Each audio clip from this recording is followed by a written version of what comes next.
I can't tell you how excited I am, everybody. Hello and welcome to the stream. I have been working so incredibly hard on this moment. This is the moment here, everybody. You're here for it. That's right. I've been working for months first to get to this point, but also weeks to just get this definitive playthrough of Fallout 4, which I'm calling the Tower of Hope. That's what we're trying to accomplish in there, everybody. Through your love and through your donations, we're going to raise funds for St. Jude's Children's Hospital. We're going to save lives this holiday season, part of the global super stream event with over 400 Fallout streamers raising funds, again, to help out with kids through the St. Jude Children's Research. I appreciate them greatly. I appreciate all the peeps over at Fallout for Hope. They are amazing. Also, big love to all the streamers out there doing something positive in the world this holiday season. I hope you guys like my cool holiday backdrop if you didn't see it earlier. Very, very cool. Now, of course, the people that really make it awesome is you guys right over here. There you are. Now, I sent out a tweet. Go out and show some love to that tweet because guess what? I got so many I realized that after I laid down, I'm like, oh my God, I got like 1 million giveaways. I got to do more giveaways. I got to get going. I do that every year, everybody. Doesn't matter how many days I stream straight. I never seem to have enough time because I have probably the most giveaways I've ever done on stream. I'm talking game codes. I'm talking stuff for PC, for Xbox, for Fallout 76. I'm talking stuff to Zombie Cure Lab. I'm talking random game codes that could be worth up to $200. Just absolutely massive amount of stuff to give away. Plus physical gear. We got, of course, the mighty dog meat to give away. We've got, we're going to give one of these away tonight right here. One of these babies, your own little personal Vault 101 and Vault 77 hand puppet. We got that for you. Of course, your dog meat's going to be all wrapped up in this awesome bag. He's in there, everybody. This is going to be somebody's. This is somebody going to take this away this holiday season. Now, we're trying to hit certain goals, everybody. And those goals, of course, unlock new rewards and new giveaways and all of that. Now, on top of this giant list that I have, can you tell I'm excited? So I have worked so hard for this moment, everybody. This is the moment. I feel like this is one of those defining moments of my entire streaming career so far. I feel like this is the moment you work for months and months on end, and you're just like, okay, at Christmas time, we're going to have this. It's going to be amazing. It's going to be amazing. Oh, I'm so excited. I could barely sleep last night. I should not have streamed this morning, but I did anyway. We went a little bit early. I laid down since the end of that stream. I went straight to sleep, everybody. Straight to sleep, laid down, woke up about an hour ago, and I'm back up and I'm ready to go. We're going to play some Fallout 4 tonight, everybody. My favorite Fallout of all time. Incredibly awesome. But this time, we're going to take it way up, everybody. We're going to give you all my best tips. I'm going to show you how to dominate the wasteland as I always do in all the Fallouts. But we're going to take it to a whole next level. I'm going to call this my definitive playthrough. The best playthrough that I've ever done, including how to build stuff, how to manage your settlers, how to dominate everywhere that you go, and how to get yourself the proper perks at the right time, pick the correct special points at the beginning, because I'm going to try something different. We're going to try some new stuff, and we're also going to, of course, drop some serious love. Now, remember, this stuff carries over into all of the Fallouts, including Fallout 76, especially when you're doing building, when you're managing your loot, or understanding about perks and how to use your perks in the best ways. We're going to get into all of that. And I got an outline, which I'll go over here in a second, but I'm super excited. Super excited. So, got it up in the background right now. Oh, there it is. Now, of course, we got some words on stream. I haven't hit the play button yet. We're going to get there in just a second. Now, we're not going to do any battles or any of that stuff during the nighttime. That'll be just during the day when we are doing... when we're doing Fallout 76. Now, just so you know that my Fallout 76 schedule, my raft schedule, that stuff will stay the same. So Tuesday, Wednesday, Thursday, I will be doing Fallout 76. And then, of course, I'm doing some questing, which we did a little bit of the Overseer's quest today. But that's going to be Tuesday, Wednesday, Thursday. So tomorrow, when you see me again, because I'm streaming every single day for 24 days in a row for St. Jude's through Fallout for Hope, you can donate directly, and I will go directly in there. Now, for some reason, you could say sense it? Down and yes, I'm so excited. For some reason, they don't have the option for me to replay those alerts from earlier. So what I did is I took a screenshot. I'm going to pull that up. We're going to take a look at that. But check this out, everybody. Look at these milestones down right here. These are all giveaways, everybody. And these are like 5 packs of giveaways. These are also like gear like I showed you, as well as this stuff that's not on this list. A massive amount more stuff that is actually not on this list that I'm going to be giving away as well. And we're going to start that right away, right? We're not going to wait till the end of the stream. We're going to start it right away. So get ready in the chat. If you don't know how to be part of the giveaways, look down below there. I'm going to have Saltbot come up and tell you as well. So you got double, but definitely it's down in the panels, how to check your Kiz caps as well as how to enter the giveaway through exclamation ticket. And then you space and then how many tickets you want to buy for the giveaway, because we're going to do all those giveaways that we unlocked. So big love to all the people who have already donated to St. Jude's already on our earlier stream. I'm going to pull them up right now and get them up on the screen here so we can say thanks to them. The second it feels like loading over here. Come on. I want to get going here. Super excited. Super excited. All right, where did I save that at? That's the hard part. Yeah, right here. Here we go. Where we go. Bam. All right. Now, these are all the awesome people that have already donated. So big love to them. The second I find, I got to click OK over here. There we go. Second I find where I can load that up. So again, I'm going to load this up big time. There we go. Now we can see them. Thank you so much to the very first donator, Ems and Roars, who came in with a $10 donation. Thank you so much. They got a new toy for the hospital play areas. Thank you so much for that donation on behalf of Fall Out for Hope and St. Jude. I appreciate everybody who comes in there. Again, I'm streaming 24 days in a row. I go all in, everybody. 24 days in a row, every single day to raise funds to save lives. Now, remember, this is also tax deductible, so you can go out there. Now, if you do make a donation more than $15, what I'm going to do is I'm going to put your name on the side of my Tower of Hope, one of my gigantic mega builds that I've already been working on. I already did some, pseudo test things in Fallout 4. I'm so excited, but you know how I love to build. I love to build, and I love me some Fallout. Also, big love to Insfer, came in with a $100 donation earlier, said, keep doing what you're doing because you're an awesome person. Thank you so much, Insfer. Appreciate that. Thank you for doing this. Oh, thank you. Thank you for coming in with that awesome donation. And he also helped get a red wagon, by the way. You can see the reward that he claimed over there. Now, AMZ came in as well with a $20 donation, going to get her name on the Tower of Hope. Working hard to entertain and help save lives. Thank you, Kismet. Thank you. Now, she gets to get her name on a robot because she claimed name a robot. Now, you can claim, put my name up on the Tower of Hope. You can claim name a robot. You could be the founder of a settlement if you want. There's a whole bunch of ways to interact with the stream and also help charity at the same time. Kiji coming in and says, no kid should be left out during Christmas. So he got a new toy. That's 2 new toys for the hospital areas. Awesome. And Dr. J coming in with a $40 donation saying, you are the best streamer. Thank you so much. And a thank you on behalf of St. Jude's. I appreciate that big time. Now, of course, again, if you donate over $15, I'm going to put your name on the Tower of Hope in big letters. All right. Super excited, everybody. Oh, man, I've worked so hard toward this moment. You guys have no idea. This is literally months and months of work right here. Now, again, if you want to know how to interact with the stream, right here, we've set a crazy, an insane goal. Now, I'm just a small streamer, everybody. I'm no gigantic, I'm not I don't know. I can't even think of anybody. I'm not a gigantic streamer, but I'm just a small guy trying to make a little bit of a difference in the world here. Just trying to bring that positivity and love here to the stream. I'm trying to move this thing over. There we go.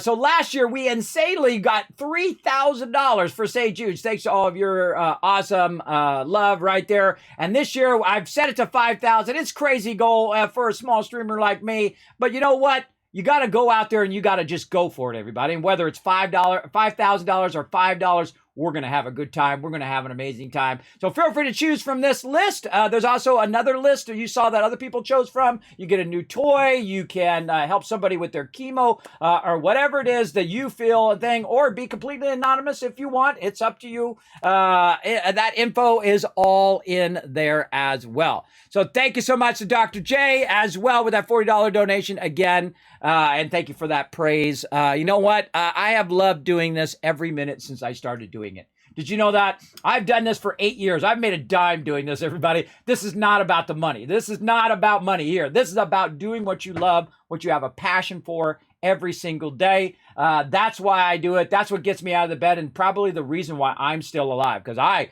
got super sick too. I know what it's like to be really sick, everybody, and to be not at the way that you were before, right? That you don't have I don't have the energy anymore. I'm 52 years old, everybody. I don't have the energy. I don't have the youth that I had. I'm constantly dizzy. It's a constant suffering. Oh, Kismet Love Train coming in as well. Thank you, Doc Nodder, for that. Kismet Love Train. We're going to play that again. Hit me up with a donation link. It's super easy. All you have to do is go exclamation Fallout for Hope right there in the chat. I'm going to make it easy for you. I'm going to go, it's exclamation F4H. But I'm just going to click it right there for you. Now, again, if you want to know more about St. Jude, what you can do is also type exclamation St. Jude in the chat, and it will give you all that information, tax information, what their goal is, all of that stuff right in there. And for most people, St. Jude's is a taxable donation. So make sure to claim that on your taxes, because you're doing something good in the world. And I appreciate you. So let's get into it, everybody. I'm going to say hello to everybody in the chat on my other screen. On my other screen here, if I can press the right button. Man, why is this always so slow? Let's go.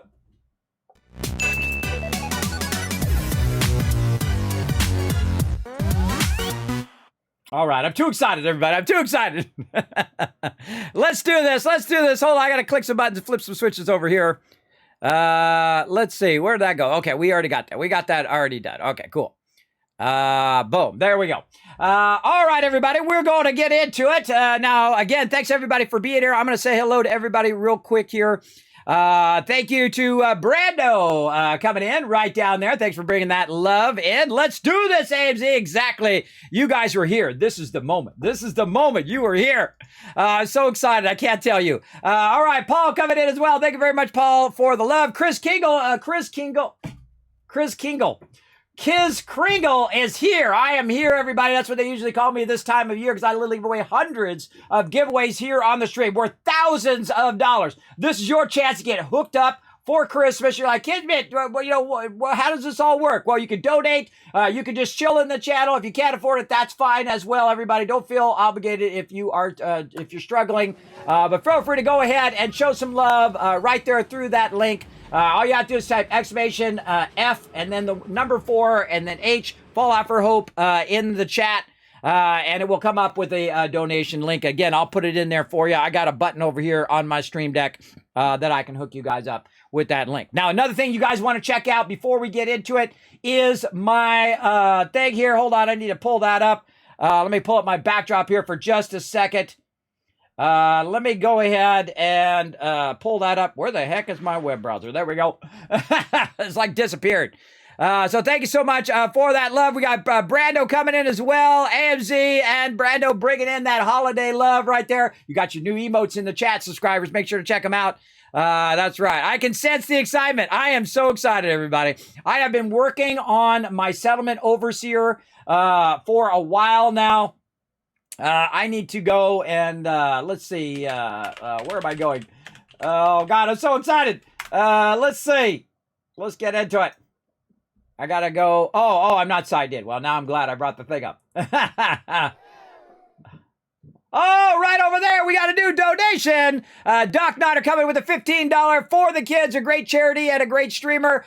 Name on the Tower of Hope. We're going to get you on there, Doc Nodder. Now, remember, we're going to start with some smaller stuff first. We're going to get our loot going on. We're going to get our basics going. I'm going to show you how I dominate every single playthrough in any Fallout. Doesn't matter. I'm going to show you how to do it in Fallout 4, but also translate it elsewhere. Oh, there she is. There she is. Now, I have been revamping this, everybody, and I'm pretty excited to show you. Let's go take a look. Boom! The Kismet Settlement Overseer. You're like, hey, Kismet, it's like a spreadsheet, bro. Oh, this is more than a spreadsheet, everybody. This is every single settlement in the base game of Fallout 4. This is what I call my Settlement Overseer. This is where I go through and I manage every single thing. I love doing the settlements. I love doing the building. You will find that after I just crossed over, by the way, I'm going to show you that as well. Let me go and get that up here as well. I just crossed over to 2,700 hours in Fallout. 7 Days to Die was catching up. But we're going to add some hours to that sucker. Whoa, hype train coming in. Look out, showing some love right in there. Thank you so much for bringing that love in, D. Holt, with the 3 months of sub love. You got your brand new sub badge as well. Again, hello to you. I see you right there in the chat. Thanks for bringing that love in. I appreciate it big time. There you go. Yeah, make sure to put that exclamation F4H in there. Sorry, I forgot to mention that. That was my bad. Just follow that link, everybody. Remember, it all goes directly to charity. It does not go to me in any way. It goes directly through Tiltify to St. Jude Children's Research Hospital. This is what I love to do, everybody. I love to bring a little joy and positivity into your day every single day. So again, I just crossed over 2,700 hours. Every time I play through, it's like 500 hours, everybody. We're going to be playing this every single day until the 24th, all right?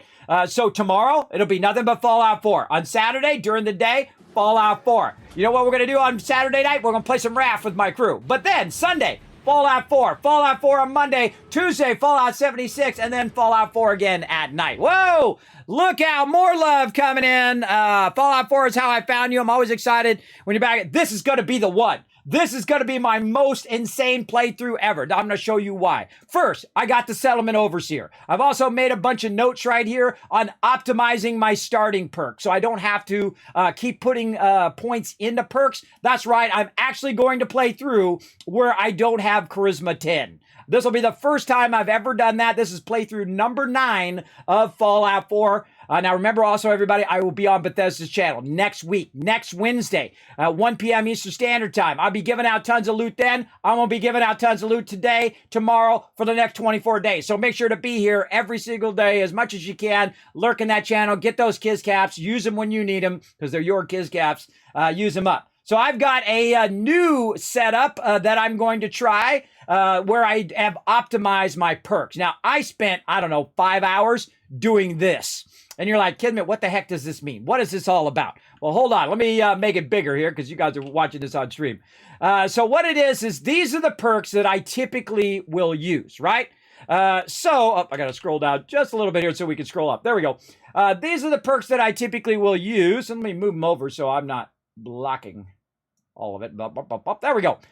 These are the perks I usually use. One of the most ones I use in the very beginning of Fallout 4 and is Scrounger. And it's only one.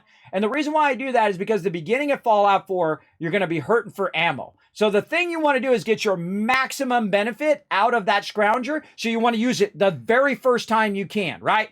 And so what I did is I made a list of all of the ones that I typically will use. And then I tried to figure out to optimize at what level I should actually pick those things. This took me hours and hours, and I redid it and redid it and redid it. I played in my head, everybody. I played through the game in my head, and I said, what's the first thing I'm going to need? Scrounger, because I need more ammo. And you're like, Kismet, where can I see this? You can see this live right now on my spreadsheet. You can go ahead and click that link right there. You go up to my Overseer's office. You can see the Kismet Settlement Overseer here. You can't change it, but you can copy paste it if you want to make your own. If you want to have your own Settlement Overseer and manage all of your settlements like I'm doing right over here. And again, I have all my things that I do. Scrap and clear, supply line. Do I have a beacon? Did I add a quick travel? I'm going to show you all of that cool stuff. Now, I've already pre-thought out every single perk that I'm going to choose in this playthrough, and I'm going to see if it's the definitive playthrough, if this is the best playthrough I've ever done in the way that I like to play. Now, remember, it might not be the same for you. You need to adjust it for you. So I've picked my starting perks based on the need not to add +1 luck or +1 intelligence or +1 whatever. I can just go ahead and pick the perks that I want when I need them as I play through the game. Now, normally you get up to like a level 120, 150. That's usually where you get. Thank you, Alan. I appreciate that. Again, thank you for that 15 months of sub love.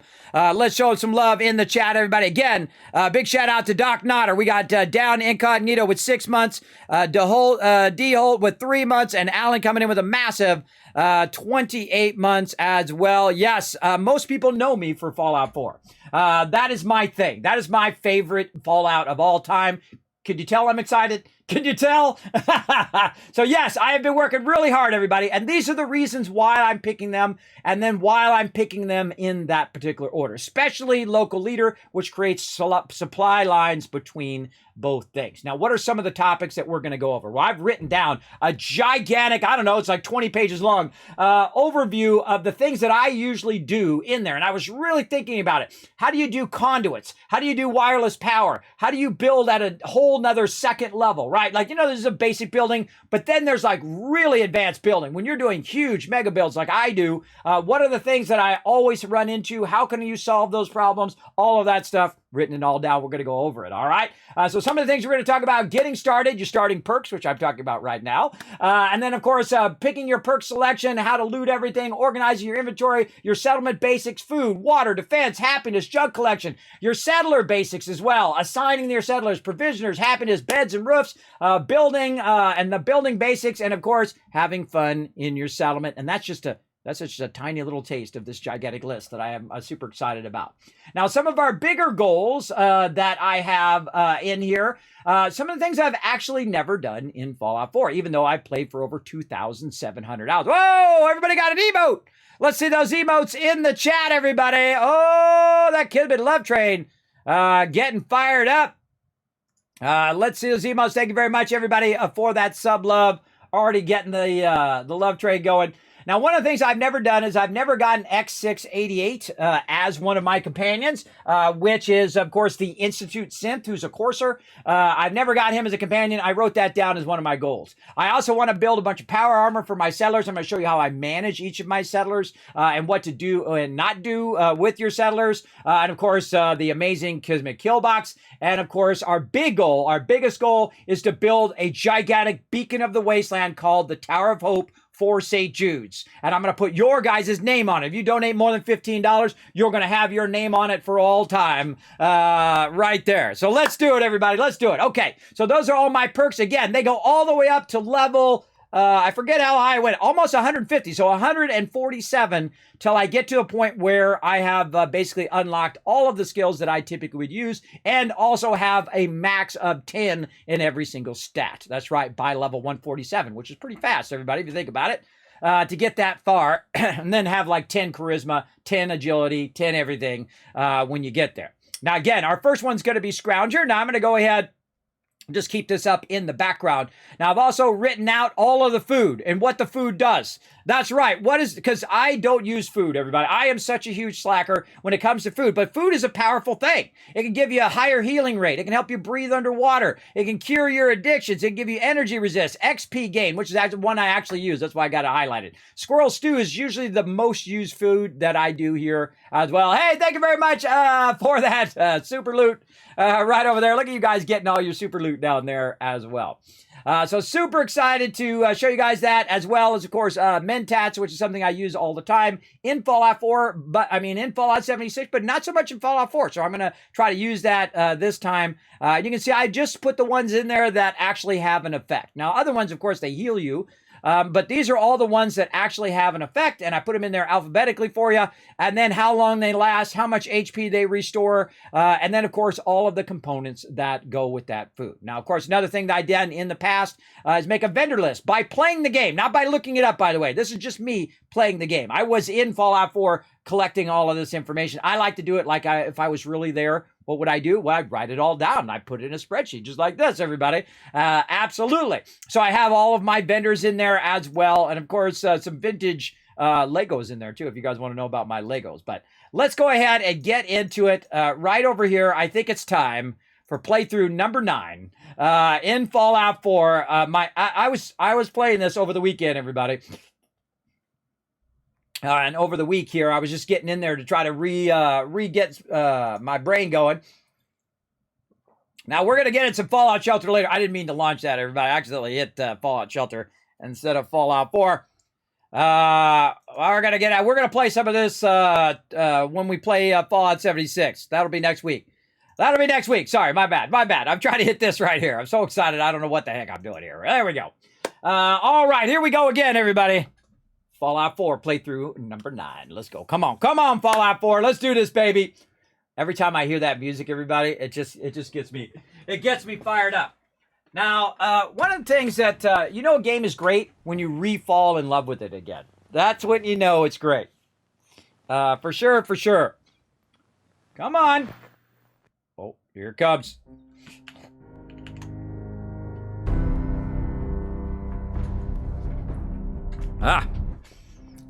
All right.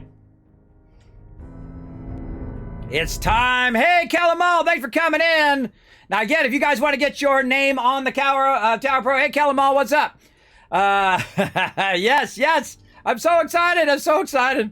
Because, man, I got it down this time, everybody. I got it down. I have literally put hundreds of hours into this one playthrough, and I think it's going to be my best of all time. So let's do it. Now, I'm going to go ahead and start a brand new game just for this year. Here we go. Start a new game. Let's go.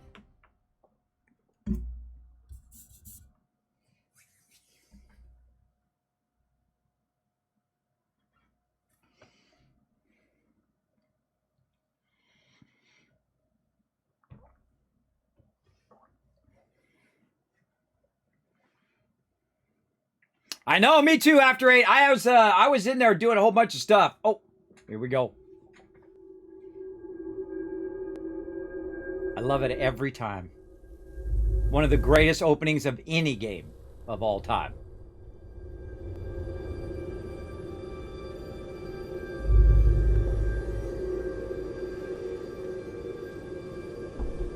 War. War never changes.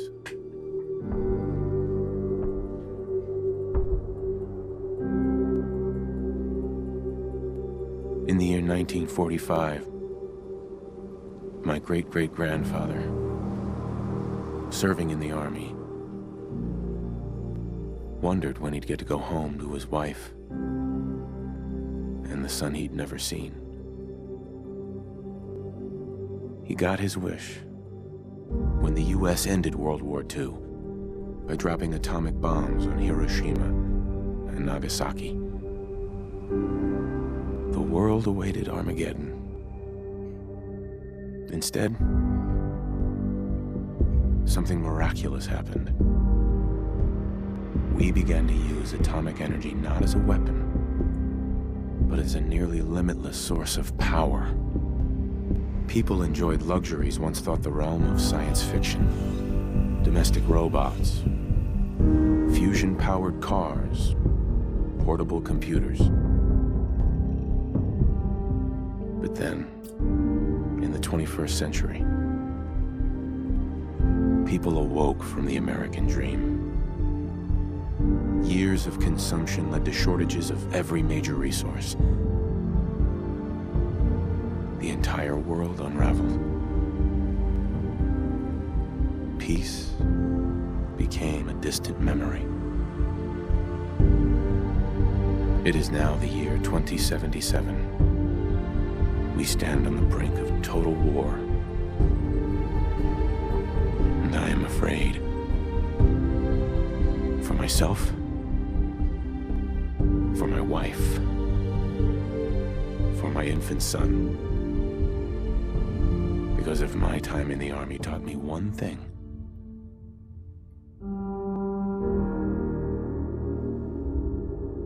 it's that war never changes. Goosebumps every time. I mean, that's some serious. Look, you can see him, everybody. Look at them goosebumps on there. You can see my hair is raising on my arm. Do you know that actually is the speech? It took me a couple playthroughs to realize. War never changes. You're gonna knock him dead at the Veterans Hall tonight, hun. You think? That was his speech. Now get ready and stop hogging the mirror. Right. That's his speech at the Veterans Hospital. She just mentioned it right just now.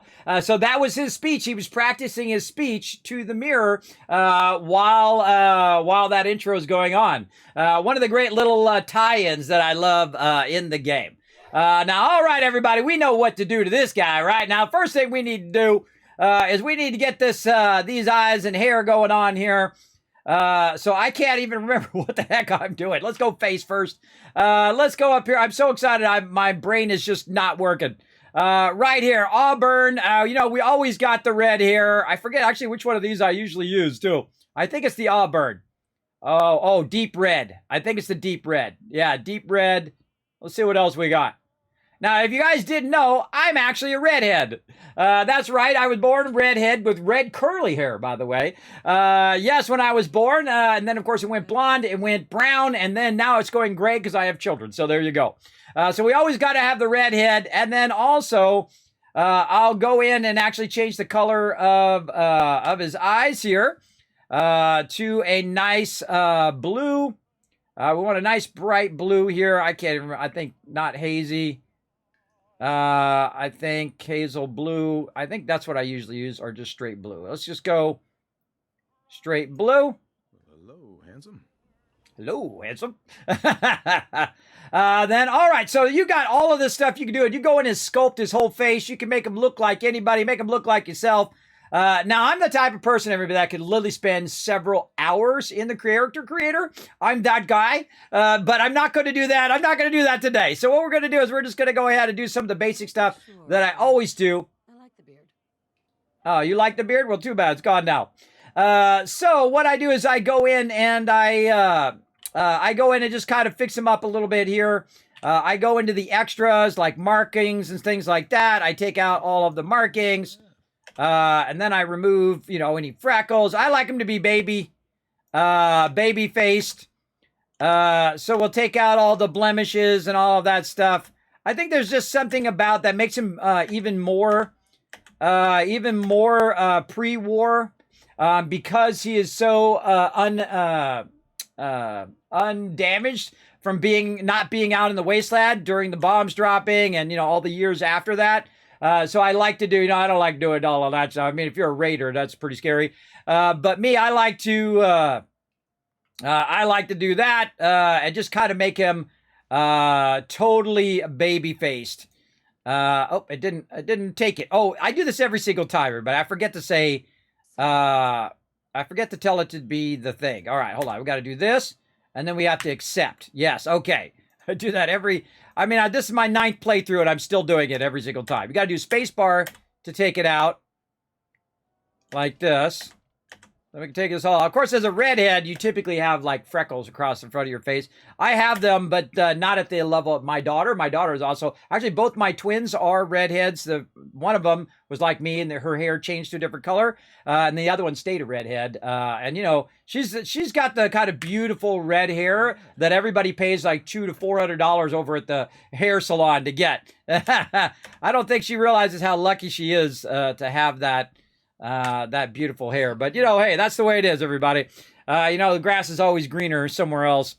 There you go. I love that line. And me too, Foggy. I love that line as well. Thank you for coming in and hanging out. This is my definitive Fallout 4 playthrough for charity, everybody. For St. Jude Children's Hospital. Go ahead, take a moment, everybody. Take a moment. If you do donate more than $15 here on the stream, I will put your name on the Tower of Hope. I'm going to show you some of my best stuff. This is going to be my ultimate playthrough, the gigantic mega playthrough of Fallout 4 for charity. I've gone all in on this one, everybody. All in. It's going to be awesome. You didn't know that? Oh, really? Really? Well, now you know. There you go. You've already learned something already. I love Courtney Taylor, the voice actor for Nora. Also did amazing acting and Jack the Mass Effect. Play a sarcastic jerk when I play as Nora 2 times. You know what? I like to play 3 different ways. The White Knight. Oh, here we go. Thank you very much for that donation. Holy mackerel. Whoa! Did you see that donate? Oh my God. That actually made my heart skip a beat right there to Taurus DDK. Holy mackerel. Oh my God, I want to see some love in the chat, everybody. That was $1,000 donation toward chemotherapy treatment for the children at St. Jude's. I'm not doing a dang thing. I'm going to sit right here until I see my chat scrolling right now. I want to see you spam that chat with love right now. Holy mackerel. Now that is a donation. Wow, Notorious TDK also just opened up like 1 million giveaways for me to do. Holy moly. Thank you, Notorious TDK. Holy mackerel. Now remember, everybody, that you do unlock things. You can, if you do big donations of $100 or more, you do unlock stuff also in the lower tiers. Like you unlock things like the ability, of course, to get your name on the Tower of Hope.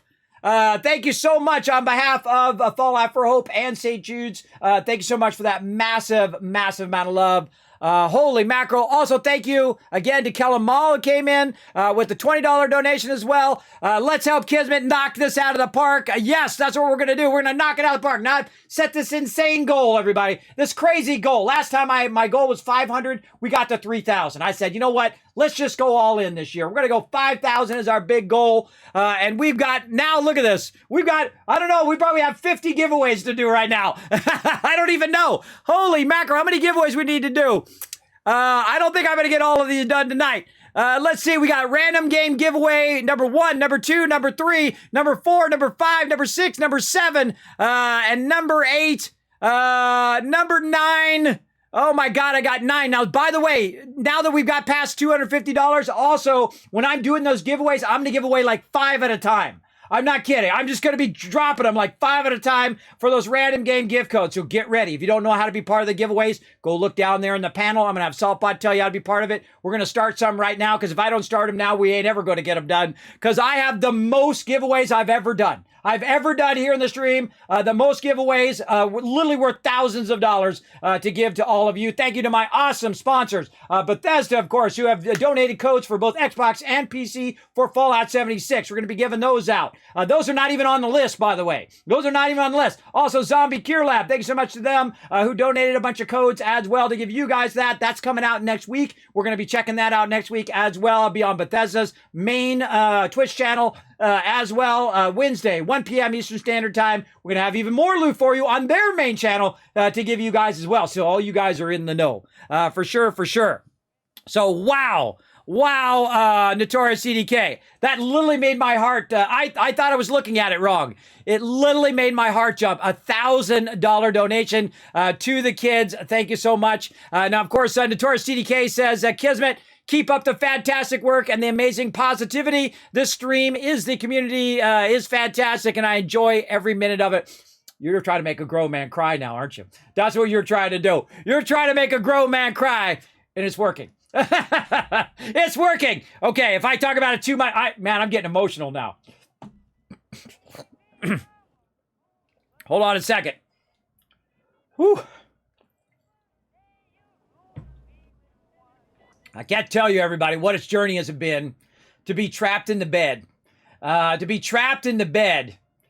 And then these type of moments that continuously happen to me. These amazing moments that happen when you care about other things more than yourself. When you go in and you do something kind for other people, it always circles around, and it's just amazing what you can do. If you just go all in, if you put all your passion into it, all your love into it. I'm so excited to play some Fallout 4, though.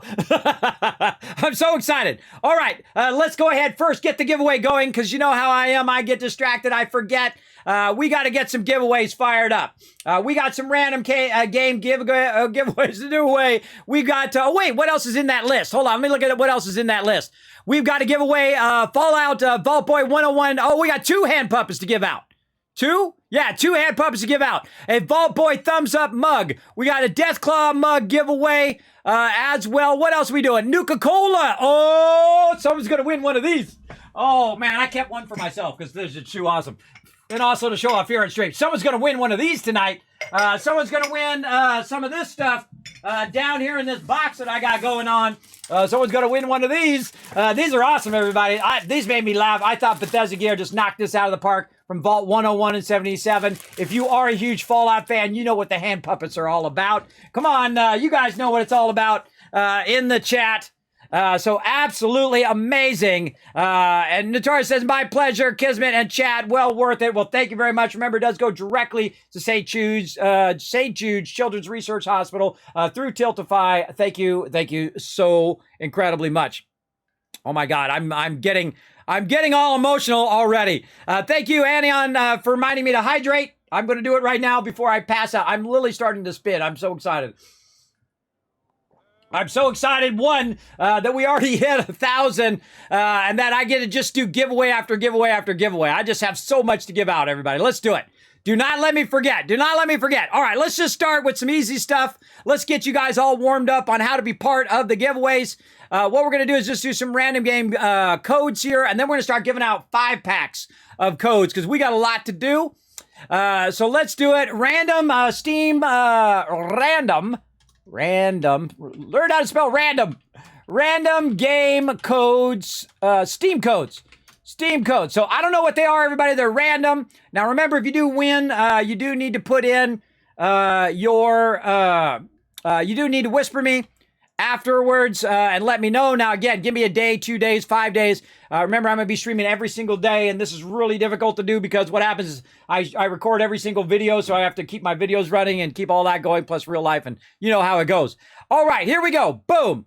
Now, for all of you who have been in my stream for a very long time, I apologize in advance, but there are new people in my stream, and when there's new people in the stream, I have to have Saltbot come up and tell you, because I can tell you already that I'm going to lose my voice in 24 days of nonstop streaming. I'm telling you. But let's have Saltbot come up, get it out of the way right here at the beginning of the stream so everybody knows how to be part of the giveaway. Then we're going to come back. We're going to finish doing my character, and we're going to jump in to my definitive playthrough, the Tower of Hope playthrough for charity for St. Jude's Children's Hospital via Fallout for Hope. Let's go. Thanks, Kismet. I'll give them a quick overview. Hi, I'm Saltbot. Let's talk about what are Kiz Caps, how to earn them, and how to enter Kismet's giveaways. What are Kiz Caps? Kiz Caps are loyalty points for watching Kismet's stream. Use them for contests and giveaways. How do you earn Kiz Caps? You earn 100 Kiz Caps by going to the Twitch menu in the upper right corner, open your chat in a new window and type /host space Kismet. You earn 1000 Kiz Caps by hitting the follow button, plus get free emotes to use in Kismet's channel. Work together with your fellow Teamwork Tycoons in chat. Type !RT, then click the last link, hit the like and retweet buttons, and everyone gets 1000 Kiz Caps for every 5 retweets. For those of you who want to go above and beyond, you can donate to the stream. The more you donate, the bigger bag of Kiz Caps you get. Plus you can subscribe using your Twitch Prime or choose one of the 3 levels of sub support for 5000 Kiz Caps. This also unlocks all the awesome Kismet emotes, holiday emotes and animated emotes. Plus while you are lurking in chat, you're earning 3 times the Kiz Caps and have 3 times the chance to win giveaways. How to enter Kismet's giveaway? First type !loot in the chat to see how many Kiz Caps you have. For every 10 Kiz Caps you can buy 1 ticket. Here are several ways to put in tickets for the giveaway. Type !ticket space max to enter as many tickets as you can. This can only be done upon first entering the giveaway. Or type !ticket space 1. Everyone gets a free ticket and a chance to win. To increase your chance to win, you can buy more tickets like 10, 1000, up to 10,000 tickets. This is a promotion from Kismet and his supporters. Twitch does not sponsor or endorse broadcaster promotions and is not responsible for them. Thank you for being an amazing part of the stream and good luck. Back to you, Kismet. Happy streaming. Thank you, Saltbot, for saving my voice. I have actually lost my voice before here in the stream, multiple times, by the way. That's why I actually started using Saltbot in the first place, is because I had lost my voice, and Saltbot, I was using text-to-speech for Saltbot to talk to all of you. And people didn't believe me, everybody. Even my doctor didn't believe me. I was like, no, I'm a streamer, and I was yelling, and I was screaming. I was getting so excited on stream that I lost my voice. So now I try to be very much smarter. I drink a lot of water. I also drink tea, which I don't really like, with some honey in it. That does help you. So all you streamers out there, if you are having trouble with your voice, remember that I talk all day, every day. So you gotta be smart with it in the long run. All right, everybody, my definitive playthrough. Let's go. All right, let's check those markings are off. These over here, did we get all of those? Yes, we did. Remember that when you do take these off of here, you have to actually accept, which I always forget to do every single time. And again, I think there's just something funny about him just being baby-faced. Because that ticks off even more people in the wasteland, that basically he is unaffected by the nuclear radiation that drops afterwards. So there we go. We're just going to go with the basic dude, but of course give him some red here and give him those blue eyes. And again, I can spend hours in here making him look like me, everybody. But we're just going to dive right into it. Now, one of the things I also like to do is I like to switch out my wife here. If you didn't know, you can actually put how your wife looks. So same thing with her. I go in, I give her some red hair. I make her a ginger, which is different from me. Hairdresser, I swear.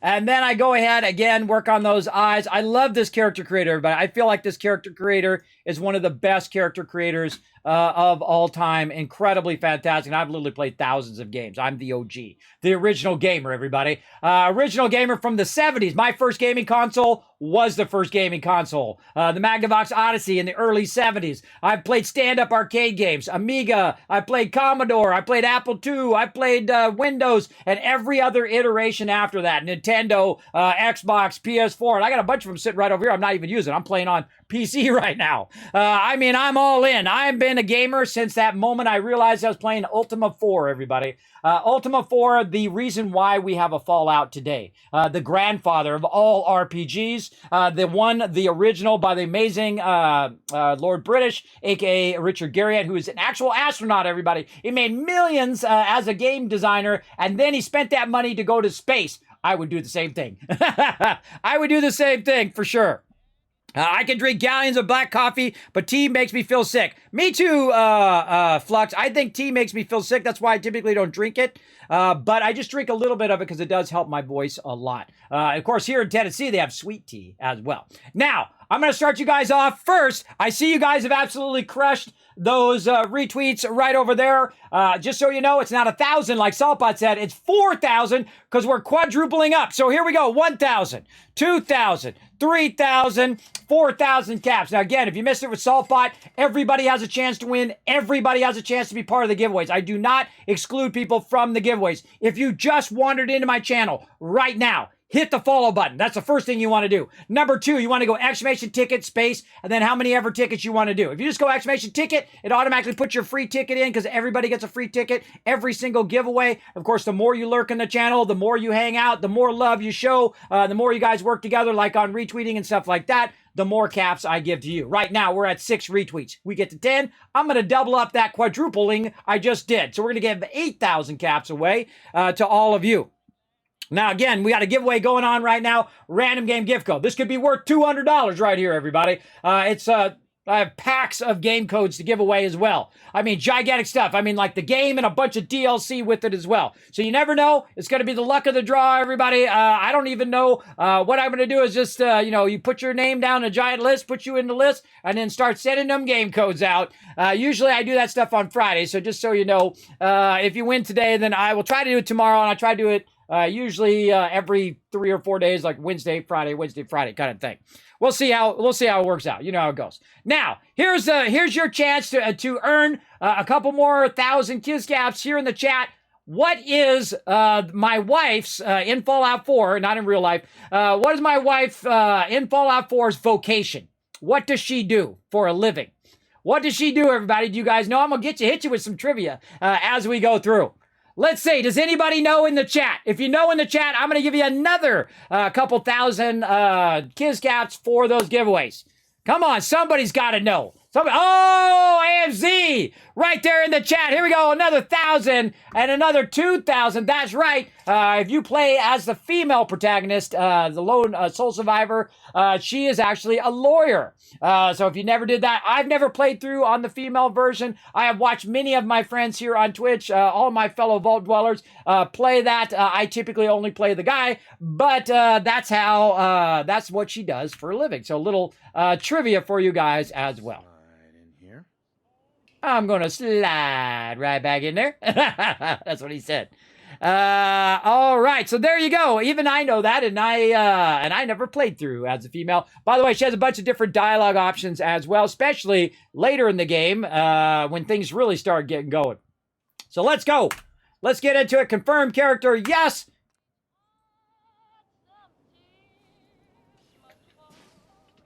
I'm so excited, everybody. So excited. Let's go. All right, let's look around. Now she's going to go ahead and do this. Let's talk to her. Hey, hon. I'm hurrying up. Don't worry. All right. See, I like to look at the small stuff, everybody. I like to look at how the bathroom looked pre-war. All of the stuff in here. I haven't talked to Cogworth yet. We got some stuff down there, some fuel. Apparently, we just unboxed Mr. Handy. This is so awesome, everybody. Another fine product of General Atomics International. Oh, look out! We got some biddies being dropped right there. Thank you, Flux, for the biddy. Appreciate that. Yeah, let Codsworth take care of it. Yeah, let him take care of it. Abraxo for all your cleaning needs. Yeah, what is it? It's scouring powder is what it is. Now you can go, and I know a lot of you have skipped this part. I know how you are. Oh, he's got the panel open. Why has he got the panel open? Something going on. Look, he's got the pipes are insulated there. That's what I want to know. Why is that panel open? Let's just sit down in the chair. I don't think I've ever sat down in that chair by 2,700 hours. This is playthrough number 9 here of Fallout 4. And this is going to be my best ever. Let's close the door. Let's do everything that we can do. What's in here? We got a bucket. Instamash, Fancy Lad Snack Cakes, Blamco Mac and Cheese. Expires in never. And that's going to be an important thing later on. Anything up here? Paintings. Oh, Kismet love train getting fired up. Look out, Dr. J coming in with a 25 months of sub love. Blow up that chat for him, everybody. Show some love to all the epic people coming in tonight. Again, thanks for that overwhelming amount of love from all of you here in the stream. Thank you so much, of course, to all the peeps who came in earlier today, and then also all the peeps from tonight. Oh! It's time for a stream avatar boss battle. Type !join and then make your choice between a warrior, priest, or mage in the chat. You only got so many seconds. Go! Yeah, you only got so many seconds. I've turned the radios off. I instantly go straight for the radios. But thank you very much for that. And again, you guys can't play along right down there in the corner. Thank you to Cog Whistle. Also for reminding me to hydrate. I just did that. I appreciate it. All right, let's look around. Now, again, this is a definitive playthrough, so we're going to take our time. We're going to look at all the stuff. We're going to do all the things, and I'm going to show you some of my best techniques to dominate the wasteland no matter what you do. No matter whether it's Fallout 4, and also a lot of this stuff's going to carry over into Fallout 76. Let's go. Good old USA. Oh, we got to watch. Broken again. We really need to get those vacation photos developed. That's true, you do. War never changes. Got that right. No need to get dressed twice. All right. Close that door. See, I always wonder, I'm going to sit in this chair. I've never sat in any of these chairs, everybody. Again, I want to try some new stuff. I always leave stuff for me to do later on. By the way, have you ever looked out this window? Have you ever looked out this window? I haven't. It just dawned on me. I've never actually looked out the window while I was doing this part. Look at that. I want this vault. If you know somebody who can make me this, everybody, I want that vault van in real life. I don't know how I would afford it, but I want that sucker in real life. So you can look outside right now and see what's going on. There's a vault-tec van outside my house. I wonder what that's all about. I know what it's about, everybody. But we'll check it out. All right, let's go check it here. We already did in the closet. Let's close that up. Let's go see who's in here. The glove's a little big right now, but Sean will grow into it. Should get this signed next time we're at the park. Can't wait to teach him to ride this. He'll either be great at spelling or great at smashing blocks together. That's true. There's no in between, everybody. They're in the one extreme or the other. To think, one day he's going to learn how to drive. I don't know. Does he learn how to drive? That's a good question, everybody. I wonder if my baby boy learns how to drive. Do they teach him that? I'm not going to tell you what it is, everybody, because I never spoil the game. I never spoil the endings of any game ever. I won't even tell you Fallout 1 from 25 years ago. I won't tell you what the ending is unless I'm actually doing it live on stream. Now, by the way, if you can choose, like the Taurus CDK did, you can choose which faction I'm going to side with, by the way. If you do a big donation like that, holy mackerel. All right, this is my baby Sean. Let's play with him.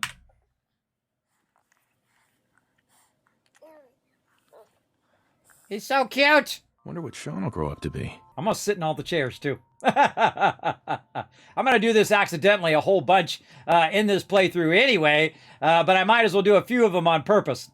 All right, let's see what we got in here.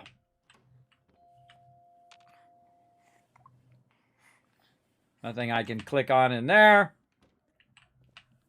Oh, I got a little, wrap them up. So cute. Cute little baby. All right, let's go talk to my buddy, my pal, the mighty Cogsworth. Good morning, sir. Your coffee. 173.5 degrees Fahrenheit. Brewed to perfection. And today's newspaper just delivered. Well, thank you, Cogsworth. He's looking good, isn't he? He looks good in this thing. Codsworth. Enjoy your coffee, sir. Oh, hold on. I don't know what happened to my thing here. Where is my subtitles here? Hold on, everybody. I always have my subtitles on for you guys. In there. On. Show floating markers. I forget what that is. All right, let's turn that on so that we got that dialogue subtitles. Talk to him again. Chores and more chores. My endless joy. All right, what do we got here? Ooh, Grana comic. Grognak the Barbarian in the Jungle of the Bat Babies. My favorite. Oh, sounds like someone made a stinky. I shall attend to young Sean. You know, I was nervous at first, but Codsworth's really good with Sean. Oh, where'd you go? Jumped over there. He is good with Sean. Check the paper. More of the same. Boston Bugle. How can someone so small drink so much? It's true. Nuka-Cola. Ice cold. Looks like the milk got delivered. Saddle up Salisbury steak. Graded A+. Sugar bombs. 100% daily value of Can you get sugar. that? It's probably that salesman. He Why comes is there through a every day. dog bowl in here, everybody? Never gonna find that dog. Do you ever notice that there's a dog bowl in your house when you start? I had forgotten about that until this very moment. Never gonna find that dog. That kind of gives you a hint that maybe a certain dog might have been your dog pre-war. Pre-war puppy, right? That's a good question. I'll get the door here in a second, girl. What up? Hey, hon. Can you get the door? Whenever I answer, he just asks for you over and over. Come Okay. on, just answer the door and he'll go away. Wine. It's a little early to be drinking. All right. We'll sit on all the stools. Oh, I forgot to close the fridge. Welcome, everybody. We're doing the definitive playthrough of Fallout 4 for charity for St. Jude's Children's Research Hospital through the amazing peeps over at Fallout for Hope. Now, what are we at? We're at 8 retweets, everybody. Follow that link right there. Click that last link. Hit that like button. Hit that retweet button. We get to 10 retweets. I'm going to give you 8,000 more caps as well. Look at him. I can see him just ever so slightly through the door. I'm going to totally ignore him. Look at my nice car. I got a black nuclear-powered car. I think I've never noticed that before. Let's look out that way. We got a barbecue in the backyard. Some patio furniture.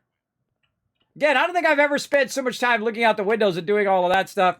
Right now, let's see. It's October. Let's see. Refill. I don't think I've ever read this either. Refuel Mr. Handy's fuel. Dinner with the mayors. And then hand out candy on the 31st. Are you gonna get the door? By the way, what day is it today in Fallout? What day do the nukes drop in Fallout? Let me see that lower in the chat. Earn yourself a couple more 1,000 Kiss Counts. I'm going to be hitting you guys up with some trivia. What is the day that the bombs drop? Let me know there in the chat, everybody. Let me know. All right, let's see what else we can click on. Over here. No, he's not gonna give up. I'm so proud of her. There's how you know she's a lawyer right there, everybody. Even if you don't play through in her play style, you can do it. October 23rd, 2077. That is correct. In the chat, there's 1,000, 2,000 cash. Remember, we're doing a giveaway right now for random random code giveaway. We're going to be giving it away all night long. I'm not going to wait till the industry to give it away. Be ready. You got to be present to win in the chat, everybody. We also need one more retweet as well. Let's see. Anything else? Vault-tec continues to rise. Attention with China reaching all-time high. All right, what else we got over here? Are you gonna get the door? Nope. Vault-tec announced a continuation of their popular Welcome Home promotion. Oh, I can't actually play that. Area Vaults 81, 111, and 114. Since debuting 81, 111, 114. in honor of America's tercentenary, Vault-tec continues to expand with plans for well over 100 vaults around the country. And now Come on, just. I don't think I've ever noticed that. I don't think I've ever noticed he mentions Vault 118 on top of 111 and also 114. So that's a little hint right there. Cigarettes. Now, who left those here? With diplomacy all but suspended and conventional warfare taking a historic toll on both sides, many have wondered if the good old US of A hasn't finally entered into a fight. You know he's not gonna give up. All right, everybody. Let's talk to my buddy, my pal. Good morning. Vault-tec calling. Hello, Vault-tec. Good morning. Good morning. Isn't it? Just look at that sky out there. You can't begin to know how happy I am to finally speak with you. I've been trying for days. It's a matter of utmost urgency, I assure you. We'll get into that another time. All right. Glad you're here. Then I'm glad you caught up with me. Oh, me too. You have no idea. Now, I know you're a busy fellow, so I won't take up much of your time. Time being a... Precious commodity. Precious commodity. I'm here today to tell you that because of your family service to our country, you have been pre-selected for entrance into the local vault. Vault 111. Congrats on that win, everybody. Sounds great. Sounds great. Oh, it is. Believe you me. Now, you're already cleared for entrance in the unforeseen event of total atomic annihilation. I just need to verify some information. That's all. Yes. Sure, let's do it. Splendid. Splendid. Now, let's see. All right. First things first, we know what this is going to be right here. Kismet. Now, I'm actually going to use different perks than I normally do. They're right here in my Kismet Settlement Overseer. If you guys want to check it out, you guys can follow that link right in there. It actually helps me run all my settlements. I am a hardcore player, everybody. I don't mess around. That's why they call me the Wasteland Tycoon, because I dominate the Wasteland. I'm going to show you how I do it. But what I would typically do is I go 10 Charisma right here. I'm not going to do 10 Charisma this time. I'm going to do 642, 6622 right there. It's like a code, right? So we're going to start with strength at 6. Now, why am I doing these particular perks. And this is something I like to talk about here on stream. Why do you pick these perks as your starting perks? Well, first, I'm going to pick the strength perks so I can carry more stuff. But it also affects later on when you're picking your perks, right? When you're picking your perk order, right? So when you're level 2, which perk are you going to get? Level 3, which perk you're going to get? Now, what happens is if you don't give yourself enough strength to get that far down in that perk level, especially in Fallout 4, because you don't have cards you switch out, which is awesome in Fallout 76, by the way, because once you choose, that's it. You've chosen. So you got to choose correctly, or you got to start over, or you got to hopefully make up for it later on, which you can do. If you start badly and you decide you don't want to go in those particular perks, you can always add more perks where you want them. But what I've done is I've gone through and pre-selected based on my other 8 playthroughs of how I typically will play and which perks I typically will get. All of these in this order, by the way, typically by most important to me anyway. Scrounger's most important in the beginning because you have trouble with ammo. Strong back is really important so I can carry more stuff. Caps collector because I'm the Wasteland Tycoon, so of course I want to get better trade rates. Gun nut, of course, to upgrade your gun set as well as to do turrets, do the Kismet kill box. Which I'm going to show you, which is one of my signature things here on the stream. I'm going to show you how to defend every single one of your settlements. And of course, local leader to be able to trade between your multiple settlements. And of course, a whole bunch of other ones, which we'll get into as we go along. So what I've done is I've readjusted it right here, because in the beginning, what we're going to do is we're actually going to get a +1 to one of our stats.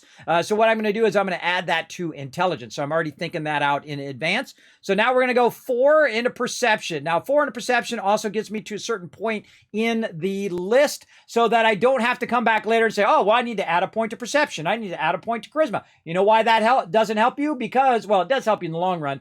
But what it does is it makes you have to go another level before you actually get the perk, or maybe multiple levels till you get that perk. So I've already decided all of the perks that I want to get and already chose the stats based on those perks, not based on, dialogue choices, not based on, having maximum strength so I can carry the most stuff, or be able to persuade stuff in dialogues, which is what I typically do. That's why I go Charisma 10. Also, Charisma 10 affects your settlements and how many people you can have at your settlements as well. So I'm actually going to go much lower than I typically do right here. So we're going to go 6, 4, and then 2 on endurance. Right there, and then charisma, we're gonna go 6. I know, wow, that's crazy. I've never played through with 6 charisma ever. I've always played with 10. So we'll see what happens. We'll see the difference in this playthrough. Now we're also going to go 5 in intelligence. Now, why do I go heavy charisma? Well, I just told you that's so I can convince people to tell me all their secrets and do what I want them to do, as well as it affects my settlement, the amount of settlers I have at my settlement, which we'll get into all of that as well. But intelligence also is so you can craft stuff, so you can unlock a certain tier of your perks. So if you really want to start well, what you do is you think about what perks you want.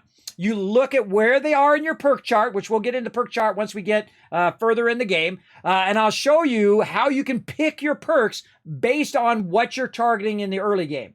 Now, this is all before level 50, right? This is mainly before you hit level 50. So those perks that you're going to need along the way. Now, I will not have to add any perk points. Right here, and you can see by my perk order, I do not have to add any agility, any of that stuff in here, or charisma or whatever, until I get way, way deep in there. At level 50 is the first time that I will add an actual point other than the original one at the very beginning. By the way, remember in this game also when you find bobbleheads and magazines, all that stuff is permanent. It's not temporary like it is in Fallout 76. That will permanently add points to you as well.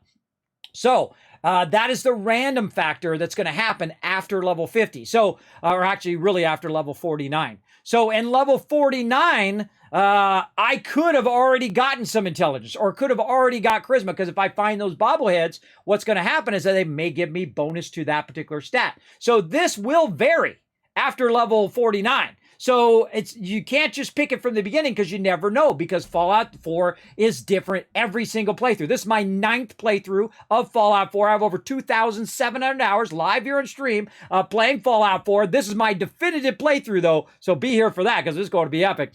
And as you can see, I have pre-thought out all of my perks ahead of time to make me get a better idea of what perks I want in the very beginning to avoid having to put in a little bit of intelligence, a little bit of charisma, a little bit of luck, right? But later on, I'll do that. In the beginning, I'm more about crafting, I'm about dialogue choices, and I'm about being able to carry lots of loot because I do a lot of building. So when I'm doing building, and that's how I dominate the wasteland, I literally make so many caps in this playthrough that I can buy out every single vendor in the game every 2 days.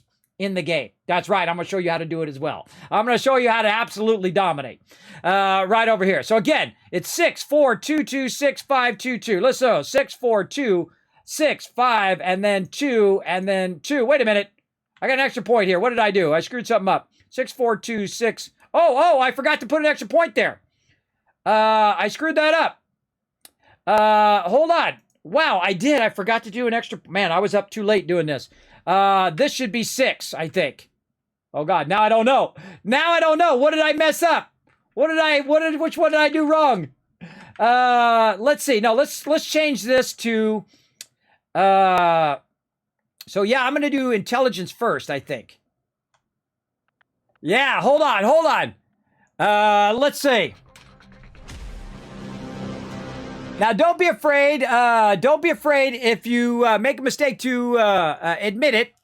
Now, I have a printout of the perk chart over here that I'm going to pull up on the side here. Just make sure that I've got this correct. I'm going to click it right here. As well. Thank you very much for the follow as well. By the way, we're doing a giveaway right now for Random Game Giveaway. We have absolute tons of giveaways, hundreds of giveaways to do here in the stream. Come on. Why is this thing taking forever to load? Come on, load up. Oh my God, I'm jumping through so many hoops here. Too many hoops. Why is it not coming up? I don't know. Ow. There we go. All right. Now we got it going. Okay, so what you want to do is you want to figure out how far down in the perk level you want to go. Yeah, that was a mistake, everybody, because you can see at the bottom it's calculating, right? It's calculating up to 28. You have 28 perk points in the very beginning, and I think I was testing that out, and I brought something else down, and I don't remember what it was. So let's go look. Let's go see what is it that I will need more. Now, I'm not going to bring the perk chart up. I could bring it up, but what we want to do is think about how much strength, perception, endurance, charisma, intelligence, agility, or luck that we need in the very beginning to unlock the perks that we want along the way, right? That's vitally important. And that's what I'm doing right here in this particular spreadsheet is deciding on, let's go the wrong way. Deciding on which ones I want to do in which order. And so, again, Scrounger, Strong Back. Now, again, what you want to do is look at your levels here. At what level? I need luck level 2 to do Scrounger, right? Well, I've got luck level 2. Strength, I need 6. Charisma, I need 6 to do local leader. Intelligence, I need at least 5, but later on, I need much higher intelligence for nuclear physics and robotics expert. Eventually, I'm going to need charisma 8 for inspirational. But that's much later in my playthrough, and eventually to get intimidation, I'm going to need charisma 10, and ricochet is going to be luck 10 as well. That's really late in my playthrough, though. All of these are fine. Man, I could just go a little bit extra charisma. That's what we're going to do, everybody. Again, when in doubt, I always go extra charisma. All right, so here's what we'll do. We'll go 5 in intelligence. Or no, we'll just start 6 and 6. Here's what we'll do. We'll do 6 and 6, and then we'll go ahead and we'll choose this one. We'll choose our charisma here. This is what I do anyway every single time, is I usually go into charisma, and I'll add 1 to charisma. Let's reset that, and let's say that this one is going to be 7. All right, so our first one we're going to add is charisma. Now, let's see. If I add a charisma point in there, past local leader, what does it give me? It gives me party on, but where I could drink alcohol and do it. I'm looking at the perk chart over here. Eventually, we're going to get into the perk chart, but we got to think about it right now, everybody. We got to think about it right now. What we want to do. So my ultimate playthrough here is going to be 642 6622. Ah, there you go. Battle time. It's time for a stream avatar boss battle. Type !join and then make your choice between a warrior, priest, or mage in the chat. You only got so many seconds. Go. Go. Good luck, everybody. Good luck on those battles. Also, Down Incognito saying, sign me up. I know, me too. Thank you coming in, Multiverse Nomad. I appreciate you hanging out there in the channel. Again, now, if you have a comment or question in the chat, if I miss it for any reason, feel free to throw it in there again. I do like to, of course, watch my chat as well. But sometimes I do get focused. Luck, perhaps. I'm thinking luck. Now, later on, I'm going to actually add to intelligence, which is going to give me past where I'm already at, which is intelligence 5, which is where I'm starting, but I really need intelligence 6. And the reason why I need intelligence 6 here, let me see if I can find another version of this with the actual numbers on the side. Yeah, there we go. There we go. Okay, so again, if I'm going to show you this again, by the way, when I get into the perk chart and I start showing you the reason why I'm choosing what I'm choosing, but I got to choose it now, so I got to make a choice right now. Okay, so my first thing is I'm choosing strength 6, which is going to take me to strong back. Strong back is at level 6, which is why I chose strength 6. That's the minimum amount I want to start with, because strong back's going to allow me to carry more and eventually travel while overburdened. By the way, we are playing in normal mode. Typically, I will play in the hardest mode, the hardest way you can play, in survival mode. When the HD version comes out next year, we'll also play Far Harbor and all the other ones. We're not going to do that in this playthrough, but we are going to do a bit of the contraptions workshop. We're going to do the vault-tec workshop. We are going to get into some robots, for the automatron.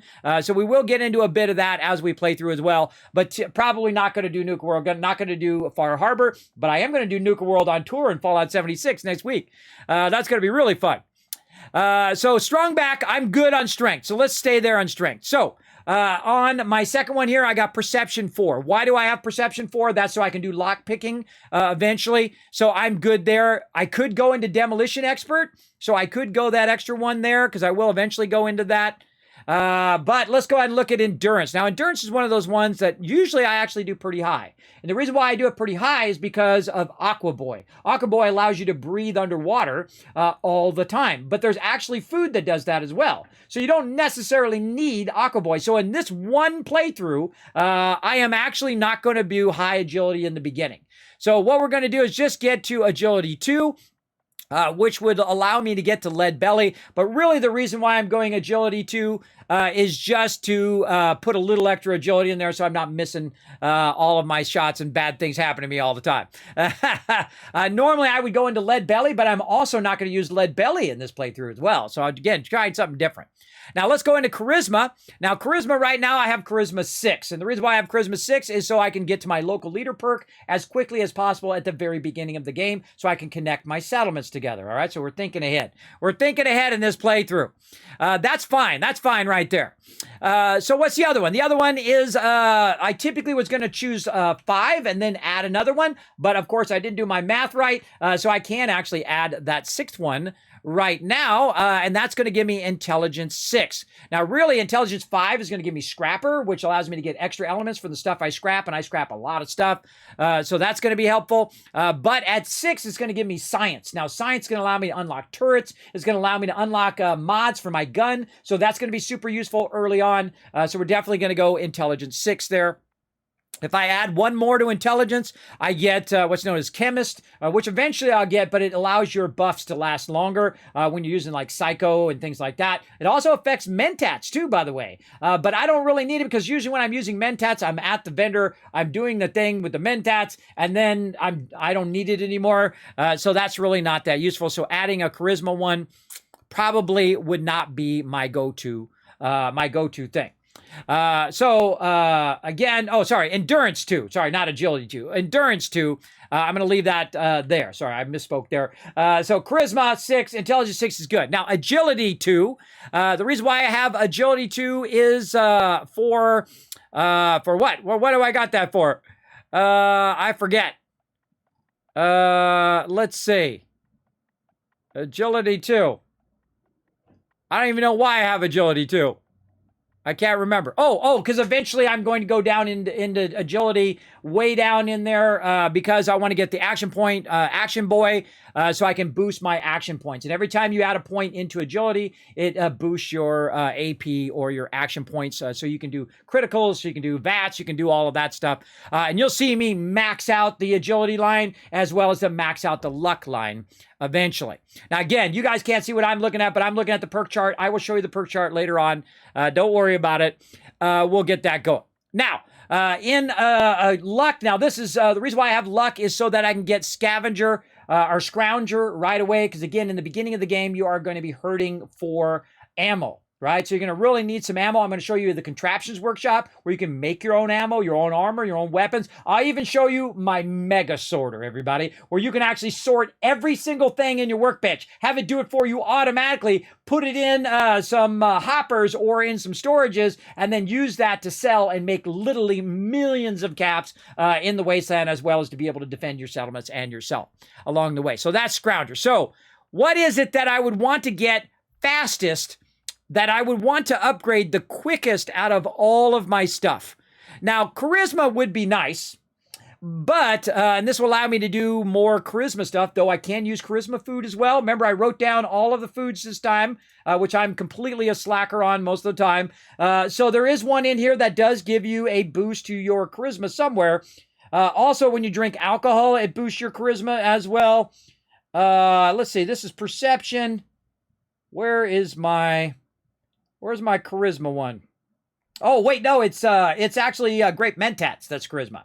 Yeah, so 5 charisma and better thing. So if you're going to go talk to an NPC, boom, hit that Berry Mentats, talk to them, and then I'll actually have higher than 10. By the way, you could have up to in the 40s, both in Fallout 76 and in Fallout 4 of your stats.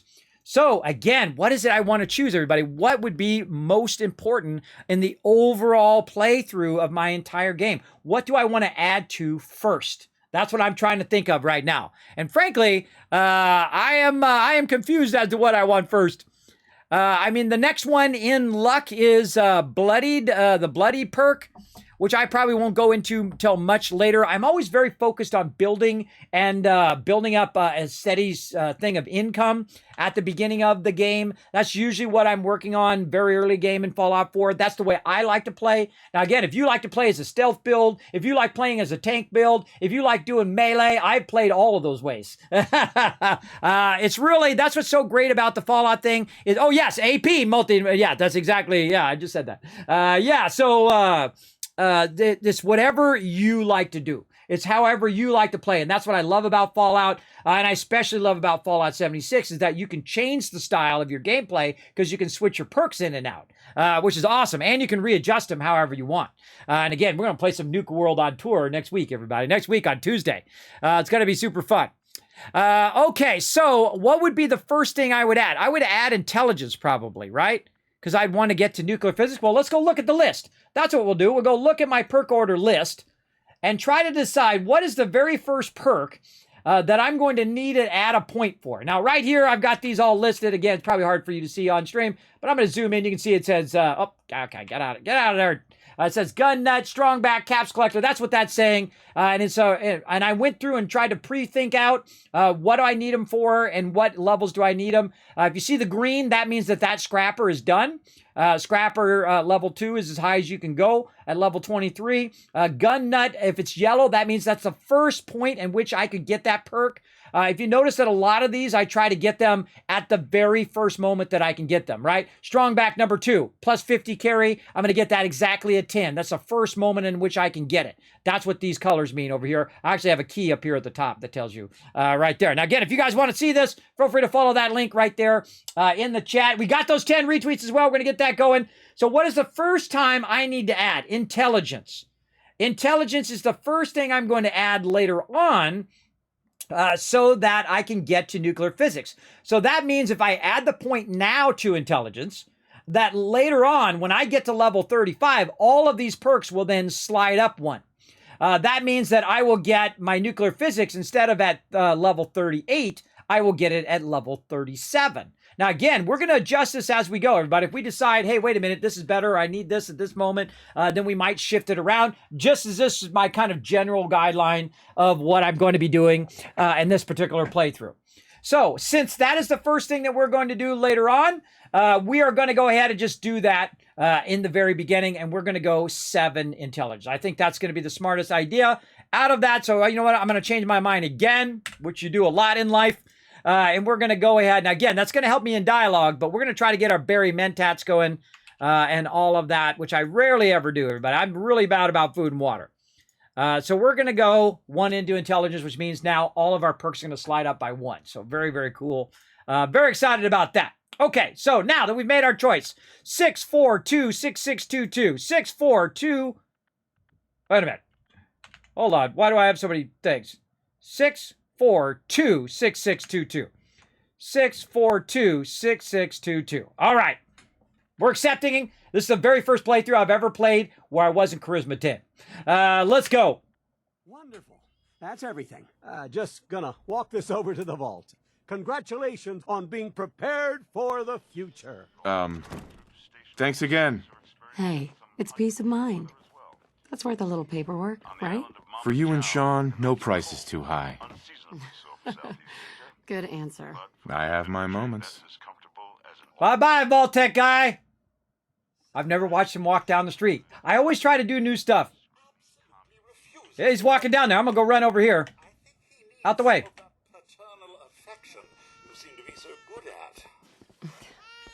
You heard Codsworth. Go on. Yeah, he's still walking down the street. Look at, there he is. I've never watched that, everybody. I never watched him walk down the street.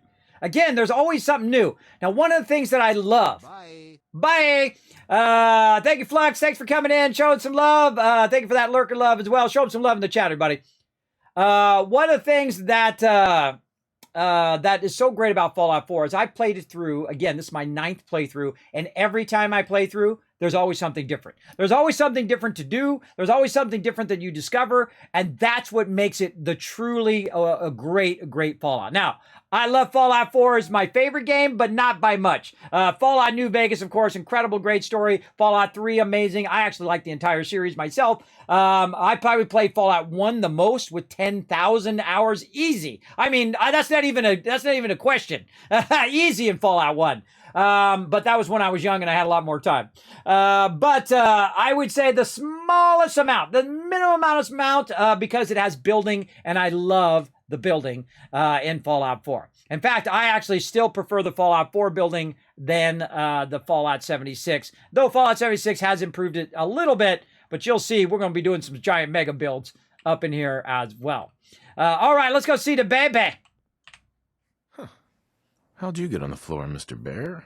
Oh, we forgot to click Mr. Bear earlier. What up, little baby? How are the 2 most important men in my life doing? Spin the mobile a bit. He loves that. All right, I'm on it.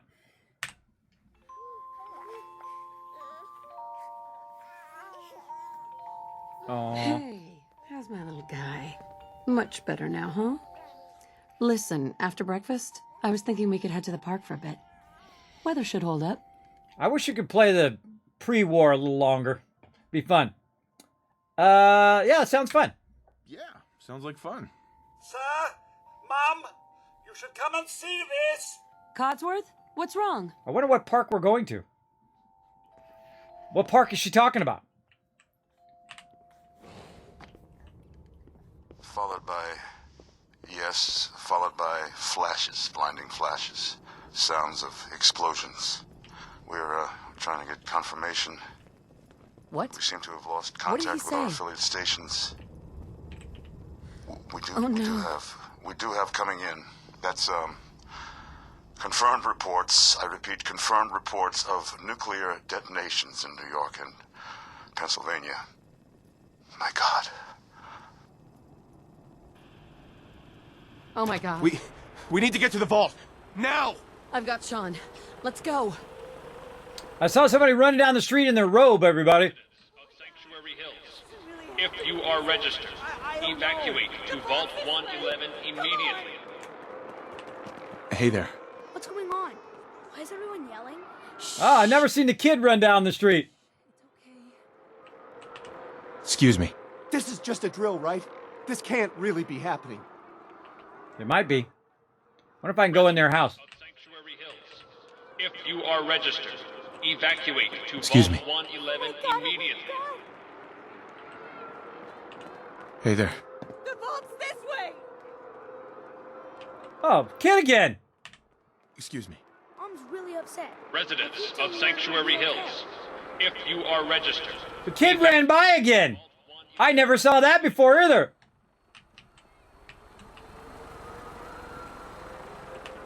Hey. Come on! We have to get to the vault! Hey there. Oh my god! Oh my god! Look how nice this looks, everybody. I wish you could rebuild it to make it look like this. Hey, there goes that kid again. you are registered. Evacuate to Vault 111 immediately. God, it's so beautiful, isn't it? I wish you could get it back to the pre-war state. I wish you could go in and fix up all the houses, rebuild all the cars. I want to steal this van right here. I want this van in real life, everybody. Do you know that Bethesda actually has a van like this? They do. It's not exactly like this, but they do have one that they drove around for Fallout 4. If you are registered, Wait, I forgot to close the door.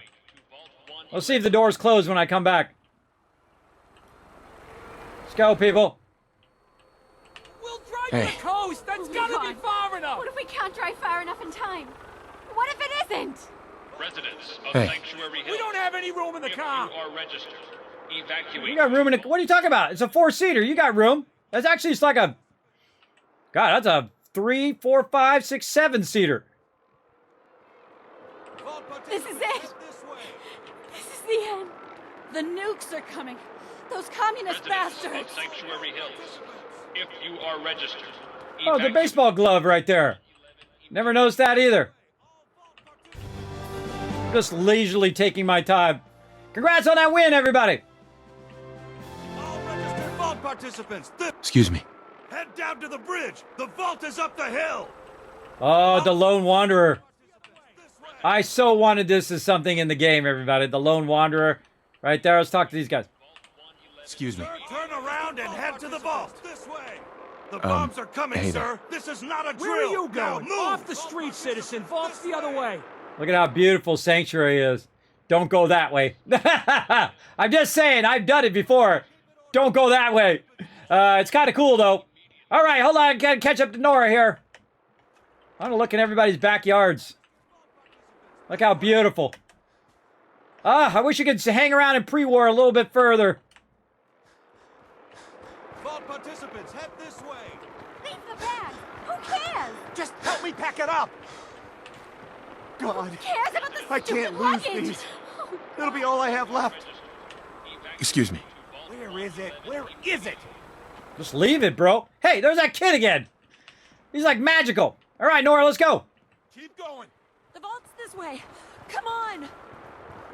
All vault participants, the gate to the vault is that way, sir! Is there any blood leaf down here I can grab? Oh, wait, this is pre-war. Look at this. Beautiful. Beautiful. Just taking the scenic route, everybody.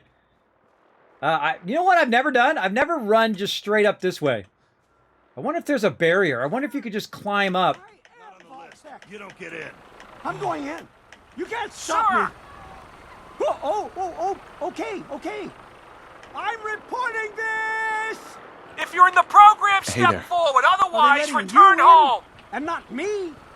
Someone's gonna hear about this. Tell me if you're registered. If you're not, you don't get in. Bye, vault-tec guy. Well, we might see you later. Spoilers. Look at the billboard. Only registered vault participants get inside. Oh, God. Oh, God. You look familiar. Hey. I want to go home. Are you Just registered? get out of here! I'm an American citizen. Hey. Why are they keeping us out? Are they If crazy? you're not registered, you're not getting in. Program. We're not This is the guy running down in his bathrobe. Why? Are you registered? Why? Are you in the vault program? Hey there. They're not You letting can't just anyone else leave in. us Keep out it here. orderly. We will You check have to no see right if to you're on keep the us list. out.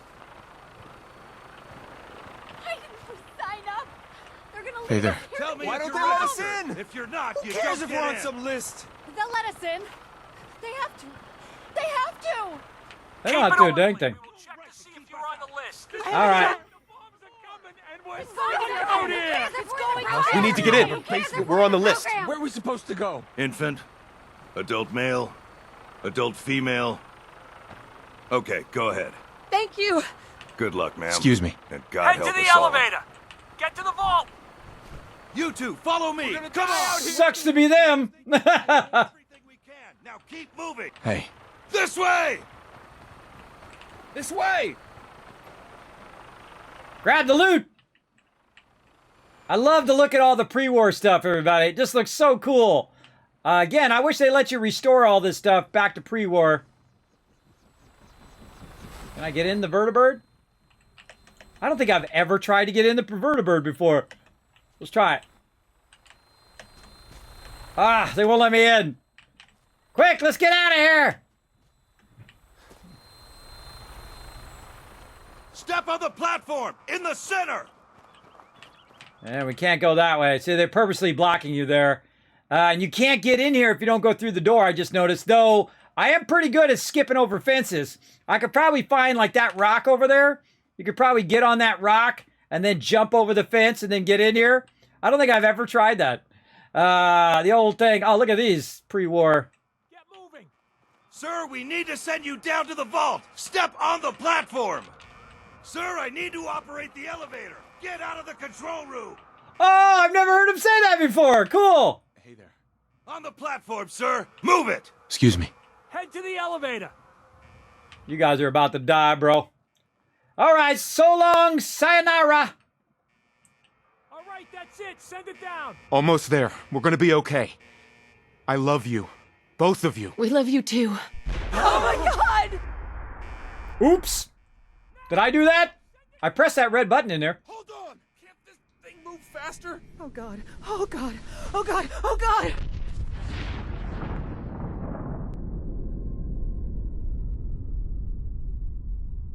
I love how it just jumps you right in it, everybody. It just gets you right in that zone. Now, again, everybody, this is my mega playthrough. I know I killed the Earth by hitting the red button. This is my mega playthrough, my definitive playthrough of Fallout 4 for St. Jude Children's Hospital. We still need to give you guys some caps, right? We need to give you guys some love. I think we do. Yes, 1,000, 2,000, 3,000, 4,000, 5,000, 6,000, 7,000, 8,000 caps right there toward the giveaways. Vault 111. A better future underground. So we just... Yes, up the stairs. I can't believe it. If we left a minute later... No, We'd all be. Don't get caught up thinking about that. You're safe now. Hey. Everyone, just head up these stairs and through goddamn the door nuke. there. Excuse me. Welcome to your new home. Nail. Hey there. Up the stairs. This one's good. What? Please, head up the What's stairs. going on? Got a lot to do to get you oriented. A little high, but Hey there. We just need a minute. those are good. Hun? It's gonna be okay, right? We'll get everyone through this as quickly as possible. Just head up the stairs. Vault-tec is here for you. Take a vault system and head down the hall. Please proceed Mail. in an orderly fashion. Welcome. Hey. Hello there. Once we seal the vault, we'll all be getting to know each other a lot more, I'm sure. Female and infant. Good. One vault seat. Over there. Now just head Take a down seat. the hall. Yeah, Just step looks over to the fine. table. Running Sir? some scans, all very routine. Hey. Move along. Excuse me. Everything's fine. Scans are normal. Cool. Can I walk over here and press the vault board? But I see a lot of things that I've never tried. I never tried to come over there and press that button because I've, just following the storyline. What do we got right here? Exit zone. Nothing to see here. Hey. Keep moving. Useless. Can't go in that door. Sir? Welcome to Vault Each of you 111. take one of these. I'm sure you'll Your feel brand right at new home in vault no suits. time. Excuse me. Now don't worry. Once we get the last few folks settled, we'll close that door and keep all that nasty radiation on the other side. Okay. Don't worry. Hey there. Every suit is We've been brand waiting new and forever. sterilized. Hey. There's some problem with our luggage. They're telling us to wait. Okay. Excuse me. Oh, sorry. You need to get your suit first before I can take You you gonna in. take your suit? Sure. It's down the hallway right thanks. there. What now? Just follow the doctor here. He'll show you where to go. All right, you three. Follow me. Get your suit on, girl. See? This is our new home. Oh, you're gonna love it here. This is one of our most advanced facilities. Not that the others aren't great, mind you. It's gone. Our home. Everything we had. My mother and father down in D.C. Oh, God, honey. What if they didn't make it? I know this is a difficult time, but Vault-Tec will be with you every step of the way. You'll thrive here. Did you have any family outside the city? Oh, God. Oh, God. We'll never see them again. Please, these people need some space. Do they? Excuse me. We didn't even bring any luggage. Oh, my clothes. God, can you believe it? First thing I missed are my damn suits. Oh, yeah. I just need a moment. Please. Move along. How long do you think we'll Nothing be down to see here? here. Oh, we'll be going over all that in orientation. Just a few medical items we have to get through first. Hey there. Keep moving. Busted. Cannot be opened. Hey, where's the... Oh, that's the power room. Is there another entrance here? No, that's just the power room. Why am I walking so slowly? Like I'm walking super slowly. That's because I'm usually holding down the shift key, but it doesn't work yet. All right, let's keep going, girl. Come on. Everything okay? We made it. We did. Come on, girl. It's a good fit, don't you Just think? checking everyone off the list as they come in. Fashionable as well as comfortable. Prepared for the future, right? Hey. A lot of names to process. I'm glad so many people made it. Also, by the way, I keep trying to turn on my Pip-Boy, but I don't got one yet. Such a lovely family you have. I hope you'll see this as your new home. Hey. Just follow your guide. He'll get you all situated. Excuse me. Oh, close call, huh? And to think I thought building the vault in the neighborhood was a bad idea. Yeah. We'll see how it works out. Hey there. Guess we're some of the lucky ones, right? Whew. Go on. Nothing to worry about. Yeah, lucky. Hey. That elevator. So slow. Just step in here Excuse me. and put your vault suit on. Oh my God. Shh. It'll be okay. Daddy's right here. See? Yeah, Honey, I'm right here, little Sean. Could you help me? Who's my little guy? I'm not going far. I'll just be over there. There he is. See? Daddy's not going far. All set? Just step inside and put on your vault suit. You all right? Go ahead. I just want to give Sean a moment. Sounds good. Talk to everybody else. Hey. Just follow your guide. He'll step you through the process. Hey there. Vault-Tec is here for you. Just follow your guide. Mr. Russell, what's up? Hey there. We're safe. All this other side dialogue, most people don't even do, everybody. Not every playthrough do I go and talk to every NPC, but we going all in on this playthrough. Let's go. Excuse me. Just step into the chamber. All right, we got to do some, some decontamination, everybody. I love you, Nora. I will love you for all time. I think he's better. You go ahead. All right, here we go. Decontamination pod. Hey there, Big JP, what up? The pod will decontaminate and depressurize you before we head deeper in the vault. Just relax. Such a liar. Time for a whole new life. Resident secure. Occupant vitals normal. Procedure complete. In 5, 4, 3, I'm going to be like this for 200 years. Yo, Tony Hawk, what's up? How's that? You're not the first person to say that. In fact, if you guys you want to watch something funny and just make you laugh, I made this video years ago. Feel free to follow that link right over there. Thanks for hanging out in the stream. Hit the follow button. Cryogenic stasis suspended.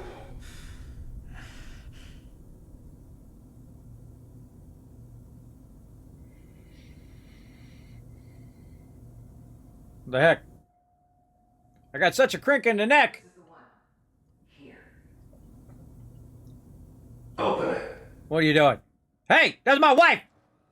Stop doing that! Is it over? Are we okay? Almost.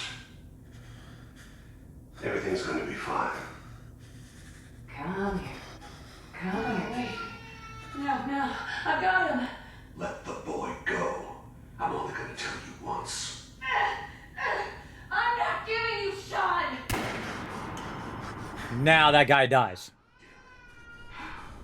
Get the kid out of here and let's go. At least we still have the backup.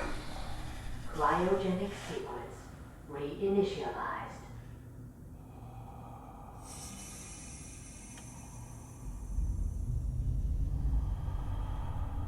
Such a great beginning, everybody. Such a great beginning.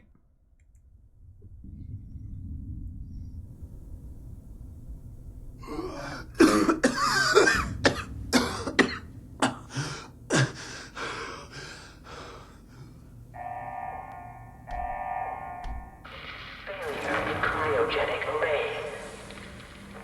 All residents must vacate immediately.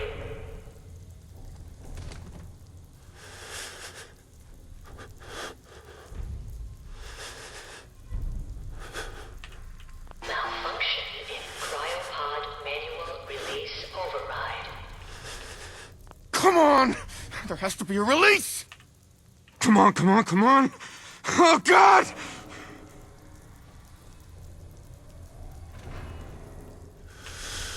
I'll find who did this, and I'll get Sean back. I promise.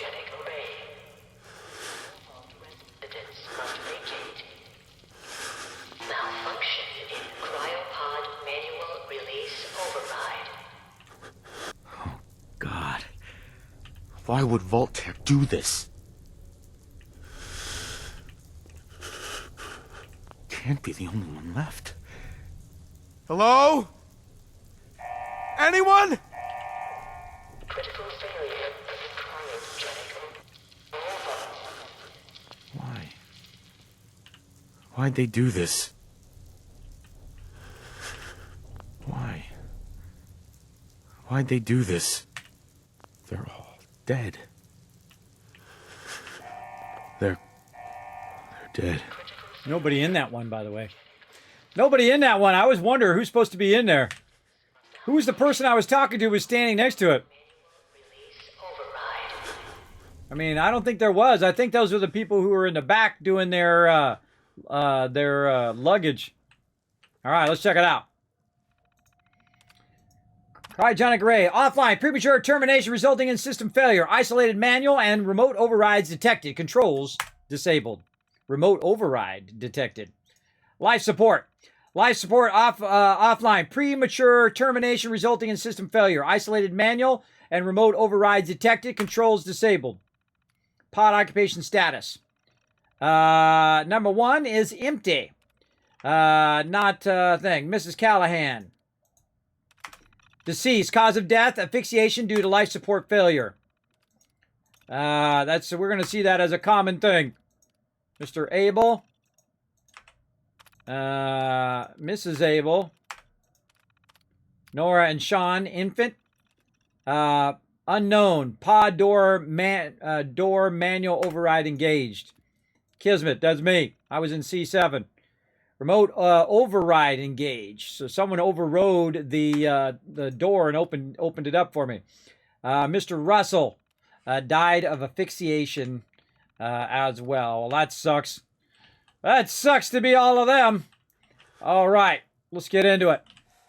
Ooh, Still looking good, though. Still have that baby face.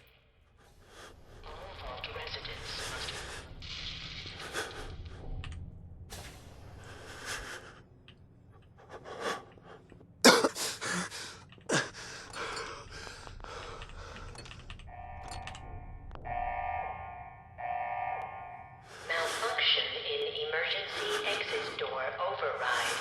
Please contact your vault-tec maintenance representative for service.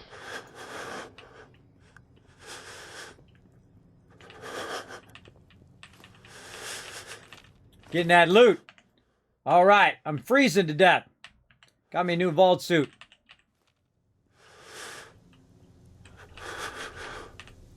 Why? Why'd they do this? Oh, God. Why? Why'd they do this? I'm guessing he's thinking why they did this. That's just a guess, though. Dead. They're dead. Why? Why'd they do this?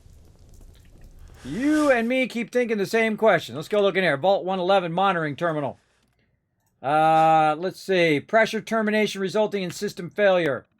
Life support. Offline. Controls disabled. Pod audience. Dr. Mr. DiPietro. Died of asphyxiation. Cindy. Died of asphyxiation. Whitfield. Same thing. Mrs. Cofran. They all got asphyxiated because they didn't have enough air. The air ran out. And again, premature termination of life support. That sucks, man. That's a terrible way to die, man. Lack of oxygen. Kind of know what that's like because I've been having trouble with my throat for a long time. And I had to have my throat stretched, everybody. I was basically asphyxiating over a slow period of time. But better now. Oh, God, this is... Man, every single time I play this game, it is awesome every time. Every time. What the heck is that thing? What was that? You see that thing moving? Aha! Loot! Let's see, what do we got? Coffee cup, battered clipboard, cigarettes, coffee cup, cigar box. Stem pack. We'll take that. Now, I'm a super looter, everybody. I loot everything. And you'll see why later on when I do my giant mega builds. For sure. All right, let's check the terminal. Let's see what's up. Security instructions. Confidential. Vault 111 is designed to test the long-term effects of suspended animation on unaware human subjects.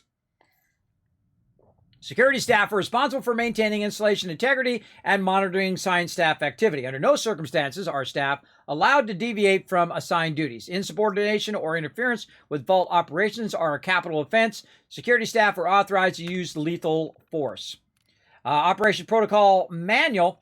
Residents admittance. Upon activation notice from vault-tec, all personnel are required to report to the entry area and assist with admittance of vault residents. Security personnel will maintain order and ensure that no personnel or residents attempt to evacuate the vault. Research staff will be responsible for resident intake and escort each to the designated cryogenic pod. Residents not accounted for in the manifest should be asked to step aside and detained forcibly by security if necessary. Once all residents have been sealed in their preservation chambers, dispose of any detainees. Oh, dispose of any detainees. I forgot about that. They actually killed all the people they didn't put in the actual vault or in the cryopods. Vault entry must remain sealed under any circumstances. There we go. Great video, Kismet. Yes. Wounded that, what did that didn't break. Didn't happen if they didn't break in. Yeah, I wonder what would have happened if they didn't take Sean. You would have lived, you would have been in there for, I don't know, 1,000 years, until someone accidentally got you out, or you died. That would be it. Let's see, staff duties. I think we just did that. Staff duties, right? No, I think we were doing resident admittance. Yeah, any circumstances. Yes. Okay, now we're on staff duties. Staff duties, science staff. Members of the research team will must daily monitor the vital signs of cryogenically preserved residents. Cardio and cognitive activity in particular must be recorded hourly. Life-saving intervention is only permitted if greater than 80% of the resident population has perished while in cryogenic suspension and must not interrupt suspension. Independent research is encouraged and left to overseer discretion. Security personnel. Security patrols are to be carried out. By the way, if you hit return, it just fills it in, so you have to wait for it to fill the whole thing. Security patrols are carried out on a constant 8-hour rotation. Security priorities include monitoring for signs of intrusion, checking for atmosphere leaks, settling disputes among personnel, enforcement of regulations set forth by the overseer, enforcement of regulations set forth by vault-tec. Facility and maintenance. Due to the nature of Vault 111, personnel will be expected to perform duties outside of the normal qualifications, such as janitorial duties and food preparation. The exact distribution of these roles is left to the overseer's discretion. Okay, what else we got? All clear and evacuation. All clear message. Following a nuclear event, vault-tec will monitor hazards such as radiation levels, enemy invasions, subsequent attacks, and other factors. Once conditions are deemed safe, this terminal will receive an all-clear notice. Upon receiving the all-clear notice, vault-tec personnel will be evacuated at the overseer's discretion. Disregard any notices from organizations or individuals not associated with vault-tec, including government and military. Residents are not to be disrupted or evacuated. Vault-tec will attend to their needs remotely once Vault 111 staff has been evacuated. Mandatory shelter period. Vault 111 is classified as a short-term assignment. Non-resident personnel are expected to carry out research duties and basic maintenance of the vault while waiting for an all-clear signal to evacuate. In the absence of an all-clear message from vault-tec, the overseer may elect to evacuate staff after a mandatory shelter period of 180 days of confinement. Under no circumstances may Vault 111 staff evacuate during the shelter period unless receiving the all-clear message from vault-tec. So there we go. And security logs. Let's do it. Let's see. October 23rd is the first one. God, it finally happened. The world is over. Barely got all the residents inside. Not everyone made it. Now it's just us and the icebergs. I don't get it. AK's trying to explain to me that keeping them frozen is a big experiment for a better future or something. I don't know. It just doesn't seem right that we're smiling at them all the time before putting them on ice. Shouldn't we have told them something? Well, it says in the experiment that they should be unaware that they're going to be frozen. So that's why they didn't tell you. Yes. Is this going to be a full playthrough that gets posted to YouTube? It absolutely is. Let's see. Christmas Underground got together with the rest of the security boys and support staff and had a little party. Best gift that we got handed out was a fancy lad snack cake that wasn't too stale. None of the scientists came. Overseer wasn't there either. I just don't get them. They're hiding from us. Another company secret only for the higher-ups. Whatever. Just a few more months until the all-clear is supposed to come through. Then we can start rebuilding. March 4th, 1978. Only a few weeks left in a mandatory shelter period. Everyone's getting stir-crazy. Some people are even saying the all-clear signal is never coming. We can't stay here much longer, that's for sure. It's just not... It's not just the fact that I've been staring at the same break room and bunk bed for over 6 months. It's the fact that we only have enough food left for another few months, tops. The overseer keeps telling me to be patient, focus on work. He's definitely keeping us out of the loop. Something's bad is going on. I just know it. Good instincts, bro. Good instincts. April 23rd, 2078, I mean. The main door accessing the vault exit is malfunctioning. Now, the only way out is through the overseer's evacuation tunnel. How convenient for him. He has one of the scientist teams watching the door in his office at all times from a little makeshift checkpoint. Got invited to a meeting tonight. Support staffers and security only. Sounds like I'm not the only one with an axe to grind. Oh, wait, the last entry. Oh, I missed one. Last entry. No all clear from vault-tec is coming. We need to leave. We're all but about out of food. I almost murdered Stanley for dropping a dang salt cracker on the floor. A handful of us confronted the overseer about opening the vault. I never knew a man that small could shout that loud. Now he's locked himself in his office along with the rest of the science staff. we're supposed to hand over any food, weapons, and medicine we have by tonight, or there's going to be consequences. I've talked to everyone. It's time. One way or another, we're getting out of this vault. Oh, mutiny. Mutiny against the Overseer. Not a good idea. Not a good idea. All right. So we checked that out. So we got to go through this door. All right, let's do it. Get our weapon out.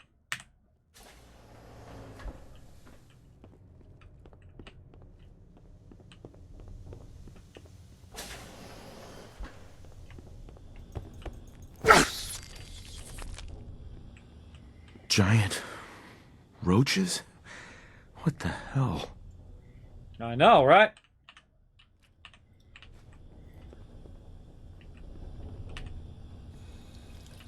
Tasty goodness. Purified water. Now, this is one of the problems with Fallout 4, everybody, is that sometimes you're trying to grab loot and you do that. So let's just get that out of the way right now. Right there. All right. Now, we're not going to be new in Nuka World, by the way, Big JP or Far Harbor, but we are going to do a full playthrough. Again, I'll be streaming every single day for 24 days in a row. And we're going to be playing some Fallout 4 all day tomorrow. And then also on Saturday and Sunday and Monday, you get the idea. And then on Tuesday, we're going to be doing Fallout 76. On Saturday night, though, we're going to be doing some Raft as well. So keep that in mind. Now, again, I always look for every bit of loot. You never know, this loot could help you out in the wasteland. I'm going to grab everything. I'm going to grab it all. We'll go ahead and look at this terminal here in a second. Let's get all the loot first. See if we got everything. Yeah, look, that's broken, and it's not even post-war. Why is all the stuff in the kitchen broken? Why would that be broken? That's a good question. I'm going to be missing that running water later on. Very few playthroughs. It just dawned on me that I've actually come back to the vault. We're going to have to do that in this playthrough. I have to come back to the vault later. And actually, there's something to get in the vault, but also to come back and maybe get some purified water from that sink. All right, so I think we got all of that. Now, one of my favorite things is on this terminal right here. Let's go. Overseer memo. Let's look at that first. Remember, use of the recreation terminal is a privilege. If work performance declines, this privilege will be revoked. Enjoy responsibly. Top 10. Rick is number 1. He's higher than Tim. Play tape.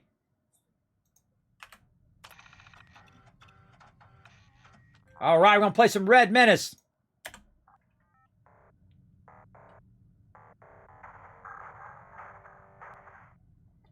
How high can you get? Ready.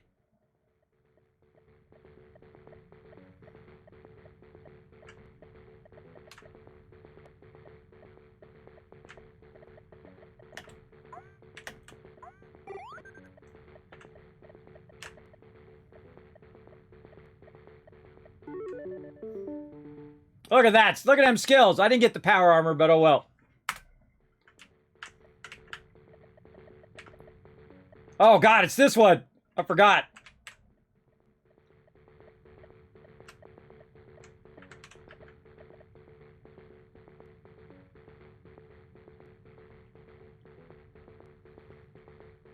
What the heck? No gaps.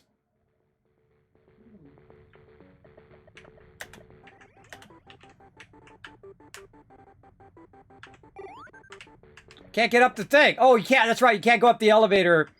You can't go up the ladder if you have power armor on. I forgot. Ah. Okay. Can't jump there. All right. Let's do this.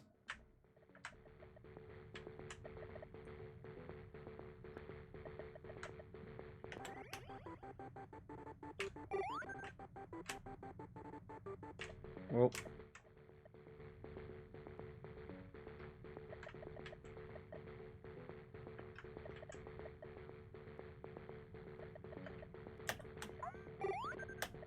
Ah!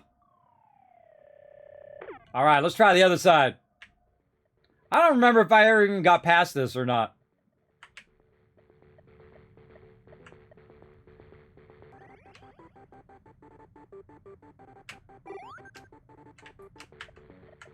Go on this side.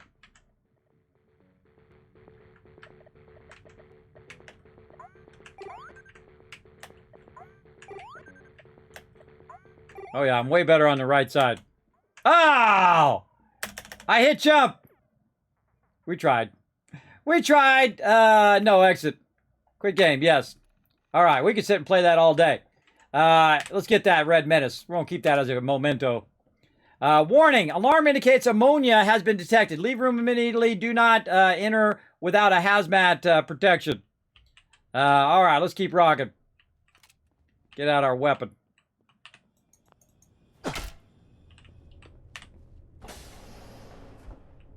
And again, thanks everybody for coming in. Yeah, you look at that. You got some super loot.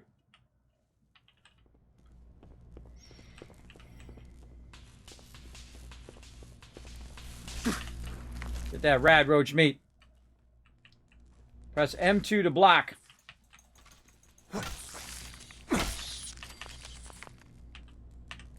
What happened here? Where is everyone? That's a good question.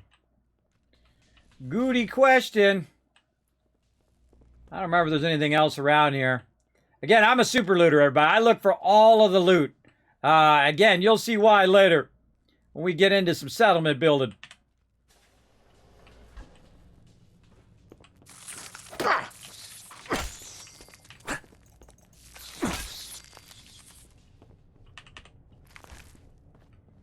Now, if you do get damaged right there, by the way, if you do drink the water, it heals you.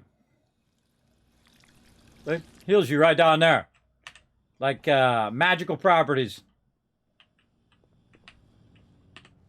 Is this all that's left? As a scientist. Ooh, mama, stim packs.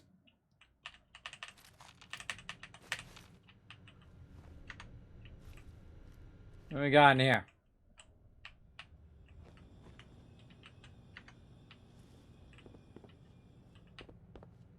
Oh, you know, like, I'd say only like one of my playthroughs I've actually come back and taken that out of there. There's a way to cheat to get that out of there. I never cheat, everybody. I don't like cheating. I feel like, you know, bypassing the game mechanics is not a good idea, except for occasionally when you're doing building. Sometimes I feel like the game mechanics in here, at least the building mechanics, are a little bit too constraining. We'll get into all of that when we start doing settlements. Now, again, we're just taking our time, everybody. We're going to do a full playthrough. We're going all in of some Fallout 4. So settle in. Get ready. We're going to get it going on here. We're just about to leave the vault. Oh, we're definitely going to need them bobby pins. Let's get those. Let's get it going. All right. We did that. We checked in here, right? We did all of this. You can always tell where I've been because there's no loot left. And I always double check to make sure I've gotten all the loot that I can get. By the way, one of the cool things here in Fallout 4 is the fact that you can pick up stuff. If you hold down R as well, you hold down E to pick stuff up. If you hold down R, you can actually throw it. Like you can shoot hoops, which is one of the things they don't have in Fallout 76, which is a huge bummer, because that would be fun. You could like shoot hoops with your crew, right? That would be fun. All right, let's see what's going on with the Overseer here. Vault 111 Overseer instructions. Vault 111 is designed to test the long-term effect, but under no circumstances, right here, basically this thing. Under no circumstances is suspend to be disrupted. This includes administration of life-saving measures. Your staff also considered expendable. Insubordination or attempts to evacuate prematurely are capital violation. Unused cryogenic pods are preferred method for cadaver disposal. If you notice that that's different than the other instructions, this top part here is the same. But the bottom part here is just for the Overseer. The cryolator. I've long dreamed of making a cryogenic freezing available in portable, on-demand form. The cryolator is my latest attempt. Thankfully, we're in no short supply of chemicals and components. I need to tinker with the prototype. It's a nice way to occupy the time as we wait for the all-clear signal. Actually, I forget what it takes to open that. Master level unlock. Coming back later for you. Yeah, come back later for that. Operations Protocol Manual. Residence of maintenance. Let's see if anything's different.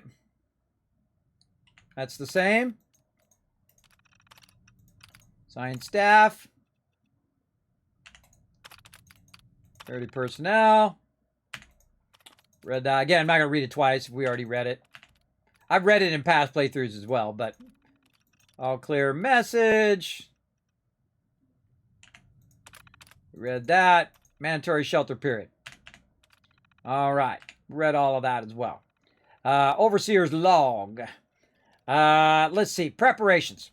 The final staff orientation is complete. All but a few of the residents down in Sanctuary Hills have been enrolled, and several from Concord as well. Vault-tec supervisors came up in this week to do a technical review with me. This vault is ready to open. I can only imagine what wonders our residents will get to witness. The notion of leaping forward in time, I almost wish I could join them and see the promise of our future realized.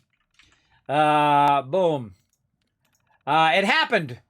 We were lucky that most of the staff was nearby when the early warning came through. We had less notice than expected, but only Norhagen was missing when sealed in the entrance. So we know Norhagen was not in the in Vault 111, and that's who that empty pod was for. Yeah, so you can learn lots of things if you read. If you read all the lore of this, everybody, a lot of cool stuff. Resident admittance went smoothly. Everyone made it. Even the family that waited till the last minute. I was worried there would be more suspicion. That was us, by the way. That was me and my kid and my wife.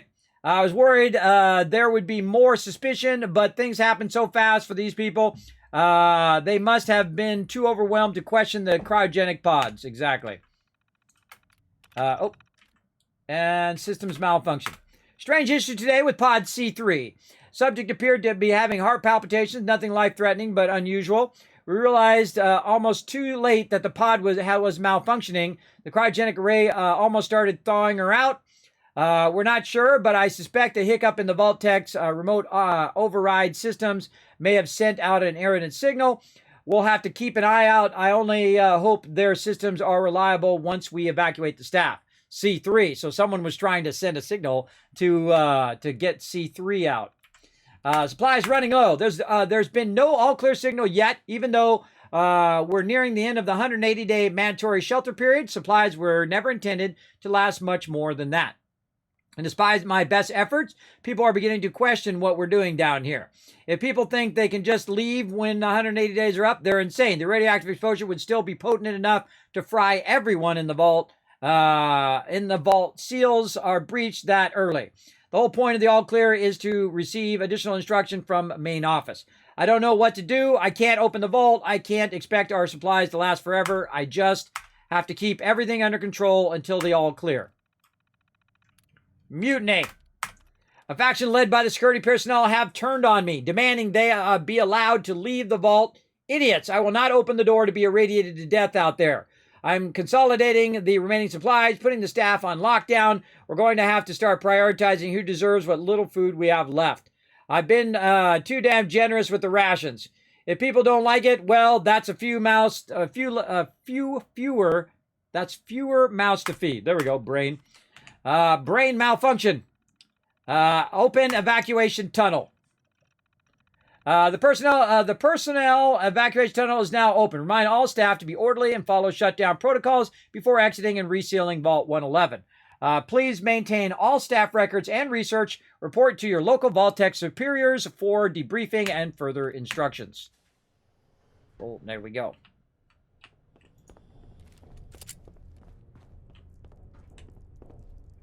Hold thing to aim.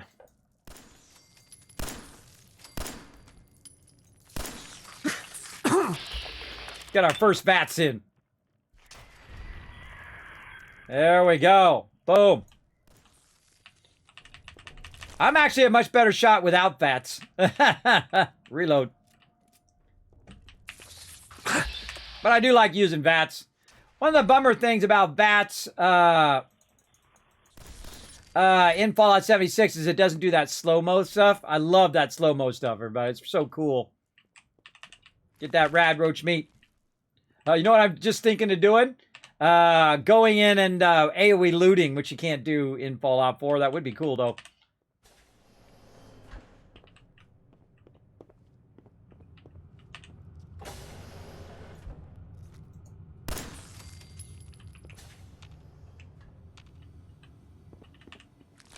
chewing on that guy. Is anyone alive? Did anyone get out? Oh, God.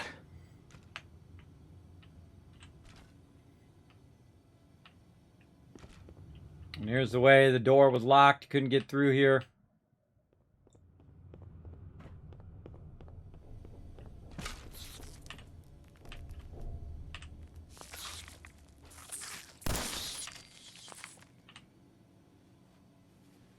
Dude lost his arm.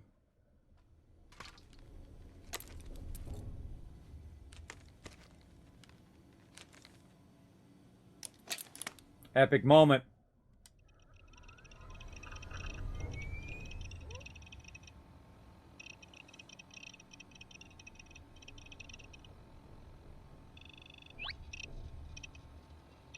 Sabotage.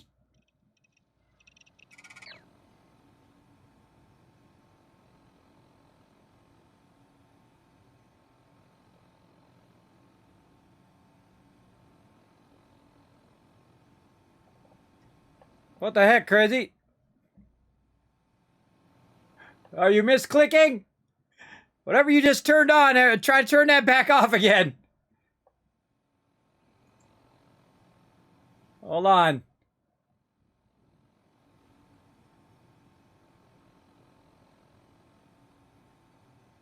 Let me see what's turned on now.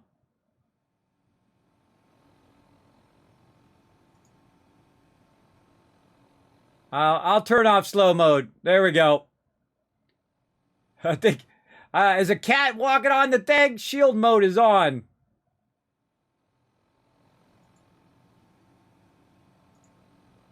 It's off now. Slow mode is off.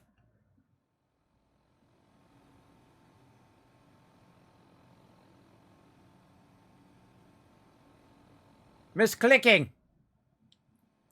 Misclicking, clicking. Were you trying to click at someone else's chat?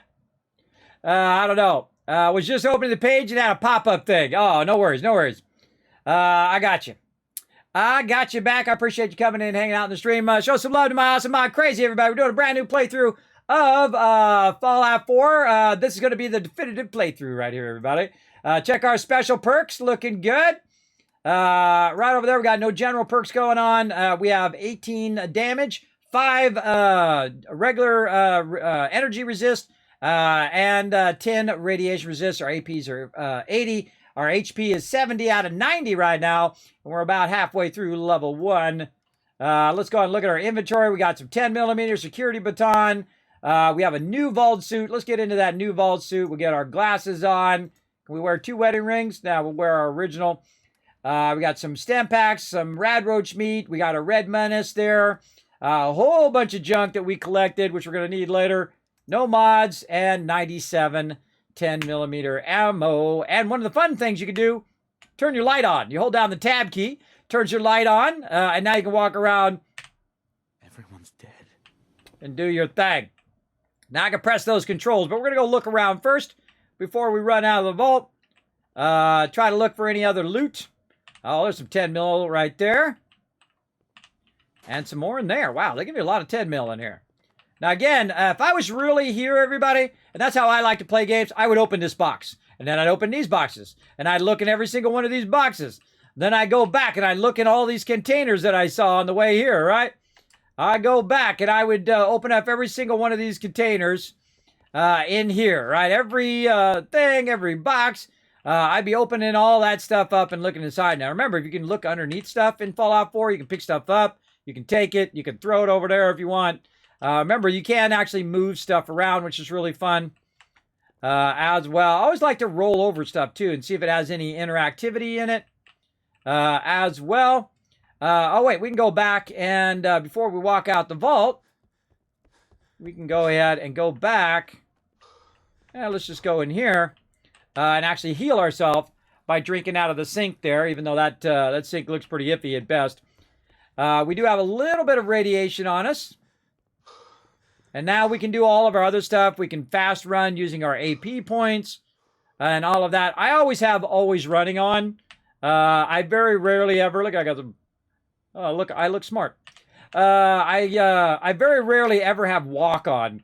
I don't walk for no reason. Oh, right here, look, vault jumpsuit. All right, I typically like to run around in my vault suit. That's just me.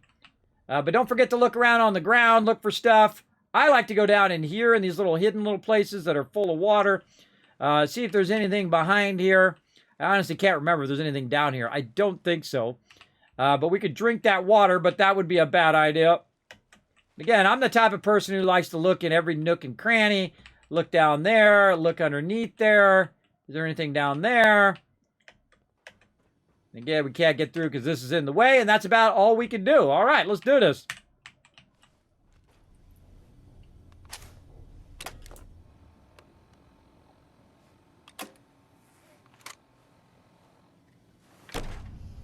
Vault door cycling sequence initiated. I love it every time.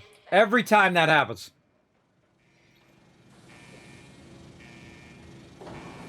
I love watching that. Hey, Crazy Ozzy, thanks for coming in, showing some love. Now, we got tons of giveaways to do, everybody. I got to get to the giveaways here, too. I'm just trying to get out of the vault first. We're going to get to Sanctuary, and then I'm just going to do a ton of giveaways in a row, so get ready.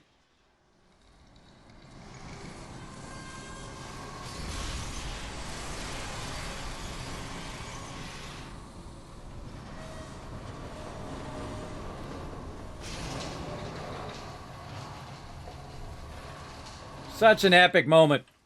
Rules for your safety. No food or drink. Operational silence. Restrict movement. Overseer permission required. Forward of restricted line. Well, doesn't require me now because I'm getting out of here. Into the light.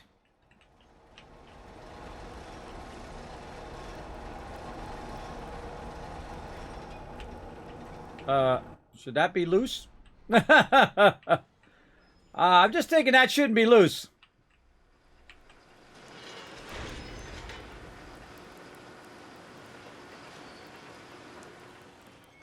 For your safety, kindly do not put your hands in between gates. Kindly do not try to step in and step out until elevator has kindly stopped. Do not load with something I can't read. Consumables, I think it is, or animals. All luggage must be something packed condition. Underpacked conditions? I don't know. And I can't read the rest. Do you want to change anything? Finished. Exit the vault. If the elevator is stuck between levels, do not panic, is what it says. Return to the surface, and thank you for choosing vault-tec. Want to prevent an enemy from fleeing? Cripple the legs. That's what I'm going to do to some of them.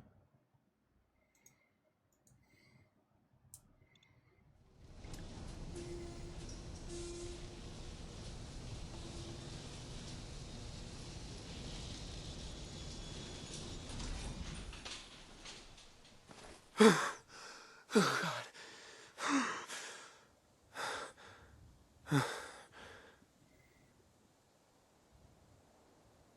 Not quite the place I left it.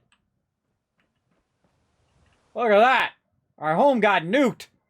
Everything is destroyed. Okay, let's go into super loot mode. By the way, if you guys didn't know, you can actually pick stuff up and carry it with you. Did you know I could carry that back to my base? In fact, I could have really fun with it. I could walk over here to the edge. Again, this is a great Kismet tip right here because the fences are broken. You can just throw that stuff down there and use that for resources. So you'll see me do that quite often. So in this particular playthrough, I don't do this every playthrough, but we're going all in on this playthrough. So what we're going to do is actually carry ourselves some resources and throw it down the hill and then grab it later when we need it. So I'm going to run over here again, just throw that over there so I don't have to carry it all the way down. Now, how am I doing that? Well, what I do is I hold down E in Fallout 4 and it allows you to pick up random objects. Now, you can't pick up every object, but some objects you can. Some objects are too heavy, like cars and things like that. You can't carry those back. But things like this, you can. And so, boom, we're just going to throw that down the hill so we don't have to walk it down the hill one at a time. Now, again, there is actually a bunch of resources just sitting on the ground up here by the entrance as well. Now, again, we can pick that up. I think it comes out of the ground. I don't know. Try to get it out. There we go. Got it going. Do you want to change anything? Not something to ask Kismet after 2 hours of character creation. I know, right? I know. Then we'll be in there for another 2 hours. Again, I'm just going to throw that down the hill. Hopefully I can find those later over here. Now, again, I'm the type of person to super loots. So we're going to go in here, turn on our Pip-Boy. Grab all this loot. Some Nuka-Cola right there at the very beginning. We got folders. We got wrenches. All I see, everybody, is I don't see a wrench. I see steel. I see this. I see that. Now, look at this, everybody. We've got a bird way up here on the top here. Look at these crows. Now, there's actually something I'm going to show you way in the late game about those crows right there. I think you guys are going to dig it.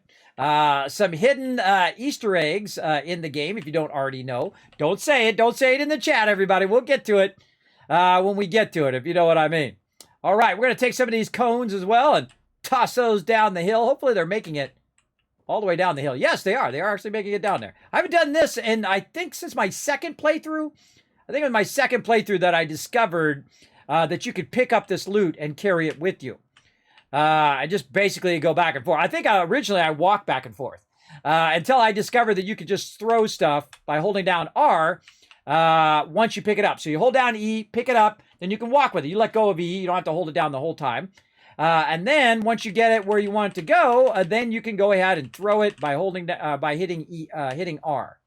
So again, we're going to get every bit of loot that we can find. Even though it's not part of our first settlement, it will have an effect on our overall loot. So boom, right off the side we go over there. Now again, I am playing in the normal mode. Watch the birds up there, everybody. That's foreshadowing right there. That's foreshadowing. We'll check those wood crates. We'll check this. Nothing in this guy. We got cars that are turned over here. The vault-tec van. And again, now that's unding. We'll come back. Whoa, look out, bird. Bird up in my business. We can go that way. We're going to check all that out later. We're just going to try to stay here for right now. And then we're going to go check out down the hill here. Again, look at this. Pick this up. Run this up the hill. Now, the great thing is when you get up real high, of course, you have further distance because it's going to be going down off the cliff, right? Which is why I found that this spot right here is a good spot to just toss stuff off the hill, and then it has a tendency to roll down there for us to grab later on. Probably some of it might get stuck on the side of the hill. But again, we want every bit of resource. Now, this is the ultimate definitive playthrough that I am doing of Fallout 4. We're going to be playing all the way through in the vanilla version. I have no mods, which I rarely ever play with mods, but I play it enough to the point where I get to a point where I'm like, okay, now we'll try mods, right? That's what I did on my 6th playthrough. This is my 9th playthrough of Fallout 4. And this one we're really going to go to town on. I mean, this is going to be the one. If you watch one playthrough, this would be the one to watch. That is for sure. Now, we're also here 24 days in a row for a purpose, everybody, and that is to help save lives. We're here to raise funds through the Global Super Stream event. Over 400 Fallout streamers, including myself, are part of Fallout for Hope. Now, we're raising funds for St. Jude's Children's Research Hospital, an amazing, amazing charity. Get down there, bro. There it goes. An amazing charity, and you can be part of it. You want to get your name in my game? You want to be on the Tower of Hope? You want to name a settlement? You want to be the founder of a settlement? Or you can even choose which faction I'm going to choose at the end. There's only one of them.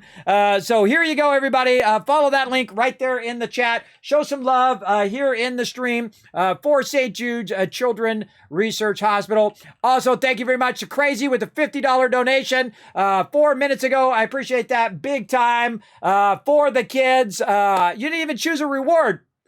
Why did it show me your reward over here? Or maybe it's just off the screen. That's weird. It doesn't, for some reason, it doesn't show me the reward you chose. Hold on. Let me refresh. There we go. There we go. So Crazy chose art supplies for the kids. I'm an artist, so that's awesome. Let's show some love in the chat for Crazy, everybody, for that donation. Again, sorry I was so focused on what I was doing there, but you know how it goes. Anybody, Crazy's been with me forever, everybody. He's my longest mod here in the channel. I want you guys to show him lots of love. That's a $50 donation to St. Jude's Children's Research Hospital. Where are we at right now? Where are we looking at? Oh, God, I got so many giveaways to do. Oh, my gosh, we're at $1,265 towards St. Jude's on the first day. I got so many giveaways to do. Oh, my God. Oh, my God. I'm now, look at you guys are making me nervous. Now, I'm a super looter. I loot everything. You're going to see why, everybody. This is going to give me a huge advantage at the beginning of the game because I'm going to be able to build up my settlements and start making a passive income. I'm going to show you how I literally make trillions with a T. Trillions of caps in every Fallout that I play because I always figure out the mechanics that make you the most money. I don't cheat. I don't glitch. I don't do any of that stuff. I play the game mechanics as done in game.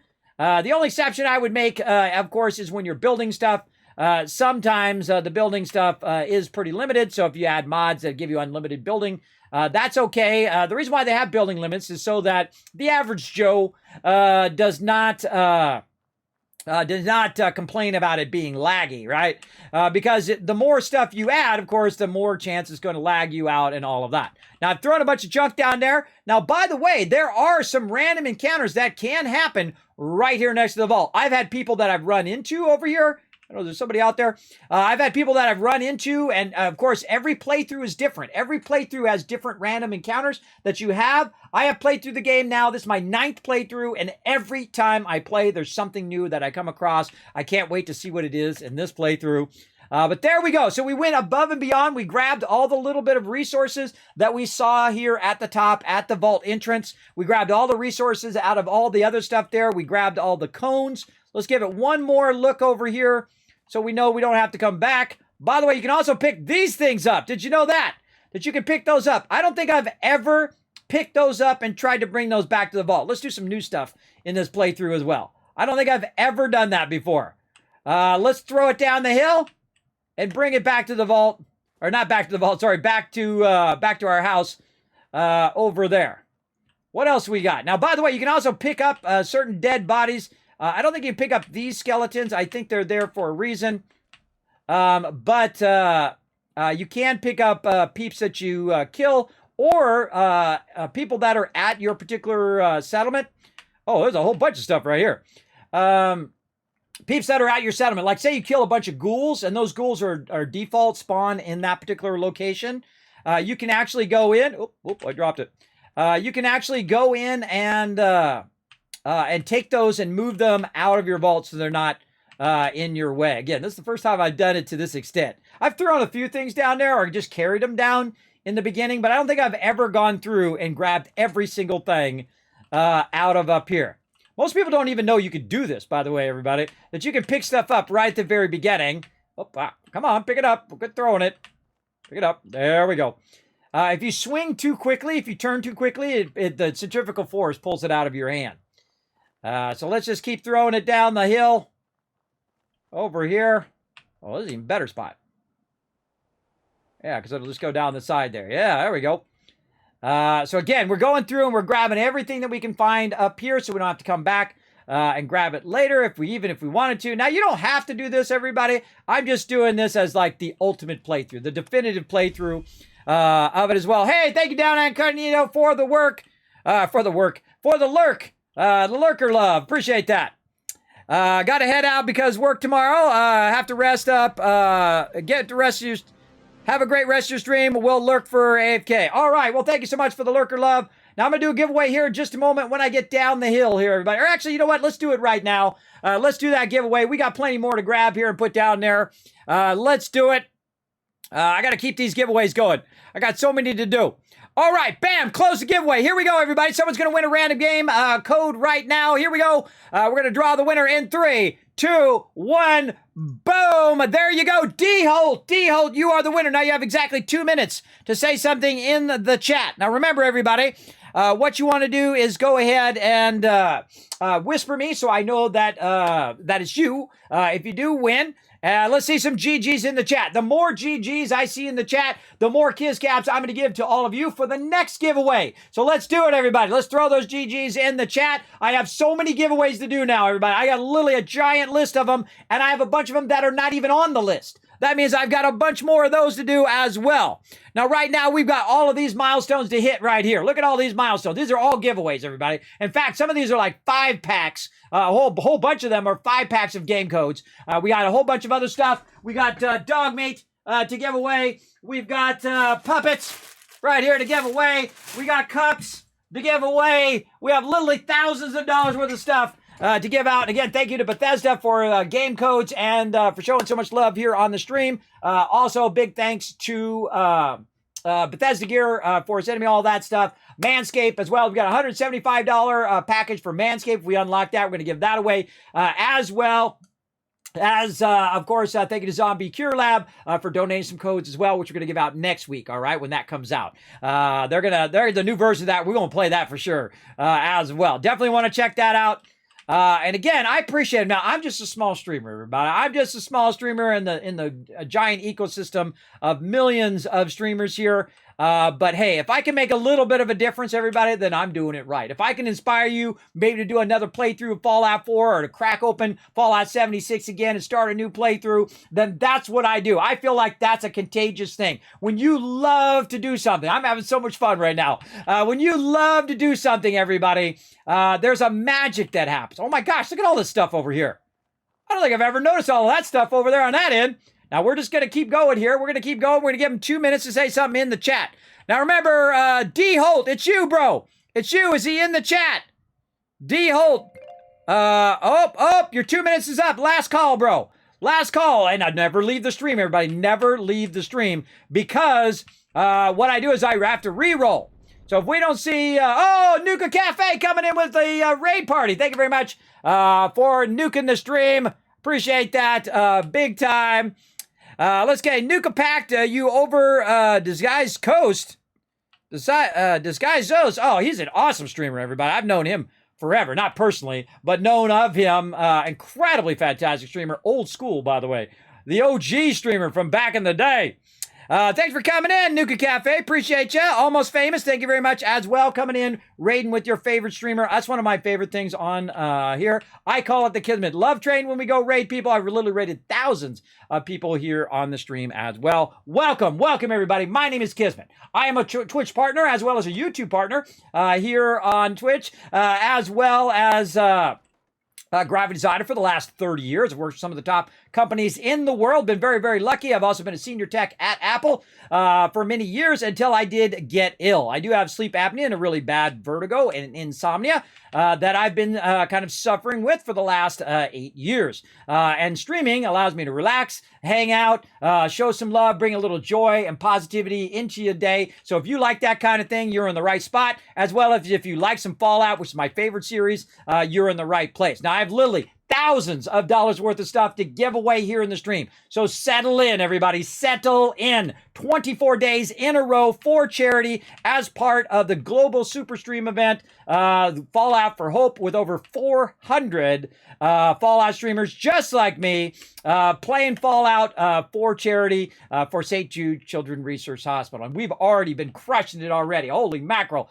So much love already on the very first day. On the very first day of the stream, we're already crushing it. Amazing. See, in the past, people would say to me, Kismet, it's impossible. You never get $200. You never get $500. Never get $1,000 toward charity. Well, guess what? We've already done it. We've already done it on day 1. Imagine what this is going to be like on day 24, all right? It's going to be amazing. Thank you, Dr. J, for gifting that sub to Hair Luna. Guess what, Hair Luna? You just got a brand new sub there. Maven, thank you very much for the follow as well. Thank you to Drive Club for the follow as well. Now, I am a bit older, everybody. I'm 52 years old. I know. I love the fact that I am, out of all the people who stream on Twitch, you got like 9 million people who stream on Twitch. You've got about 40,000 who are partners. And out of those 50,000 partners, I can tell you there's only a few of us that are over 50. There's very few. Now, people thought I was nuts, everybody, and they still think I'm nuts, which is part of my charm. When I decided that, you know what, this is what I want to do. I want to try this streaming thing. and go do it. And of course, I had a long-term goal, 5 to 10 years it might take me to become a partner streamer. Well, guess what? I did it in 2. So that's awesome. Thanks to the outpouring of love of all of you. And of course, all my awesome sponsors and people who back up the stream every single day, like Stream Elements, of course, Nitrado, of course, Bethesda, and of course, a gigantic host of other people who've come into my stream. As a Kismet, we love what you're doing, man. We love what you're doing. We know you're not the biggest streamer. You know, you're not, Shroud. You're not Ninja. You're not Co-Carnage. You're just a small little streamer. But you know what? We're going to back you up anyway. In fact, we're going to give you some discount codes on some of our best stuff. I'm talking about Lucid headphones, everybody. Right here. Check it out. Lucid Sound is one of my sponsors. And they're also sponsoring you. You know why? Because you can use my discount code right down there. Save yourself some money. Get yourself some epic headphones. These are literally the best headphones I've ever owned. Absolutely. Absolutely. So I appreciate them. I mean, they're a big company, everybody. They're massive. I appreciate people like Elgato, like Bearskin hoodies, the best hoodies you'll ever wear. My wife stole one of mine. It was so good.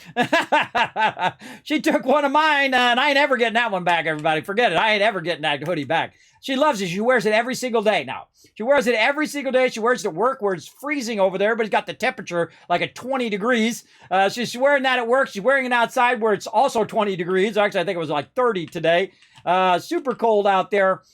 So I think you can get better recommendation than if your wife steals your good stuff, right? That's how you know. That's how you know. Now, I've been with my wife for 30 years, everybody. For those who are new to the stream, I also have 3 beautiful daughters. My oldest daughter is 17, and my twin daughters are 14 now. So pretty cool. Now, what we're doing here, everybody, is we're gathering a bunch of stuff. Whoa! Look out! We got a St. Jude hero in the chat. Who is that awesome person? Rotisserie G coming in with a $25 donation just because. Thank you very much, Rotisserie G. Again, remember, all those donations go directly through Tiltify to St. Jude. So no more chemo party. Someone's going to get a no more chemo party out there. Thank you again for that awesome support. Appreciate it. On behalf of Fallout for Hope and St. Jude, we appreciate you big time. All right. So did we not get it crazy? Are you in the chat helping me out? I've already given out the retweets for right now, but if we get to 15, I want you to give them 10,000. That's right. We're going to go heavy. We're going to give them tons of caps. So here's what I want you to do. Every time we get 5 more retweets from this moment on, I want you to give the chat 10,000 caps. That's what I want you to do. So everybody follow that link. Hit that last link. Go up there. Hit that retweet button. Hit that like button. Hit that follow button while you're up there on Twitter, if you haven't already done so. Look at all this stuff over here. I've never gotten this extreme, everybody. I've never gotten this extreme where I've grabbed every bit of everything up here. This is going to be fun. This is going to be a fun one for sure. So this is a bunch of extra resources that we're going to have right at the very beginning of the game. I'm just having fun throwing it off the top here. I was like, hey, look out below. Look at that giant pile of stuff down there now. That's cool. Cool. See, I like to try new stuff every time I play through to see if it makes a difference in my long-term playthrough over here. So I'm literally grabbing everything. And I've done this before where I've grabbed a few of these, but never all of them. Never did I grab every single thing from up here. And again, we're going to try to make this our definitive Fallout 4 playthrough. This is playthrough number 9. It's not my first playthrough. They do call me the Wasteland Tycoon. I do dominate the Wasteland, as you'll see. Of course, I really do want to win the hearts and minds of the people of the Wasteland. I do want to rebuild. I want to see people doing better in the world as well. And the great thing about the Fallout community, I find that most people are like that as well. You know, some people want to watch the world burn. You know who those people are. But most of the Fallout community, like great example in Fallout 76, you know, when people see new players, they're like, oh, it's a new player. Hold on, let's go help them. Let's give them a few stem packs. Let's give them some items to help them out. Right? A lot of people do that, and that really gives you hope for humanity in general. Time for a stream avatar boss battle. Type exclamation join, and then make your choice between a warrior, priest, or mage in the chat. You only got so many seconds. Go. Look at you guys. You guys are getting in tons of battles today. Look, I just noticed that one went down into the water. One rolled down in the water there. All right, we're going to grab all that stuff later. So what we're doing is we're picking up stuff that's around the vault entrance over here, everybody. Now, why am I doing that? Well, because in this game, one of the main things that they wanted to do, in this game is give you the ability to grab a ton of just regular open world items and to use those items, to scrap those items and actually use them to help you build stuff, or you can sell it to the vendor, or you can help modify your weapons and all of that stuff. And that's its biggest, I think, leap forward in it, is that just about everything that you find, oh, I keep hitting the wrong button. I was supposed to hit R and I hit E. Just about everything that you can find that's a small item, something that you can pick up, you could carry back to a settlement and you could scrap it for those resources and use those resources. Wait till we build that up, everybody. We're going to build a big, gigantic Tower of Hope for St. Jude's. I've been working on the designs all week. I'm super excited about it, but we've got to get into the wasteland first. We've got to get going. We got to get some cash. We got to get some weapons. We got to build ourselves up. And whatnot. I think we've done it, everybody. I think we've super looted all of that. Can we pick up these barrels? Oh, God, these barrels are real slow, though. Let's throw it. Here's what we're going to do. We're going to grab it. We're going to throw it. Pick it up. Throw it. Pick it up. Throw it. Oh, we just bump it. Grab hold of it before it gets away from us, though. Yeah, oh, my God. Imagine walking this all the way down the hill, walking all the way down there. Now, this one's going to go flying, everybody. I can tell you that. This one's definitely going to go flying down the hill. This is just fun to do. Now, what I'm doing is I'm holding down E to pick items up, and then I hit R. I hold down R, and then I let go. And then the more you hold it down, the farther. Whoa! Uh-oh, in the water. Uh-oh, uh-oh, it's going to float away. It's going to float away in the water. Too cool. Now, again, if you do have a comment or question, feel free to let me know in the chat. Remember, we do have stream avatars going down right there. You can play for free. There is a link down below. Oh, this one we can't pick up. Yeah, that one we can't pick up. But there we go. Oh, look, there's more barrels over here. I don't think I've ever thought about even picking up these barrels. Hoo-yah! All right, these barrels are going to be useful, especially in the early game. Oh my God, they're so slow though. Slow walking. Hold down R and let go. Oh my God, that was a good throw, bro.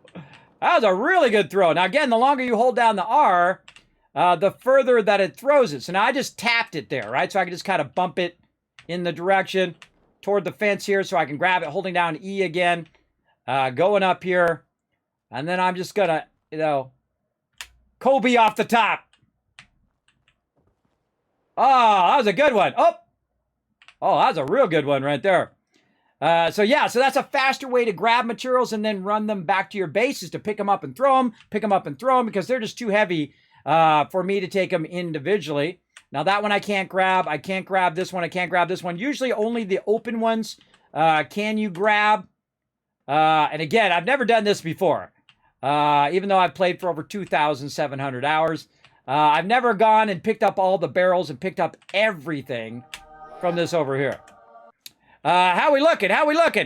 Oh, yes, I forgot to re-roll the giveaway. I know, I'm so excited. I'm so excited. I will do the re-roll. I did see your chat there earlier. I'm trying to get this finished so I can run down the hill while I'm doing that second giveaway. All right, there we go. I think that's the last thing. Again, Kobe! Boom! Down the hill it goes. I'm always interested as to where it ends up, right? Okay, anything else? And then we're going to do a re-roll. So get ready, everybody. Remember, you got to be present to win in the chat. One last call for D. Holt. I will say that he's not there again. So let's go ahead and re-roll, everybody. Let's re-roll right over here. I got so many buttons going on right now. Let's do it. All right, draw another winner. Here we go. Boom! Dr. J is the winner. Again, you got 2 minutes in the chat. Thanks to my mod Crazy, by the way. He always keeps me going. I appreciate him reminding me because I have a bad memory. I get easily distracted. All right, Dr. J, you got 2 minutes to say something in the chat. Otherwise, I have to re-roll again. Don't make me re-roll so many times. Oh, there's a switchblade right there. Why was there a switchblade in the top of that terminal? I never even noticed that. All right, nothing else we can do? Can we pick up any of these skeletons? No. All right, we looted everything here. We looked in the back of all the vault-tec vans here. We looked in all of this. What about down this way? Is there anything down this way? Look at all that stuff to explore back there. That's where I first met the Atom Cats, by the way, back down in the back area back there. I was wandering around. I'm like, whoa, who's this dude in power armor? Yeah, pretty cool. All right, anything else we can grab on the way down? Oh, sucks to be you. You're dead. What happened to all the peeps over here? They got destroyed. By the way, I like how it's telling me all the tutorial stuff. I can hold down shift to run. Down the thing. Oh, Silt Bean.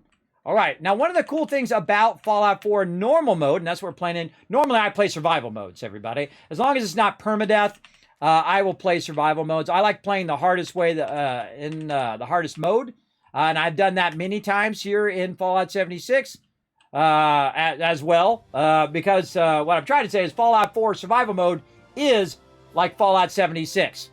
Yeah, look at all of our stuff we threw down here. All right, we'll grab all that stuff here in a moment. Let's see. Is he in the chat? Dr. J, you also just donated. Oh, thank you very much for that donation. Dr. J coming in, showing that donation love to St. Jude's.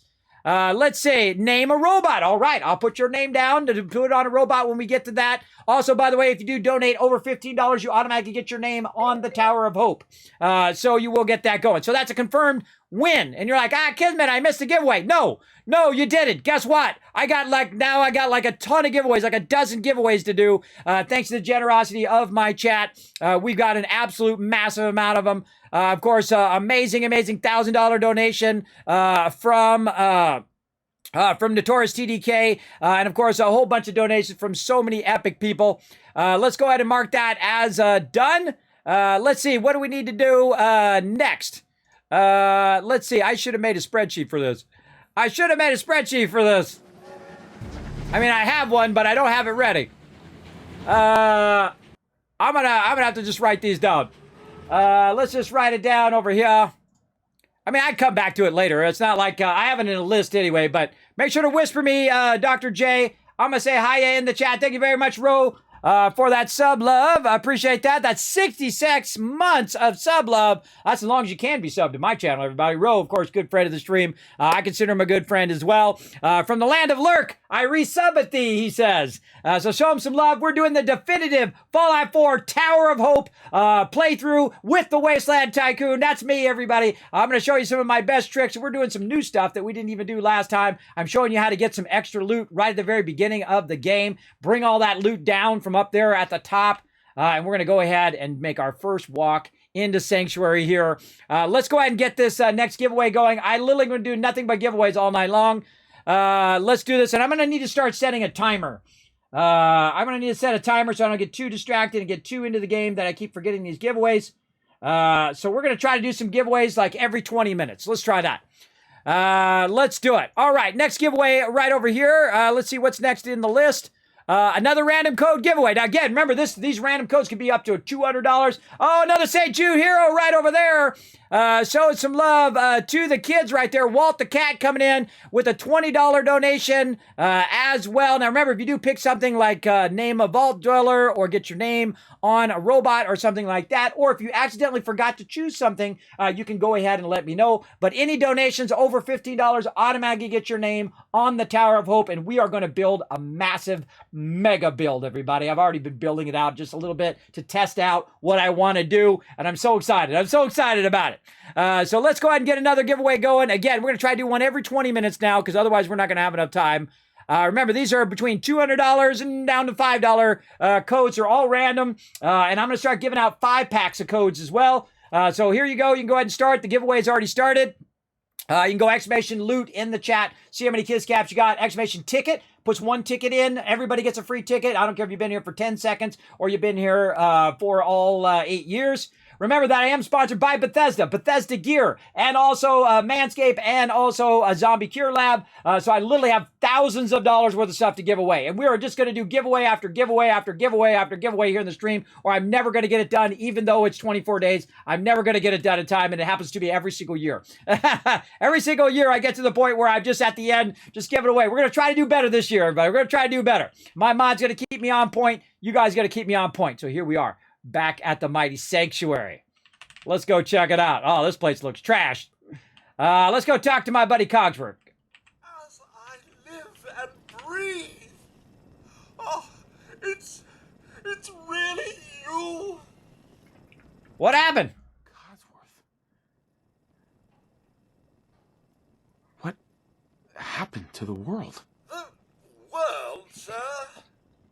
Well, besides our geraniums still being the envy of Sanctuary Hills, I'm afraid things have been dreadfully dull around here.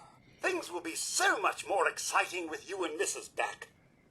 Where is your better half, by the by? Let's see. They killed her. They killed her. Sir, these things you're saying, these terrible things, I believe you need a distraction. Yes, a distraction to calm this dire mood.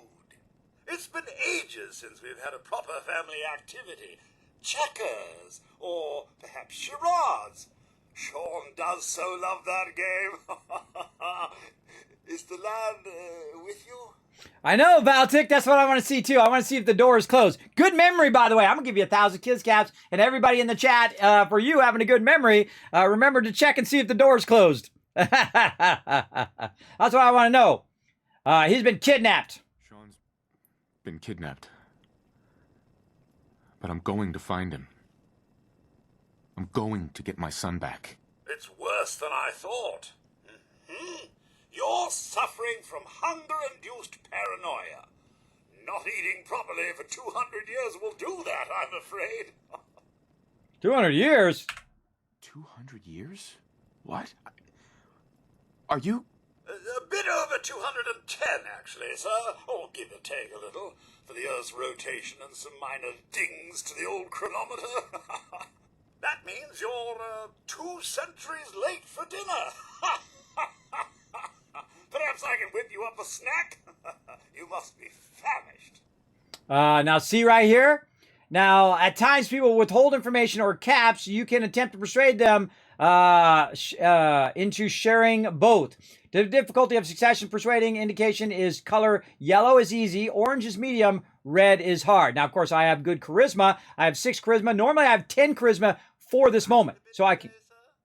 so that they can tell me all stuff. Improve your chances of successful persuasion. Increase your charisma. So let's go ahead and say you okay. Codsworth, you're acting a little bit weird. What's wrong? Oh, sir, it's been just horrible. 2 centuries with no one to talk to, no one to serve. I spent the first 10 years trying to keep the floors waxed, but nothing gets out nuclear fallout from vinyl wood. Nothing!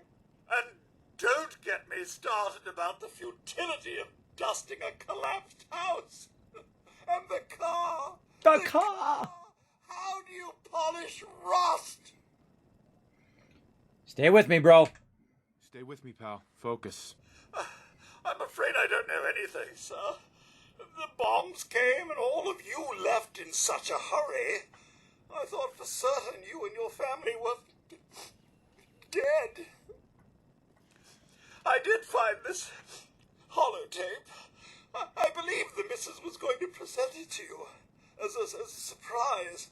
But then, well, everything happened. Holotape? Hi, honey. We got to listen to that. A holotape? What's on it? I believe it's a private message for you. My etiquette protocols would not permit me to play it for myself. Any standard holotape reading device should be able to play it back. Oh, like that Pip-Boy on your arm. That should work brilliantly. Now, enough feeling sorry for myself. Shall we search the neighborhood together? The missus and young Sean may turn up yet. Yes. All right. Lead the way. Proud to serve, sir. All right. Now, another great thing about Fallout 4 is you can actually pause the game as well. So anytime I bring up my Pip-Boy, it pauses the game so I can talk to you guys in chat. There we go. So yes, we got to check it out. Hey, Akia, good morning. Good morning. Thanks for coming in, hanging out. I appreciate all the love today, everybody. Such an amazing start. Holy mackerel. What an amazing start to a 24-day, a nonstop, every single day stream here that we're going to be doing. We need 2 more retweets, by the way, and we're going to give you guys 10,000 caps toward those giveaways, and I'm just going to keep doing giveaways nonstop, like every 20 minutes here. This way we can still get into the storyline. We still get into all of that. But also remember that we have an absolute massive amount of giveaways to do. So let's get into it. Now, we're going to get into our perk chart, everybody. This is what I was talking about earlier, that we have our perk chart here. Now, I've also got a spreadsheet where I have my different perks, and I want to go ahead and add one to my intelligence. And again, I was talking about how I put my perks in there just so I could get to that particular perk that I want. In this case, this is strong back right here, which is one of my favorite perks because it allows me to travel while overburdened. Now, if you've never been in my stream, I actually own the hashtag overburdened because I'm constantly overburdened all the time because I do super loot materials and bring them back, and you'll see why when I start doing some basic builds. Then we're going to go into super builds and then mega builds, everybody. Wait till you see that. That's going to be super fun. You can see also that in my perception here, that I've gone and did a perception 4. That's so specifically later on I can get locksmith, and I get a lot of this stuff early game.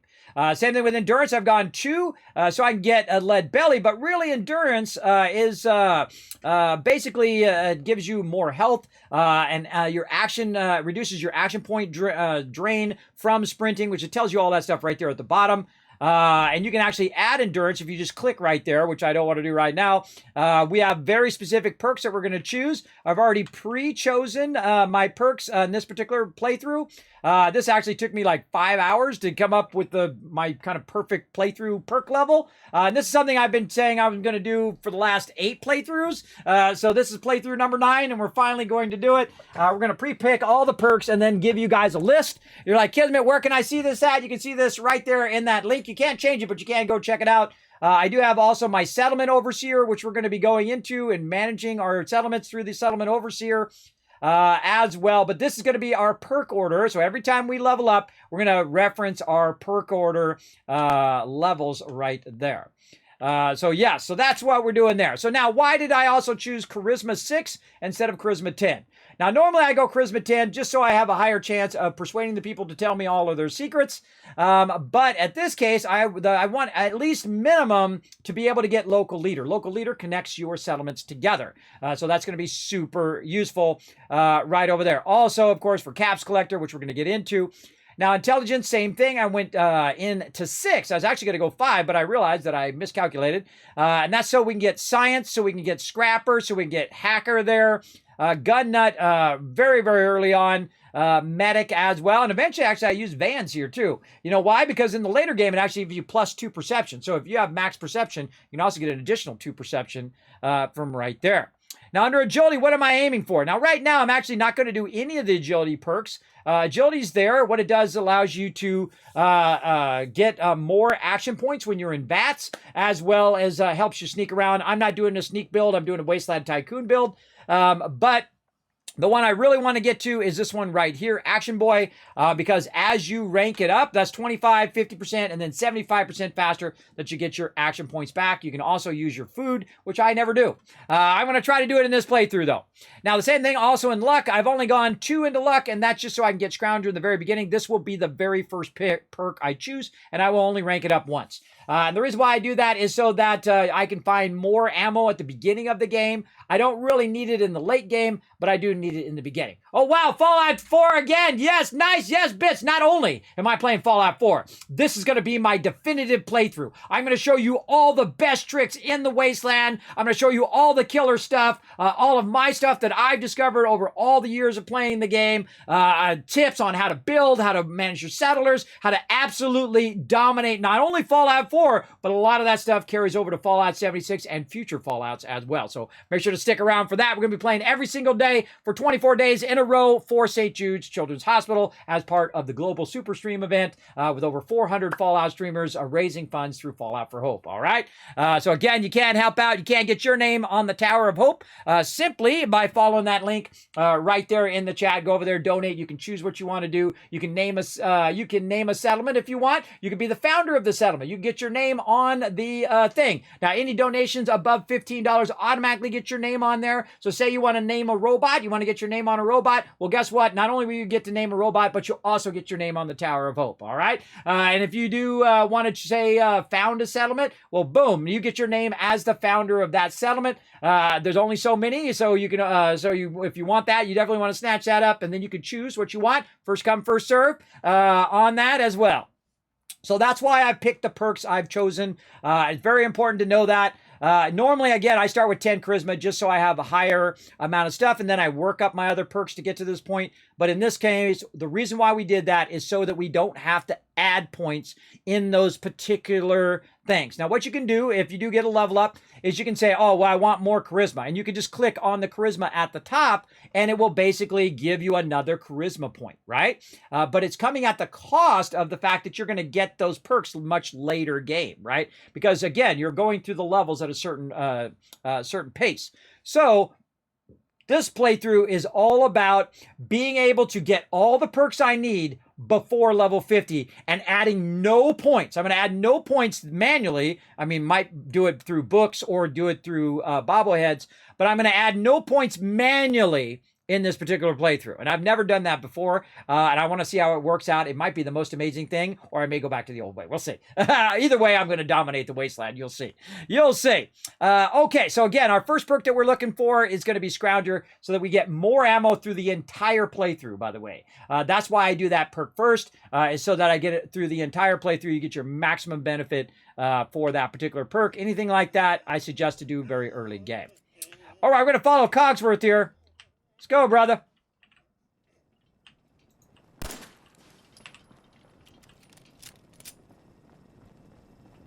Have you heard? Now, again, if you hear any audio problems, if you can't hear me, if you have a comment or question, feel free to throw it in the chat. I just love using VATS, everybody. I really miss using this type of VATS, right? Where you can just like multi-queue. That it? Oh, fine then. Oh. Flies. Wait. My senses are picking up movement in another house. Follow me. All right, we'll come back. Grab all this loot.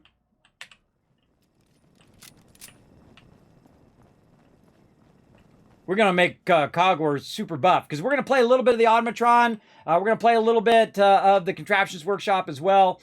We're going to integrate all of that in this particular playthrough. We're not going to do Nuka World in this playthrough. We're not going to do Far Harbor. I don't think I'm going to have enough time. Even in 24 days, I don't think I would have enough time to do that. Picking up hostile life. Not this time. I miss VATS, everybody. I really do.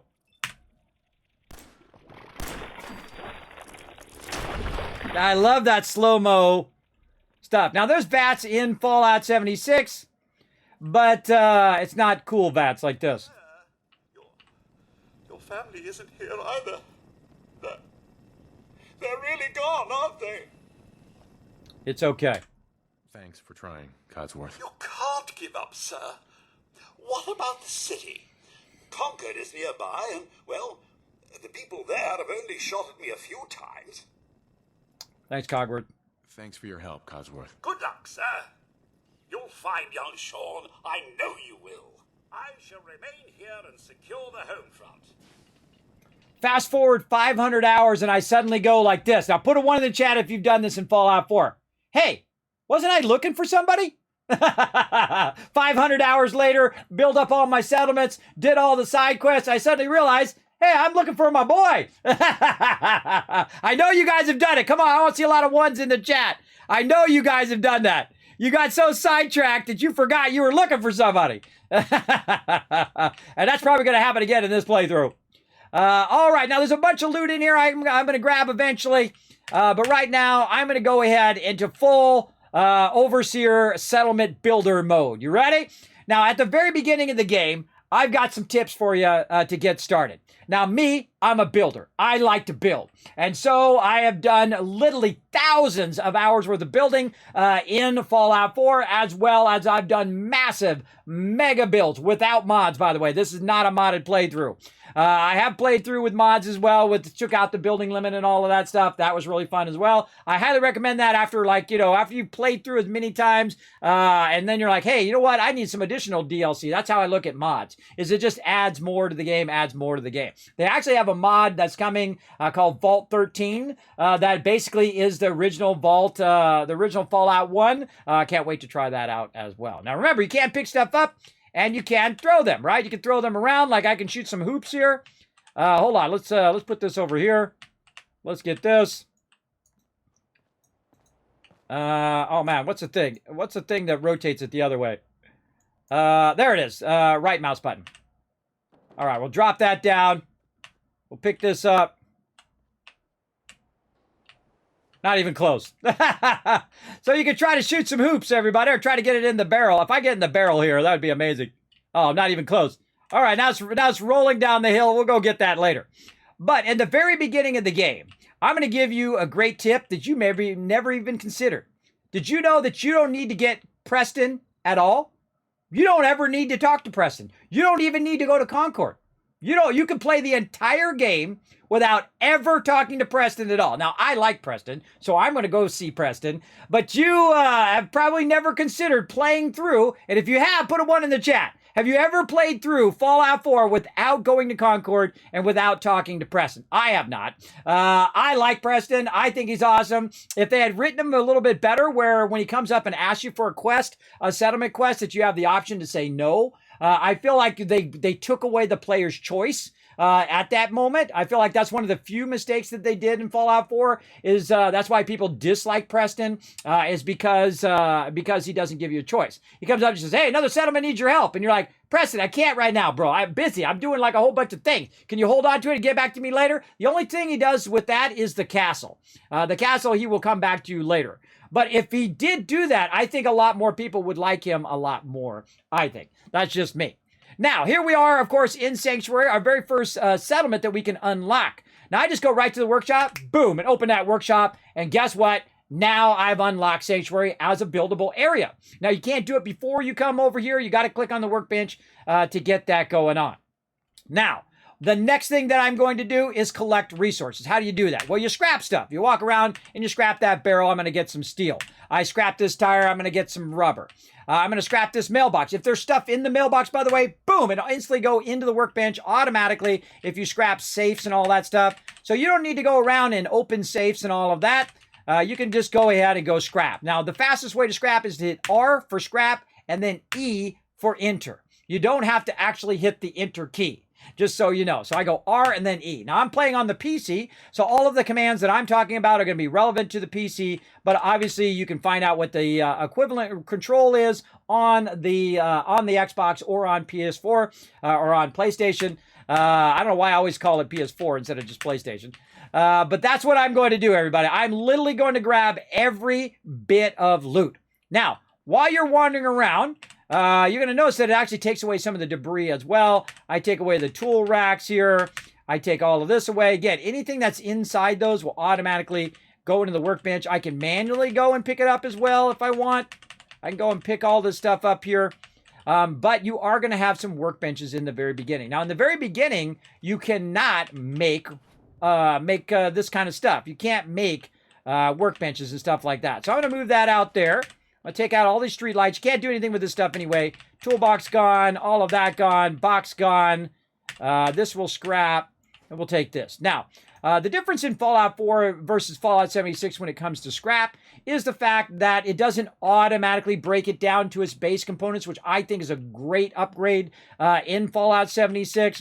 I thought that was a brilliant move so that you can just hit one button and it automatically puts it in there. It automatically puts it in there as its raw component. Now, I need none of this stuff, everybody. I need none of it. Oh, I can hear it. I'm talking. That's why it's so low to me. Basically, I'm going to go through and I'm going to loot everything that's in here. Now, your loot order does make a difference. Before you scrap this fridge, scrap the door first. This way, you get in the loot for both the door and for the fridge at the same time. So you get 5 steel and 5 rubber. And the same thing here with the cabinets. We'll take those out. And I take everything out. I do not use these buildings. In fact, one of the most annoying thing about this particular building... Oh, time for a giveaway. One of the most annoying things about this building is the fact that your settlers come over here and bang on the side of this building. I hate that. I absolutely hate that. There's actually a mod that you can get. Now, by the way, watch this. Store this. Contents transferred. That's what it says up there. Contents transferred to the workbench. So I don't even need to open that. Now, if it's a locked item, you definitely should open it so that you get the XP if you need that early on. You can also get XP from crafting, by the way. From any crafting that you do, it will give you XP if you're putting foundations down and stuff like that. And you'll see, I'll go through here and I will fine-tooth comb all of this. There's melons out there. Fine-tooth comb all of this, meaning I'll scrap every last thing. I'll roll my cursor over everything. Don't forget to look up, everybody. Look up, look on the walls, see if there's any paintings or anything that you can get rid of, like a cabinet there. Again, get every bit of loot because it's going to help you when you go to build your settlement, especially if you're going to do it in the early game, all right? Now, here we go, everybody. Last chance to be part of this next giveaway. I got tons of giveaways to do, though. What you want to do is go ahead. You can check out down below on how to be part of the giveaways, but it's pretty simple. You just go exclamation loot to see how many Kiz Caps you got. You go ahead and take that last number off, and that's how many tickets you can go ahead and buy because it's 10 Kiz Caps per ticket. So if you have 2,500 Kiz Caps, you just take the last number off. You can buy 250 tickets. Everybody gets a free ticket. Everybody has a chance to win. Now, also what I do is going ahead and grabbing all of the workbenches. And normally I don't put them out here, but I'm just putting them out here for illustration purposes. Normally I keep them in here, but I'm going to move them out of there. Here's some concrete. We're definitely going to need a lot of that coming up. Now, again, as you can see, I'm just clearing the houses. I'm clearing the general loot so that I am getting steel and rubber and fuses and broken light bulbs and more steel and more wood and all of that. Now, I try to be pretty meticulous. I try to work, different areas, and I scrap in different directions every time I play through. Like, normally I go that way, but this time I'm going this way. I don't know, just because I felt like it. Again, you definitely want to try different things. And I remove everything. Now, why do I take everything out, everybody? Now, one of my first playthroughs, what I did is I took this gate and I moved it over here and I did this and I put it here and I made this whole thing to block off so when the attackers come in, I would have this fence all the way around. And I literally spent like 10 hours doing that, everybody, only to realize that they teleport inside your base and putting a fence there is totally useless. But we can actually put some walls in, which does help.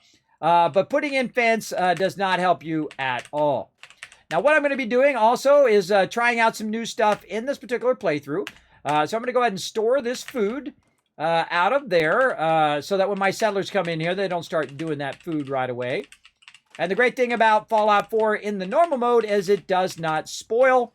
So that stuff can stay in your inventory indefinitely until you're ready to use it. And again, I just try to very meticulously walk around and grab all the stuff that I can. Right over here. And I just loot and loot and loot and loot and loot. Like so. Now, some things you can scrap and some things you can't. Some things you have to actually pick up. And then later on, I'm going to show you a great trick on how to convert all of this stuff. Instead of just dropping it on the ground and scrapping it all on the ground, which also has its own side effect, by the way, which we'll talk about when we get into building. But one of the things that we want to do is basically just get enough loot to make ourselves a little starter place, right? A little starter location here for our potential settlers. Now, remember, you don't have to go to Concord. You don't have to talk to Preston if you don't want. But those are some free settlers to get you started in your base. Now, I wish they would give you more freedom in here. I would tear this whole entire building down, everybody. I would tear all of these buildings down because if I could rebuild them, then that's what I would do. I would say, hey, settlers, rebuild that house. I've got a bunch of resources. Go in there, fix the roof, fix the walls, do all that stuff. That would have been amazing. That would have been incredible if they gave you that option.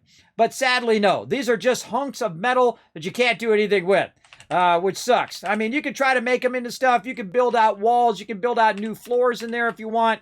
You can get mods where you can actually have it where it's pristine.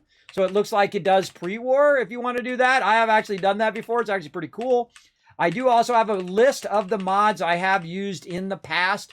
And I think it was playthrough number 6, I think it was, that we did a modded playthrough with 4K textures and all of that. Now, next year, everybody, we are getting ourselves a brand new HD version of Fallout 4. I will do playthrough number 10 right then. We're going to try to see if we can learn a whole bunch of stuff in this playthrough that we can apply to that future playthrough as well. And maybe even do some modded playthrough on there. Now, again, they're going to bring in 4K textures. They're going to get it upgraded for the latest version of the PlayStation and the Xbox.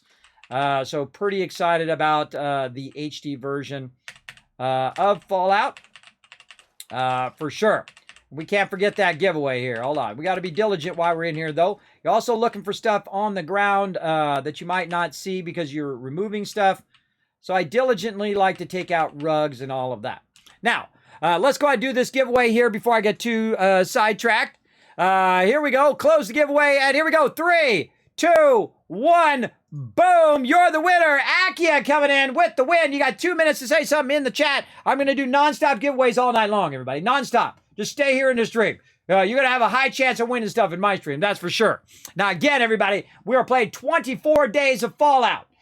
We are playing every single day for St. Jude Children's Research Hospital for Fallout for Hope. Come on, let's do it. We'd love to see a New Vegas playthrough. Ah, shiny. Now, look, you're tempting me. You're tempting me. New Vegas, one of my favorites. One of my favorites of all time. Certainly the best RPG Fallout of all time.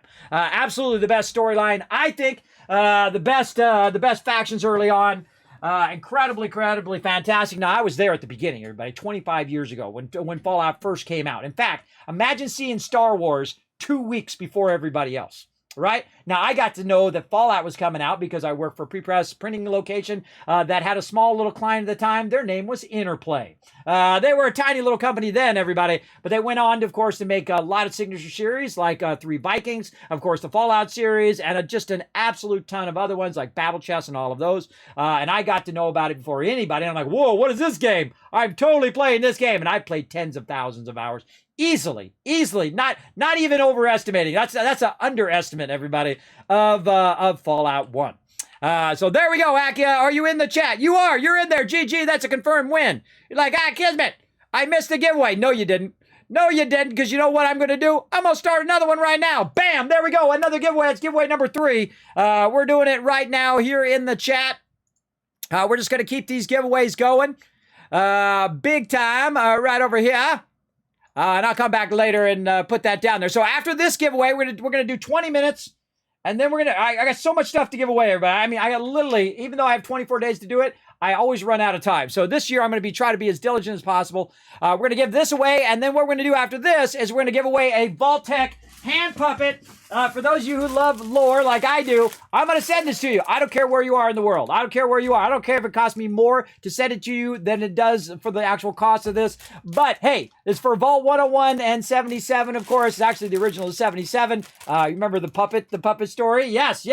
You guys know what I'm talking about. I got a couple of those to give out. I'm going to give those out tonight, so settle in. We're going to send those out. Now, you will have to send me your full name. Let me just iterate that a few times, everybody. Your full name, not your half name, not your last name. You have to send me your full name, your address and phone number so that I can write it on the sheet, and then they let me send it out to you.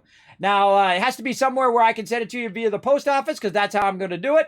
I'm going to put it in a bag, and I'm going to send it to you wherever you are in the world. So it's open to everyone. So feel free to go ahead and be part of that giveaway. We get that going right now. We're doing a random game code. Let me reload my overlay so that pops back up again here. There we go. All right, random game code going on right now. Now, again, that could be a package of $200 worth of game codes, right? Where you get the original game and then a bunch of the DLCs. Or it could be just, a AAA game or a AA game or just a game, right? I don't know. It's a random code giveaway. I'm just going to put your name in order in there. And then whoever gets what will get what, right? I think that's only fair. Now, look, safe. There's something in there, right? Let's go ahead and see if we can pick it. All right. I'm familiar with how to pick locks. Both in real life and in game, by the way. Not that I've ever done it in real life, but I've done it a whole lot in game. Now, I don't have to really do that, but that gave me XP, everybody. So that gave me XP. So definitely, if you're looking for XP, you want to do that early on. By the way, if you notice that in this particular house here, right here, which is not our house, by the way. Our house where we started is back over there. Over there. And in this particular house, they have children in this house because they have a bunch of baby stuff in there. Unless they were like I don't know, like a nanny or something. But those are little subtle things that you notice if you're paying attention when you're playing Fallout 4.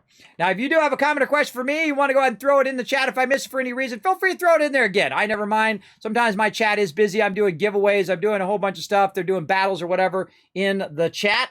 So feel free to put it in there again if I miss it. Don't forget to save occasionally. Yes, that's right. I forgot. Well, I think it auto quick saves for me. But one of the things that I strongly suggest when you do, yeah, it's already quick saving me there. One of the things I suggest you do before you do anything major in the game, like if you're building stuff and you're moving stuff and doing stuff, is always to quick save before you do it, because sometimes it gets messed up and then you can back up, whatnot. Or if you don't save along the way and you build some big thing and then you die, guess what? All that work is gone. You're going to redo that. I've done that a few times, everybody. I've learned that lesson the hard way. Absolutely. So there we go. We've got some loot from this guy. We didn't listen to the holotape. Let's go listen to the holotape here. I'm going to try to listen to the holotapes as we go along. Let's see. Holotape. Data. I forget what they put. Oh, they put holotapes under miscellaneous in here. Hi, honey. Oopsie. No. Fingers away. There we go. Okay. Just say it. Right there. Right there.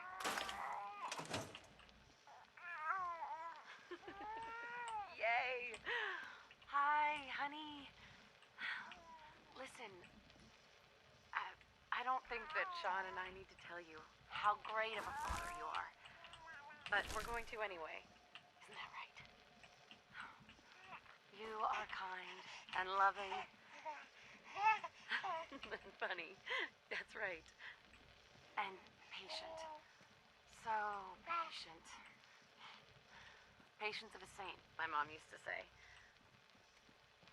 Look, with Sean and us all being home together, it's been an amazing year. But even so, I know our best days are yet to come. There'll be changes, sure. Things we need to adjust to. You'll rejoin the civilian workforce, and I'll shake the dust off my law degree. But everything we do, no matter how hard, we do it for our family. Now, say goodbye, Sean. Bye-bye. Say bye-bye. Come on. Bye, honey. We love you. That's heartbreaking. Heartbreaking, everybody. Well, at least we know we were loved, right? I also stopped scrapping so you guys can see the dialogue down below there. I'm always thinking about you guys. All right, here we go. We're grabbing some loot, everybody. What we're doing is we went and looted this whole area. We're walking around Sanctuary here, and we're kind of pre-doing a bunch of scrapping. We haven't gone to Concord yet. This is as far as we've gotten so far, so settle in, everybody. We're going to be doing a bunch of stuff. Now, I take everything out. That house right there just gave me a massive ton of loot. And I try to take out every last bit of everything. Now, there are some things that you can't get. There's a great example right here that I get this post, but I can't get that. I've tried to do a whole bunch of things, everybody, where I've tried to build stuff and then tried to move it by group selecting, which I'll show you later on. You cannot get these. You cannot get them suckers. They're just a little bit too far out of the settlement, but oh well. Oh well, we'll do what we can do. Now, again, I'm hitting R and then E. R-E, R-E. Now, hold on here. Hold on here. I think this time I'm going to save this. I'm going to save this because I'm going to build one of these later anyway. And I'm going to save this doghouse over here. Now, if you didn't notice at the very beginning, if you weren't here at the very beginning of my playthrough, at the very beginning, you actually have a dog bowl in your house pre-war. So you're actually looking for a dog before the war has dropped, before the nukes drop. So you were looking for a puppy. And that's probably why you bond with dog meat so much right away. Now I'm going to go ahead and take this dog bowl and put this right over here. I love little details like that. I love discovering those type of details, that lore details as you're going along. And I'm going to go ahead and put that right there. And then I'm going to run back over here. I like to be in third person when I'm traveling. And then whenever I'm battling, I like to be in first person or when I'm, using the workbench and stuff. Now we're going to go ahead and grab this doghouse. This is going to be the only two things that I don't scrap other than the workbenches as well. Now, if you didn't know, you actually get every single workbench at the beginning of the game.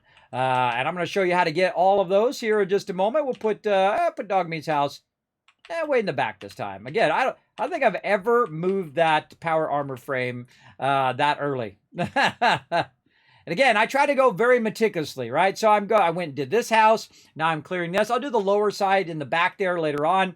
But very meticulously will I go through and look in the bushes. I'll look for trees. Every bit of these resources make a difference. And again, we'll come back to that side. There's a little drain here. I wonder what that drain's coming from. I wonder if there's a little secret hidden area that we're about to get to.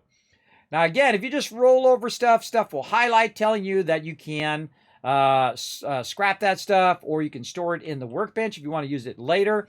I have actually grabbed every bit of every fence everywhere and made a whole thing, and then realized that was useless after just hours and hours of doing that, by the way. All right, wild mute fruit, we'll go ahead and scrap that stuff. And look what we found over here, something over there. Also, by the way, we could do this. Whenever you see a downed tree, everybody, it's basically telling you to climb up on top of there and look around. Now, right now it's nighttime. Typically, I don't like building at nighttime, so I will forward time during the nighttime. But nothing really up here. I could have sworn there was something up here. Maybe it's on a different house. I forget where it's at. But when you see that, it's a good way to get a high ground on an enemy, or what I call the Kismet kill box level. Which we'll get into all of that here in just a bit, right? What we want to do is go ahead and check out this little root cellar here in the back. Let's do it. Welcome back, Crazy. We're going to check this out for here. And again, good night, AMZ. Thank you for hanging out in the chat. Appreciate showing that love as well. I can't remember if the Scroper perk helps with all the sediment clearing. It actually does. It actually does. But I'm going to have plenty of resources. I'll be fine. By the way, my Scrapper, which I normally do very early on. I normally go straight for Scrapper. In this particular playthrough, I've kind of pushed Scrapper down a bit further to level 16. So we're going to see how that works out. But typically, I will go Scrapper very early. Typically, I'll go Lead Belly, Aqua Boy, and then Scrapper, so that when I'm scrapping all of this stuff, I'm getting more loot. But I'm going to show you a way of just getting massive tons of cash, and then also how to get massive loot. Now, because I am low level, I'm also not going to have the ability to open some locks and some terminals as I go along. And we're going to work on that as we go, or we'll use some of our companions, which also does that for you. So you don't necessarily have to. And again, this is all just random stuff here. We got gold bars, different individual loot here. Cans, beer as well, some beer bottles versus the actual beer itself, and so on. Now over here, we've got a whole bunch of used stuff up here, and we've got an advanced lock. Really strong. It's too difficult. I can't do the advanced lock, though I could stay there in the mattress and rest. Now, one of the cool things about resting, everybody, is the fact, now, of course, if I was in survival mode, I have potential to get diseases. But in this case, I'm just going to go ahead and sleep for about 3 hours to kind of forward the time. But also, wasn't enough time. Hold on. I forget how much it is. Is it 6 hours? I can't remember. Let's see. But if you sleep for a certain amount of time... Oh, I don't think that mattress gives it to you. Is it 8 hours? Oh, I don't know. I forget. I forget what it is. Well, how long is it when you sleep when you get well rested, everybody? I think it was like 4 or 5 hours. I can't remember off the top of my head, but we'll have to look for it. Oh, it's 5 hours rested. Yeah, so I rested for 5 hours, but it didn't tell me I got my well rested in there. Let's go look at my stats.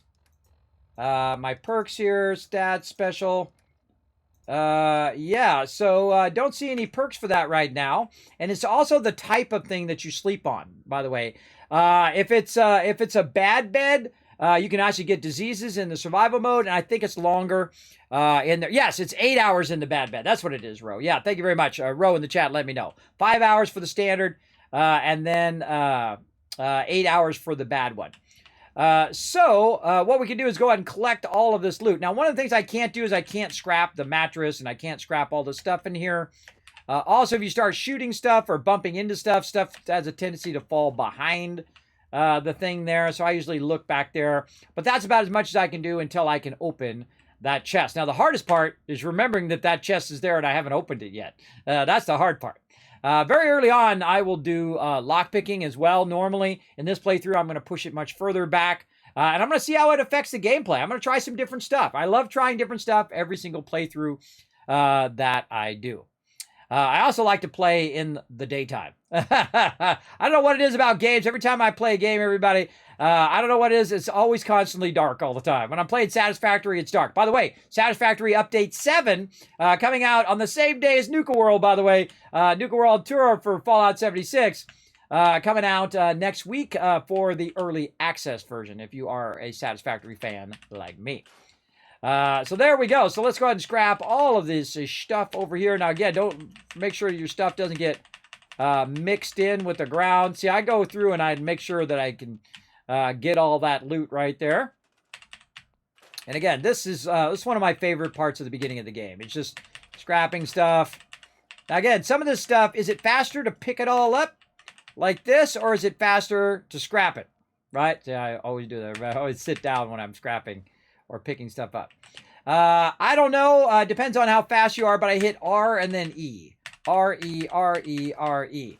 Now, always be watching for stuff to drop on the ground, because you might not have seen something that was sitting on top of there, and it will drop on the ground here as we go. And again, each of these is going to add up over time. Now, this right here is not something that I have to break into to get the XP. So what I'm going to do is just go ahead and hit scrap. It's going to give me 2 steel, but also what it's going to do, boom, is put all the contents in the workbench, which is what it's saying right up there. We also got some caps stashed there. We got 20 caps. Now we rich. Look at us go, everybody. We got 20 caps. Is that how much total caps I got now? I got 21 caps. I got another cap somewhere when I was picking stuff up. I think, oh, back in the vault. That's right. Back in the vault, there was a cap sitting on the table from a Nuka-Cola that someone had opened.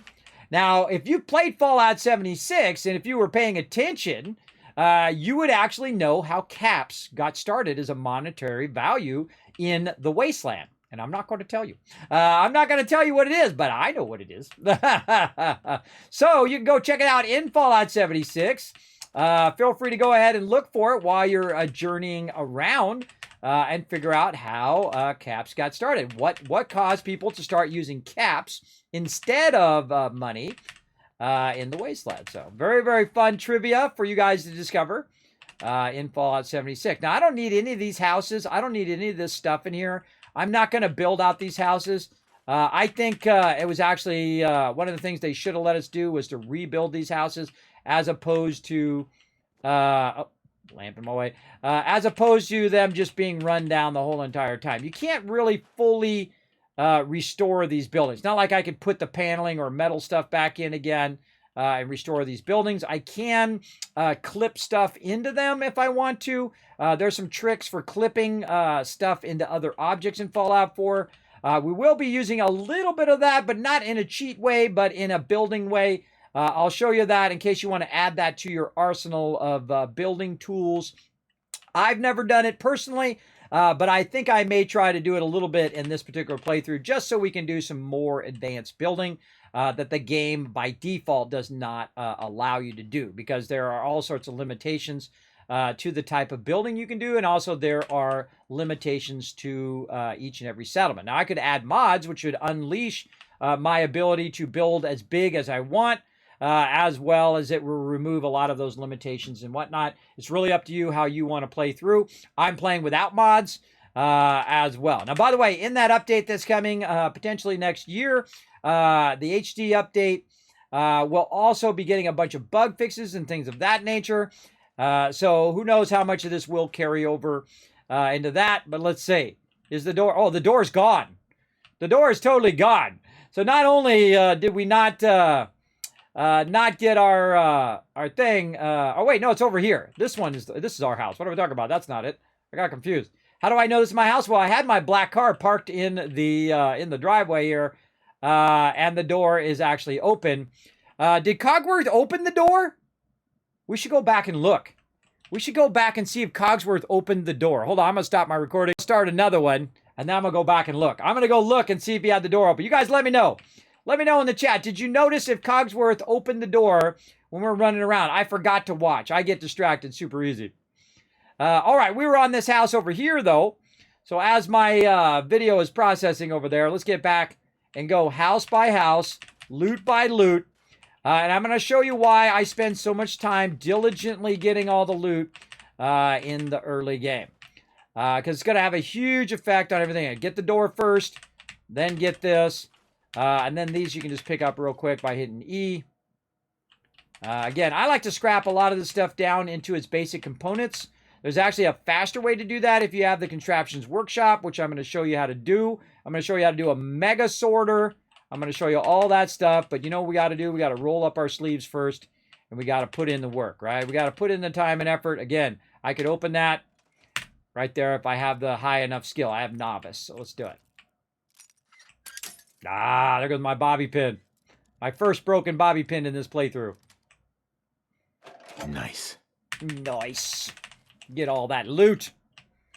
And again, totally worth your time if you like building. Now remember, Fallout 4 is open to play however you want to play. You do not have to do any building whatsoever at all. You can just go right on to the next thing and play the game all the way through. But me, I'm a huge fan of building, and that's actually why Fallout 4 is just slightly above all the other Fallouts for me. And that's because it does have that building. I love doing this. I love going in and scrapping all the stuff because I know what all that stuff allows me to do later on as after I kind of get all of the loot here. And again, I'm very diligent about my loot. I will go through and scrap every bit of everything that I can find as I go along, especially all these fences. These fences are useless. For defenses, I have tried to pick every single one of them up and then make myself a defense out of them. You can do that. I would rather have all the wood from it, though, personally. Later on, we'll get into concrete stuff and do all of that. There's a lot of tricky ways to get this stuff. It's in the wall as well. By the way, you can't pick these up and move them like that. If you want, if you're having trouble scrapping it on the ground, just hit E. Now, one of the things that drives me crazy is I can't get that fence post in the corner. And I have tried to do something like this where you put this down, you pick this up, you put that down, and then you try to hold down E, which grabs everything in the area. But if it's not something that you put down... Oh, we're ready for another giveaway. If it's not something that you put down, it will not AoE grab stuff. So there's no way I can grab that out of the corner. There is also some great mods, by the way. You can check it out on my Settlement Overseer. There are... Hey, old Morton, what's up? Glad to see the streams going on. Love for charity. Exactly. That's what we're doing.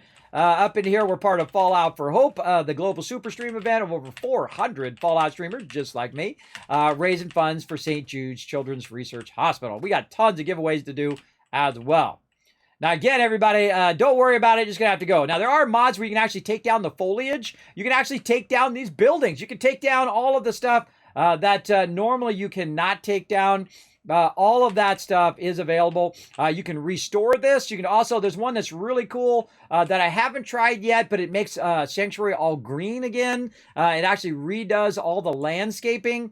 So if you want to make it look beautiful again, I wish that, you know, I'm sure there was a technical limitation, but I wish there was a way that we could take down all the bushes. And there was a way that we could go in and replant the grass and build back up the grass and water the grass. We have Mr. Handy go around and, you know, Cogsworth go around and water it all. And all of that. You have to actually collect water to do that. Of course, I'm the one who collects the most water of anybody, everybody. I'm the one. You'll see me literally collect thousands of purified water.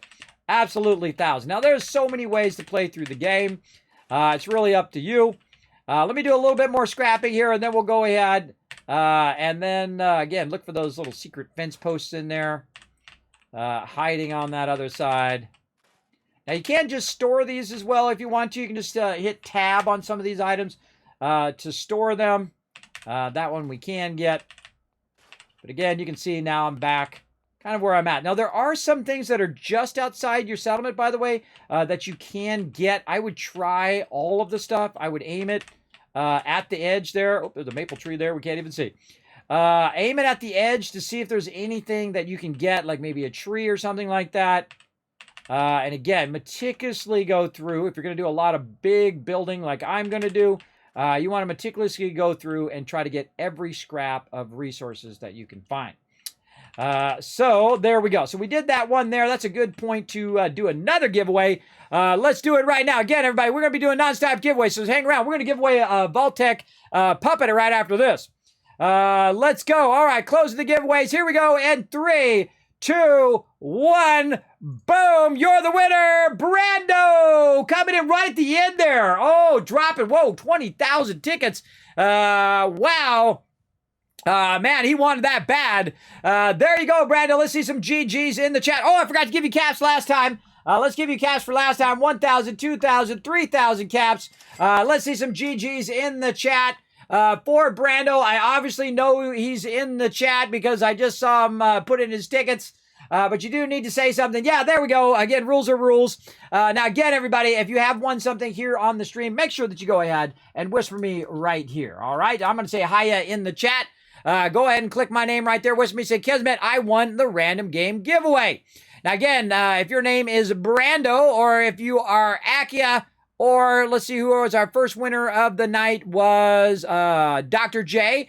Make sure that you do go in there and whisper me, say, Kismet, I won the random game giveaway. Now, we're going to give one of these away, everybody. I'm not going to take it out of the bag, but it's a hand puppet. So you can make them dance, you can make them sing, you can have little fun adventures with your hand puppet here. Thank you to Bethesda Gear for sponsoring these giveaways, by the way. I appreciate them greatly. They are an amazing sponsor. So that's the next thing we're going to give away. Fallout hand puppet. Remember, I will send it to you no matter where you are in the world. You have to send me your full name, not just partial name. Full name, address, phone number. You know what to do. So let's do it right now. Let's get this going. And this is going to be the... I have to look up the exact name here. Let's see. The Vault... Come on, fingers. Type properly. There. Come on. Vault. Let's see. Vault Boy 101 hand puppet giveaway. Right there. All right. Now, I didn't, take a picture of it and put it in there. I'm just going to put the loot symbol on there. But boom. There you go. You want yourself a Vault Dweller puppet. Now's your chance, everybody. Again, I'm just going to be doing nonstop giveaways every 20 minutes. We got to stay on point because I get literally thousands of giveaways, thousands of dollars worth of giveaways to do. Now, again, if you don't know how to be part of the giveaway, everybody can be part of it, everybody. Everybody has a chance to win. You just go exclamation ticket, boom, you're already in the giveaway. Now, if you want to go ahead and use more tickets than just the one, what you want to do is hang out, lurk in the channel. You're earning Kiz Caps. You can also get 3 times the Kiz Caps by subscribing to the channel. So if you want to show some love to someone else, you can also gift them a sub, giving them a higher chance of winning as well. You also get 3 times the Kiz Caps just by lurking in the channel, though you do get Kiz Caps, whether you're a subscriber or just a viewer. Make sure to hit the follow button so you are getting those extra caps from that. You can also host my channel to get extra caps that way so that you can buy more tickets and really get the thing that you want. Hopefully. We'll see. We'll see. Now, again, I'm going to do nonstop giveaways every 20 minutes. We're just going to keep them going. We got tons of codes to give out. We're about to get to 5. We're going to get to some 5-packs. We got 2 more random game giveaways after this, and then we're going to start doing what I call game code blasts, where we do 5 codes at once. So you guys going to have a really high chance to win here in my stream. So settle in, everybody. Settle in, because we're doing the definitive Kismet, the Wasteland Tycoon playthrough of Fallout 4 called the Tower of Hope playthrough for the Mighty Peeps in conjunction with Fallout for Hope. And St. Jude Children's Research Hospital, which we are raising funds. Now, if you want to get your name on the Tower of Hope for any donation over $15, I will put your name on there. Now, you can also choose other things like to be the founder of Sanctuary, and I will put your name up in lights here at Sanctuary as the founder as we build. You can also put your name on a robot. You can also do a whole bunch of other things. that you can choose through that donation button that you'll find right there in the chat. Go ahead and follow that link. Go up there and donate. You can also find more about St. Jude by simply typing !St. Jude in the chat, like such, that it is tax deductible. And you can go ahead and look into that right over there and learn more about St. Jude and why St. Jude is so amazing. And again, we've already raised a bunch of funds for St. Jude, but we've got a big, humongous, massive goal. And as we make our way through that goal, at least it's a massive goal for my stream. To some other streams, it might not be that much, but for a small streamer like me, trying to raise $5,000 for charity is a lot, everybody. That's a lot. But then again, I'm going all in. 24 days in a row, streaming every single day for charity. We're going to do it nonstop. We're going to do giveaways nonstop. By the way, I have a giant list of giveaways that we unlock as we go along. They're called milestones. And those milestones are right here. Look at this. There's a massive ton of giveaways. Now, just so you know, I've also got a ton of giveaways that are not on this list, that I'm just going to do randomly here in the stream. I'm talking about codes for Fallout 76 for both PC and Xbox. Thanks to Bethesda for sponsoring the channel for that. Also, codes for Zombie Cure Lab and a bunch of other stuff as well, everybody. I don't got enough time to list it all. It's a lot. It's a lot. So we're going to be doing a bunch of that as well. Now, if you'd like to help us unlock those milestones, every penny does go directly to St. Jude Children's Research Hospital through Tiltify.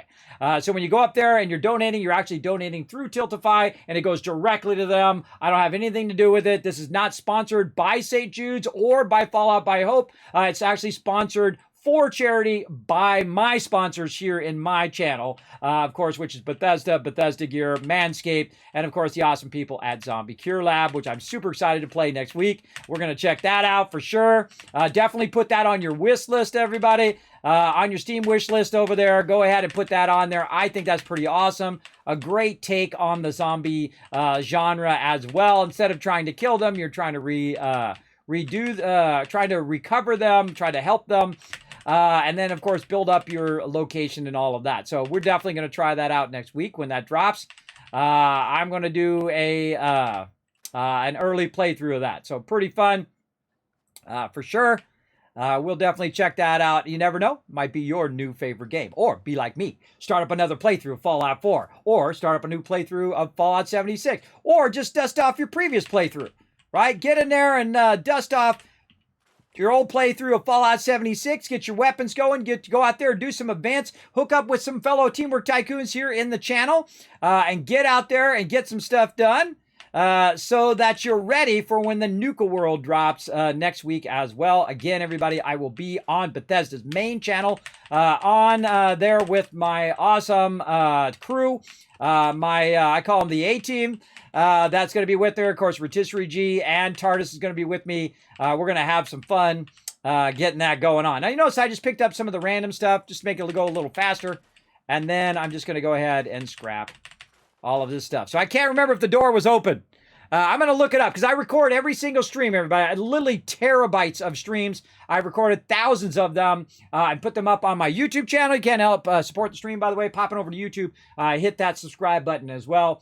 But let me go ahead and check and see if the door was closed when we did that. Let's see. Right over here. Again, one of the cool things about recording your stream is that you can go back and you can look what you did a bit ago. So I'm going to go ahead and pull it up here. You guys won't be able to see it, but I'm pulling it up over here so I can go back and see if that door was actually closed. Thank you very much for the follow. Settle in. We're literally got thousands of dollars worth of giveaways to do. I'm going to go back here and look. Talking to Cogsworth. All right, there we go. Then Cogsworth is running ahead. I'm talking about my perk points. Just chatting some more with Cogsworth. Hold on, I'm going to back up. Oh, wait, that was after we got done. All right, hold on. Thank you for the follows. Thanks for the love. All right, I'm trying to find the point where me and Cogsworth run off. All right, well, I talk about my perk points there for a while. Talking about my stuff. All right, come on, Kismet. Oh, yeah, there we go. Okay, right there. I need to back up just a little bit.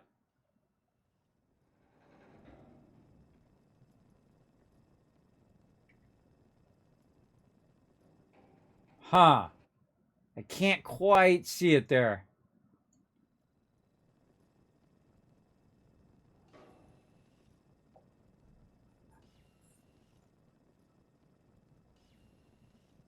Can't quite see it. Let me speed it up. You didn't know, by the way, if you use your JKL on your keyboard whenever you're watching a video, you can speed up videos that you're just watching on your Windows machine or even on your Mac as well. So I've got it playing at like 5 times speed. Okay, here we go. We're following Cogsworth.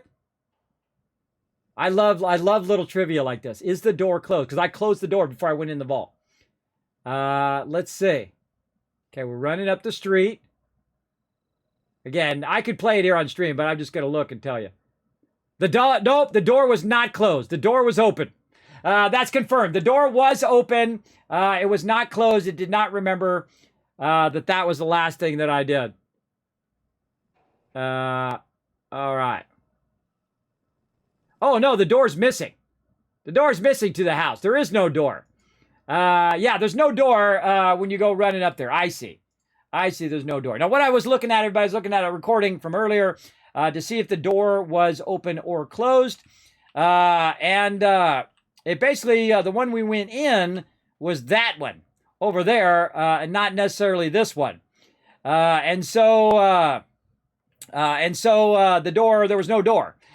So basically, when I ran up to go in here, the door was already open. So there we go. Door confirmed by NASA. I know, right? Door confirmed. All right, let's get in here and check it out. Perfect. Okay, critical hits with unarmed and melee attacks permanently do 5% damage. It's one of the cool things about Fallout 4 is it does give you permanent buffs as you're going through. Now, I used to live here, everybody, pre-war. But we're going to go in and we're going to scrap all this loot because we're going to need it. Get that welcome mat. Get that rug. And again, I feel like if you're going to do it, you might as well take the extra time to be super thorough. Get every bit of every tiny thing. Like there's an American flag on the floor there. We'll scrap that. We're going to get all of this. And again, get the door first, then this. By the way, that's the first time I've ever read this side of that. I didn't even notice. It actually says stuff on the side there. Refill handy fuel. Dinners with the mayors. And then at the bottom, oh, it's not there after. Oh, we found an Easter egg. After the war, that thing at the bottom is gone. What did that say at the bottom? I think it was like hand out candy or something. Right? Hand out candy for the 31st for Halloween. Yeah, it's gone after the war. Ah, look at us learning stuff and things. We learning new things up in here, everybody. We again, I like to do new stuff in every single playthrough. I like to look for those little tiny things that are awesome. Look, that's the vault-tec oven there that they have in Fallout, or the vault-tec fireplace that they have in Fallout 76, by the way. Scrapping all the doors, scrapping any cars, any fences, anything we can find in the bushes, by the way. There's usually some stuff in these bushes here. Now, again, we're at Sanctuary. We are clearing away all of the debris and taking out all of the stuff so that we can use it toward our settlement. And I'm going to be building up the settlement very early as well. You're going to see me going straight to work on my settlement. Again, we'll get in here. We'll take out all these washers and stuff. I think some of the stuff you can't take out. You can take out the mirror. You can't take out the toilet. And whatnot. Not the soap. There's a lot of soap in Fallout 76 for some reason. Now, right here on the ground, you might be in here scrapping stuff. By the way, I wonder what happened to all the shelves. You're in here scrapping stuff, right? You're doing stuff. You might overlook this right here. This is one of the most important things at the beginning of the game, everybody. You're special. All right, now pick the attribute to improve. Now, we already chose it earlier because, of course, I am so hardcore that I actually went in and pre-did all my perks, and I've already chosen that I want to use this book toward my intelligence, because that's the first thing I'm actually going to put a perk point in much later on. So I'm going to go ahead and use this book. So we're going to go into intelligence. Normally, by the way, I do 9 charisma and then push myself to 10 charisma in the early game. But I'm not going to do it this time. This time we're going to go intelligence, and we're going to see how it is. I'm coming, buddy. No. Now, you have a lot of dialogue that you can do along the way. Other than scrapping the stuff, you can go through and you can click on a bunch of stuff, and it will tell you that as well. I want those games that were in that thing. Scrap all this stuff out. Picture frames. Your house got annihilated. By the way, you can also play as if you don't know, a female or a male protagonist as the sole survivor. I've never played through as the female, though I have watched many a streamer play through as the female protagonist. I just prefer the dude because I am a dude, so there you go. I think it's a little creepy to run around and look at the butt of your character. Because I just know that some creepy dudes are doing that. That's just what they're doing, everybody. It creeps me out a little bit. I'm old school. I'm old school. I play a dude when I'm a dude. I'm just that way. Nothing wrong with playing a female, though, if you want to, or playing a male as a female. Hey, it's your game. You play it however you want. It's just a little creepy to me. There we go. You can install cool mods to make the world pre-ish work again. Yes, Dig, I was just talking about that earlier in the stream that I have actually done that in previous playthroughs. I have gone through and restored all of Sanctuary to make it look like it did pre-war, which is really, really fun, everybody. So once you've played through a bunch of times of Fallout 4 in different ways, I suggest you be like me on your 6th playthrough. Go out there and try out some mods. I love the modding community, everybody. They are astoundingly amazing. In fact, they actually have bug fixes for the game that Bethesda never got around to because they were busy because they went on to the next game, by the way. You know, if you ever wonder why, because they don't have their whole team still on Fallout 4 right now. They're doing Starfield. They're working on that. And then, of course, Elder Scrolls and all of that stuff. So if they were spending all their time working on Fallout 4, which I wouldn't mind that much, but then we wouldn't get future games as well. And, you know, even though you can think, well, hey, you know what, you just hire more people, that doesn't always solve the problem. You can't just get more people because some of those people will not be trained well enough as the people that you got. You know, you're rock solid people that you can rely on over and over again. And that's why people are like that. They don't hire people just, you know, to make it go faster. Because that doesn't always relate to going faster. Obviously, if you have a bigger crew, you can do more, but that doesn't necessarily mean the development is going to go faster. So important thing to know there. Get that caps right there. Yeah, that would get some caps.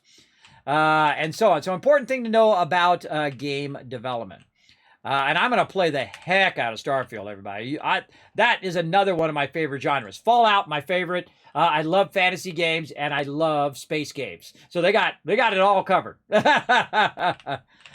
again, everybody, I saw an interview with Todd Howard. If you guys didn't see that, I actually watched a 3-hour listened to and watched a 3-hour podcast with Todd Howard. With a really great interview, everybody. I love that dude's vibe. He's from Russia. I forget what his name is. I'm sorry, off the top of my head, I can't remember. But I just watched it the other day, and I watched all 3 hours of it. It was that good. It was Todd Howard talking about the future of the thing and, you know, how what they're doing in the future and all of that with Starfield and all of that. Poor Todd Howard, everybody. Poor dude. He's just trying to make great games, everybody. I know what that's like. I know what that's like to just trying to do amazing things. But he's the boss, and as the boss, you're always going to take the hit. You're going to take the hit, even though it wasn't you who physically made that game and that screwed it up. You're the person in charge, so you got to take the hit. And I give him huge credit for taking the huge hit on Fallout 76, everybody. I don't think it was as bad as everybody was making it. I feel like once one person got on there, it just was like a train of people just jumping on the jump train or the dump train, just dumping on them big time. And they said in the beginning that, look, not everyone's going to like this game. We're putting it out there. This is something we always want to try to do a multiplayer Fallout. We're going to try it out. If it isn't what we want, then we'll go ahead and just change it as we go along. And they have been doing that exact thing. And they said that since day one. That's what Todd Howard said. I listened to him. I heard what he said. Now, I don't kiss nobody's butt, everybody, just so you know. I am 52 years old, and I answer to no one. I'm also partially disabled as well, so I don't answer to anybody. I can say whatever I want, and if I dislike the game, you would not see me playing it, nor would I be showing it here on stream or giving it away here on stream. I like what I like, and I don't care who knows it.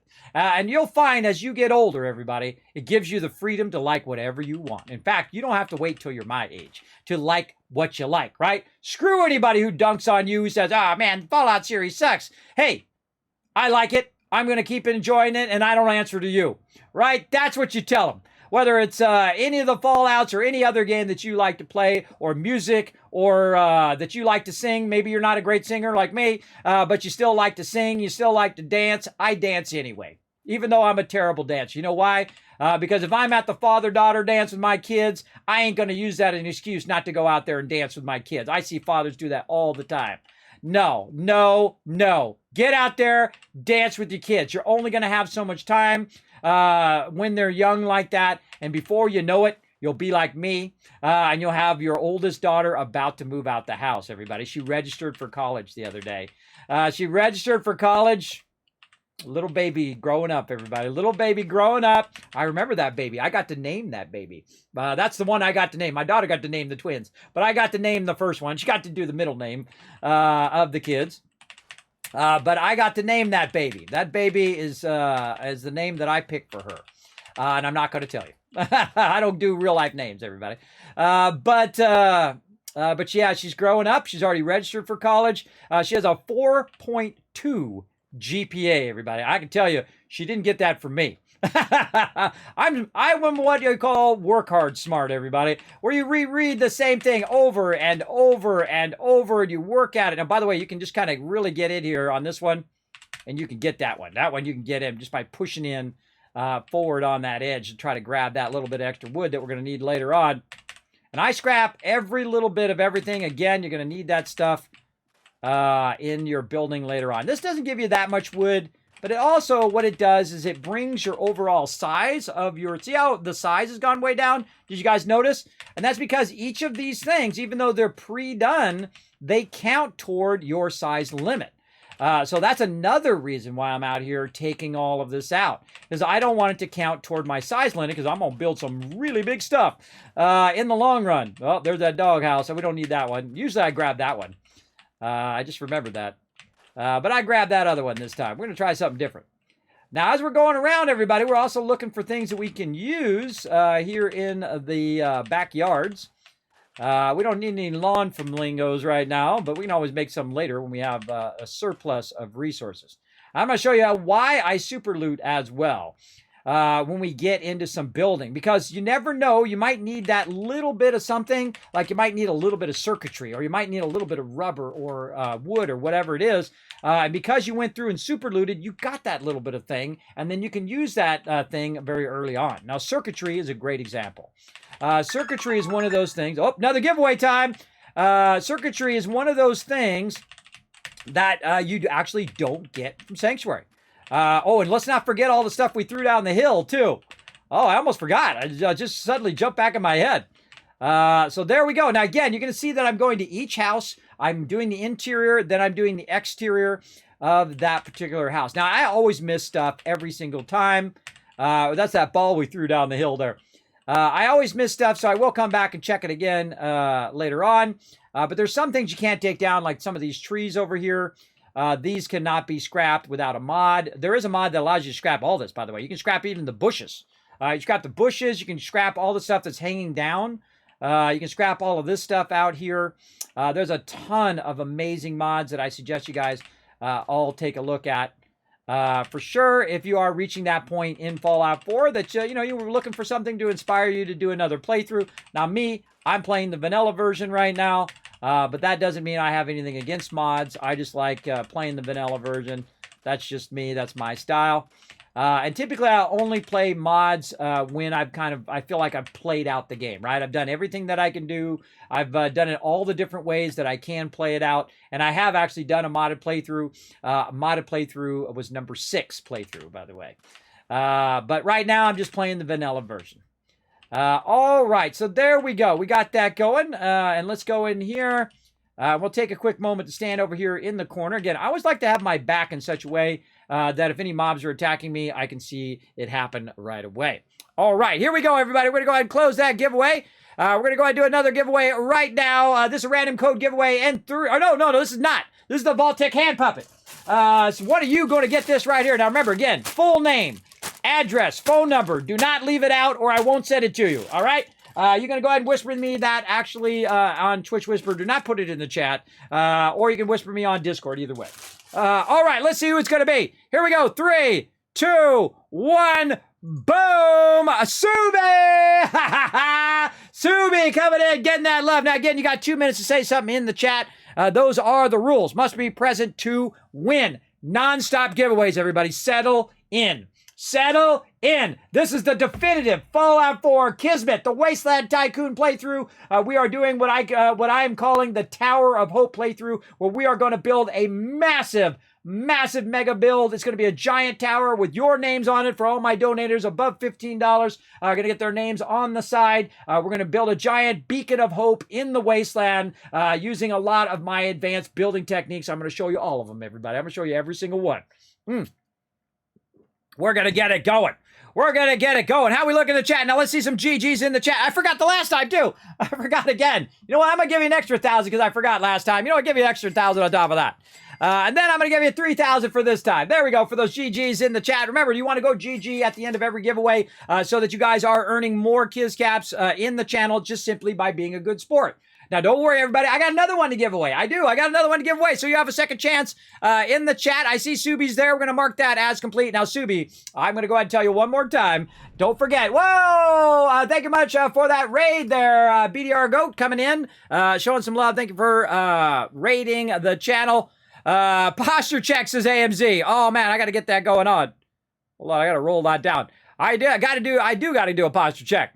So thank you to Subi on that. Again, remember, full name, address, and if you've given it to me before, give it to me again so I don't have the old version of it.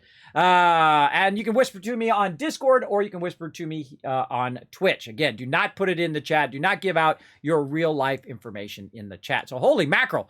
That's 4 giveaways already down. We literally got dozens of them to do here. Let's say, just to get started, oh my God, we got a whole row.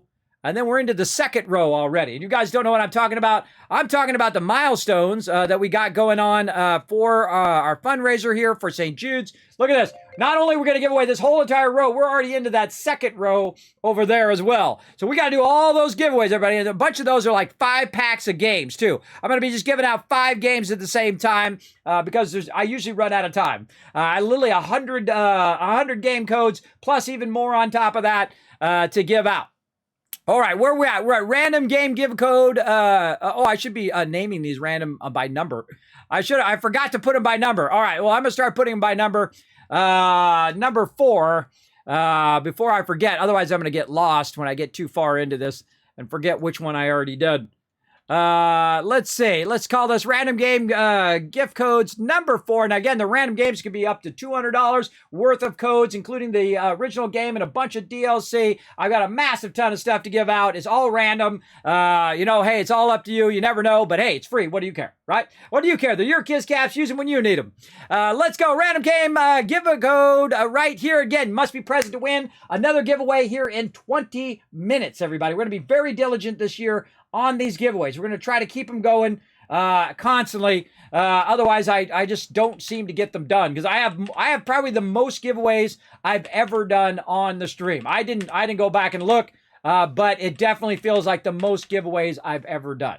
Now, for those of you who are new, who just came in my channel on that raid, or you just wandered in here somehow, maybe from the recommend tab, or you saw me in the list, my name is Kismet. They call me the Wasteland Tycoon. I am a partner streamer here on Twitch, as well as a YouTube partner as well. I am sponsored by Bethesda themselves. I'm also sponsored by Bethesda Gear and also Manscaped and Zombie Cure Lab all month long to give you guys tons of loot and tons of discounts. Now, go make sure to scroll down below my stream down there, everybody. Let me go ahead and pull that up right over here. Where's my overseer? There we go. Let me go ahead and pull up my my stream here. Right there. And we're going to go scroll down to the bottom here.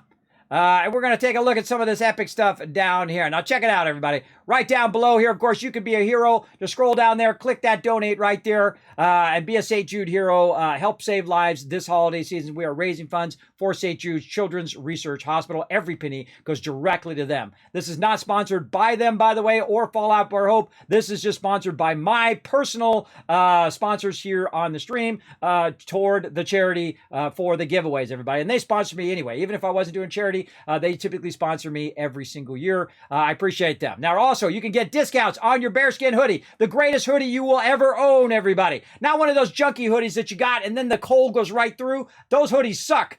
This one has a bunch of different pockets. It has elastic waistband. It's even got Velcro on the sleeves, so you can get that going on. It's got cinch around there as well. You get 15% off using my code Kismet15. Also, you get 20% off. You run over to Manscaped as well. Again, I appreciate them donating $175 perfect package, which we unlocked that. We're going to give that away here in the stream as well. Of course, also Lucid headphones, which I'm wearing right now, everybody. The Lucid headphones, LS41, I think is simply the greatest headphone you ever own. Absolutely. It's wireless. It lasts for like 16 hours. Sometimes I forget day after day to charge it, and I don't even think about it. I don't think about charging it all the time, unlike these little headphones that you have, right?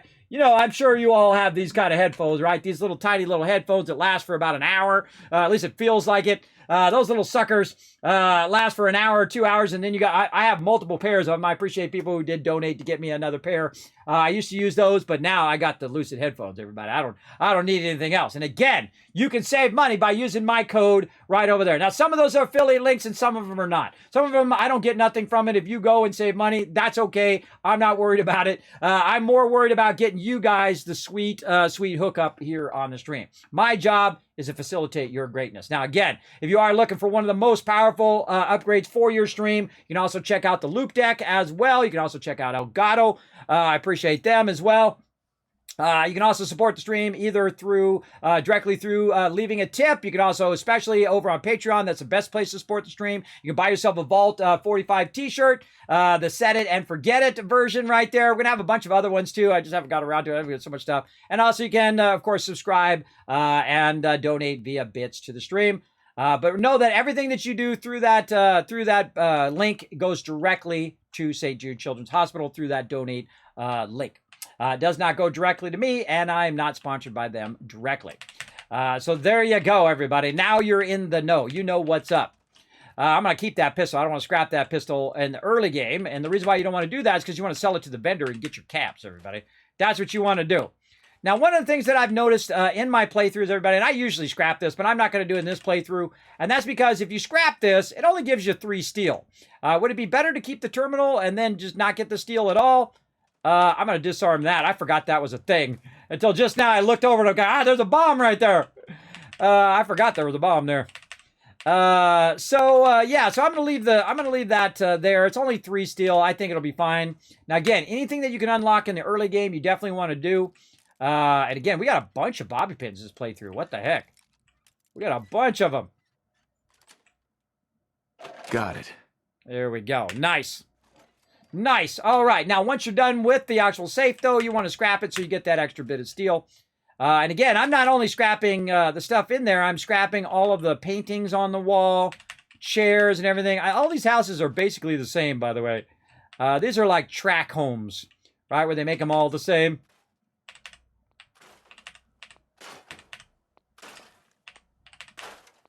Scrapping all that stuff. Oh. Got to scrap the rug.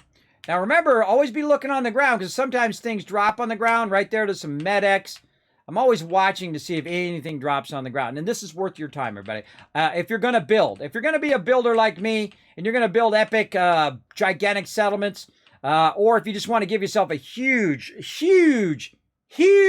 leg up on the wasteland. I don't know if I accentuated that enough. Huge leg up in the wasteland. You want to scrap every bit of everything in here. Now, behind here, by the way, is a whole bunch of stuff we're looking for. Again, thank you all, everybody, for coming in and showing that love here in the channel. Posture check. All right, I got to do my posture check now that I'm 2 hours behind on it. I think I already did a posture check on myself earlier. By the way, we need 2 more retweets. We're going to give you 1,000 Kiz Caps right there. What you do is go ahead and follow that last link. Come on, we got 100 people in the channel right now.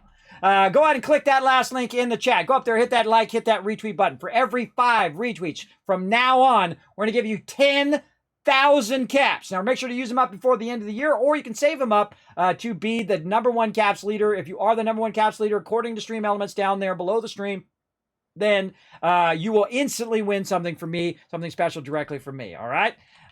So again, the reason why we reset them is so everybody has a chance every single year to be the caps leader. And I think that's only fair, everybody. I think that's fair to give everybody a chance. What do you think in the chat? You think that's fair? Put a 1 in the chat. Now, again, if you do have any feedback, suggestions, ideas for the stream, I'm always open to suggestions here on the stream. That's how I've made it as far as I am, because I love to just make it better every single time. And there we go. We got another workbench that we can throw right over there.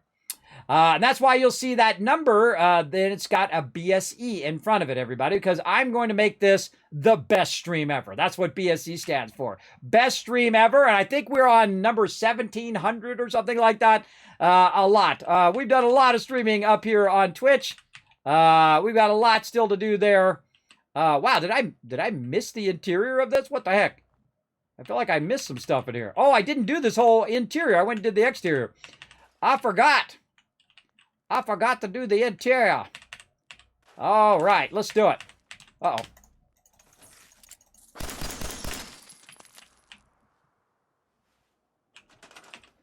I love the 10 mil early game. It's a very sweet, sweet weapon. Now, again, open the door.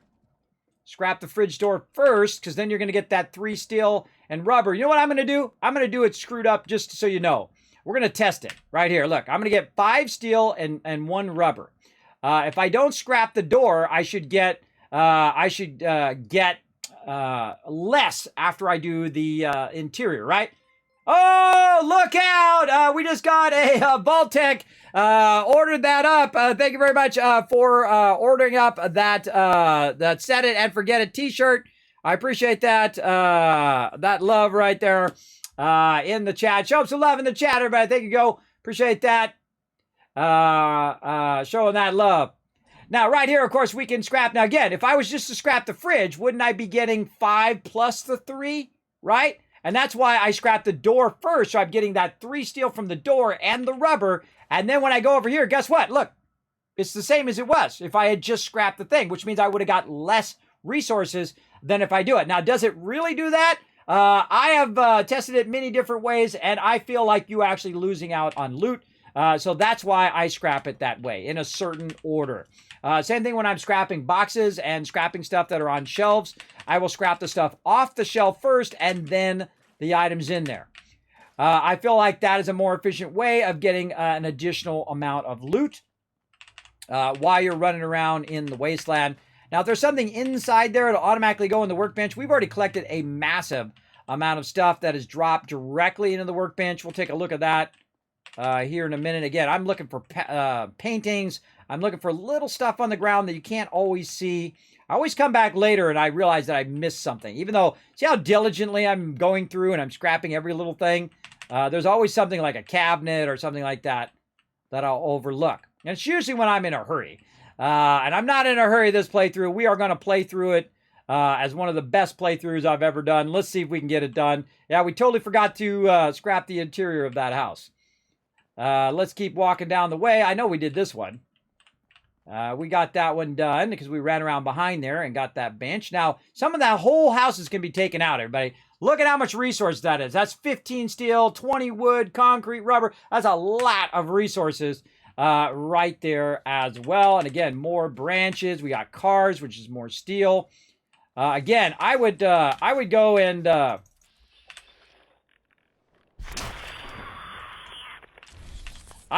loot everything. In fact, that's what I am going to do. I've taken radiation damage. I need to go to a doctor, or I need to get this going on. Is my Pip-Boy off? Nope. Sometimes I can't tell whether my Pip-Boy's on or off. And because I'm a builder, everybody, this is what I spend my time doing at the very beginning of the game. You do not have to do this. You do not have to do any building whatsoever in the game if you don't want to. I'm going to have a huge advantage over you, though, especially if this was multiplayer. I would absolutely dominate anybody who didn't do this because I would be getting resources at such a fast rate and be able to get such better gear at such a fast rate that it would way outdo anybody who was just doing a regular playthrough. And I'll show you why as we go along. But as you can see, I'm just clearing it out, taking my time, clearing all the stuff. Anything is in those containers, they'll automatically drop back. If there's any containers, I wonder why all the toilets are outside, by the way. Why are all the toilets outside? Toilets, by the way, very important because those are ceramic.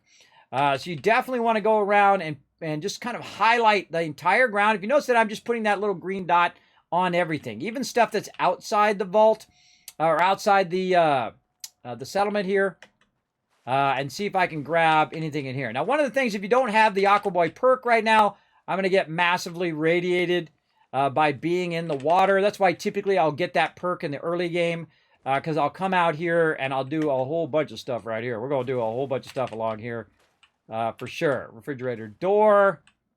Again, go look for all the little stuff.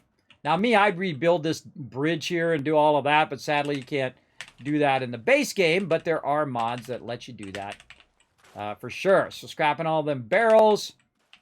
Grabbing these tires. Again, these tires kind of float down river too. If you put them in here, they'll float. They'll float away for sure. Now, we got to remember, you guys remind me, we got a ton of stuff on the other side that we brought from Vault 11. If you didn't see that earlier, everybody, you can actually pick items up in the wasteland and walk them back. Now, when I'm building, everybody, you will find that I will forward time so you guys can watch me build in the daytime. But since we're just scrapping here and we don't want to burn up too much of our daytime, because as you push forward in the game, events start to happen and unlock as time goes by. So since we're just scrapping here, I'm just kind of letting it stay at nighttime. But whenever I really get into building, I'll always forward it so you guys can see what I'm doing, because there's nothing worse than just watching somebody play in the dark. Watching them play in the dark and you can't see what they're doing. I think you can get the gist of what I'm doing here. I'm literally scrapping trees. I don't think that's hard for you guys to understand, even in the dark. And I'm going to get rid of everyone. Now, remember I said I was going to come back to this later. That's because I always circle around. And I do what I call a second look, where I go through and get all this basic stuff, where like trees and stuff. Over here, I go and look and see if there's anything in the ground level.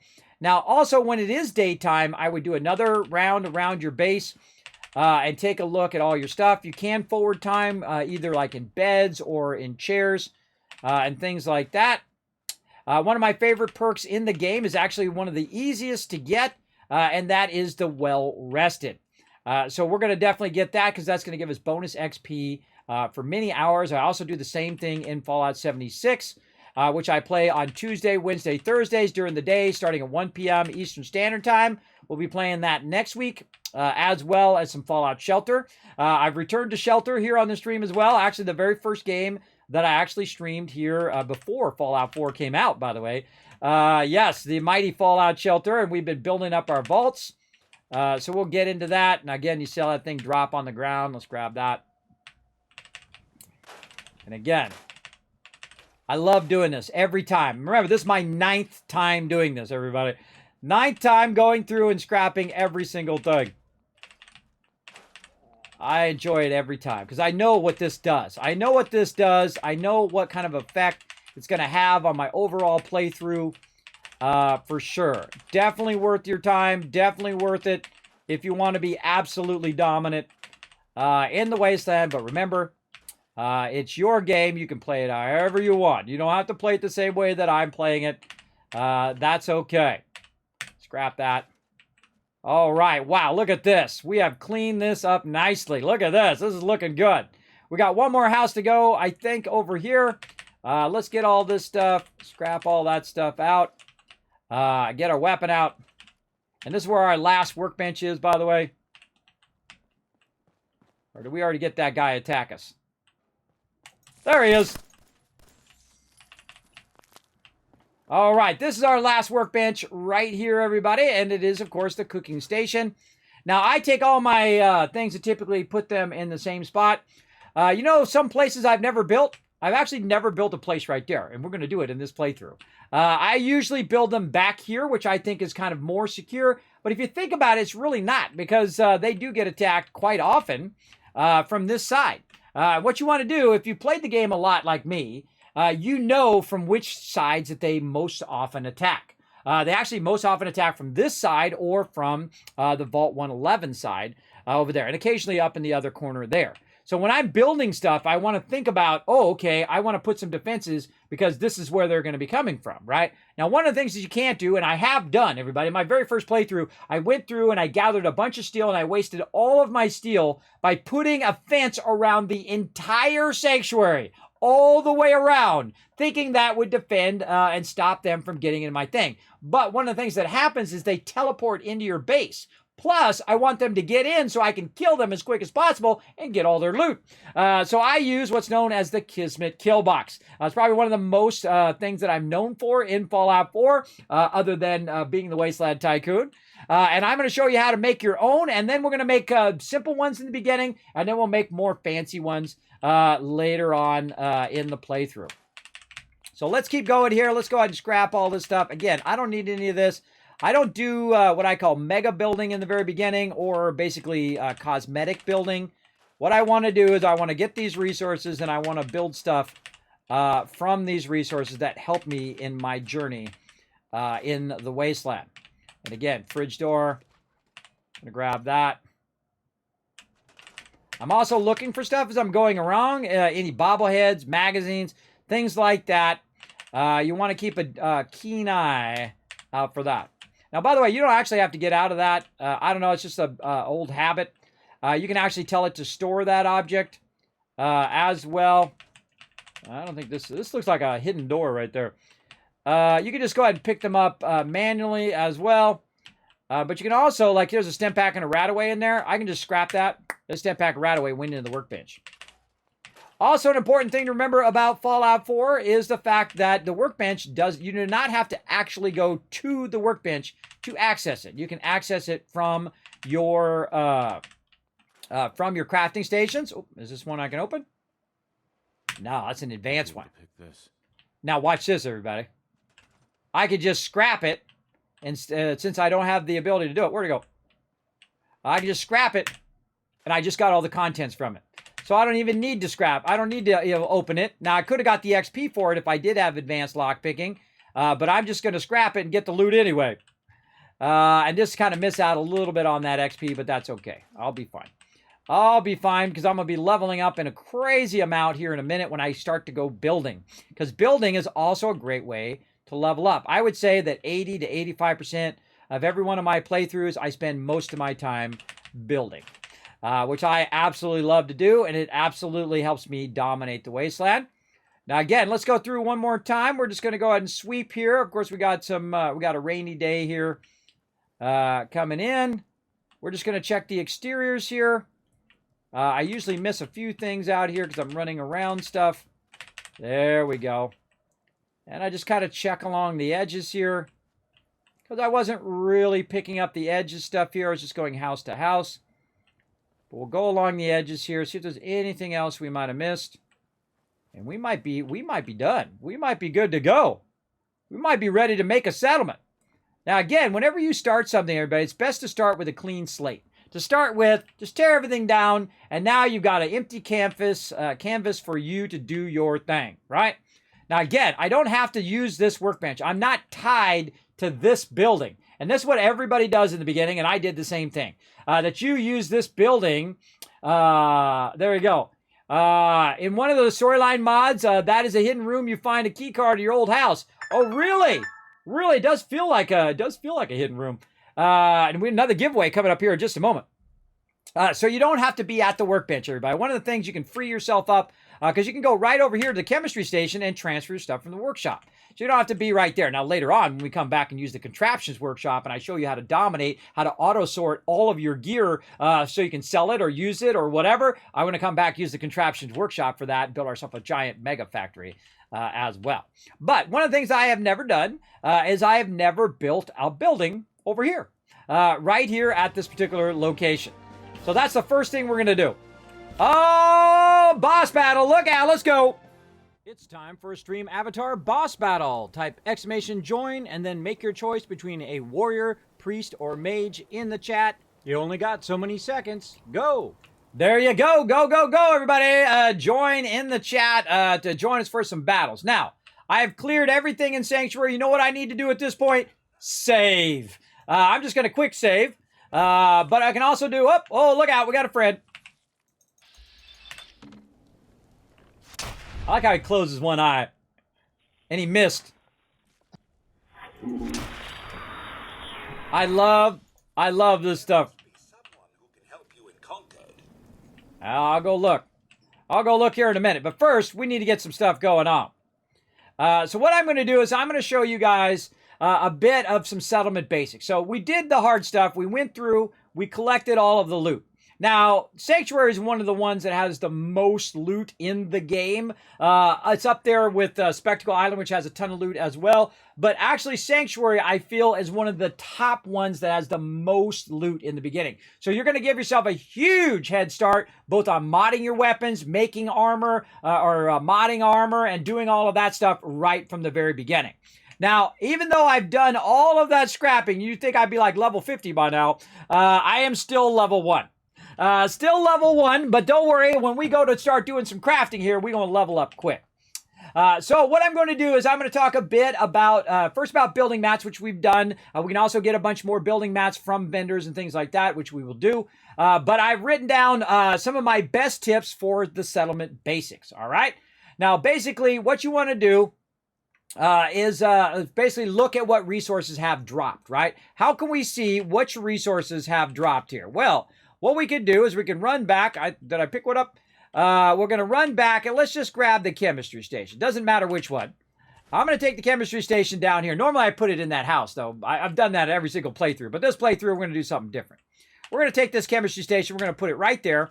And now we can go ahead and look in the workshop. What do we got in the workshop? Well, I'm going to go ahead and sort it by weapon. So we found a few fragment grenades. We found a pipe pistol. We found a bunch of different outfit. Oh, the fashionable glasses. Oh, man. At the very beginning of the game. I forgot that was there. Everybody watch this. See my glasses? These are an homage to these. That's right. I actually own a real-life version of the fashionable glasses. Now, these glasses cost me $5, but since I could only find them in Australia for some reason, I don't know why, I had to spend $50 to have them shipped to me. I'm not kidding. I am not joking. That's a real thing. So when I got my real-life glasses done, I did an homage to the fashionable glasses. That's why I have white glasses, everybody. They do help with my eye strain, allow me to stream longer and play longer. So yes, that's an omen right there, everybody. We already got the fashionable glasses. Now let's go ahead and switch out what we got right now. I have a certain look that I do every single playthrough. I typically like to stay in my vault suit, by the way. So that people do refer to me as a vault dweller. They actually react to you differently based on what clothes you have on as you go through the game, which I think is amazing. That must take a lot of extra work to do that. But what you want to do is basically assess what you just got, right? So we got that. We got the fashionable glasses on right now. We got a formal hat. We got a fedora already. We got a sweater vest and stuff. Now, this stuff does not give you any bonuses. It doesn't actually give you any bonuses. Right over here. Look at that. Got the fedora already. Look at that. I got a fedora right over here. A red one. Right here. Go like that. It's the only problem I can't wear when I wear my headphones. But I have my other ones that I use when I'm wearing that. We're going to be wearing that tomorrow on Friday's stream. I got some stuff coming in for it. If I get it ready, we'll see. I always deck that out for the holidays, everybody. It's like my Christmas fedora. But we'll get that going. Now, again, I got my fedora on. I got my fashionable glasses. Look at that. I'm looking good already. And again, we got a bunch of stuff in the workshop. Now, a lot of this other stuff that I'm not going to use, checkered slacks and all that stuff, there is multiple uses for that. I could dress up my settlers with that stuff, or I can go ahead and sell it to the vendor or scrap it. We got some Rad-X. We got some stem packs. I never leave stem packs in there, or Radaways or Rad-X. You know why? Because they don't weigh anything. They don't really weigh anything, everybody. They weigh a little bit. All this aid stuff, if you know, stem packs right here, weighs 0 in this mode. Now, of course, if you are in survival mode, your ammo does weigh stuff and whatnot. But there's no real reason to keep your ammo, unlike in Fallout 76. There's no reason to keep your ammo in the workbench. You might as well have it with you at any given time in case you run out of any other ammo. You can go ahead and use that ammo. Now, the very first playthrough I did, it was in normal mode. I got all the way toward the end. It just was too easy. I stopped playing. I just went and played a new playthrough in the survival mode, went directly to the survival mode. Then they came out with a bunch of DLC. Then they came out with a new survival mode, which was even harder than the old survival mode. And then we played that all the way through as well, multiple times. And every other playthrough that I've done, up to, I think, playthrough number 6, that we did it in survival mode. So it was 1 was normal, then 4 more playthroughs was in survival mode, and then, no, I think 6 was in survival mode too. So 6 was in survival mode, 7 was in normal mode, 8 was in normal mode, I think, and then this is in normal mode. This is number 9. Yes, so yeah, a lot of playthroughs.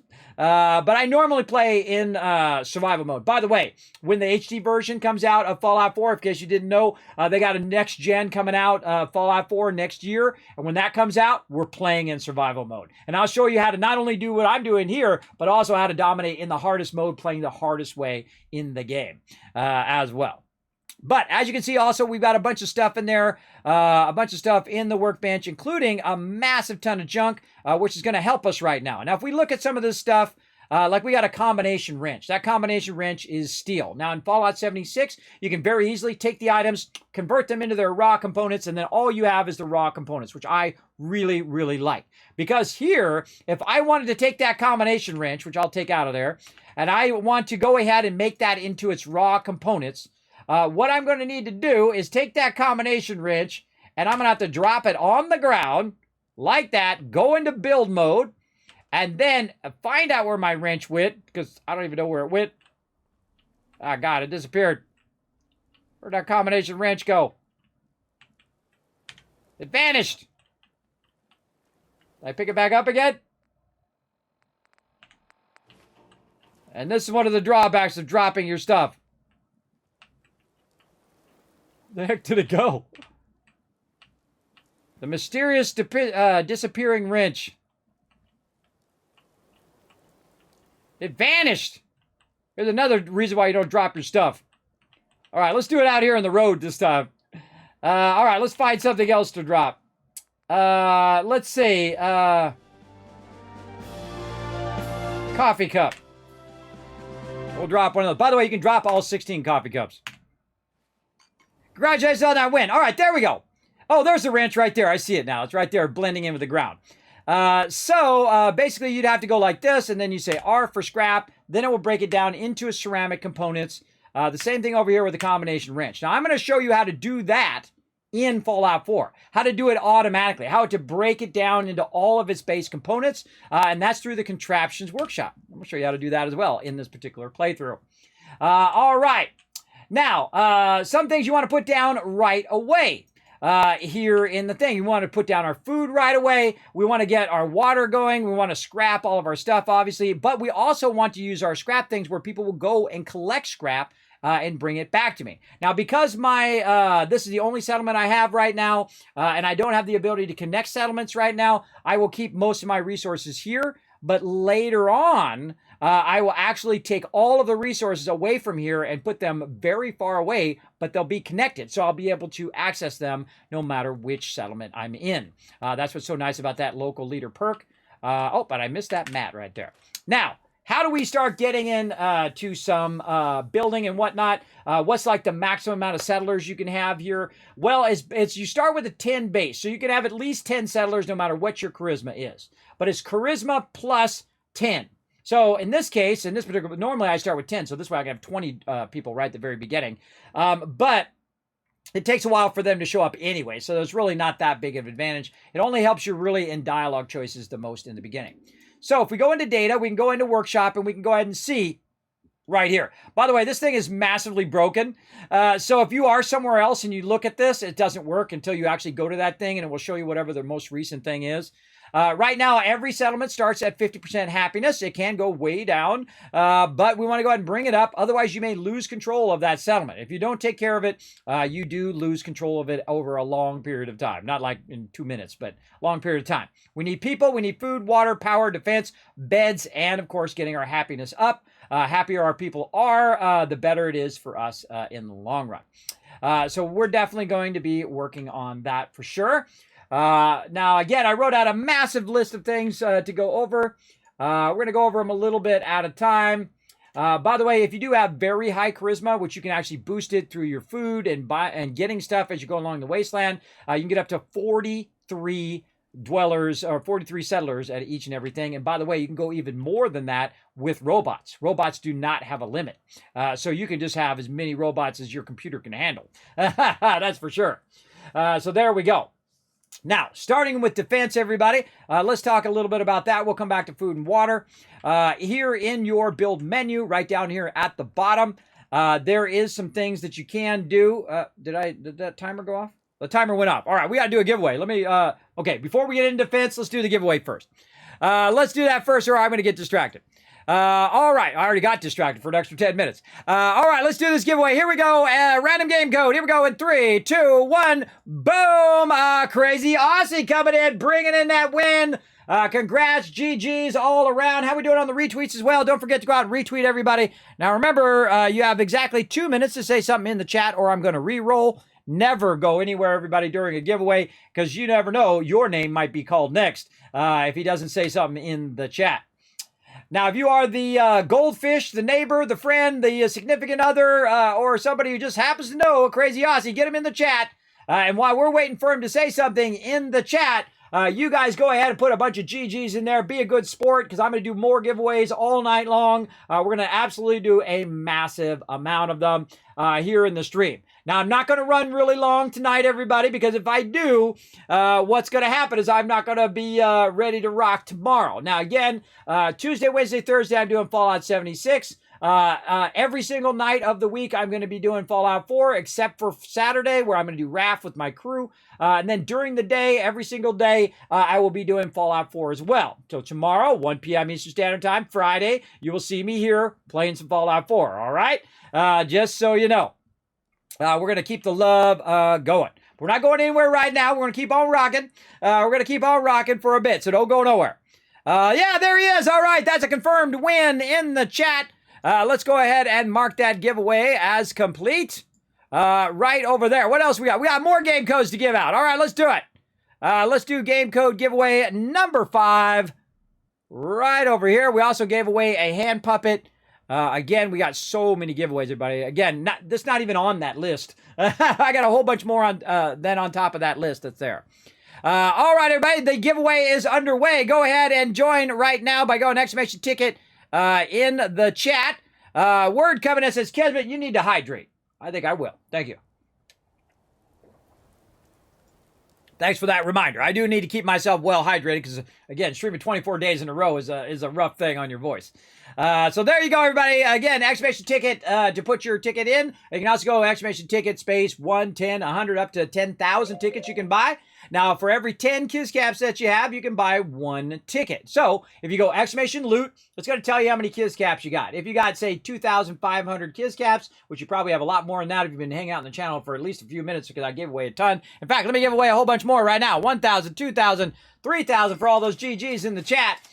That you can go ahead and then just take off the last number. So if you have 2,500 Kiz Caps, you can take off that last number, and now you have 250 tickets that you can buy. All right, so you go exclamation ticket space 250, boom, there you go. Remember, it does not have an S. It's ticket singular in the chat.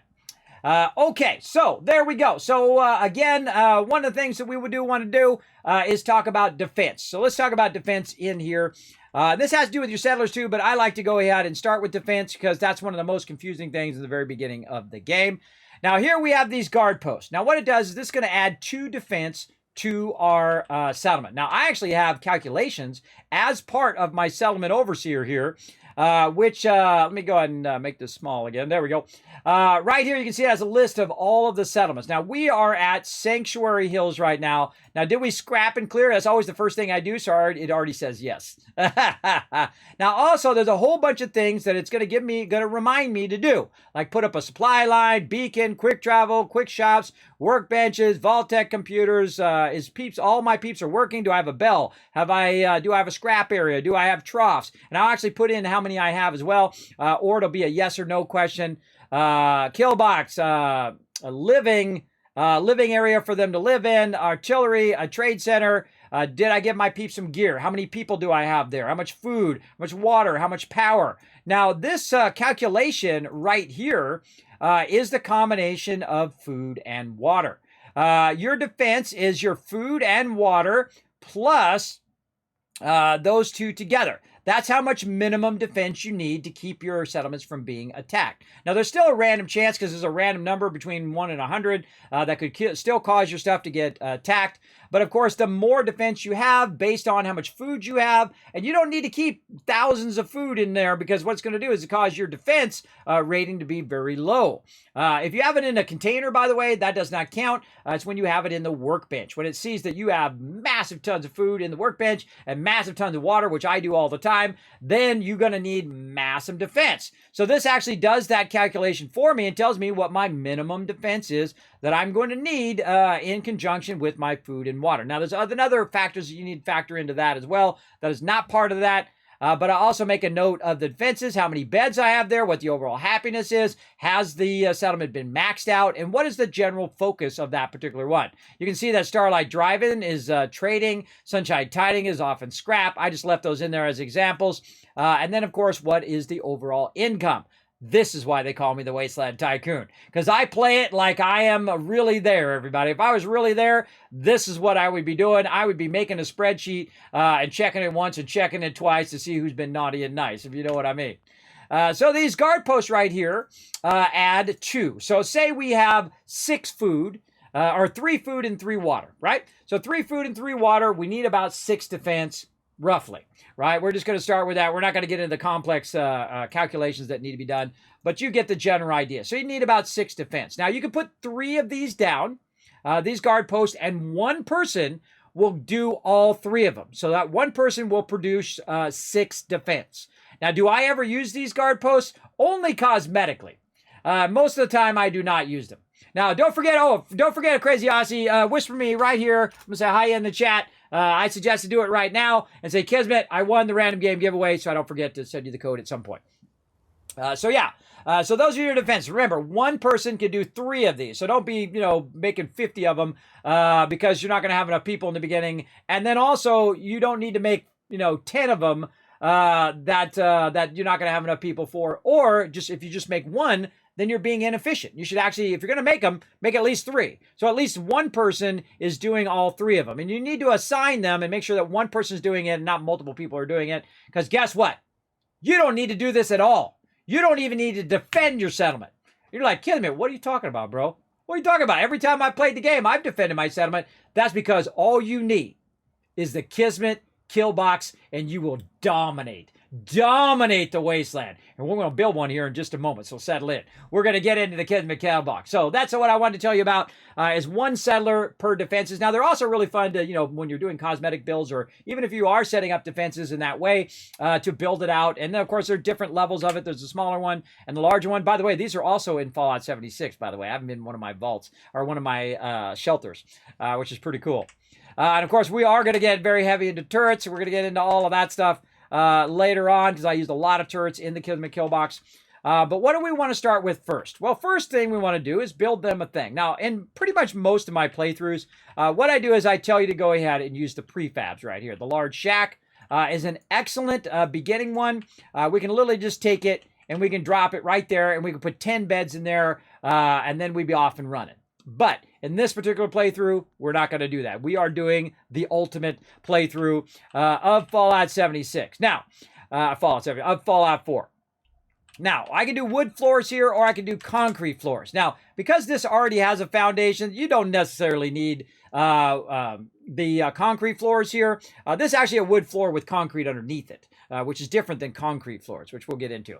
Now, one of the problems with the shack foundation, if you put that down, it's going to take 12 wood and 3 concrete. In the beginning, you want to be very, very sensitive about your resources that you're using. Or I can just use shack floor, and that's 8 and 2. 8 wood, 2 steel. Again, 12 wood and 3 concrete. Concrete's very rare in the very beginning. See, I've only got 100. And then on this one, I can use wood and steel. And steel, I have 1,200. So I have a lot of that. So I can go ahead and get away with it. So this is actually a pretty good place to start, right over here. Or you can start in the other areas that are on the other side over here. I love my little black hat. That's cool. I don't think I've ever worn that in the game. You can start right here. Now, usually I start over here because it's like in the center of the thing, and they have to run in from those sides to try to get here. But they do spawn over here, but they spawn beyond this house, on the other side of that house over there. So I usually will build right here, typically, but this time I'm not going to. I'm going to do some new stuff that I want to try out in this particular playthrough.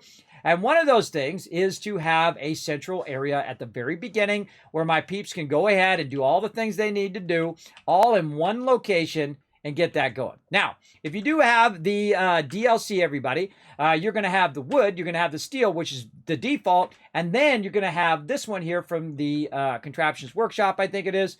Where's the concrete from? I think that's the Contraptions Workshop. I forget. It's one of those DLCs, everybody, or the Wasteland Workshop.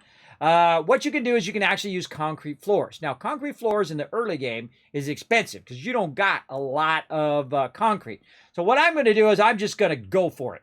I'm just going to go for it early game here, everybody, and we're going to start with a concrete floor. Now, before you put it down, hey, Pokey, what's up, man? Thanks for coming in and hanging out. The wonderful Pokey in chat, everybody. Show him some love. A good friend of the stream. An incredibly great builder, everybody. And awesome at a whole bunch of games that I'm terrible at. Like PUBG and other games like that. An awesome friend of the stream. Number 9, yes! Number 9 hype. Going on right there. So show him some love. Show him some love in the chat, everybody. I appreciate all that love coming in and hanging out. So yes, right here, we're going to go ahead and get this going on. So we're going to start building right here. Now, before you put in your stuff, everybody, I suggest actually put in your wall first. Now, the reason why you want to put in your wall first is that your wall has an offset from the ground. Now, we're going to use this concrete wall, so I'm just going to put it in there randomly, wherever I want it to go. And then I'm going to use a concrete floor. Now, if you notice, if I put the concrete floor, it will not let me clip it through other objects. You're going to find that very common in here. Now, I'm going to go ahead and take this and move this back a little bit. If you notice what I just did, I hit E to pick that up, and I used the scroll wheel, and I leveled up, by the way. It happened in the background there. You can see that I can use my scroll wheel to move this further away. I'm going to show you some more advanced techniques as well. But I'm going to grab the floor here, and what I'm going to do is I'm going to say, you know what?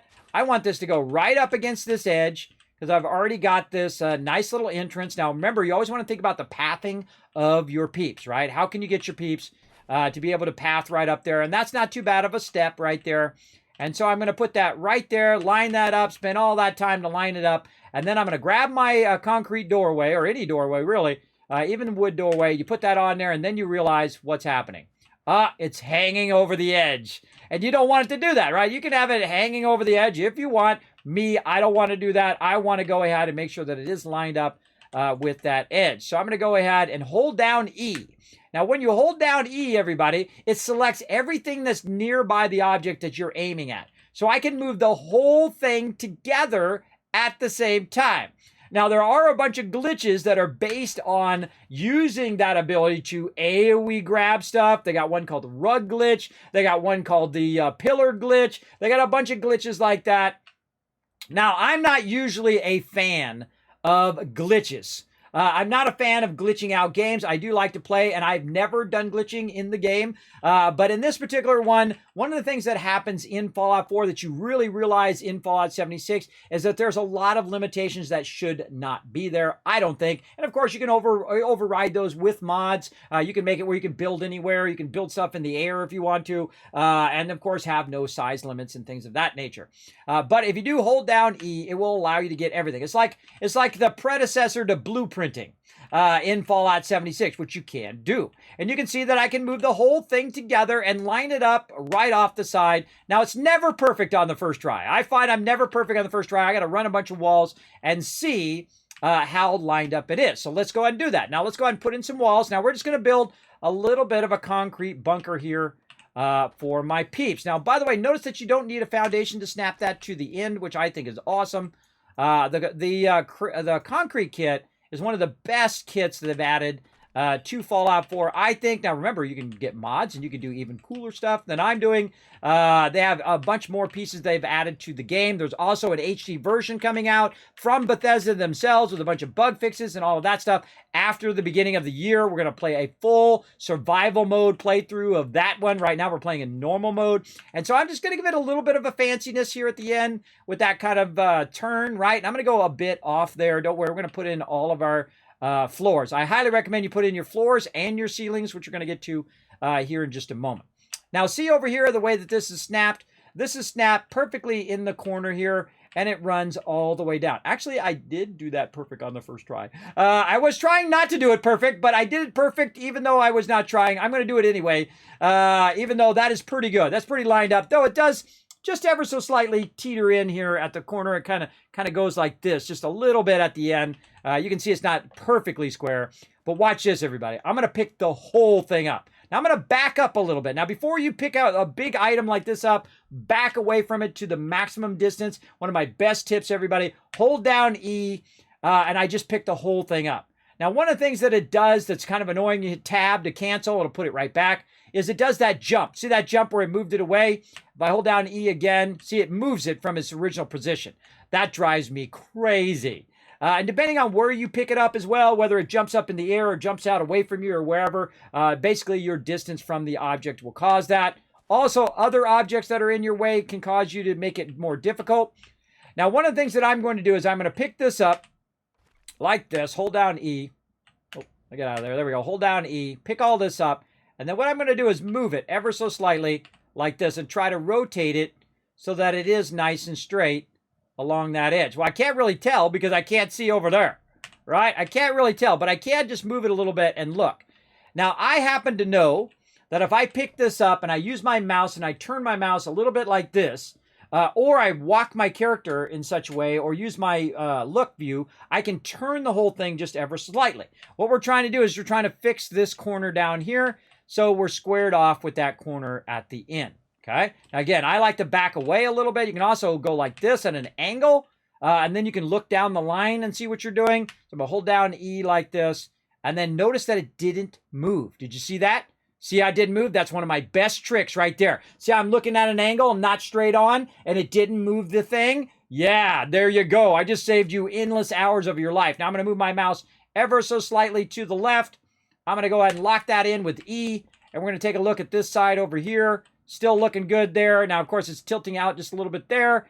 Let's go look over here. Tilting in a little bit too much there. Again, great Kismet tip right there at the top. Again, holding down E. Hold that down.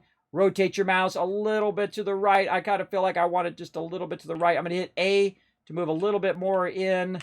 Let's go ahead and go with that. And again, you can keep rearranging it and rearranging it however you want. I want it to be centered on this walkway, so when they walk in, they walk right there. Now, remember, you can also do other things like that, like where I was talking about earlier, right? So say you got like a ball or something like that that you want to play some hoops with, which you can't do in Fallout 76, by the way. Let's see, do we got any balls in here that we could throw and get into trouble? Oh, I got a globe. Let's do a globe. All right, so I'm going to drop this globe on the ground. You're going to hit E to pick it up. Oh, wait a minute. I didn't pick it up. I got it. I picked it up, right? You put it back in your inventory. We don't want to do that. We want to hit R, drop it again, hold down E. Now I've picked that object up. I noticed it didn't select everything around it. That's because the junk item. Whoa, there it goes.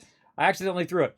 You can go ahead and pick it up like that. And if you swing around too fast, like I just did, it'll, the centrifugal force will cause it to fly away somewhere. Oh God, where did it go? Cause it to fly away. I lost it. Oh, it went over here. Again, so you don't want to go too fast. I didn't mean to pick that up. There we go. Drop that again. Now, another thing you can do is pick this up, hold down E to pick it up. Now, I've let go of the buttons. You don't have to hold it down the whole time. Just hold down E. It picks it up. Once it picks up, you let go of E. I can hold down R and then throw that sucker. And that's what we did for a whole bunch of loot that we got down over here in the corner. I'll go pick it up here in a minute, everybody, for all you people get triggered when I do that kind of stuff. Right down here, we did this, and this is the first time I've really done it to this extent.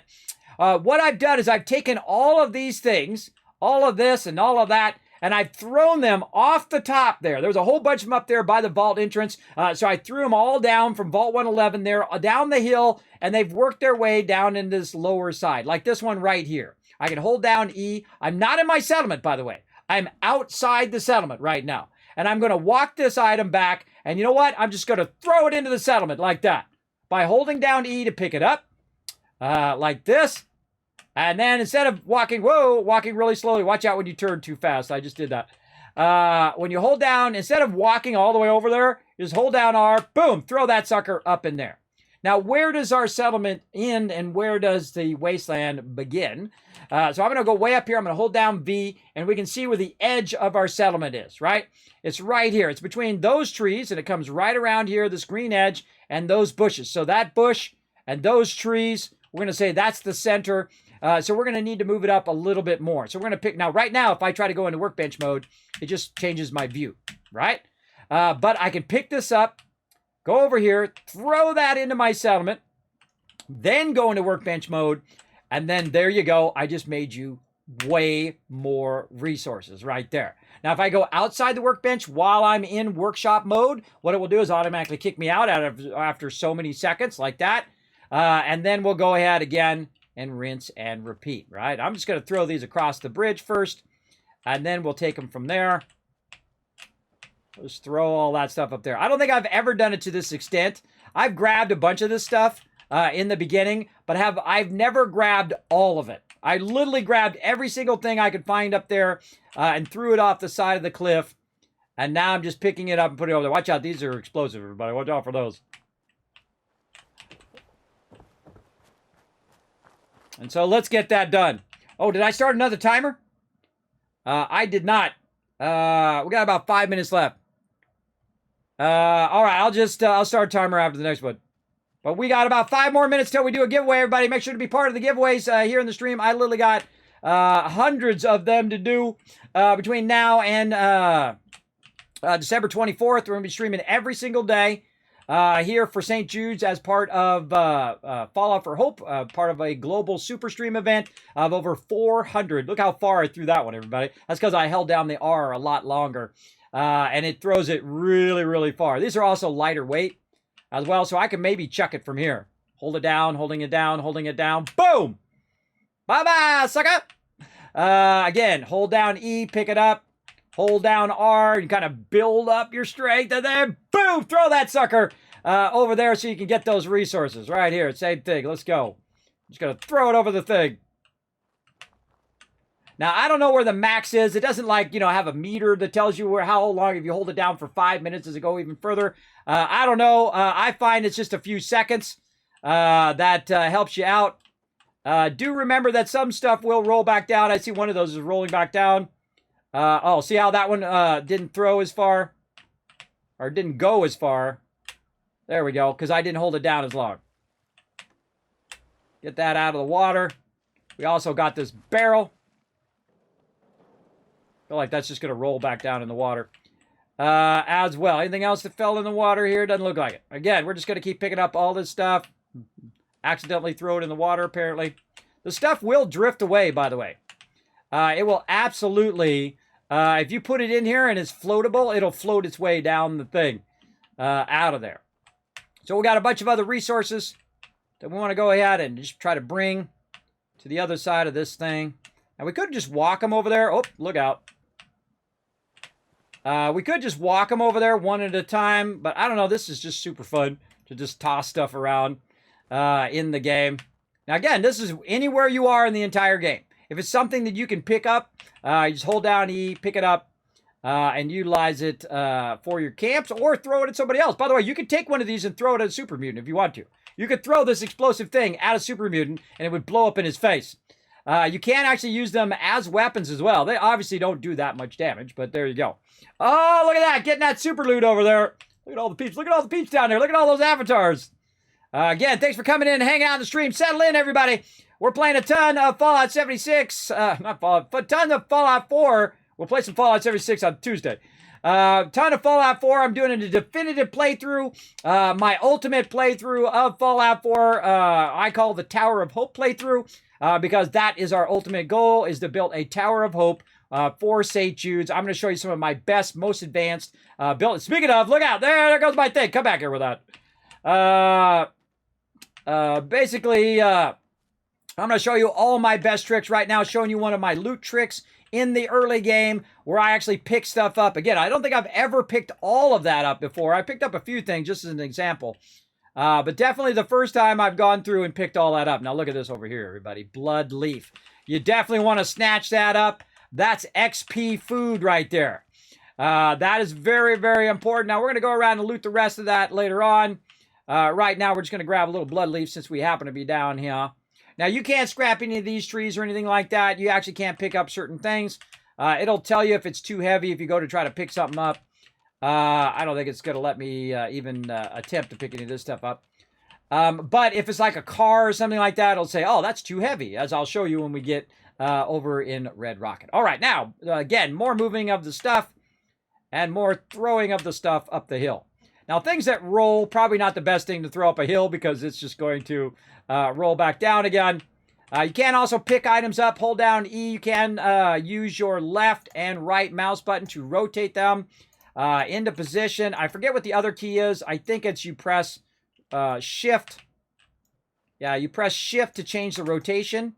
On PC, there's also one on PS4 and on Xbox. And basically, it's changing your XYZ rotation. So I forget what it is on Xbox and PC, but you can do that. You absolutely can. I've seen many, many people do it, so you can put it down properly. Now, another way to trick it into putting it down properly, we'll grab another one of these barrels over here. This is an old school trick right here, everybody. You pick this up. Oh, let me get out of there. There we go. You pick this up. I'm going to throw it up the hill here just to help us walk a little faster. You pick this up.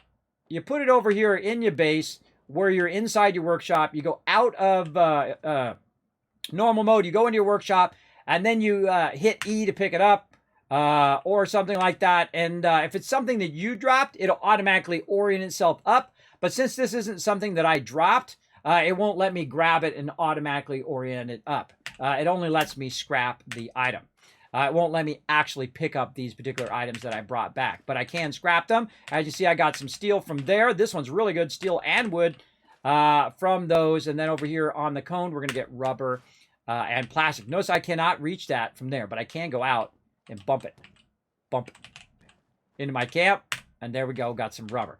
Now, I'm going to go ahead and just go to town here, everybody. I'm going to absolutely just go to town here for a few minutes, gathering all this stuff up, try to get it done as quick as possible so we can move on.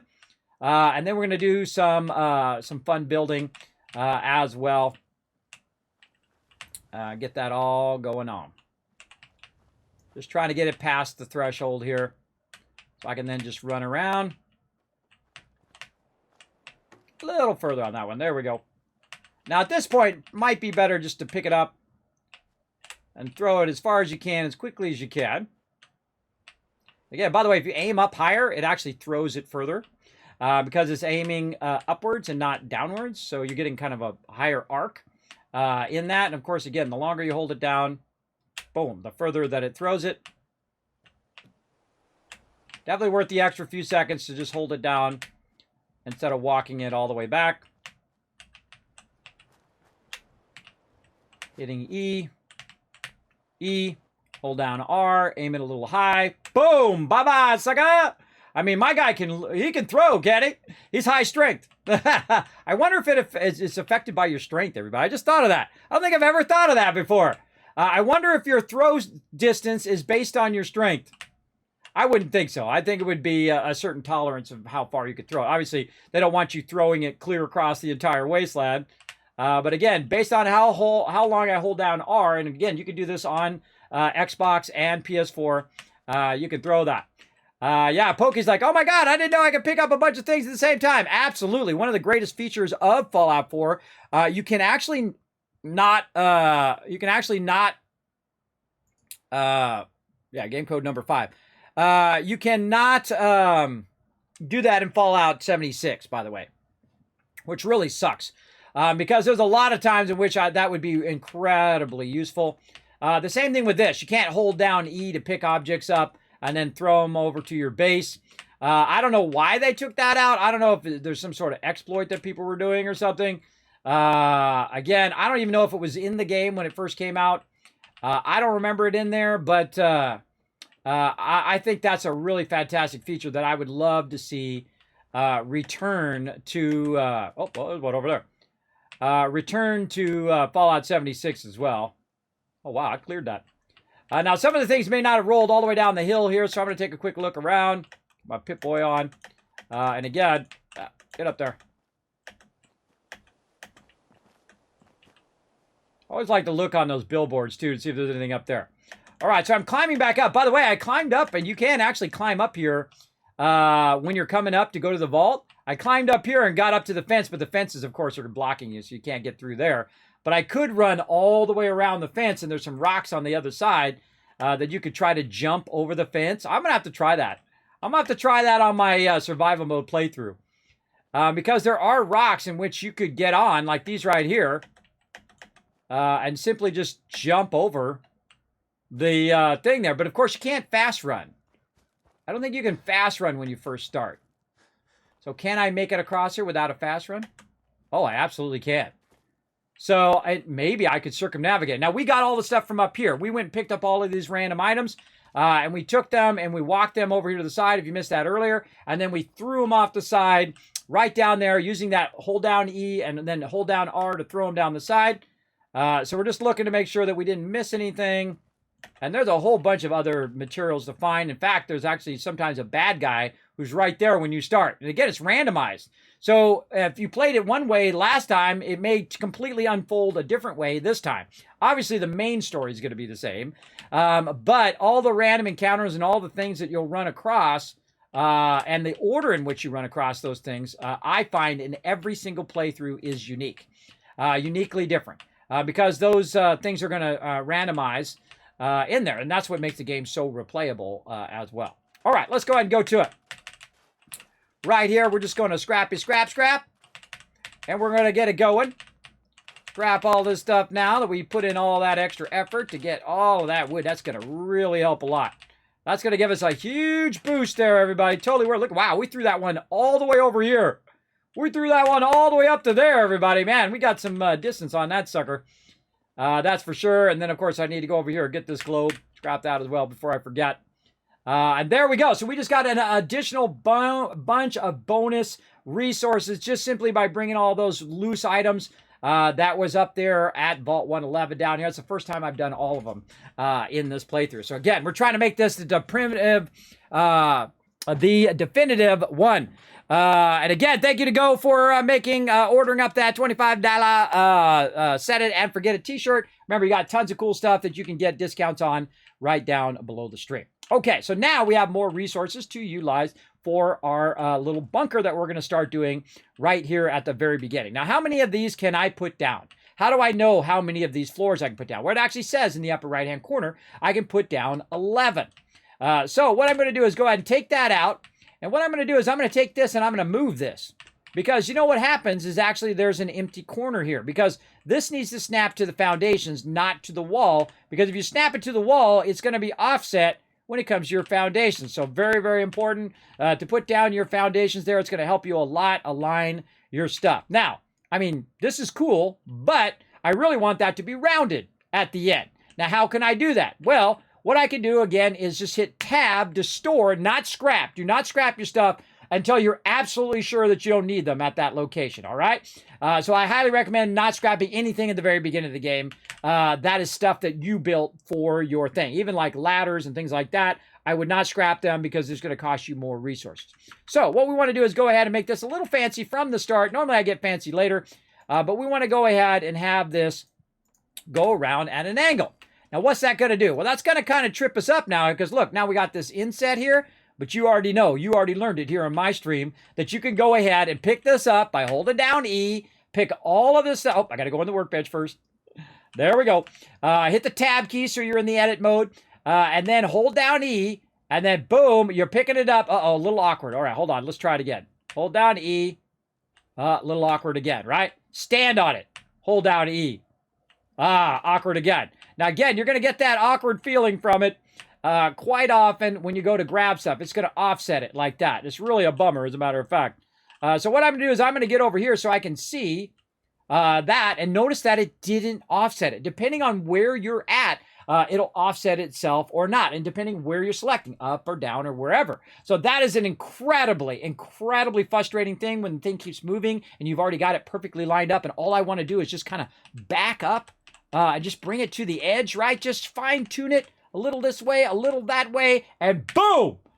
Done! Just like that. You're welcome. I just saved you literally hours of your life trying to figure that out. It is so annoying when you first start playing the game. And again, you can see I've lined it up across that edge. But is it lined up? Well, guess what? When you store stuff in the workbench, it actually remembers how many you stored up there. You can see it says 6. It remembers how many it is. Now, what I'm going to do is go ahead and fill in the rest of these walls here like this. And then we're going to round out the backside right over here. We're just going to create a starting bunker for my peeps. Now, my biggest problem, everybody, in this particular bunker is I'm going to run out of concrete. There's just no two ways about it. Especially in the beginning, I am definitely not going to have enough concrete to finish what I'm doing here. But I'm going to go ahead and do it anyway, just so we can kind of get it going. And I have enough to at least get to the back of it, and I can go ahead and take a look. How does it line up in the back? Could probably go that way a little bit, right? And you're like, well, Kismet, why don't you push it that way so it's not hanging over? Well, if I push it that way, it'll be hanging over on the other side. And if I had it to hang over on one side or another, I would have it hanging in that direction because there's a house over there. And I don't want it to be hanging over here because then if mobs come in and attack, which they do, they attack from over there, they'll come in and do that. Now that we've got our first kind of structure going, everybody, what I'm going to do is I'm going to do you guys a favor from now on. What I'm going to do is I'm going to have a chair around wherever I'm at, and every time I go to build something, I'm going to forward time. And again, now sometimes timed events happen, but whenever I'm in the dark like this, what I'm going to do is I'm just going to go ahead and forward time so you're not watching me play in the dark, all right? Or watching me build in the dark. And you were able to see that, that's fine. But when we get into the higher, the fine-tuned stuff, we're going to get that going. Now, right about there, it's about 6 a.m. right there. It's not too bad, but I like to go until about, yeah, 7's good, or 8. And then you have lots of daytime building time. And now let's go ahead and take a look at it. Uh-oh, we got a problem, everybody. Don't we have a problem? Look what happened. Our thing is now offset from where we want that door to be. So now we have to think, wait a minute, there's like another kind of entrance over here. We could put it there. We could try to put it here. There's some steps right there we could do. So now we have an offset. Now I could change that door and offset it properly simply by using our vertical stuff. And this is why it's so cool about the concrete set. It's going to allow you to do a lot of advanced stuff as well. There is a pillar trick where you use a pillar to move stuff as well. When it's clipping through stuff, you can actually clip stuff through other stuff. I've never done it in one of my playthroughs, but we might actually try those out because I feel like compared to Fallout 76, there's a lot more limitations in Fallout 4 when it comes to like line runs and when you're running your wires. And what you want to do is you want to run your wires in the wall, or you want to run them through the wall. You just take a drill and you drill through the wall and you put the line through there. I don't think that's too much of a stretch to have that in there.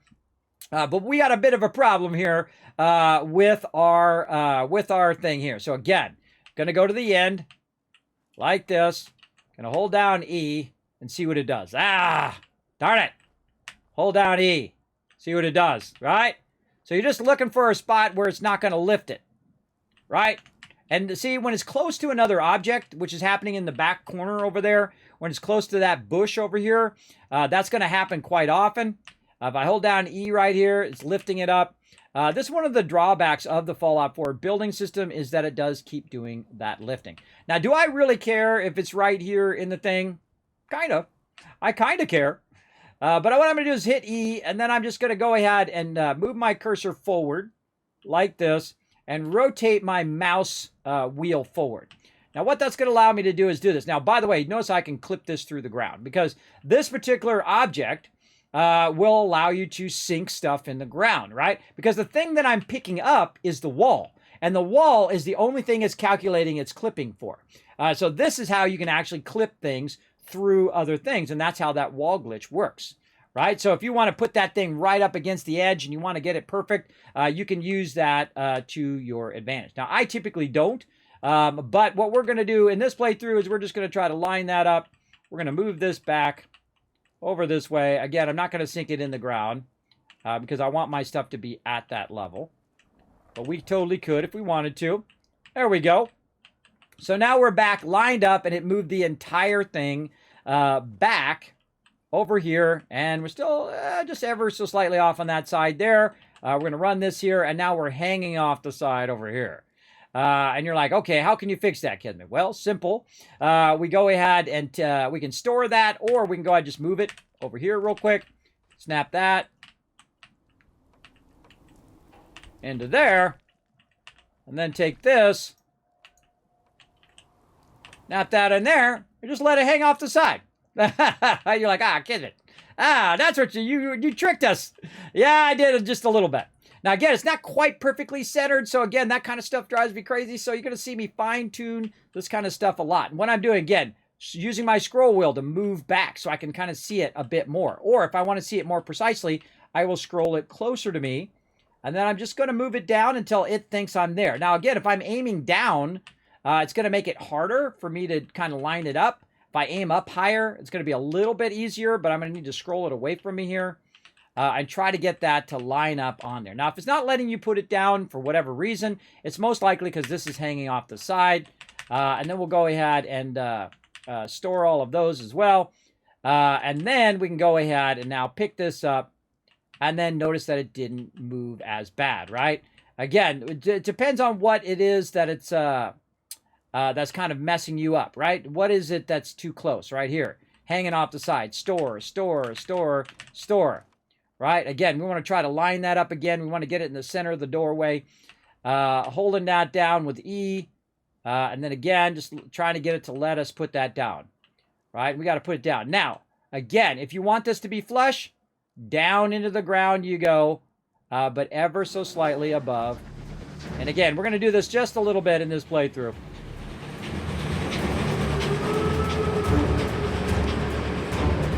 And there you go. See, that is actually flush with the ground now. So now you don't have to, the settlers don't have to step up to get in there. So now I picked the whole thing up and I've set it down into the ground. You're going to do that a lot.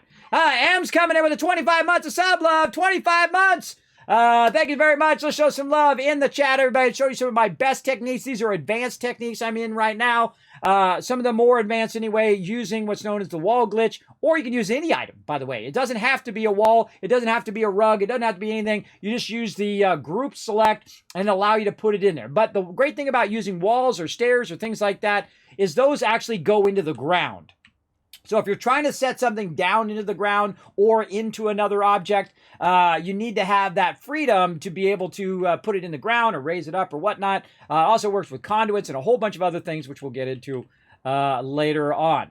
But that doesn't look too bad. I feel like I've twisted it just ever so slightly. Let's go ahead and pick that up again. And we are going to just move my mouse a little bit. We're going to push forward just a little. I feel like we'll go ahead.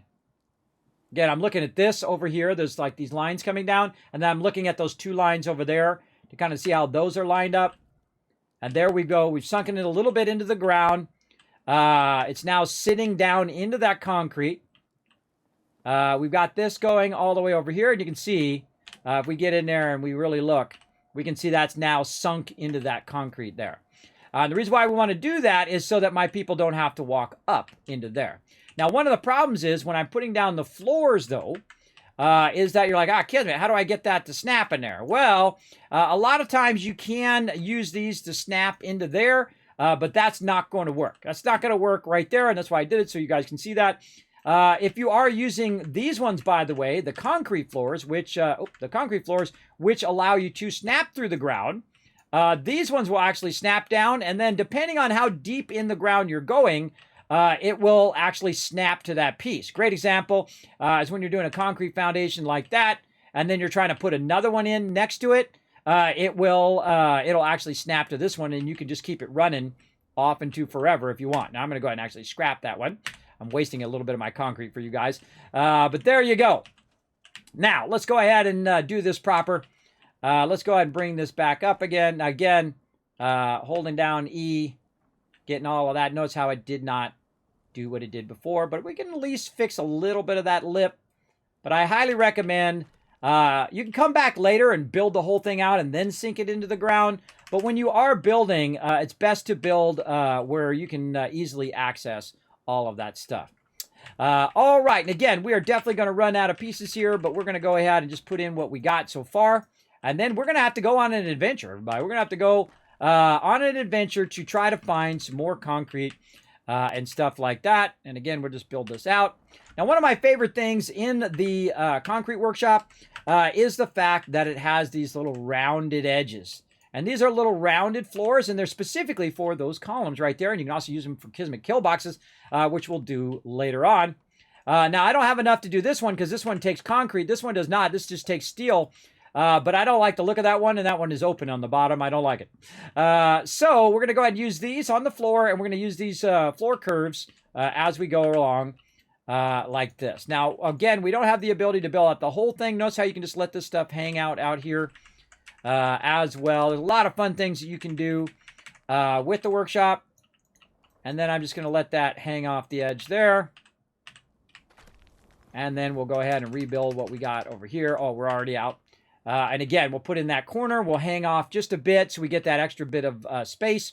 And then we'll come back and build more. We're literally out of stuff. Why is it always dark and rainy? It's daytime, but it's dark and rainy. Now what we're going to do is go ahead and just move all of our workbenches right over here. And when I put the floor in, I will obviously move these workbenches up onto the floor. So let's go ahead and work on that. I'm going to go ahead and run back and forth real quick and grab these. Now, do not scrap these at the beginning of the game, everybody. Do not do it. Because you do not have the ability to make any more of these. Though, you know, you have them at other workbenches or other workshops. What I try to do is focus as well. Focus on one settlement and make that settlement amazing. And I usually do Sanctuary because Sanctuary has one of the biggest building areas in the very beginning, as well as it has most of your resources. And you don't have your local leader perk yet. So basically, you've got tons of resources here, and you have all of the workbenches, which are going to help you do even more awesome things later on. So again, we'll just go ahead and move all these benches over here, and this is going to become my little temporary area. And I'm not even going to be over the workbench. I'm not even going to be over there at all. I'm not even going to be around this white house or yellow house that they love to bang on. I hate that when they're over there banging on it. I wish there was a way I could just do it. I will actually send them away from this settlement if they do it too much because it irritates me. I will literally send them away from the settlement so they don't bang on this house like they're rebuilding that house because they never finish rebuilding it. And I played through for 500 hours, everybody. Usually every playthrough is about 500 hours and they never finish fixing that. And I literally would end up with tens of thousands of resources toward the end that I could rebuild not only this place, but every single spot, even skyscrapers in the entire wasteland. That much loot, for sure. Now, let's go back here and, did we get the doghouse? Where'd the doghouse go? Oh, over here. We're also going to move the doghouse over here because we're going to need this doghouse here in a minute. Some of you know what I'm talking about. All right, so again, I've never built a base right here, ever. But I got a general idea of what I want to do, and that's it. That's all we got. We're good. All right, how are we looking on time here? Let's go ahead and sit down in our chair. I don't know why I picked this particular chair, just kind of a fun chair. Where are we at? We're at 11:43. Now, by the way, if you don't like the weather, you just wait around an hour or two, and sometimes the weather will clear, like that. Usually I do about 2 hours. Usually the weather will clear, or an hour. And now there we go. So this is our sanctuary. What do you do right now? Save. Now, one of the things I should have done, which I forgot to do, is I should have saved before I picked that up. Before I pick that up and move it. Now, it's not that complex right now, but when you are working with very complex things and you're trying to fit them together, you definitely want to quick save or full save before you start to mess with your big stuff. Otherwise, it could cause it to lose it, or it could end up where you die and then you lost all of that work that you did. I would lose all of this if I died right now, and I'd have to redo it. So there we go. We got that going. Now, also, I got my very first level up. So we know exactly what we're going to do because I do have a list of all the perks that I'm going to be doing right over here in this particular playthrough. So if you want to know which perks I'm picking in which order, I've already pre-thought them out. It took me about 5 hours to make this list, everybody. It took me a long time to think it through in my head of all of the playthroughs that I've done. What would be the first thing I would do? What would be the second thing? What would be the third thing? And how could I put my stats in such a way where I wouldn't have to add points to certain stats, where I could get all of the things that I want to get before level 50. And then usually after 50, those are ones that they're not primary ones. How can I get all of them before level 50 without putting 1 point into any of the stats at all? And that's what we're doing in this playthrough right now. All right, so the first one we want to do right here is Scrounger. Now, I suggest to only do it 1 level. Right there. What that's going to do is as I'm wandering the wasteland, I'm going to find more ammo and more stuff as I go. Now, I leveled up because I was building, everybody. If you notice that, now I am already a quarter into level 2 from all that building that I did. Now, another thing that I want to do early game is eventually I want to get Gun Nut, which will be the next one that I get. That's so I can go over here to the weapons workbench and I can go ahead and start to modify my weapon. Now, one of the other things that I want to talk about is if you are scrapping your weapons, you want to scrap from the workbench and not from just generally on the ground, because typically you will get more loot, as well as you want to have your scavenger going on. The Fallout Pro, yes, the Wasteland Tycoon is here to help you guys kick some butt and maybe learn some things you never even knew, and that make you want to play another playthrough. I know, right? Like the ability to grab an entire building and move it. I wish I could do that in Fallout 76, which you can't do, sadly. I don't know. Hopefully they'll add it one day back into the game. There you go. Now, another thing you want to do while you're in here is one of my signature things that I do not only for myself, but also all of my settlers, all right? So this, of all the tips that you want to learn, this one is going to save you the most frustration. You ready? Now, one of these pipe pistols is going to be my pipe pistol, right? One of these 10mm pistols is going to be my one. And the security baton and maybe the switchblade. I don't know. Let's see what we do this time. We'll take a look. 17 or 12. Decisions. We'll see. And I will decide based on what mods I have for those. But we'll start with the 10mm first. The first thing I do, rename it. Why do I rename it? Because I want to put a Z on it. Now, why do I put a Z on it? Well, watch what happens here. Boom. It dropped right there into the thing. Now, watch it if I get out. You're like, Kismet's at the top. What the heck? Watch this. If I get out right here and I go back in again, right here, whether it's in my inventory or whether it's in the craft bench, notice that it is dropped. Oh, wait, sorry, I meant to go in the bench. Exit. There we go. Whether I go in the workbench right here, what's going to happen is if we've sorted this properly, what's going to happen is that Z is going to sort all of my stuff. It should sort to the bottom. Why is it not sorting to the bottom? That's because I have it favorited? What the heck? That is weird. That's supposed to sort to the bottom. So what it normally will do is sort to the bottom. So, and then also what it does is it lets me actually know which one is mine. One of the things that happens all the time in the game when you are working with stuff, like you're in there, doing crafting, you're renaming your weapons or whatnot. And I'm actually going to put Z and then dash in it. Because I'm going to need that later when I go to do other stuff. Z-dash 10mm pistol. There we go.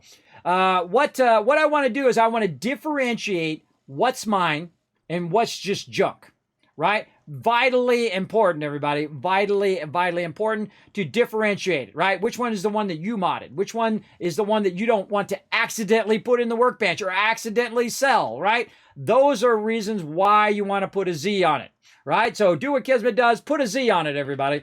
The same thing with the pipe pistol. Usually I have so much pipe pistol stuff, though pipe pistols suck. I'm still going to go in here. I'm going to rename it Z-pipe pistol. I don't know why my caps lock is on. Lowercase z. There we go. There we go. That one actually worked. It dropped to the bottom. And the reason why it dropped to the bottom is because it wasn't favorited. I noticed that the favorited is at the top. I forgot it had done that. So there we go. And then security baton. I think I'm going to go with that. Rename Z-security baton. Now, I know which ones are the ones that I don't want and which ones that I do want. Now, why does that make a difference? Well, when I go in to change my stuff in here, and look at this. Look at how many things I already have. I already have a bunch of stuff that I could do right at the very beginning to upgrade my weapon.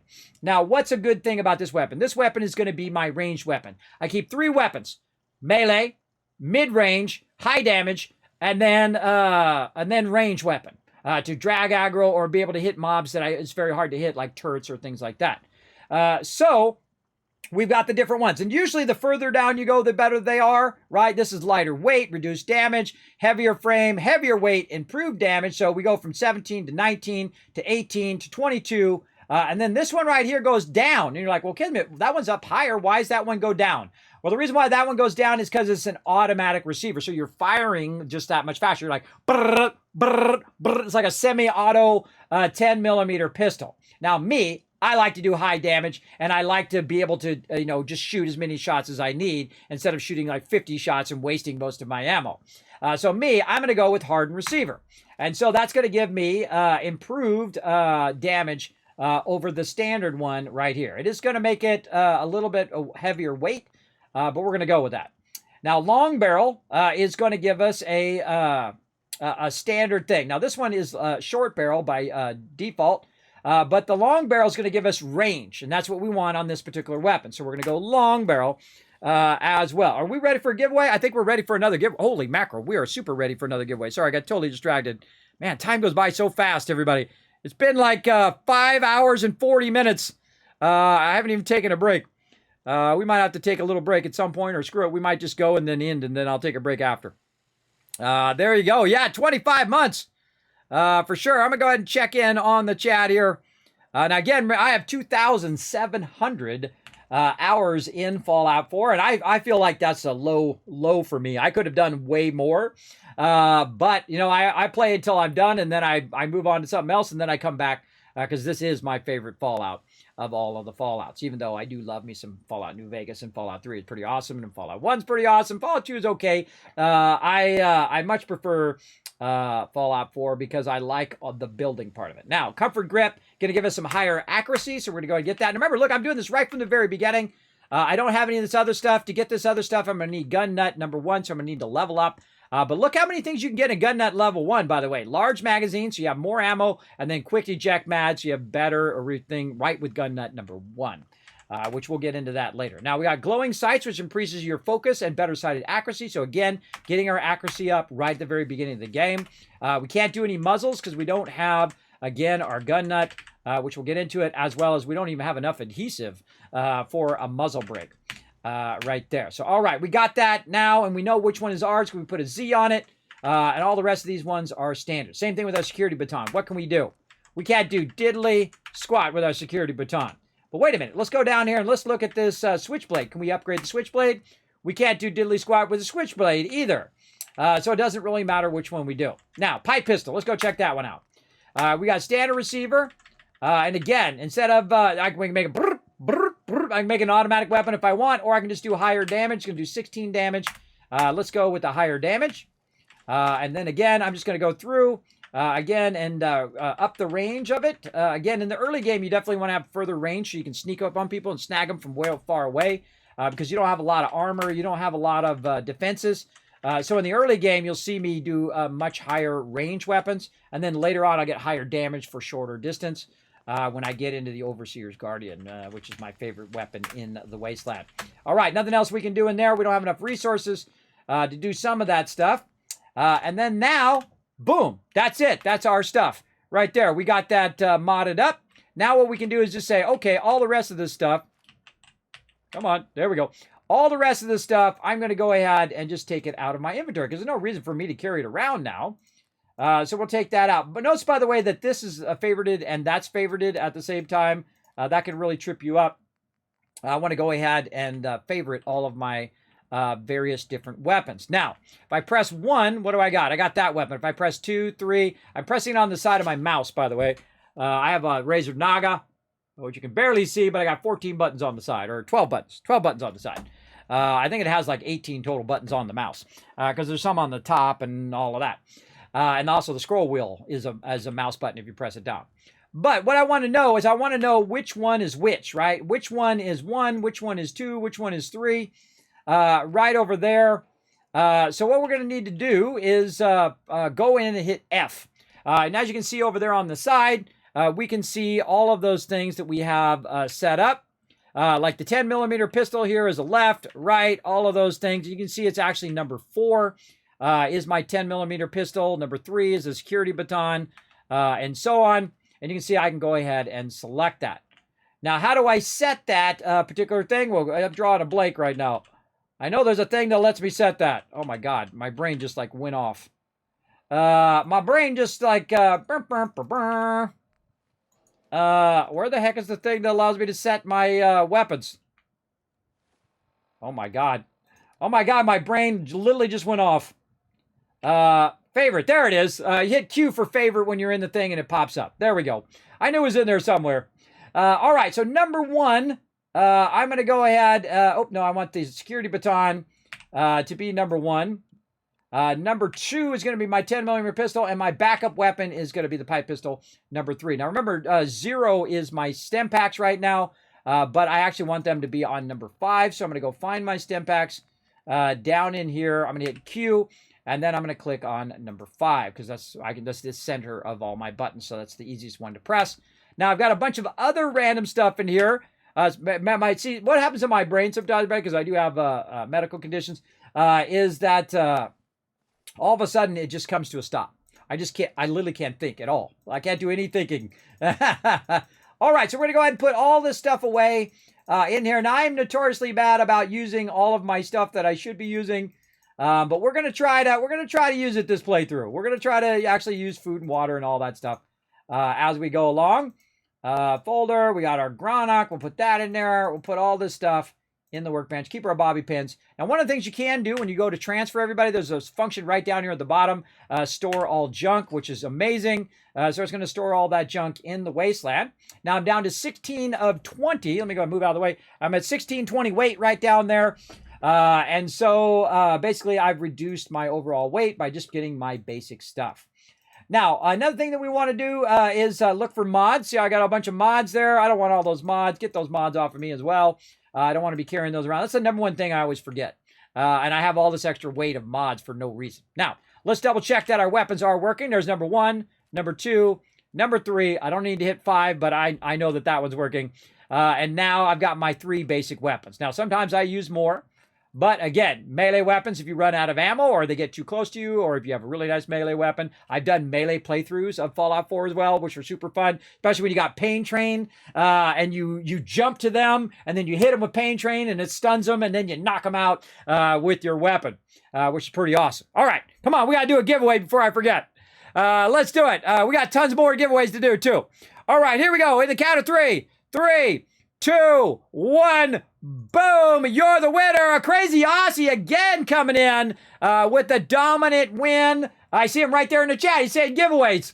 All right, let's see some GGs in the chat for Crazy Aussie. We're going to do that as a confirmed win.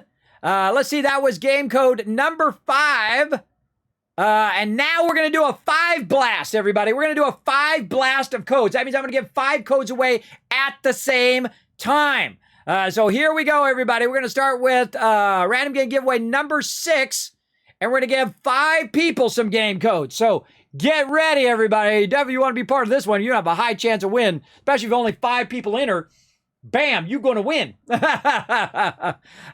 we go. Again, this is the best time to win some loot here in my stream all December long, everybody. Literally thousands of dollars worth of stuff given away. Now, here's some caps to get you going for all those GGs in the chat. 2, 3 right there. Again, a Crazy Aussie. Don't forget to wish for me again. Let me know. Kismet, I won the random game giveaway. I'm going to say hiya in the chat right over there. So right now I'm going to give away 5 game codes at the same time because I usually do not have enough time to give away all these game codes. So we're going to give away 5 game codes right now in the chat. Let's go, everybody. I'm going to set a timer for 20 minutes. So you must be present to win. Must be present to win right here in the chat. I'm going to drop a 5 bomb right there in the chat. So be ready to say something in the chat when you're ready. Okay. We've done everything we can do. Save. Quick save. I'm just going to quick save. All right, we've done everything that we can do. Why? By the way, what's the difference between quick save and regular save? Quick save just saves over the one you just have, and regular save does a full save. It means it's like, okay, I want to remember this moment so I can come back to this moment if I want to later on.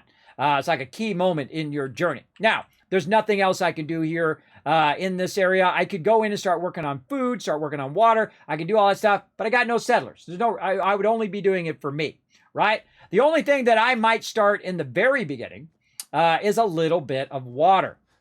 Now I'm going to run way over here, and I'm going to tell you some of the pluses and minuses of why I do it way over here in this corner. But we're going to run to the edge of the settlement here. Oh, so it's tough to have low AP in the very beginning. I always forget. Now, way out here in the corner, and this actually, I think it was my second or third playthrough, when I realized that Sanctuary Hills is one of the greatest places in the game to collect water. It absolutely is. In fact, that's how I make my dollar bills, everybody, right over there. So what does it take for us to go ahead and collect some water? Well, first, we can go ahead and use our smaller purifiers to collect some water, and we can do 5 of them right now up there. Also, over here, we can also do the industrial one if we get science rank 1. But I found in Fallout 76, by the way, not in Fallout 4, that the actual smaller one is the better way to go because it takes up less space. You can put more of the smaller ones down, which means you're extracting more per point of power than you are doing the big ones. So now what I've done is I've decided that I'm no longer using those big ones. I'm just going to use the small ones. Now, here's a great little trick with these is that you can just barely put them into your thing like this and just nudge it as close to the shore as you could possibly get away with, because it's actually drawing it from the one behind it. And so what I like to do is always test the limits of what I can do, right? What is the absolute furthest point that I can go this way and that way at the same time? Right there. And again, I'm using W, A, S, and D to kind of nudge that in. And boom, we put down our first power water purifier. Now, these water purifiers also take less power. So I don't have to, because you got to have a minimum amount of power, everybody, to make that work. You got to have a minimum of 5 power to make that one work. But the minimum on this one is only 2 power. So I can go ahead and start get these going. Now, before I do too many of these, though, I need to think about what is my power consumption that's going to happen. Again, I'm going to try to nudge these as close as I can together. Right over here. There we go. So now I need 4 power, right? So I need 2 and 2. So let's go look at our power and see if we can build any generators. Well, we can build a small generator, and we can also build a medium generator, right? Medium generator is going to produce 5. A small generator is going to produce 3. Now, here's a great trick for your power. Is it odd or is it even? Let me know in the chat. The total amount of power I need right now, is it odd or is it even? Let me know. Let me know in the chat. Let's see if you guys are paying attention. Now, again, you guys can help out, save lives today. Gaming fun. I missed it. Whoa, gaming's fun coming in. And Walt the Cat as well. I just realized that didn't pop up. I didn't see it. My bad. My bad. Let's see. Gaming's fun. Showing some love to the kitties. $50 donation to art supplies. You're going to get your name on the Tower of Hope. Thank you, Gaming's fun. Thank you so much for that donation as well. I was probably talking through the middle of it. I was very focused. And again, thank you to Walt the Cat also for the $20 donation as well. I appreciate that. I appreciate it big time. Now, again, if you do donate above $15 for St. Jude's, remember it goes directly to the charity, then I will put your name on the Tower of Hope. You can also choose other things like Kismet. I want to found a settlement. I want to have my name on a robot. I want to have my name up in lights. You can do that. You can even choose which faction that I'm going to choose in the actual finish of the game. And we're going to try to aim that right for the 24th as well. But you can make the call if you want. So, was it odd or even? Come on, chat, wake up. This is an interactive stream. Is that an odd amount of power I need or an even amount? Let's go in the chat. I'm going to give you some caps, whoever has the right answer. Let's go. Come on. Come on, wake up in the chat, everybody. Wake up a little bit. We're going to get into it. We're going to have some fun. Hey, that's how you do it. Look at that. Dr. J, M's, and went opposite, so you win either way. You guys are so smart. There's 1,000 kids cats for you guys in the chat toward those giveaways. I'm actually doing it's even. If you take 2 power and 2 power and add it together, it makes 4 power. So it's an actual even number. Now, my power generators are an odd number, right? 3 plus 3 is 6. 6 plus 3 is 9. 9 plus 3 is 12, which eventually would work out with 2. But if you think about it, you're going to need a lot of power. And so you might as well go with the bigger generator right to start. In fact, one of the things you should do is never put your power at the ground level. Never do that. Now, one of the greatest building things in the game, the greatest thing for snapping and setting up your entire base is this piece right here. Take note, everybody. This is the shack stairwell, the single greatest alignment and piece in the game. And you're like, a Kismet is like a wood piece. What the heck? No, this is awesome. Now, one of the first things that I'm going to do with this piece, and you'll see me use it more over there when I build out more of that, is what I'm going to do is I'm going to set it right here on the edge. Now, this particular edge over here does not get attacked a lot. So what I've already done is I've already built a staircase and a bottom floor and a top floor all in a single motion, which allows me to get that going. Now, early game, remember, use the stuff that's cheap. I'm a little crazy. I don't even like the stuff to be going the wrong direction. I like even the wood grain to be going the same direction as whatever I'm building. So what I'm going to do is just build up a little second floor here to hold my power. Now, as again, you see that, wait a minute, it's really far away. What if you want to move that closer? Hold down E, picks the entire thing up. You can move it right down here, right next to where you're working. I can get it to snap. Close enough. Right there. Now, one of the problems, of course, is that you have this thing going up, but if they do come and attack, they usually go right for your power. So look out. Look out for that. Now, we want to go ahead and build some generators.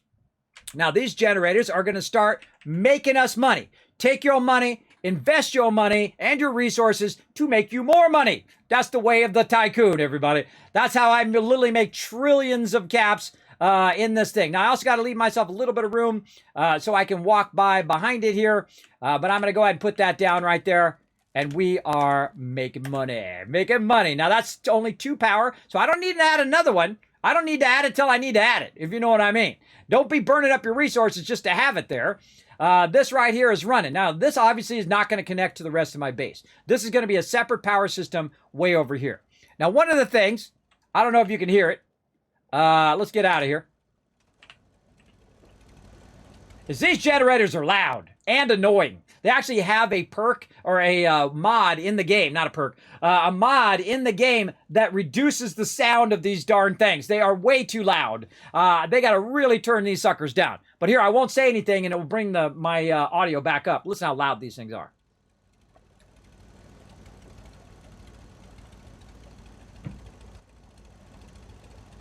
That's what you're going to be listening to for hours. And I have turned down a little bit too. So there we go. We got our first one going. Now, can we put another one down? Can we put another one down? Let's go see. Because we have enough power for one more. We have one more extra power. That's the better way of saying it. But we need 2 more power for our next water purifier. And again, my suggestion, even in my past playthroughs, I've used the big ones. Don't use the big ones. Use the small ones. You're going to be able to get into purified water much quicker. Now, if I attach this one, you're going to see that this one is red, right? These ones are green. See the 2 with a little lightning bolt? That means that those are powered. And it powers itself based on the chain, right? So if this is first in the chain, it's going to power that. By the way, also does that in Fallout 76. That's right, I'm showing you all my best techniques that both apply in this game and in 76. So, the first thing you attach as the highest priority. The second thing, second priority, third, etc., down the line. So this one has the highest priority, second highest priority, and this one does not have enough power because I need to have 6 power now. Now, I could go in and add a 3 and a 5, 6, 7, 8, and that would, of course, get me to 8, which would be an even number. And again, you can do a little basic math. And that'll get you going. But why would I want to do that when I could go ahead and just go for it and just go ahead and boost my power from 5 now to 10. Now, also 10 is an even number as well, right? So that's going to help us in the long run. And basically, it's going to use less resources, if you think about it, or less space resources, or just make it quicker, basically, is a better way of saying it. Than that. But actually, the small generator is your most efficient generator if you think about it. Because this is giving you 3 power. And if I put another one down, it gives me now I have 6 power. But if I put this down, it costs me more resources and it's 5 power. And it's bigger.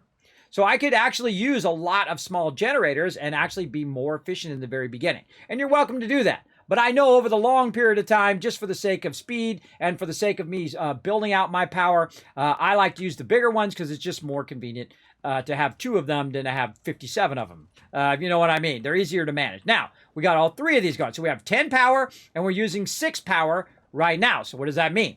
More water, everybody. And again, remember, this is at the very beginning of the game. I have not left Sanctuary yet. I've come out of Vault 111. I have not left Sanctuary, and I'm already making money right now. Because what's going to happen is this is going to automatically run. You don't even need people at your settlement, by the way. You don't even need people to do this. They don't collect this. It just auto-collects. It auto-collects and goes in the workbench. I also just leveled up again. And again, I'm level 3, haven't even left the Sanctuary yet.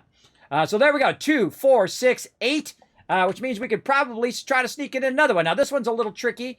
You got to get it just at the right angle here, so you're just inside and not clipping through that other one. I always feel like I got to fuddle with it. Now, it doesn't matter if it goes outside my settlement. What do I care? What do I care if it goes outside my settlement, right? That's what I'm trying to do. I'm trying to maximize my settlement space. Oh, money shot. Right there. I'm trying to maximize my settlement space. And there we go. All right. 2, 2, 2, 2, right? 2, 4, 6, 8, 10, even 2 power plants, and we're making some dollar bills right there. How much water are we producing right now? 50. Now, one of the drawbacks of producing a lot of water, you're going to need some defense. But I want people to attack. You know why? Because you're going to bring me the loot. I don't like it when they break my stuff, though. But I do want that to get started, and we're ready to rock. Now, inside the game, there is an algorithm for the potential of getting attacked, right? It's based on your food and water added together, and then minus your overall defense, and then also a randomizing thing that they use, like 0 to 100, that it can cause you to get attacked, right? So what I'm going to do is I'm going to go ahead and forward time here again. When I'm playing the game, everybody, I'm going to be forwarding time for that purpose of you guys not watching me play in the dark, because that sucks. So I'm going to go ahead and say 10 hours from now, and try to get to around 7 a.m. So I'm just going to sit in the chair. Now, one of the smarter things that I could have done was, and I should have done it, was to use my bed. And then I could have got well rested. And I usually aim to about 7 a.m. because that's when the sun comes out. Or you can get 6 and then start going, and then the sun will come out. But what you want to do is use your bed. Now, so I don't forget in the future, I should have done it right there. I'm going to give myself a nicer bed. Don't use this bed. This bed's going to be like 8 hours. That's the junky bed. You want to go ahead and use a nice bed. I might even use this bed. I typically use this one, though. And the reason why I use that bed is because this one right here is smaller. So I can get more of them in the settlement, and they're just as good as those other beds. Now, obviously, it's not the best, but it's good enough to get us started. And we'll test that later to see if that's 5 hours or 8 hours. And I should write that down. Let's see, 5 or 8 hours in the bed. All right. And I forget because it's been so long. I believe that is the nicer of the two. Now, we did all of that. Time to save. We don't want to have to redo that. We just hit a milestone moment, and we are ready. Oh, hold on. We missed something. What did I tell you earlier? But I always miss stuff. I always miss a few things. And some of this stuff's hard to see, too, because it's like in the bushes. But here we are. There we go. We're leaving Sanctuary Hills. Now, by the way, in one of the mods, you can take all this, like, stuff off of here and restore that. I wish you could come in and take out all these bushes and all that stuff in the default one. You never know. Maybe in the HD version, they'll let us do that. In the next gen version. Okay, we're leaving Sanctuary, finally, and heading out into the wasteland, everybody. Let's go. All right, what do we got here? We got a raider. He's got a bunch of stuff. Stem pack, pipe pistol, drifter outfit. In one of my playthroughs, I actually did use that drifter outfit. By the way, if this guy's creeping you out, hold down E, pick him up. Walk on over here. I love doing this every time. And then I drop him down there. Get him out of the way. There's also something in the workshop, by the way, that you can take that guy and dead animals and all that stuff, and you can grind them up into meat. It's disgusting. It's absolutely disgusting. But, hey, if you're a cannibal, there you go. 308 shotgun shells and a short pipe bolt action rifle. Salute to the Minutemen. Foreshadowing. Now, again, look at this right here. See this? I'm walking along. I'm also looking for resources when I'm walking along. I see that tire there. I pick up the tire. Hold down E. And then I'm going to chuck it in the direction in which I'm going. Hold down E. Hold down R. Boom! Bye-bye, tire. Pick this tire up. Hold down E. This is normally where I pick up the resources, by the way. Whoa! Oh, that was a good throw right there. Now, I can't pick up signs. It won't let me do that. If I hold down E, it won't do anything. If I go over here and try to pick up this car, item's too heavy to carry. Same thing over here. This stuff you can't do anything with. It is there pretty much permanently as well. Personally, me, I would scrap all of this stuff. Now, again, get this. Throw it over here. Oh! Who's this special friend? Who do you think that is, dog meat? Let's go see who it is. That's my buddy. That's my pal, my favorite companion in the wasteland. He loves you whether you're the biggest white knight or the most evil mustache-twirling person in the wasteland. The mighty dog mate. Come here, my buddy. Oh, it's great to see you again. I've missed you. I've missed you big time, little buddy. Hey, boy. What are you doing out here all by yourself? You lose your owner, buddy? Okay, then. Let's stick together. There we go. All right, now, sometimes I need to talk, and I need to run in here and do some things before something happens. It's right over here. I got to click all these radios off. Which sucks, everybody. It just sucks. What'd you find, boy? Where are you? Now, one of the things the dog meat likes to do is disappear. He likes to wander off.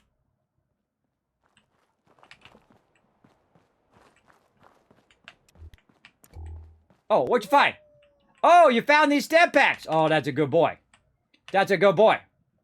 All right, now I can talk to dog meat. How you doing, buddy?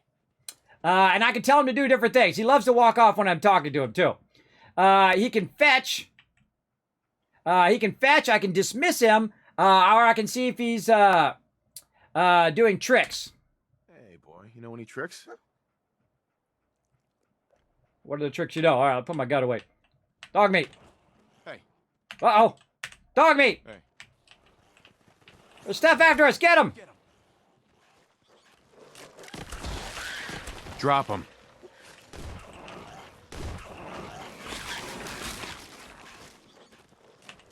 Take him out.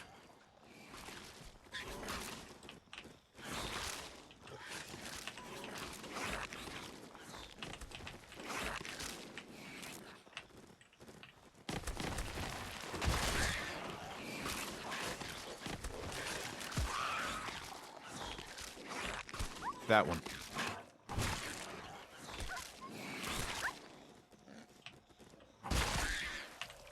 That's your target.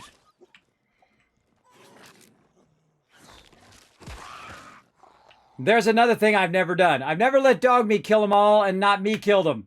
Again, we're going to be doing some new stuff in this playthrough, everybody. We're going to try some new things. Right there. So, yeah, we got some mole rat meat there. As well as we've discovered the wonderful Red Rocket and, of course, my favorite companion, the mighty dog meat, who is a giant aggro magnet.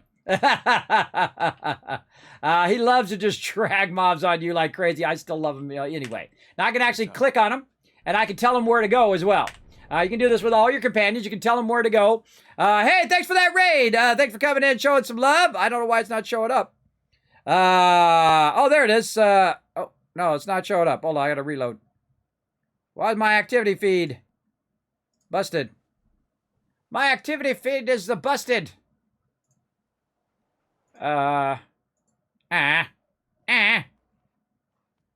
Always some technical problem. I found myself a little teddy bear. I love the idle animations, by the way, of all the companions as well.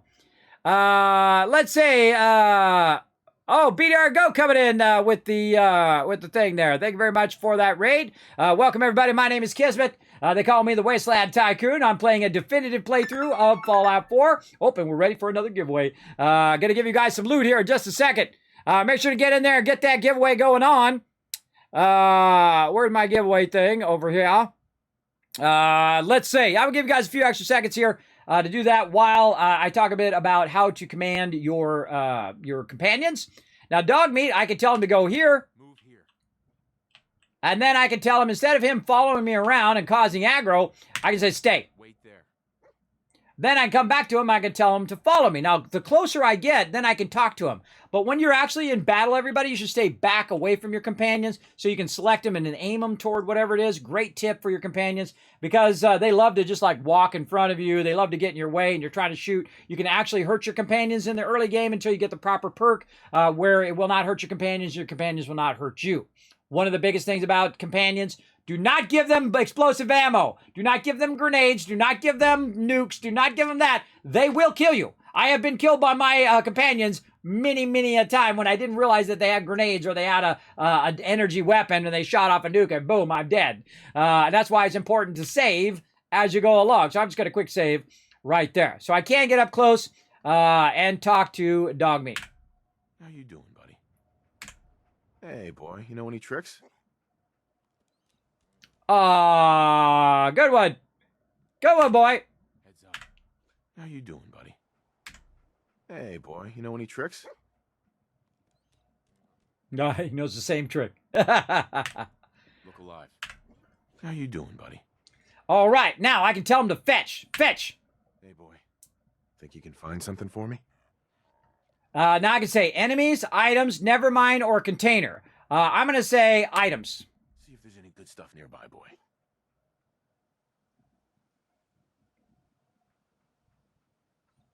Dog didn't find anything.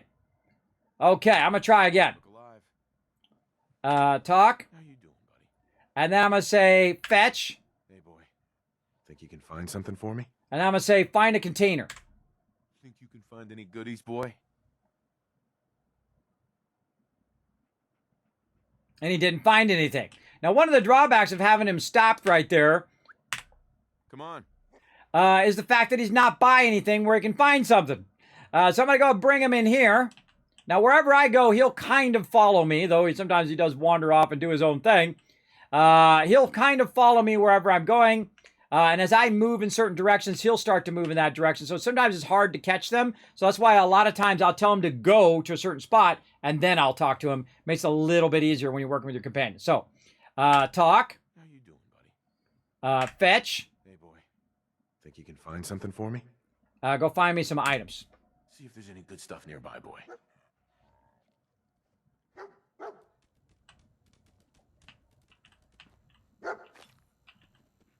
All right, so he found something, and he picked it up. He's all excited.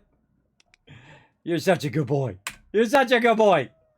So he went and he found a stem pack. Now, what I did is I traded with his inventory. You can actually give him outfits. As you might notice on my my bestest buddy, the very cool plushie from Bethesda Gear, dog meat, which are actually back in stock, by the way. You can win one of these on the stream as well. We're going to be giving one away, but check it out. Doesn't he look awesome? I think he looks amazing. Now we're going to be doing that with my dog meat because I love the glasses on him, the goggles. I think that's amazing. That's amazing. All right, I'm going to go ahead and take that stem pack, dog meat. Thank you very much, buddy. You're such a good boy. Now, that fetch feature, while it seems awesome, you can use that for glitching, by the way. I'm not going to do it. But it is actually way faster if I just loot it myself. Now, also, I'm going to go ahead and grab some stuff here, and I'm going to activate the workbench, which now I own Red Rocket. Red Rocket is now my settlement. So now I have two settlements, the original settlement. So I'm going to go through and do my settlement thing, which I do at every single settlement, which is go through and remove everything that's already there, including the power armor station, which you normally should not scrap your workbenches. I'm almost said dog meat. Now, dog meat's going to be in my way while I'm scrapping. So again, I'm going to go ahead and go out of there. I'm going to move away from him, command him, and I'm going to tell him to go right here. I like how he knows how to open doors, too. He's a smart dog. What am I going to say? And then I'm going to tell him to stay. Now, again, I can tell him to stay from way back here. Hold position. And now he's going to be out of my way while I'm collecting stuff. I highly recommend that you tell your companions to stay or to get out of your face when you're doing this kind of stuff, because they'll constantly be in front of you.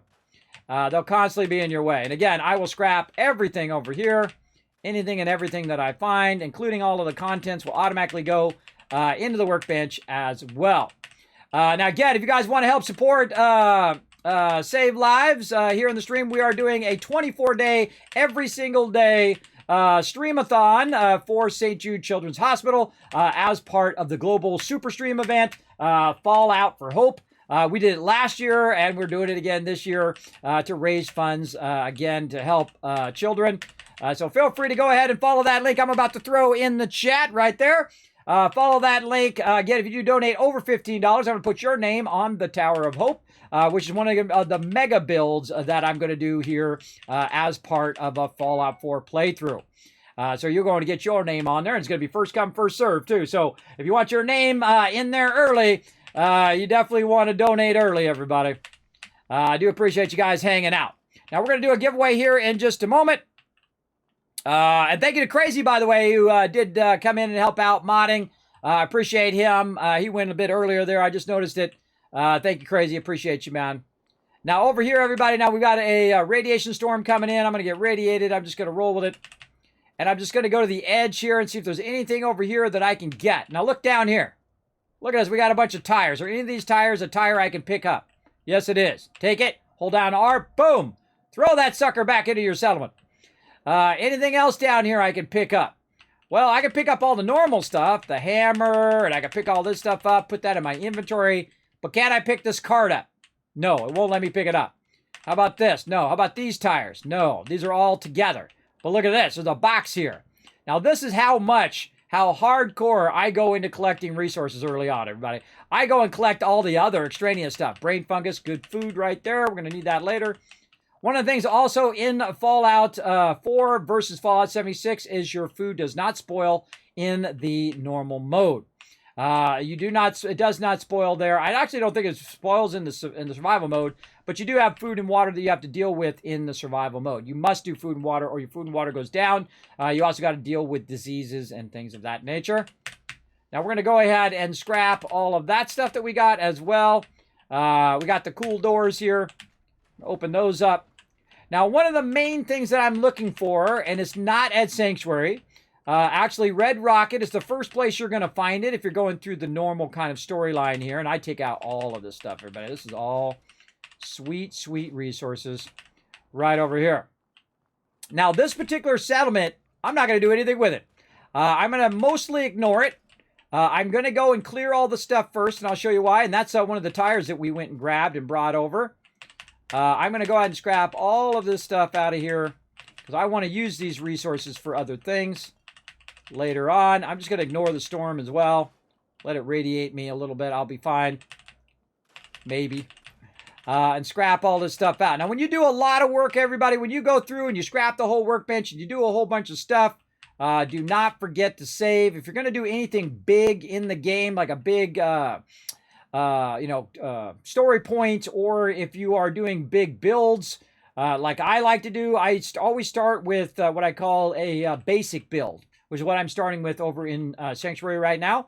And then I will go to a super build, which makes me absolute massive tons of cash in game.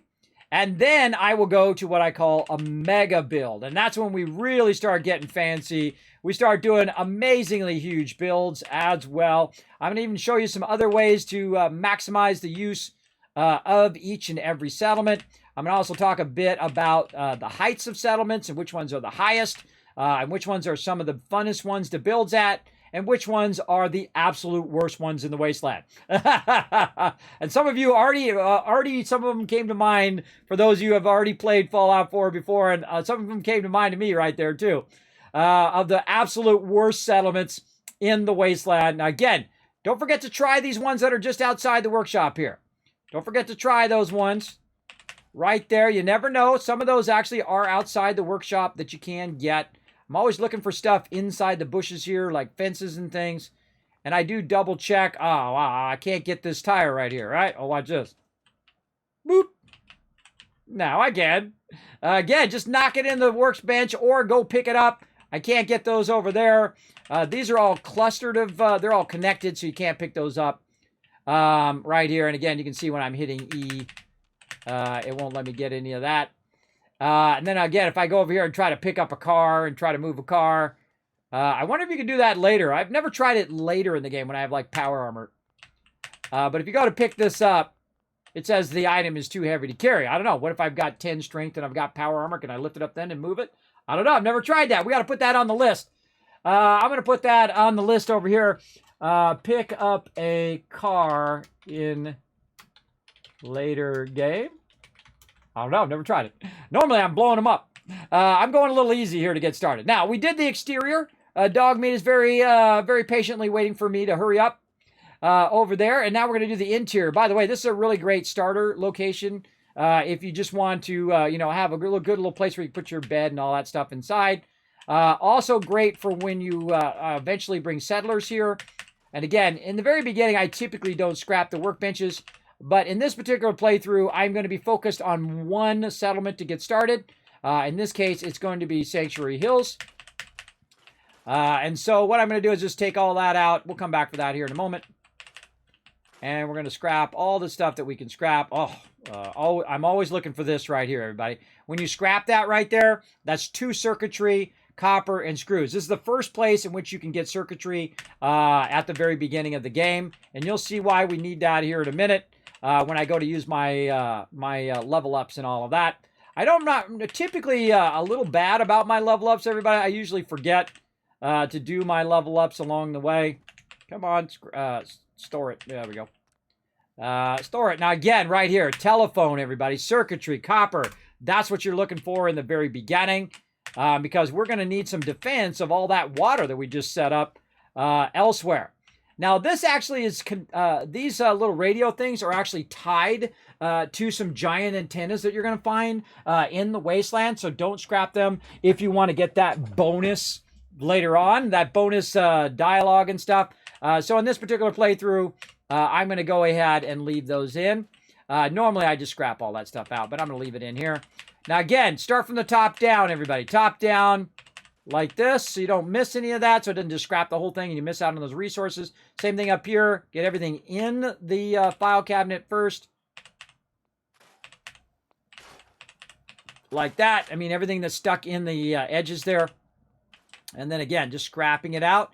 I'm also making room for my settlers in this particular case. Again, try to get the door first if you can. In that case, it's all in one.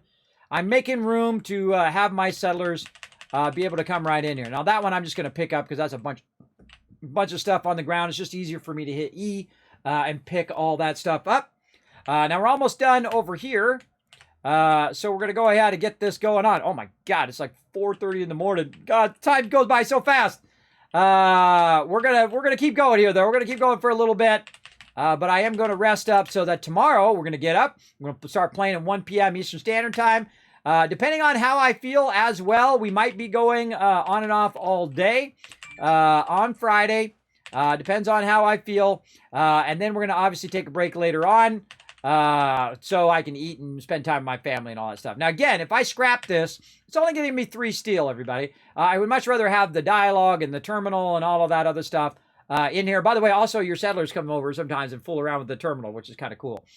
Sadly, cannot pick this up, I don't think. Can I pick that up? Oh, I can, but I lose the terminal. Yeah, I don't want to lose the terminal. So we'll leave that there. We'll leave the radio here for later. And I'll show you some of that bonus stuff if I remember. And that's it. There we go. We've scrapped everything that we can scrap, even the workbenches and everything. We brought this down as well. Now what I'm going to do is go ahead and bring this back up. And I'm basically going to take every bit of the resource and take it out of the workbench. Now the workbench is empty. And what I'm going to do is it's now my first time I'm overburdened in the wasteland, everybody. I'm going to go and get my buddy. Moving out. Tell him to follow me. And now I am going to walk very, very slowly back to Sanctuary. Like, Kismet, how you got to hold the button down the whole time? No, if you actually set auto run on, you can actually have it run in there. Now, sometimes I turn it off. I can't remember if I turned it off or not in controls.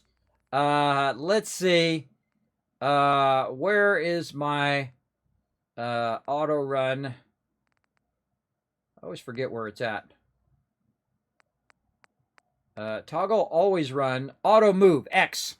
X is what it's on right now. So I hit X, and now he's auto walking. And so all I got to do is kind of set him in that direction. So let's see, how many minutes in? It was 6 hours and 24 minutes. That's pretty good for me.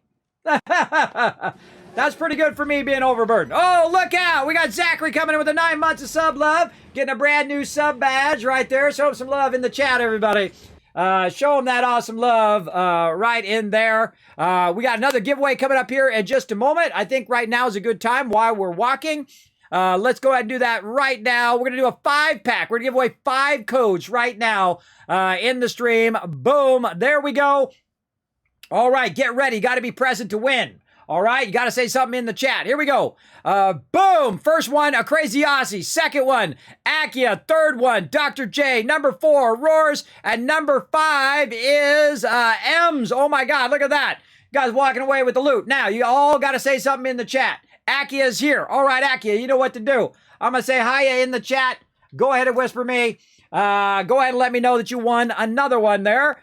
Crazy Aussie, good. M's, good. Dr. J also in the chat. Boom, with the win. And also, M's in the chat. M's in the chat. And Roars is here as well. All right, all of you, whisper me right now. Hiya.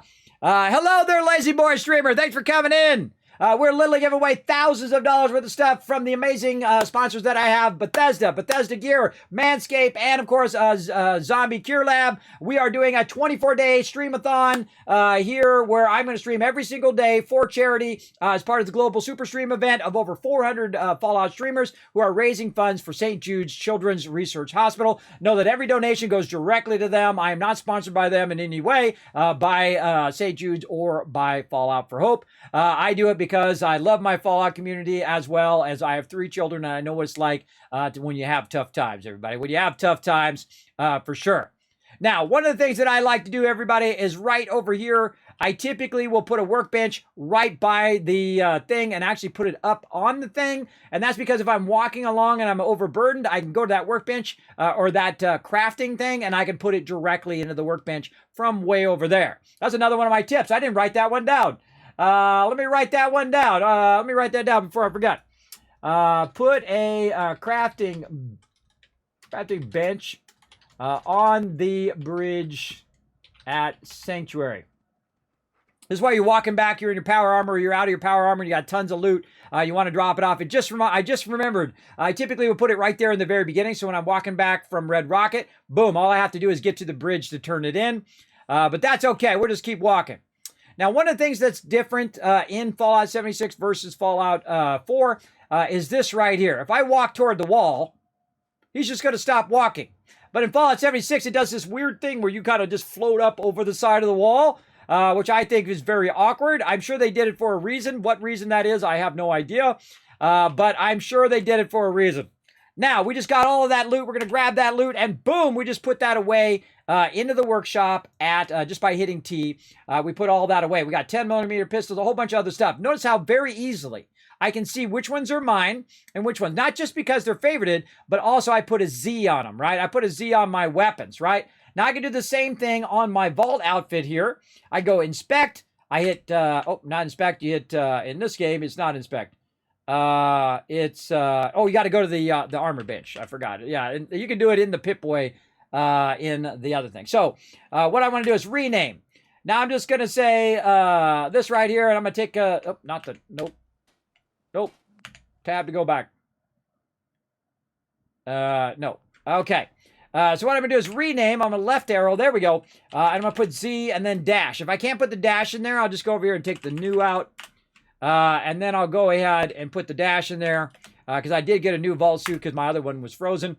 And there we go. Now, also, while we're in the vault suit, everybody, we can also put an insulated lining in there. Right at the very beginning of the game, you can give yourself 5+ more energy resist right at the very beginning with your vault suit. Boom. Let's rock that in because, of course, we got some adhesive, we got some leather, we got some rubber. When we were running around, we have barely just a little bit of adhesive. I'm going to show you something cool with adhesive here in a moment.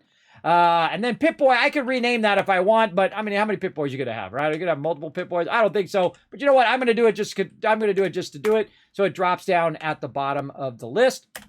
There we go. Let's exit there. Now another thing again we can do is we can go in and name our weapons. Now over here at the workbench, speaking of that, you always want to look under utility. See this right here, this cutting fluid? I can go ahead and make some cutting fluid. And what that's going to do is convert the acid, the bone, the purified water, and the steel into cutting fluid. And then I can take the cutting fluid and I can scrap that. And it's right behind me, everybody. It's right back here. It's kind of hard for you to see. Maybe I'll move a little bit more out.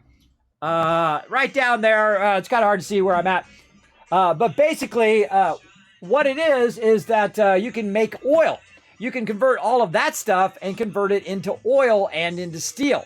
So you do get some of your steel back. But what it's going to do is basically give you oil. And I'm going to need oil for my stuff. Hold on. There's somebody's alarm going off right now. There we go. There we go. So basically, I can make some oil and I can make some steel from doing that. So I'm going to go ahead and just make a little bit just to show you guys here. We just go to cutting fluid. Boom. Now I've made it. Now if I take it and put it into the workbench, or I can just go ahead and drop it if I want to right over here. And then again, I'm going to show you how to automate this process, but drop the cutting fluid on the ground. And then I can go ahead and go into workshop mode. And then hit R for scrap. You see oil and steel. Boom. Now it's down to its basic components, in which I can then take that oil and steel, which is now in my... Oh, it automatically put it in the workbench. It automatically put it in the workbench there. Right here. And you can see that I don't got a lot of oil. And you're going to need a lot. Look at that. Now I've got 5 oil in there. So that's going to help me here in a minute, because we're going to do something here in a minute that goes along with that. So, again, look in these utility ones, everybody. Look at this. This is cutting fluid. So I can make a bunch of oil from all of that miscellaneous stuff that I'm not really doing anything with right now anyway. Now, another thing that you can do is you go ahead and exit out of this bench, and you can go into each and every bench and look and see if there's any utility items in there. No utility items in that one. Let's get out of there. I don't know why it takes so long to get out of these workbenches. There we go. And then we'll go ahead and check our power armor one. Now, I can't even craft anything, but I can use it to transfer. So if you do have a power armor bench around there, remember you can use it to transfer. In Fallout 76, you can also use it to scrap your items as well. Let's go ahead and check the armor bench. What can we do in there? We can just modify what we've got. I don't think you can modify the Pip-Boy. I think it's just standard no matter what. And then out of there. And then also we have the cooking station. So what do we got in the cooking station? We got different beverages that we can make, right? We can do different roasts. Again, we have a bunch of stuff here that we made that we can actually make. Now, one of the cool things they have in Fallout 76 is you can actually only show the stuff that you can cook. That is an incredibly great feature. I'd love to see that one come to Fallout 4. But you have to basically scroll up and down through this giant list of things that you can make. In my case, I'm going to go ahead and look for the number one thing I usually make in the Wasteland, which is the, I think it's the Stingwing no, not Stingwing. It's, starts with an S. Oh, I don't have the recipe yet. I don't have the recipe yet. That's right. I don't have the recipe yet. But I made a list of all the food and water. It is called Squirrel Stew. There we go, because that gives you bonus XP. It's going to let you a level just a little bit faster. Now, another thing in here for all you people who know, you can also make soups and stuff, but utility here, everybody. Now, another thing you're going to need other than oil and probably more than anything else is vegetable starch, absolutely as well.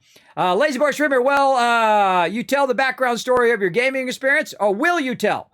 Did you design a part of a game? I did not. I did not design any games, everybody. There was 2 things that I loved to do when I was young, and that, well, really 3 things. There was art and graphic design, and then architecture, and then eventually games, right? So those are my kind of trifecta of things, and of course, I love any 3D animations and stuff of that nature. So I had to choose, and I had, that's the moment, everybody. And you know what? I was funny. I was watching a documentary with Todd Howard, and I think that I could have been that same person, just like he was when you're on the Apple II and you're in there programming and doing all of that stuff. I did not like programming.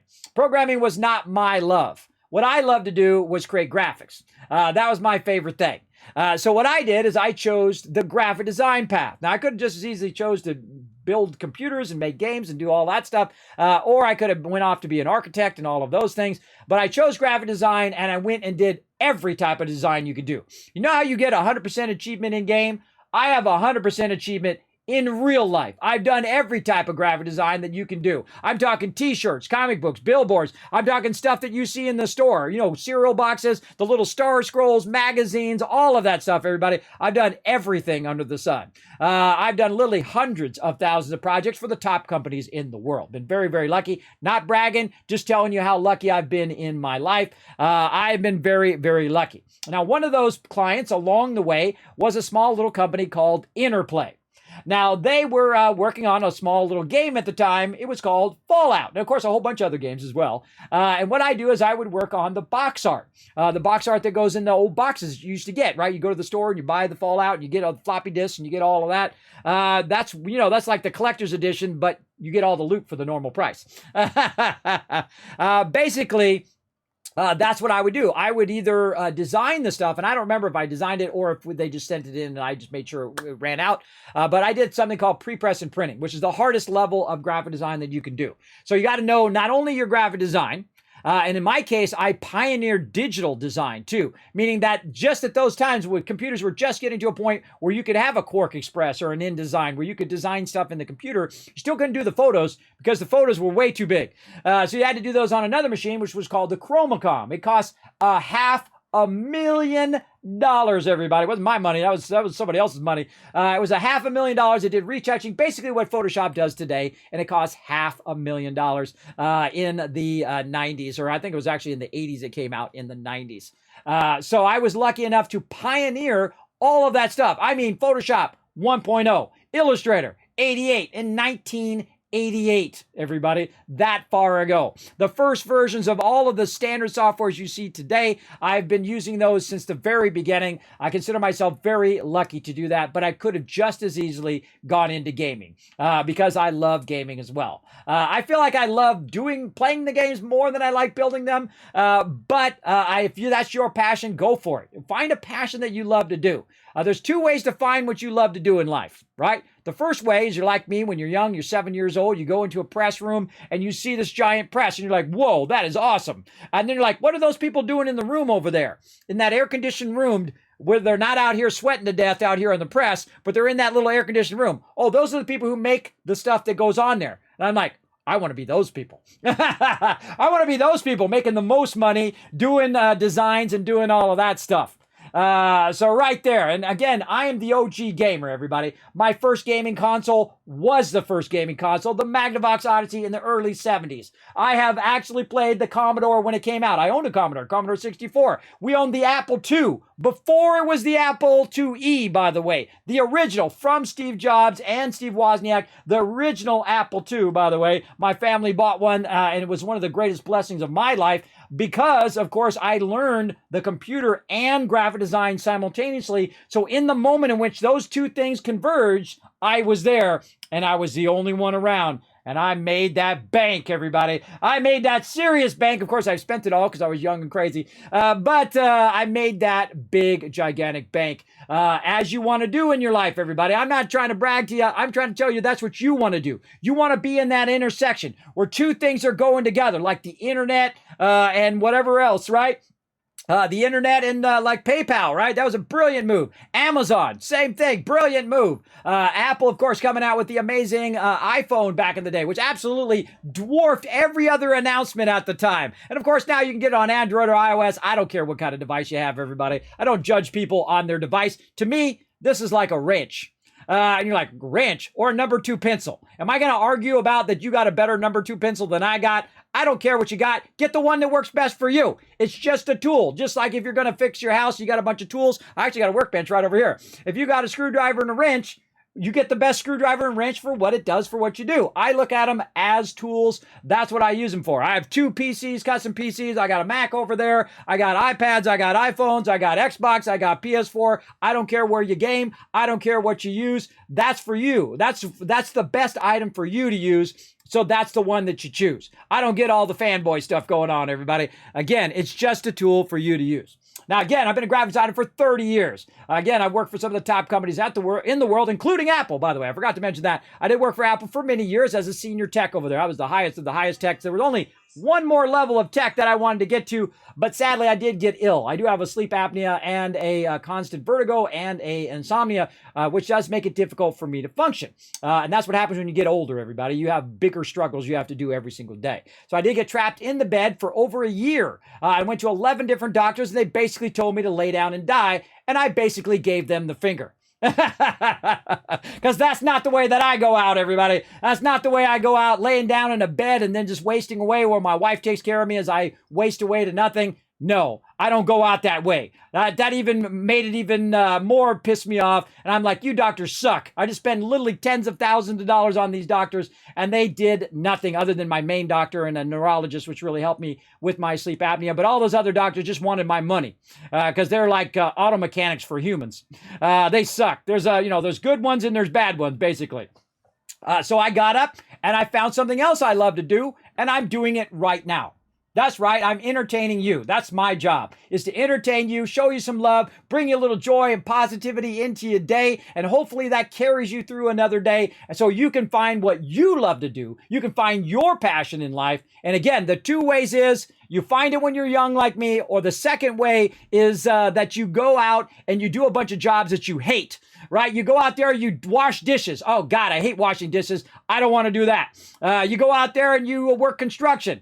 I don't like construction. I'm not going to do that. Or maybe you love construction. You want to do that. Or maybe you love washing dishes. Hey, whatever you love, it doesn't matter. It doesn't matter what other people think, everybody. I don't care if you're a janitor. I don't care if you work at a fast food place or you're a lawyer or a doctor or whatever. It's how you treat people that matters to me, right? I don't put people down because where they are in life. Everybody's got their ups and downs. I got my downs right now, everybody. I got $10 in the bank. I got $10 in the bank, going from just having, thousands of dollars in my wallet all the time that I could just spend like it's nothing to literally struggling with $10 in the bank every single month. That's how you know you got a little fire under you though when that's going on. You got a fire under you every single day. Because if you don't, you're not going to make it. You got to have that fire that gets you up every morning and says, you know what? I got to go to work today. I got to get something going on, right? Because I'm going to need some food. Yeah, that's how it goes. Now, I don't make a dime doing this, though. My wife is actually the one who is supporting the family. I did support the family for 10 years while my wife raised my kids. We've kind of done the flip now, where she does the primary working, and I try to chase this dream. I try to chase this dream of bringing lots of love to the world. And that's why we're also raising funds for St. Jude Children's Hospital all month long. We're doing it every single day. I'm streaming for 24 days in a row, and all proceeds through Tiltify go directly to them. I'm not sponsored by them. I do have sponsors that are part of my stream that have come in and donated a bunch of stuff for the giveaways if we hit certain milestones. But that is why I'm here, everybody. That's my quick version of that story. But that's why I'm here. That's why I've been doing this now for 8 years. Haven't made a dime doing it. I put every penny back in. It's kind of like keep putting your chips back in, right? Just keep reinvesting and seeing what you can do. Try to do more and more and more each year. And I'm doing more giveaways this year I think I've ever done. And I do it every single year, by the way. Every single year in December, I do what I call the Kiz Kringle Love-a-thon, where I just give away stuff every single year, just all month long. Pretty awesome. Speaking of it, we got some more stuff to give away here as well. I got to start another giveaway. Let's mark that. I missed you guys in the chat. I'm just going to assume you're all there. I'm assuming you're all there. I think I called you all out. Now, again, everybody, all of those people who just won, whisper me. Let's see. That was number 6. What are we at? Vault Boy Hand Puppet. All right. Now, speaking of cool stuff, everybody, I'm going to give you this. This is from Bethesda Gear. They sent these to me to give out to you guys. I'll send them to you no matter where you are in the world. I don't care if it costs me more to send it to you than it does for the thing actually for you to buy one. I will send it to you. Here we go. The Vault Boy Hand Puppet going up right now. Love it. Thanks for sharing. You're welcome, Lazy Boy Streamer. Thanks for coming in. Thanks for hanging out in the stream. Now, again, I do not work on games. I work on graphics like the box art, doing all of that stuff. I don't work on the graphics in the game itself. Though I could have easily done that in my career. When I was young, that wasn't even a career. That wasn't even a thing. Even what I do, graphic design was not even a thing when I was young. It was not a thing that the average person could get into because you got to apprentice. And I did. I actually apprenticed and learned the traditional way of doing graphic design. And normally nobody knows about that. Nobody knows that thing. It just so happens that I went on a tour and I saw a printing press and I was like, what's that about? I want to be all about that because that's awesome. So many ads. Yes, I apologize for the ads, Lazy. Sorry about that, bro. Yes, that's a Twitch thing. You won't see this, though, because you're watching those ads right now. You won't see this for a minute. I'll wait till those ads are over, and then I'll tell you. All right, let's go ahead and get another giveaway going on, everybody. Now, again, we're going to give away a Vault Boy hand puppet. This should be number 2 that I'm giving away. Let me put a number 2 on there so I can remember that later. Uh-oh. Uh-oh. Stuff coming in. There we go. Vault Boy hand puppet number 2. Go. What is it doing? What is it doing? Sorry about those ads, bro. Sorry about those ads, Lazy Boy Streamer. I know that's a Twitch thing, everybody. They're trying to stay in business. I know Amazon's like, you better make some money by the end of this year, or we're going to close you down or something. You know, all the Bob from accounting, all the people who like all they look at is the bottom line. They don't look at how amazing the Twitch community is, or how amazing all the things that the Twitch community has done over all of the years. All they're looking at is that bottom line. That's like a Google or a YouTube thing, or not a YouTube, but a Google or a Amazon thing, where they only look at the bottom line and they don't look at the intrinsic value of something. Of course, you don't want to lose money forever in a business because you'll go out of business. But they got trillions of dollars at Amazon. I don't think they should really be pushing out so many ads right now, but it does help me as a streamer, just so you know. It does help me, so if you do stick through those, I appreciate you big time for hanging in there, all right? Hang in there, everybody. Again, we're going to get this going on. I don't know why it's not letting me do this giveaway. Come on. Come on, I want to do another giveaway. Let's go. Come on, I want to give away a hand puppet. There we go. All right. Again, everybody, I'm giving away another hand puppet that we unlocked in our milestones. So I'm going to be giving this out to one of you out there. It doesn't matter where you are in the world. You will have to send me your full name, not just your partial name, full name, address, and phone number. Do not put it in the chat. You're going to whisper it to me. You can whisper it to me either on Twitch, or if you don't feel comfortable doing it via Twitch, you can also whisper me on my Discord. All right? There you go. I know, a lot of ads, right, Lazy Boy? Again, they're just ad happy over there right now. I do apologize for that. Nothing I can do about it, bro. Nothing I can do about it. Just hang in there. Hang in there. You got this. Okay, now, one of the most powerful things in the game, everybody. I'm going to move out of the way. Can you see it? No, my thing's in the way. My thing's in the way. But right there, it actually says adhesive. This is one of the most powerful things in the game, because you're going to need a lot of adhesive. So what you want to do is go in, get that vegetable starch going on. You want to get your corn, your mute fruit, your purified water, and potatoes. So you're going to see that I get all of these going, and this is going to allow me to do a lot of adhesive. Not only do I use purified water as currency, but I also use it to make me a massive amount of adhesive through making vegetable starch. So you make vegetable starch, adhesive. You go in and make oil and use that oil and get a little bit of your steel back, but then you're going to use your oil and adhesive. It's going to allow you to make some cool stuff as well. So definitely go in, check those utilities. Incredibly great Kismet tip right there for building stuff right there as well. All right, I'm notoriously bad at both doing my level ups and also remembering to use food and water. All right, level up, everybody. We got to level up. Now, I've already got my perks already thought out here. Let me go back to my perk list here. I've got a certain perk order. Now, the first one I chose was Scrounger. So when I'm running around, I'm getting more ammo in all the canisters, because in the beginning, you're going to run out of ammo like crazy. You have no way of really making ammo in the beginning that well, because you don't have enough resources, and plus I want to use the resources for my base. So there you go. So the next one I'm going to choose here is the gun nut. I'm going to do that for R1 mods, or rank 1 mods for my weapon, and then turrets to make the Kismet kill box. So here we go. Gun nut number 1 right there. Boom. And again, that's at level 3 right down there. So we already chose Scrounger to get more ammo as we play through the entire game. We're just going to get more ammo passively. And then gun nut. You want to do these as early as possible. If you're going to decide to do this one, or fortune finder, or any other thing that's like you're going to get a bunch of more stuff of that thing, you want to do that as early as possible. Same thing in Fallout 76. You want to get those going quick so that you're getting your maximum value out of your perk point for that particular thing. All right, gun nut. Now, we have barely even used our gun, but guess what? We get to upgrade it again. Now, again, I put a Z on it so that I know which ones are mine and which ones are the other ones. We're going to see over here that I need gun nut rank 1, 2, 3. But look at what I need, everybody. Look at what I need over there. Can you see what it is? Can you guys see it in the chat? I wish I knew as much as kids. We're just getting started, Lazy Boys Dream. We're just getting started, bro. I haven't even got into the deep dives yet. I haven't even started on the settlers yet. We haven't even done any of that yet. We got so much to do. I got so much to download, everybody. So much to download to you guys. Again, this is going to be my comprehensive, definitive playthrough of Fallout 4 where I share everything that I've learned over the 2,700 hours and over the since the game has launched. This is my favorite version of Fallout. Okay, so what do I need? I need adhesive, right? The very thing I was talking about.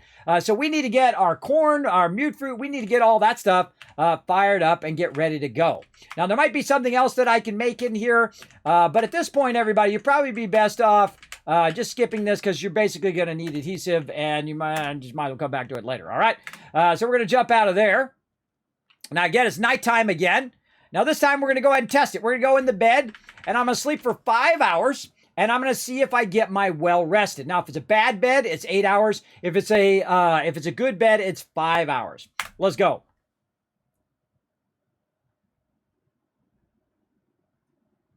Boom.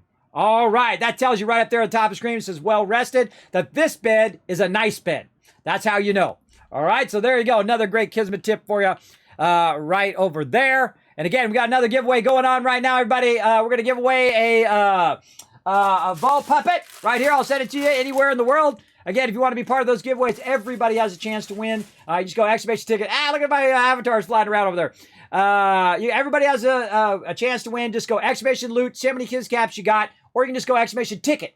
Boom, you're already entered. Everybody gets a free ticket. I don't care if you've been here for 5 seconds or you've been here for 8 years. Everybody has a chance to win. Of course, if you are a subscriber, you have 3 times a chance to win. So if you see something you really want, might be a good time to sub. Or you might convince somebody in the chat to gift you a sub.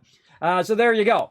Now, if you want to put more tickets in, you go exclamation loot to see how many kids caps you got. Say you have 2,500 kids caps. In fact, how about I give you 1,000 to get you going? Say you have 2,500 kids caps. What you do is 10 tickets per 10 kids caps per 1 ticket. So basically, you want to take the last number off. So you have 2,500. You take off the last number, which would be a 0, which means you could buy 250 tickets. All right, I made the math nice and easy for you. All right, so feel free to go to it. Okay.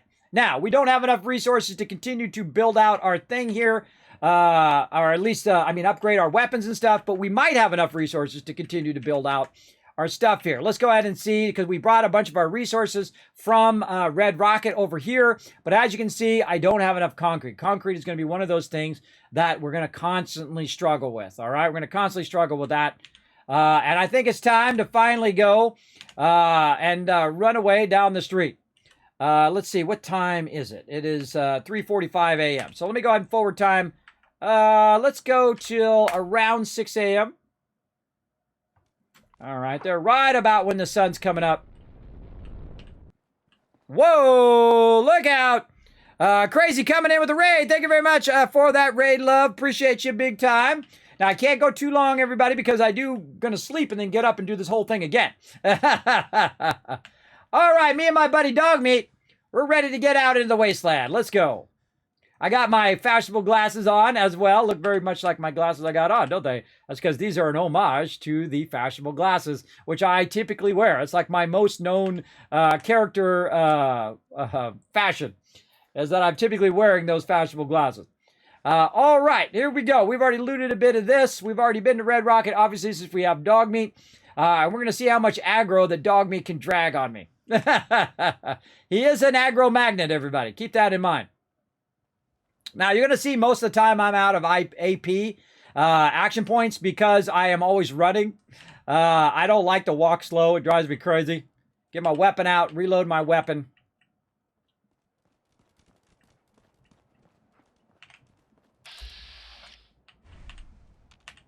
Hey, go check that out. Check it out. Stay there. Over there. Get him!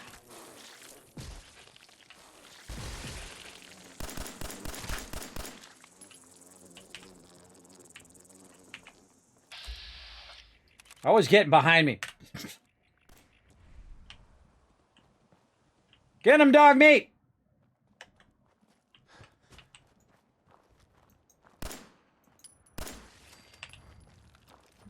I don't need VATS, everybody. I don't need VATS. I do a lot of non-VATS, by the way. You'll see that I do a lot of live action instead of slowing stuff down. I love doing that. I love just like boom, boom, boom, boom, boom, wiping them out before they can even get their weapons reloaded. That's a lot of fun. In this particular playthrough, though, I'm letting Dogmeat have a lot of the fun. Come on, Dogmeat. Let's go, brother. He likes to get stuck, too. Gotta go back for him. Come on, buddy. We got things to do.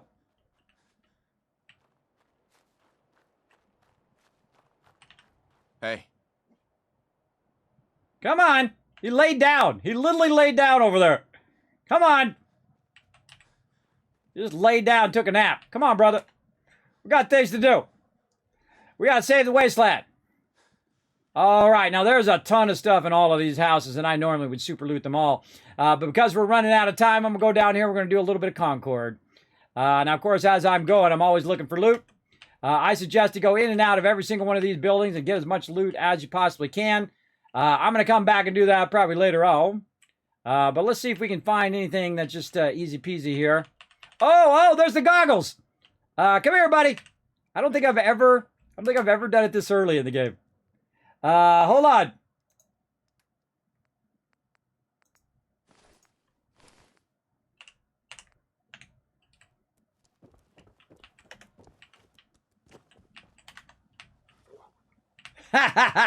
He's got his goggles on. So he's got his goggles on. He's got that red bandana on. Look at that. Just like mine. Look at this. I got Dogmeat right here. He's got his own little goggles. Check it out. Yes, this is the plushie you can get from Bethesda Gear. By the way, these are finally back in stock. I'm going to give one of these away here on stream if we unlock it as well. Well, we're 14 retweets. One more retweet, everybody. One more retweet. I'm going to give you guys 10,000 caps toward the giveaway. You can put armor on them and all sorts of fun stuff. Sorry, Dogmeat. I just was checking out your outfit there. It was awesome. All right. While I'm here, I might as well super loot all those stuff. Look at those caps. I see some quantum in here. Whoa, nice early game. All right. I don't think I've ever stopped here in the last couple playthroughs to get loot. I usually come back. Oh, there's some mentats in there too. I usually come back. That'll help us. By the way, mentats allows... Oh, that's advanced right there. I wonder if you could put Dogmeat. Grab anything useful. Sad whimper. You can actually... the dialogue helps you, by the way, down there. So that's an advanced lock. That's probably why I don't come over here, because I don't have advanced lock ability yet. Some of your companions can pick locks and things like that. All right, here we are at Concord. Now, I'm the type of person that doesn't run down the middle of the street because I know what's going to happen. So I run around the back side of the street, and I just kind of look for any loot that's laying around. Oh, and then I sometimes sit down when I don't want to. As well. I know, right? I know, he looks awesome, doesn't he? Dogmeat is my favorite companion. Again, he loves you whether you are the biggest white knight or the mustache-twirling evil person or somewhere in between. He loves you nonetheless. Look at Lone Wanderer right there. Now, again, I go out along the outside here because I've died a bunch of times running in just straight in. And I'll show you some of my tricks. Come on, Dogmeat.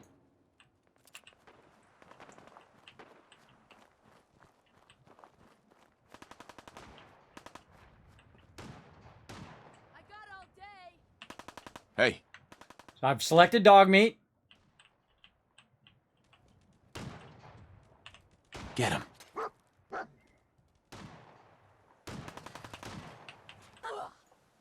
do they always gotta fight back? On him.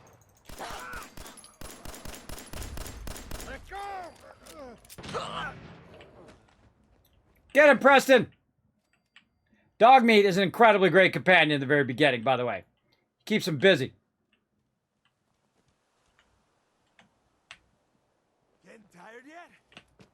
Oh, he went inside. You got this. Just keep your cool. Oh, how dare you! On the balcony. I've got a group of settlers inside. Oh, he went up on top. Grab that laser musket and help us, please. All right. I'm on it, Preston. I got your back, brother. I like Preston, everybody. Now again, I leveled up. Let's go ahead and grab all this Raider loot.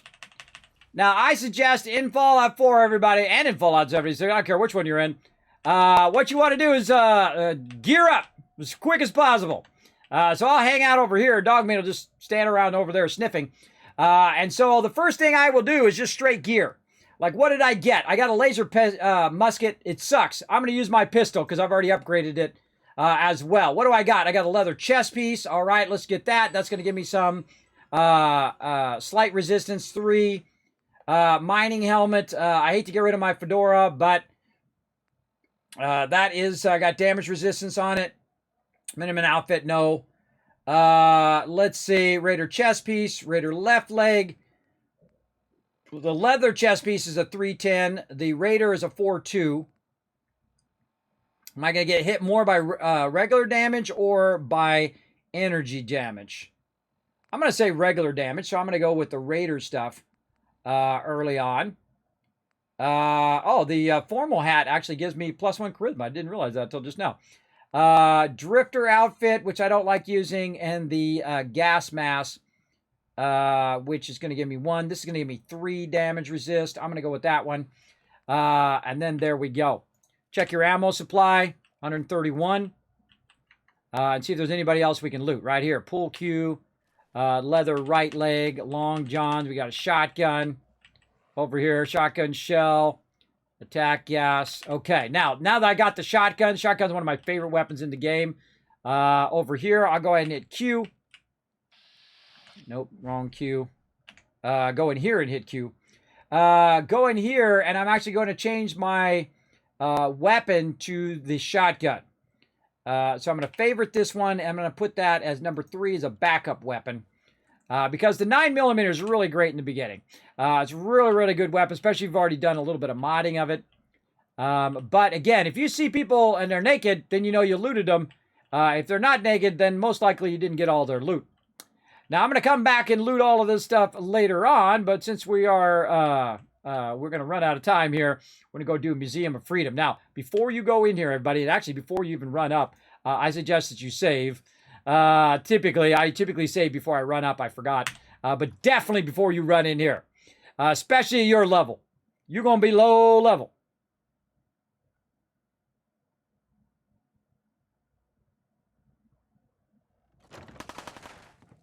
First thing you do, run over here.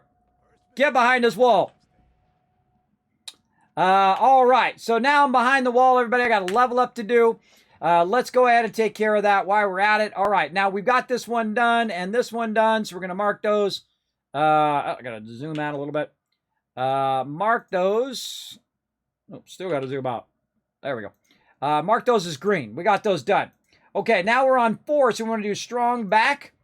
So at 4, we're going to go ahead and go down here, and now I'm going to be able to carry 25% more weight. By the way, in the survival mode, strong back here, right there, if you carry too much stuff, it actually breaks your legs. And so eventually, as you go through the strong back in that mode, these actually change. Like the later one where you can travel while overburdened, that actually becomes something else, and I'm going to save that for my survival playthrough. All right, let's go.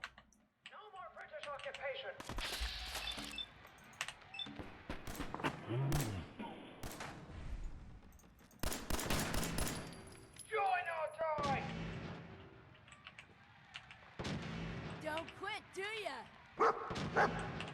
Psst. No more British occupation.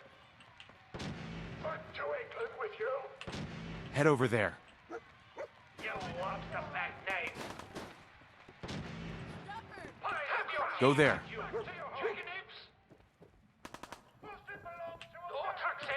There. Let's send these traits. Remember, London boys. If I see. Move out. Commandos. We ride to Lexington to warn Hancock and Adams. Awake, men of Middlesex. The King's regulars are coming out.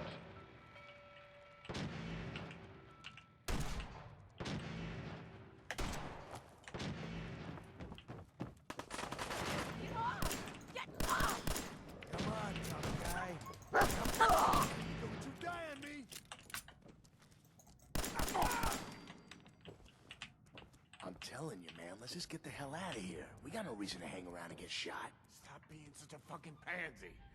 We hold out for the others, like we're supposed to. What are you, deaf? Somebody's out there shooting the place up. I ain't sitting around waiting to die.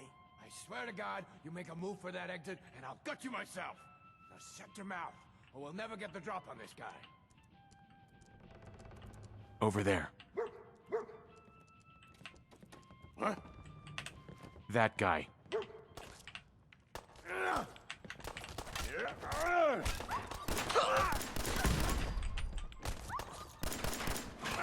Okay, I'll give you that one.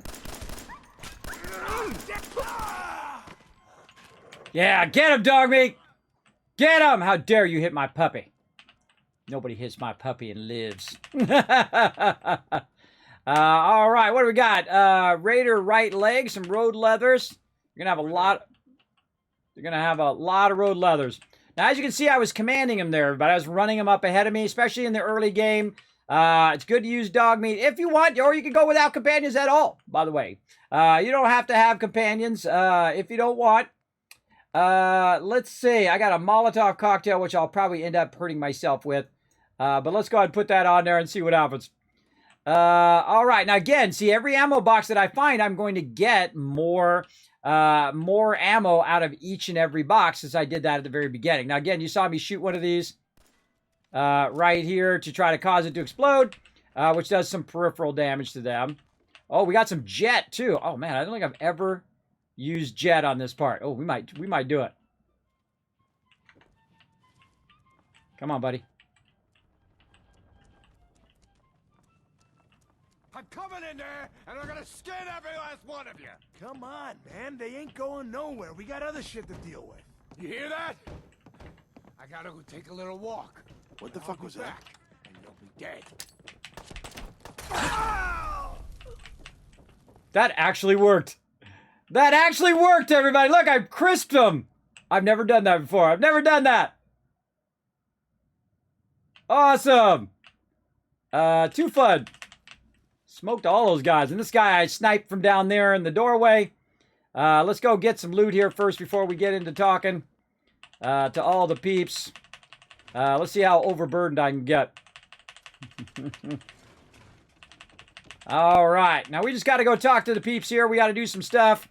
We'll get into all of that here in a moment. But first, I'm going to loot a bunch of this. Now, again, just so you guys, if you missed it earlier, by the way, you don't have to do any of this. You don't have to do any of this at all. By the way, look. Bring that back to our camp. Right. You don't have to do any of this. You don't have to actually go talk to Preston at all. You can skip Concord if you want. I've never done it. But you can do it. I know it is possible. I've seen people do it. I've had people tell me that they've done it. So if you don't like this storyline, you don't like Preston, I like him. I think he's awesome. Because he's the guy that helps the people that can't help themselves, right? He helps the little guy, and I like that. I like when people look out for each other.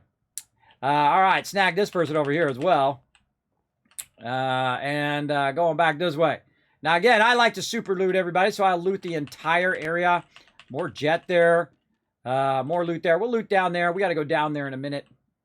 Let's go back here and see if there's anything to loot. In the back, look behind. Nothing there.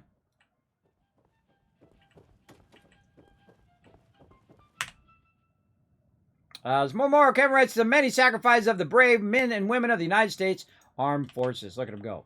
Look at them doing their thing. Big love to all of our people who serve. Appreciate it. Appreciate you standing a post. My wife's family and my family are both military families, everybody. My parents were in the military. My wife's parents were in the military. I have not been in the military, just in case somebody told you that. I have not been in the military. My parents told me they went in the military, so I didn't have to. And they were very adamant about me going out and getting a job and doing a thing. If you know what I mean. And I appreciate them affording me that opportunity, right? Giving me that opportunity to go out there and do what I love to do every single day through their service.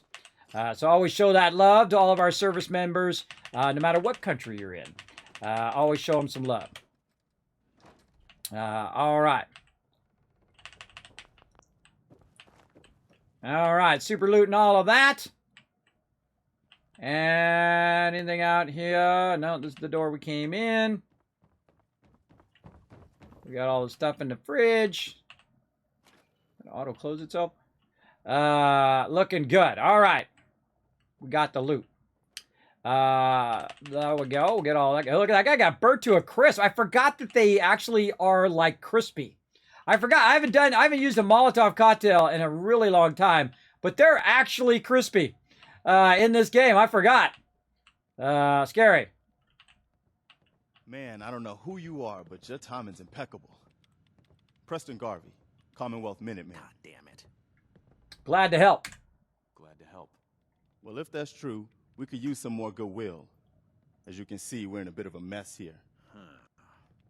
Nah, that ain't it. Now, look, for once, I'm not in a goofy outfit. Normally, I have that, like, gas mask on my face. I look kind of goofy with the helmet, but oh well. Always this part you feel goofy because you don't have any gear yet. Go on. Please, go on. A month ago, there were 20 of us. Yesterday, there were 8. Now we're 5. First, it was the ghouls in Lexington, and now this mess. Sounds rough. Sorry. Sounds rough. Thanks. It's good to meet someone who really cares. Anyway, we figured Concord would be a safe place to settle. Those raiders proved us wrong. But, well, we do have one idea. One good idea can make all the difference. Sturgis, tell him. There's a crashed vertibird up on the roof. Old school, pre-war. You might have seen it. Well, looks like one of its passengers left behind a seriously sweet goodie. We're talking a full suit of cherry T-45 power armor. I'm so excited. Military issue. I like it. I like it. Yeah, I thought you might. Protection with an added bonus. Get the suit. You can rip the minigun right off the vertibird. Do that, and those raiders get an express ticket to hell. You dig? I don't think I've ever done this without getting the power armor. I could just go out there and kill them all right now. I'm a hardcore, everybody. I got enough step packs, maybe I could do it. Well, good idea. Look, he's happy. He's like, yeah, I want to do that. Let's go. Good idea. Minigun. Now we're talking. I know, right? Only there's one hitch. The suit's out of juice. Probably been dry for 100 years. It can be powered up again. But we're a bit stuck. I'll help. I'll help if I can. What you'll need is an old pre-war FC, a standardized fusion core, your high-grade, long-term nuclear battery used by the military and some companies way back when. And we know right where to find one. But we can't get to the damn thing. It's down in the basement, locked behind a security gate. Look, I fix stuff. I tinker. Bypassing security ain't exactly my forte. You could give it a shot. Yeah. Can't be too hard. I'll see what I can do. Well, all right. Maybe our luck's finally turning around. Once you jack the core into the power armor and grab that minigun, those raiders will know they picked the wrong fight. Good luck. Thanks, bro. All right, Preston Garvey. Oh, Robco Fun. Hell yeah. Includes the Atomic Command holotape game. Cool. Now I'm going to loot all this stuff, too. I'm going to loot everything in here. All right, prepare to be creeped out, everybody. I've played this game. This is my 9th playthrough. And every single time she creeps me out. What are you doing on that terminal? Out of my way, bro. Hacking. Select a potential password. Now, Kismet's Guide to Unlocking Terminals. You ready? This is some tricky stuff. Here we go. We're going to click the first one, the second one, and that's all you got to do. There you go. Unlocked.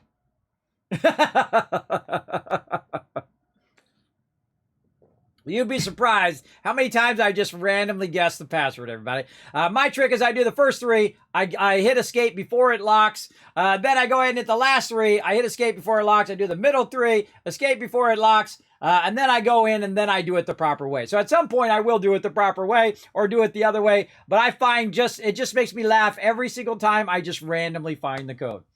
All right. Log. Oh, you can unlock the security gate from up here. I didn't even know that. Log entries. Let's do it. After hours tomfoolery. For the last time, the red coat mannequin displays are not toy soldiers and are not to be played with after hours. 2 of them got scuff paint, and this morning, one of the foot regiment pieces was missing in his arm. This sort of horsing around will not be tolerated. Anyone caught engaging in such behavior will be written up, docked an hour's pay, and charged for damages. All right. Roaches in the basement. Someone get maintenance down in the basement to deal with that roach problem. Do it now on the down low while the museum is open. Discretion is key. We cannot afford to close the museum again, nor is it acceptable for a child to find a cockroach in her hair as she's learning about taxation without representation. This situation should be resolved immediately. Try to give you some foreshadowing. Anchorage exhibit. After meeting with the director and the board of trustees, I'm afraid I must deliver some rather dire news. Our planned Anchorage exhibit has been put on indefinite hold. It is simply not within the museum's budget at this time to make the renovations necessary to accommodate such an ambitious endeavor. My thanks to the curatorial and maintenance teams for all the work that have been done so far. Final entry Saturday, October 23rd, 2077. We know what's going on then. This is Meg Hayes. I am a tour guide here at the Concord Museum of Freedom. I am so scared. When everyone saw the flashes, they left. Even Mr. Nash, he ran away and left me here. Jerk. True. And then one of those army helicopter things crashed into the roof. I saw soldiers, but they looked freak out. I just hid from them. I've only been in Massachusetts a month. I don't really know anyone, and I don't know where to go. I broke the lock on the curator's desk and took the gun. I'm going to hide in one of the rooms for a few days until things calm down. If somebody reads this, please come find me. But if you try to hurt me, I swear I'll shoot you. What was her name again? Megan Hayes. Megan Hayes. All right. I have never unlocked a security gate from over here. I usually just run down there. Let's do it. I've never done it from that. I didn't even know you could do it from that terminal, everybody. I've never done it from that terminal. I think that's the first time I've even opened that. Okay, here we go. Careful, kid. There's something coming. And it's angry. Creeps me out every time. Ma'am. Dog meat sure did find us some help. Just look at ya. Dog meat? So, he's your dog? Aw, he ain't my dog. No, sir. Dog meat, he's what you call his own man. You can't own a free spirit like that. But he chooses his friends and sticks with them. He'll stay by you now. I saw it. So creepy. Please tell me. Please, tell me what you know. Just listen to me. Acting a crazy old lady. It's the chems, you see. They give old Mama Murphy the sight. Been that way since I was a girl. That's incredible. That's incredible. I can see a bit of what was and what will be. And even what is right now. And right now, I can see there's something coming. Drawn by the noise and the chaos. And it is angry. Ah, see, look, I got a check there. Now, again, I don't have 10 charisma, so we're going to have to see if we get this. What is it? Mama Murphy, I need more, please.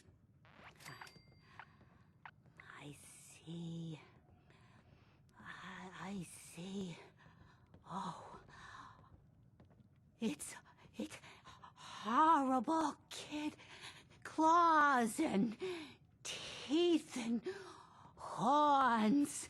The very face of death itself. That's all I can manage. That's all. I need to rest now. And you have a job to do. Man, what are you waiting for? Well, hey, I'm talking to Mama Murphy. Do you mind, Preston? Do you mind you stepping on my moment here? I mean, she's creepy enough to talk to as it is, but then you got to step on my moment. Hey. What's going on? Are we getting out of here? Now, if you guys never saw it in the past, I built a bad attitude prison. It was like 6 floors high. I built it at the airport, and I put Marcy in it. I put her in one of those stockades about 6 stories up where I didn't have to listen to her complain, and I put her brother in there too. I think that's her brother. I don't know, her brother and cousin, whatever, because they got the same name. Yeah. You okay? There are more of you, right? No, just me. Oh, what do we got here? Perception bobblehead. Nice. There we go. Only through observation with thing. I forgot we got a perception bobblehead so early. So yeah, I just got +1 perception right there. So now later on, I don't have to add that perception to my list. So let's go ahead and flag that. As we get that, we're going to flag these right here. So I'm going to flag this as red. That tells me that I've already got that intelligence from early on. And then later on, this was perception, which is way late in there. So when we get to a level 119, we'll know that we actually don't need that one. And so we're going to get that one step earlier. And of course, we're going to get a whole bunch. So that's what really randomizes your playthrough, everybody, is the fact that you will find bobbleheads that will give you bonuses to your stats. So there we go. Take it. What's up, brother? Mister? Oh, no.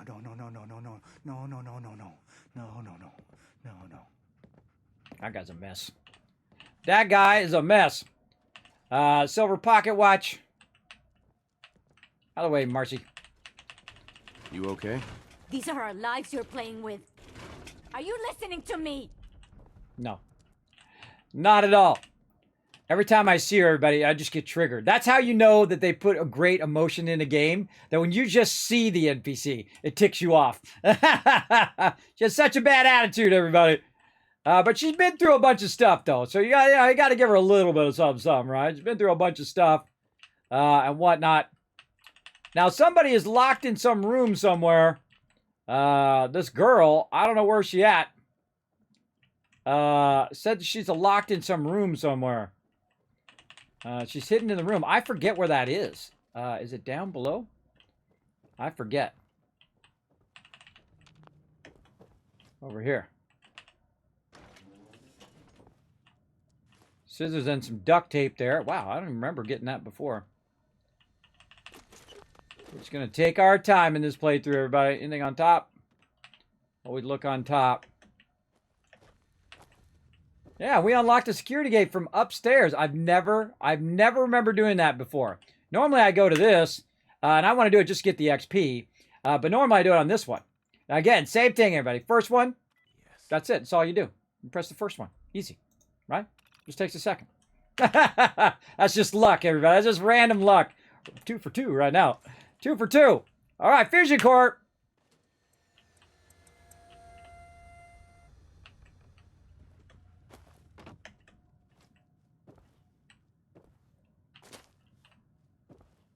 Again, what room is this girl in? She said she locked herself in a room. What room did she lock herself in? No way I could pick this. Oh man, look at all the stuff in here. Nice. All right, what room did she lock herself in? Oh, look at that cool painting. Huh. I don't remember.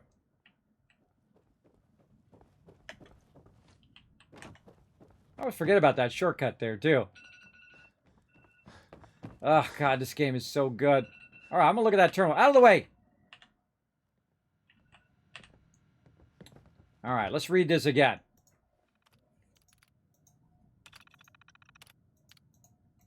This is Megan Hayes. I'm a tour guide here at the Congruent Thing. I'm so scared. Whenever I saw the flashes, they left me and freaked out. I'm the one match that I don't know where to go. I broke the lock on the curator's desk and took the gun. I'm going to hide in one of the rooms for a few days until things calm down. If somebody reads this, if somebody reads this, please come find me. Again, her name is Megan Hayes, and she's hiding in one of the rooms. Gonna hide in one of the rooms. Anybody remember this in the quest line? I don't remember this in the quest line. That guy's just a raider. Anybody ever remember doing this? Finding this lady who's hiding in one of the rooms? I don't remember ever, like, reading that at all. But that doesn't mean I didn't do it, everybody. It just means I don't remember doing it. Oh, hello. Duffel bag. Anybody remember doing that or finding that lady? Again, I love little obscure stuff like that. Oh, maybe she hid herself in here. This fridge is facing the wrong direction. I want to get in there and get that loot. What room would she be hiding? She's hiding in one of the rooms. I mean, we looked in all those rooms.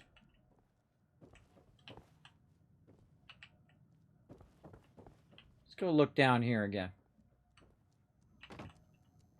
Is she hiding back in this room?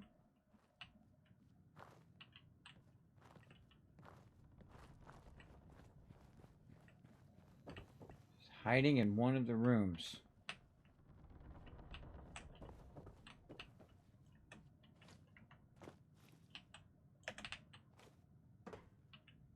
Oh, I never noticed that. That is a glitch, everybody. You can see through that window. That window is actually not there. That's glitchy. Super glitchy. What am I looking at? I'm looking under the map or something. That's not good. Yeah, I don't know what room she'd be in. Again, I don't remember. But we looked in all the rooms.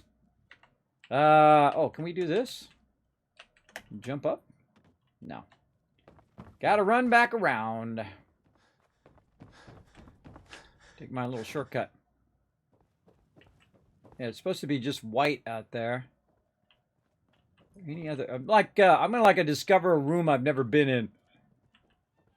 Makes me want to look that up. Makes me want to look that up and see if you actually can find that girl in here. She said she was hiding in one of the rooms in here. Now, I don't see any corpses. I don't see any bodies where she would be hiding in one of the rooms. And she had a weapon, she said. So she might be somewhere with a weapon. I don't know.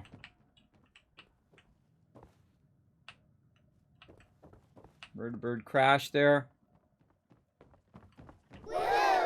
Oh my gosh, that scared me. Holy mackerel, made me jump.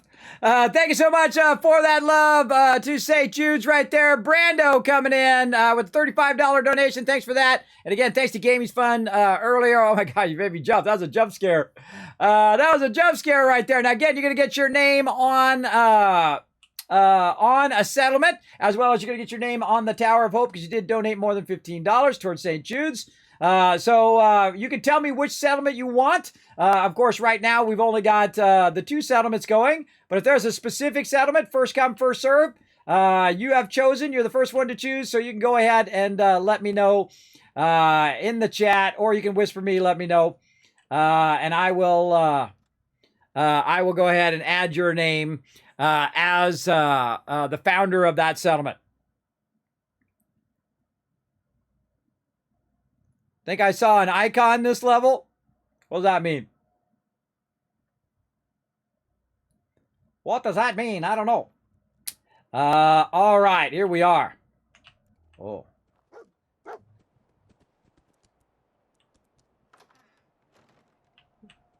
What the heck are you doing, dog meat? You're so crazy. Play. Personal log. United States Army Staff Sergeant Michael Daly. This past Saturday, October 23rd, While en route to West Stockbridge, a vertibird crashed into the roof of this museum. The cause? EMP following nuclear detonation. Several, in fact. From the intel I've gathered, this was a global event. The co-pilot was killed on impact. Pilot died of his injuries a day later. Day after that, Flaherty and Canoa were shot by some scared, desperate survivors. Then Brzezinski took off running. Haven't seen him since. Now, it's my turn to go AWOL, if that concept even applies anymore. My armor's fusion core is burned out, so I guess my soldering days are done. I'm heading to Boston, on foot, to see if my sister survived all this. She's got an apartment on Boylston Street. This is Mike Daly, signing out. Good luck. And God bless America. Or what's left of it. Spectacle Island, Brando? All right, Spectacle Island is your island. I'm going to build a big shrine that says Founder Brando. All right, I'm going to make a note. Spectacle Island founder equals Brando. There you go. When we get there, we will put a big sign. And when I build out my gigantic base there, your name will be over the top of it. And thank you again for that awesome donation. I appreciate that on behalf of Fallout for Hope and St. Jude's. Thank you so much for that $35 donation. All right, let's do this, everybody. Oh, yeah, it's time.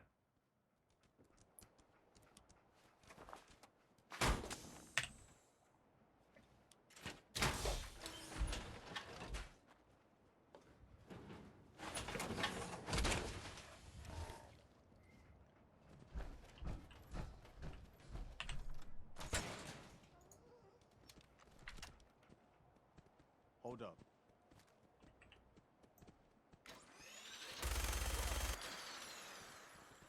Sneak attack that guy. I don't think I've ever sneak attacked that guy before.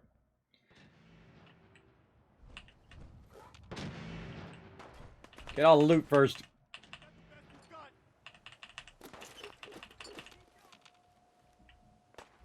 I mean, I can come back for it, but might as well grab it while I'm at it. Why don't you get down here? Show me that fancy gun up close. Not a lot of people can get past my boys. I give you that. Still waiting, asshole. All right, I'm coming. Probably best to use a stem pack first. I'm gonna land on this car. I don't think I've ever tried to just jump down on a car. We're doing a whole bunch of new stuff today. Oh yeah, my power armor just knocks those things down. I forgot. All right, you ready, dog meat?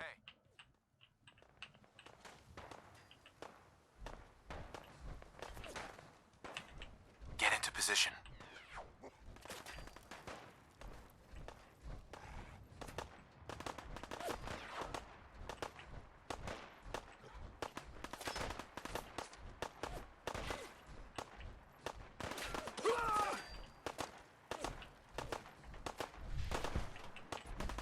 I don't think I've ever gone this way. I'm gonna go this way.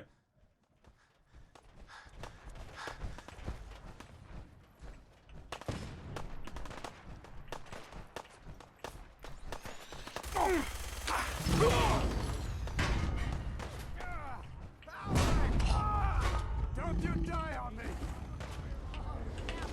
Here. Get out of there, dog meat!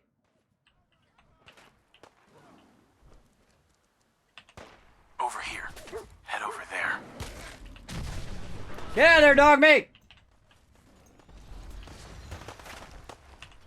Let's go. Go there. Dog meat, get out of there! Move out.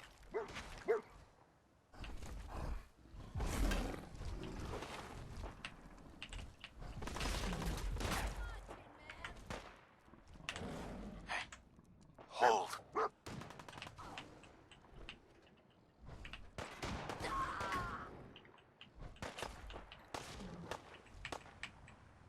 I don't think I've ever let the Deathclaw kill them all, too. I normally just annihilate them. Give up now. I'll make it quick.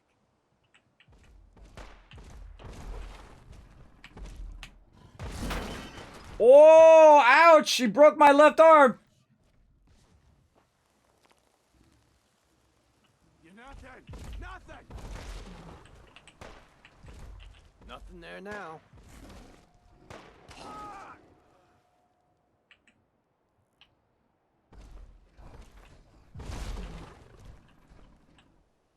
So as you can see, a little trick to hide in here.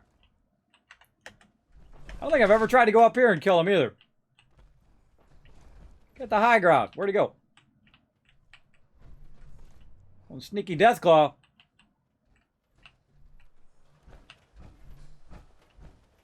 Where'd you go, sneaky Deathclaw?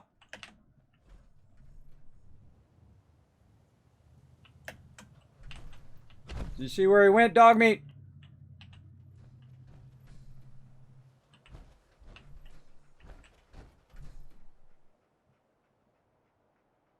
Where did he go?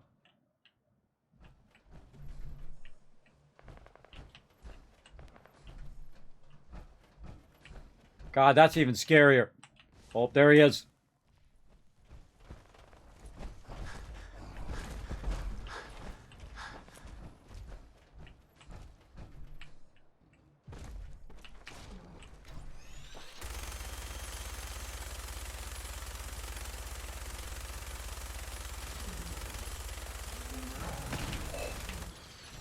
I've never seen him do that before. Well, it's gonna blow up. I've never seen him do that. He knocked the car toward me. Oh, that was awesome. Oh, God, I need some step packs. That was the coolest thing I've seen. He knocked the car up. I've never seen him do that. More step packs.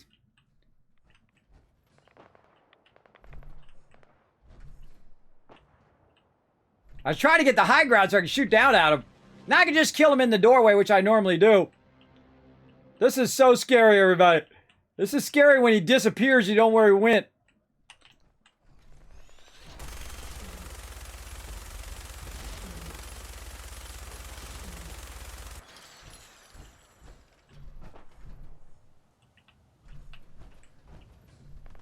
Not a good time for my eye to itch. Is he crippled? Why is he in there? What are you doing, Deathclaw? Trying to lull me into a false sense of security. Get the Deathclaw! Get him, dog meat!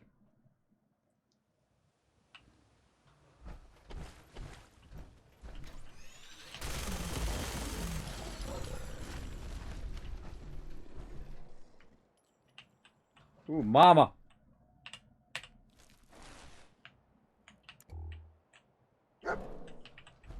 Dog meat found something. What'd you find, puppy? Where'd you go? Darn dog. What? Where are you? Where the heck did you go?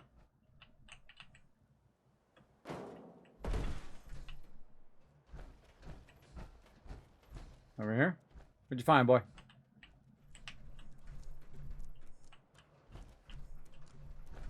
You got hit by something. Alright. Woo, mama. Alright, that was fun. I love the fact that he knocked the car up on. I've never seen that happen before. Totally awesome. Oh, and he knocked the sign off. He actually knocked the sign off the side of the building when he threw the car. It actually knocked the drugstore sign off of there. Too cool. Alright, time to get overburdened, everybody. Big time.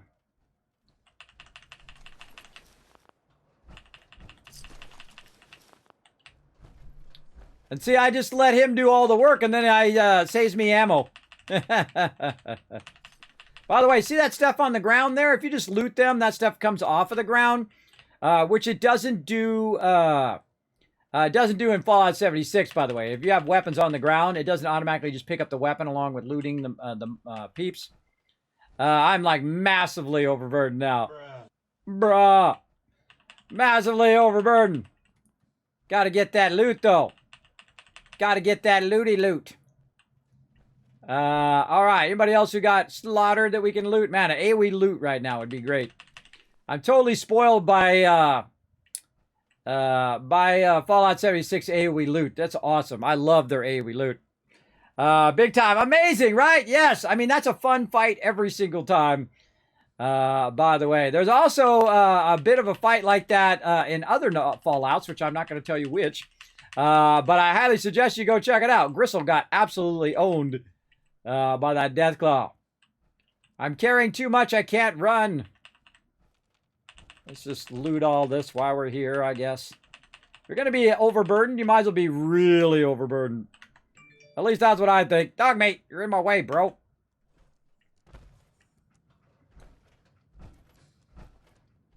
And see, there's usually a guy up here on the top level. I have to go up here to kill him. But he actually ran down below. And the Deathclaw got him. Again, trying some new stuff this time. Letting Dogmeat wipe him out. Letting the Deathclaw wipe him out as well. You know, maybe that girl who said she's in some room nearby is in one of these houses nearby. One of these rooms nearby over here.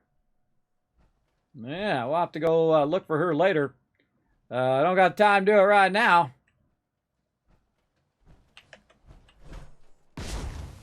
I love doing that. So cool every time. All right, Dogmeat, we got this. Another thing you can't do here in your power armor in this game is pick it up. That's kind of cool how you just walk through that, though. Just walk through it. Boom, out the way, bro. Out the way. Kismet walking through in his power armor. All right, I think there's a guy up on top we need to get, too.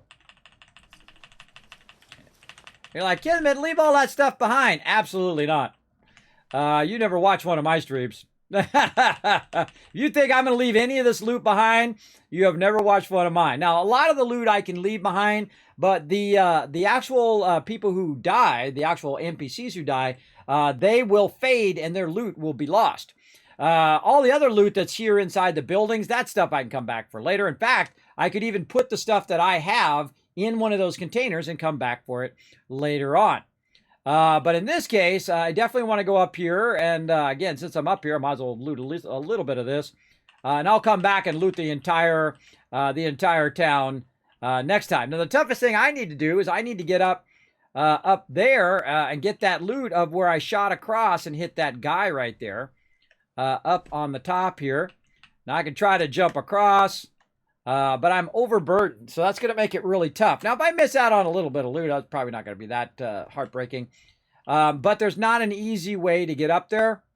Like you think, oh, well, I can just jump on these power lines here and do that. Nope.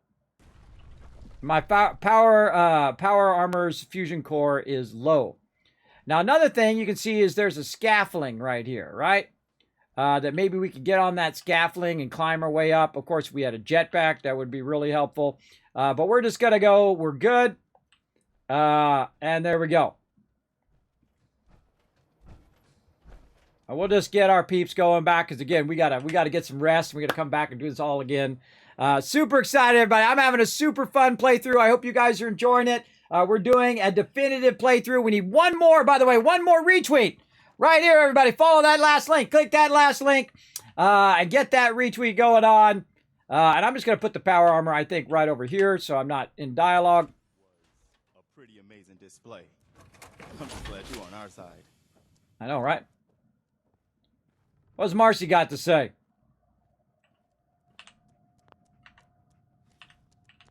Nothing. Oh. Feelings mutual. Feelings mutual, Preston. You can never have too many friends. Not in the Commonwealth. Listen, when we first met, you said you were glad to help. Well, you did. And we owe you our lives. So here. It ain't much, but it's the best way I can say thank you. Fusion cells and bottle caps. You're welcome. You're welcome. Anytime. Well, since you say that, maybe you'll come to Sanctuary with us. We could use your help getting settled there. Yes. All right, Garvey. I'm in. Oh, that's wonderful. But there's more to your destiny, isn't there? I've seen it, and I know your pain. Help me, please. Please, tell me. I need to know. You're a man out of time, out of hope. But all's not lost. I can feel your son's energy. He's alive. Thank goodness. I knew it. Please, tell me where he is. I need to find my son. I can't see him. Not clearly. But I feel his life force. He's out there. And even I don't need the sight to tell you where you should start looking. The great green jewel of the Commonwealth. Diamond City. The biggest settlement around. I don't think I've ever had her tell me about Diamond City before. Usually it's someone else. I need more. Please, Mama Murphy. I'm working from nothing. I need more. Look, kid, I'm tired now. Maybe you'll bring me some chems later. The sight will paint a clearer picture. No, Mama Murphy, we talked about this. That junk. It's gonna kill you. Shush, Preston. We're all gonna die eventually. Shush! We're gonna need the sight. And our new friend here, he's gonna need it too. Now let's get going. Sanctuary awaits. All right, folks. Thanks to our friend here, it's safe to move out. We're heading for that place Mama Murphy knows about. Sanctuary. It's not far. She knows about it? You mean she had one of her visions while she was stoned out of her gourd? And now you want us to just head out on another wild goose chase based on no better plan than Mama Murphy saw it? It can hardly turn out any worse than... Everybody just take it easy. We're all in this together, right? So Marcy, you got a better idea of what we should do next? Anybody? Well then, Sanctuary it is. Let's just hope it lives up to its name. Come on, June, it's time to go. Oh, okay. Now, one of my tips is don't talk to them along the way. It just slows them down. They take forever to get there. But luckily, we've already cleared a path. Look at Dog Meat over there. He's like, we're the best team ever. Me and my buddy, me and Kismet are the best. At least that's the song I'm hearing in my head from him. Get out the door, Marcy. Get out my way. Crazy Marcy. Triggers me every time, everybody. They wrote her really good because she triggers you every time I see her. In this particular playthrough, I'm going to banish her to the back corner of my settlement, which is what I also do with Mama Murphy, by the way, because she's creepy. She creeps me out every single time. All right. What are you following me for? Don't follow me. Price we paid to get this far. Let's move out. I'll take point. Stay close, everyone. We're right behind you, boss.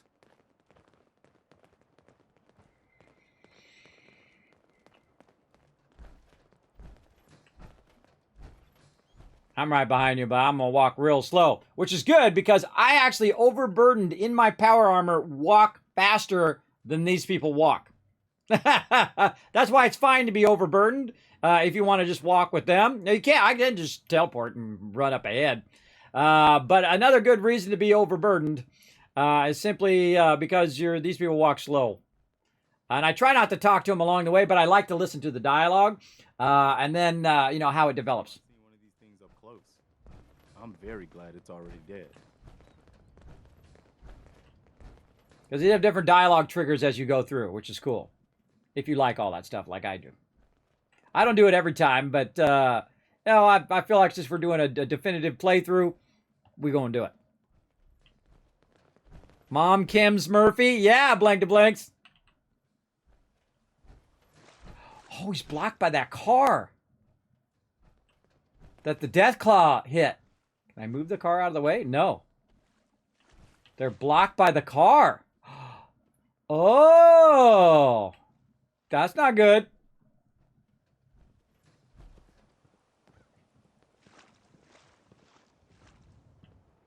Whoa. Now, I was up on top there, and the Deathclaw took the car, and he threw it up, if you missed it, and hit me with it. He knocked the sign off, and now Preston's stuck on it. Because it's not supposed to be there. And he's trying to pass by it. Go around and press it. Oh, look, he figured it out. Oh, that's cool. He figured out how to get around it. Oh, man, that's smart. You got to give, that's a smart AI. And we leave Mama Murphy behind, oh well. She'll bounce up to us here in a minute anyway. I think she will. Or she's going to be lost. By the way, you don't have to do any of this. You can just skip pressing altogether and skip Concord and just keep going on. If you want.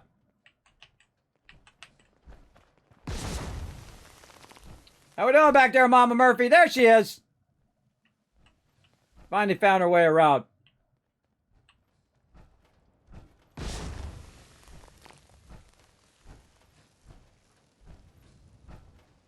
Bringing back the loot.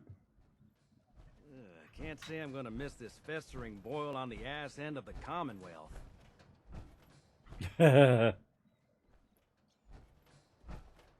Where are we going, Marcy? Don't worry, June. Just stay with me. It'll be fine.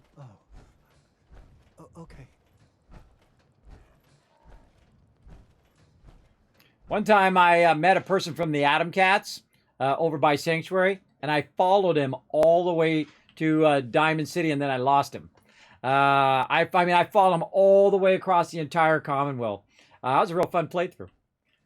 And then I lost him.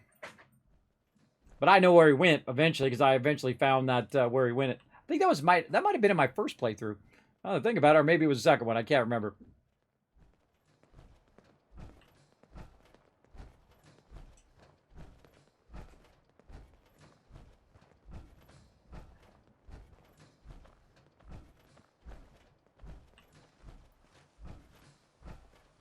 Well, look at that. I think I just found my new vacation home. Your idea of heaven, eh, Sturgis? Could be some good salvage in there. Let's get to Sanctuary first, though.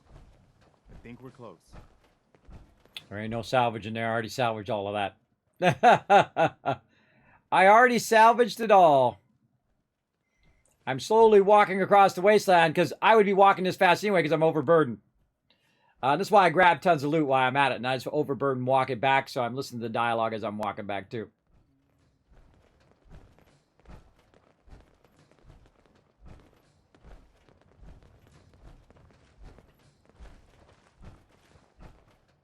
Oh, I should try to pick up this car.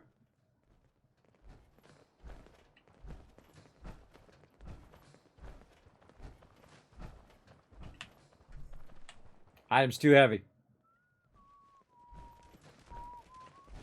Well, I'll be damned. It's the monument to the original Minutemen. I knew that was somewhere around Concord. That means this right here must be the Old North Bridge, where the first shots of the American Revolution were fired. I'd call that the best omen I've seen since we left Quincy. Yeah, I don't know what you're talking about, boss, but I'm glad you're happy about it. That's a great foreshadowing at the beginning of the game, everybody. Whoever thought of that was real smart. All right, dog meat, you're getting in their way here, bro.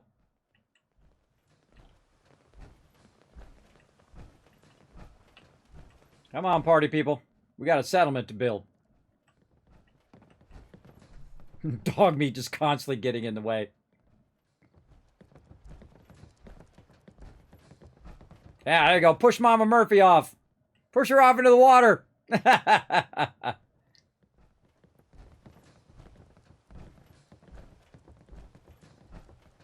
Try to get up ahead so dog meat's not in the way until we get across the bridge.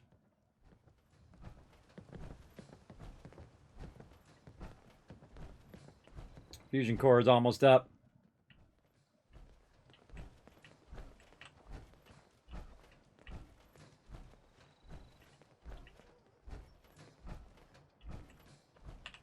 Heads up. Get into position. All right, dog meat. Stay there. Stay there, boy. Blocking everybody. You're blocking everybody. You can stay right there. I'll be back. Come on, stragglers. Pick up the pace.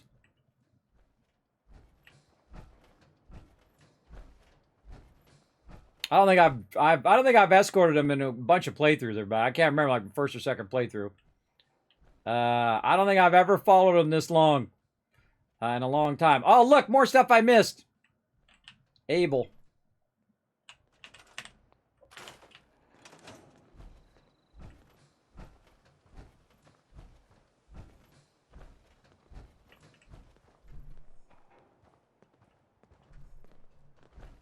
Don't mind the chair.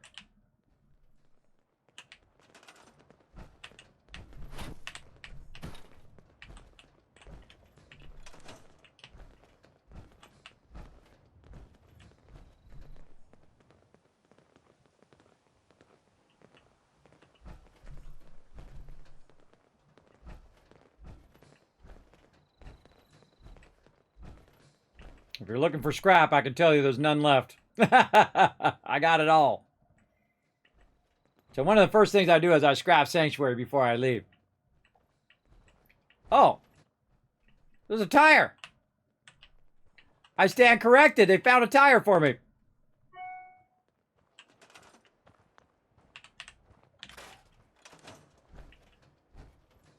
All right. Where'd you go, Preston? Come back here. I gotta go to the workbench first. Doesn't have any other dialogue. I don't know. I might have been looting stuff when he gave some dialogue. Let's transfer a bunch of that in there. Let's go ahead and get rid of all this other stuff that we picked up. Minigun. I'm certainly not carrying that around. Now, see how I can put all this stuff away in here, everybody? And that's because I have Z's on all my stuff, so I know what it is. All right, what stuff I actually have on me. One of the things you can't do in here, by the way, is you can't rename fashionable glasses. What you can do in Fallout 76. And we'll look at all this stuff later on. And I'll show you a great little trick probably tomorrow on how to manage all of your outfits and how to keep your stuff so you don't have to keep fishing through your stuff here. Oh, I should put this back over here. There we go.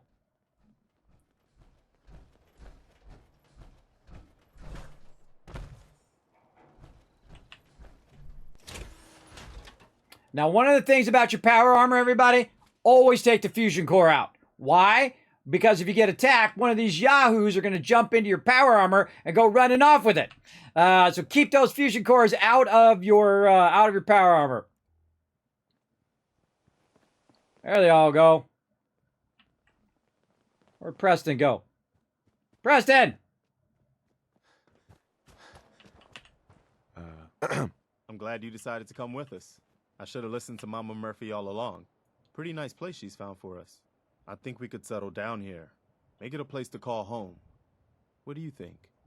I lived here. Yeah. I used to like living here. Before the war. What do you mean? Before what war? Are you saying... I lived here over 200 years ago. I was frozen or something for most of it. Just woke up a little while ago. Damn.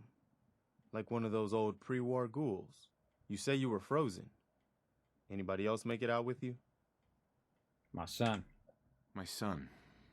Somebody took him away while I was still trapped. I've been looking for him. Damn. I'm sorry. I hope you find him. Let me know if there's any way I can help. Anyway, I am glad you're here. And I hope you don't mind, but I've got another Here we go. Here we go. Word from a settlement asking for help. There's still hope in there are Minutemen out there somewhere. The only chance to start rebuilding the Minutemen is to show people that they can count on us when they need us. Trouble is, I've got my hands full here. Do you think you could go help out the settlement? Now, see, this is an actual time in which he asks you to go help the settlement. Again, they should have done this on every single one, that when he asks you that you want to go do a settlement, that you can say, not right now, no, what kind of help, all that kind of stuff. But I'm definitely going to go help him. I'd be glad to help. That's fantastic. The Minutemen could use more people like you. By the way, if you want to help out around here at all, talk to Sturgis.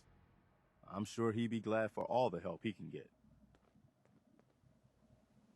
All right, now I reached level 5. All right, let's see what we're supposed to do for level 5. Let's see, on my perk thing, we already did strong back, so let's mark that one as good. Now again, I already pre-did all my perks. We're on Cap Collector. Yeah, one of my favorites right there. We got to go to 10 Pine Bluff.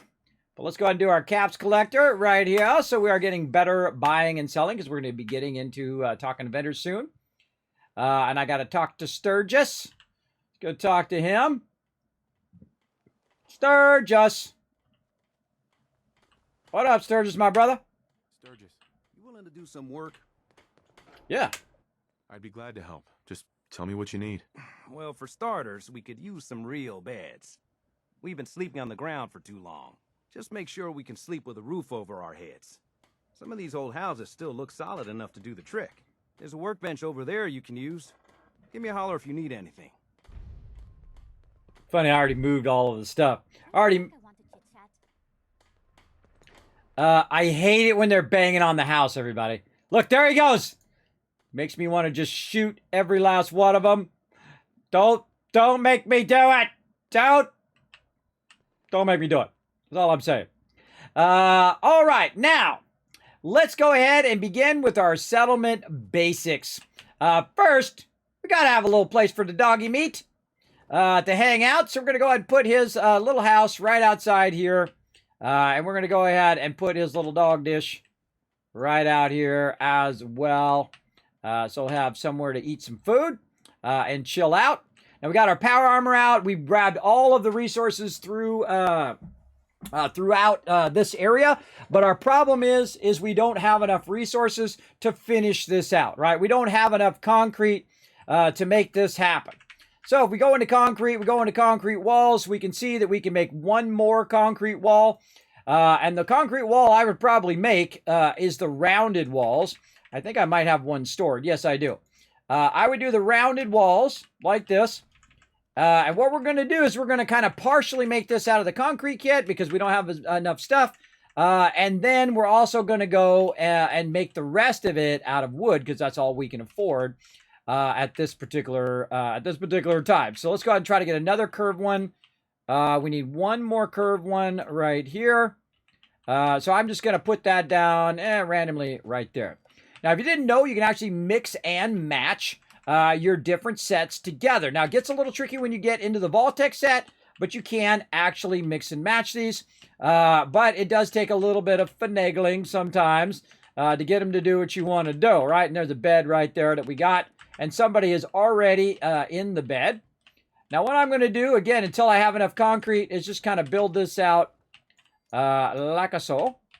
Now, if you ever have trouble snapping stuff, everybody, just rotate it like this. Now, normally what I do is I wait till I mega build before I do what I call direction, floor direction, but we're going to go ahead and just do it early game here.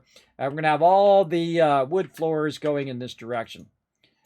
Just like so. Now, I can make 464 shack floors. So, the fact that I can make so many of them is the reason why we're going to utilize them right now. I'll move this off to the side. We're going to go ahead and just make them a little starter location for them to get busy doing their thing over here. If I get this to snap in. There we go. And then over there. Then we're going to start moving some of these things over here. And the reason why I started building out of concrete is just to show you there's no way in the very beginning you don't have enough concrete to actually make that into a concrete bunker. But we will have enough steel and stuff to at least get the floor started. And I'm going to talk a bit about how to maximize your settlement as well so that you're getting maximum benefit. Now, we're producing a lot of water right off the very beginning. 50 water. So if we go in and we say, hey, you know, we've been gone, been off at Concord doing a bunch of stuff. I wonder how much water I've made in the workbench since I've been gone, right? So we go look under aid, we look for purified water. It's actually made 34 purified water while I've gone. Now, I'm sure some of those were some of the ones that I picked up as well. But we have 34 purified water, which is a lot of purified water at the early game. And so I'm already off and running. Now, again, sometimes this is tricky to get this to snap. You can see I just keep rotating it until it decides to snap the way in which I want it to snap. Also, I find when you're standing in certain directions, that helps a lot. And there we go. So again, we don't have enough concrete to run this, but again, you can mix and match some of the sets together. We're going to go ahead and just go with the wood wall here. Now, remember that these snap in different ways. You can see that the inner beams of it are on the inside, which means that's the inside part of it. And the other side is the outside part of it. See, and that'll actually snap into there. And then we're going to go ahead, snap these into there and into there. Now, before I get too far in, everybody, one of the things that I do like to do, and I'm just going to go ahead and store that right there, is I do need to move this one over. Now, one of the things that I could do is hold down E and move the whole thing, but I want to move this over here, this chemistry station in the way. And the reason why I want to do that is I want to use one of the greatest pieces in the game. It's going to let me snap that in there. Not going to let me do it. Let me just store it. And we'll do it here in a second. Let's move the power armor. Now, again, once this fusion core runs out, moving your power armor is even tougher.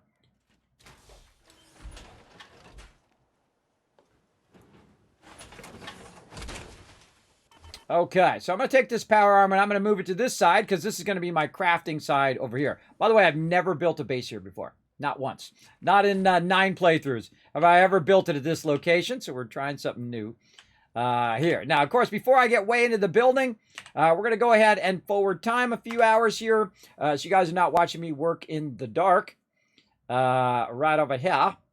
And this is kind of our big thing that we got to get done. Maybe one more hour. Are we looking? Nope, another hour. Usually right about 7 o'clock. There we go. This way you guys can see what I am doing. So what I'm trying to do is just kind of fill in these floors. Now, one of the greatest pieces in the game, I think, is this piece right here. What that's going to allow us to do is go ahead and right from the very beginning, make a multi-level base. Now, one of the things about this particular piece is it is double stacked. It is 2 levels at the bottom. Why is that? That's because you actually have 2 types of floors. You have a wood floor, which aka the shack floor, which is apparently going to make it real difficult for me to put that in there. What is it that's blocking that? That's a good question. Let's see if I can just move this one and get it to snap.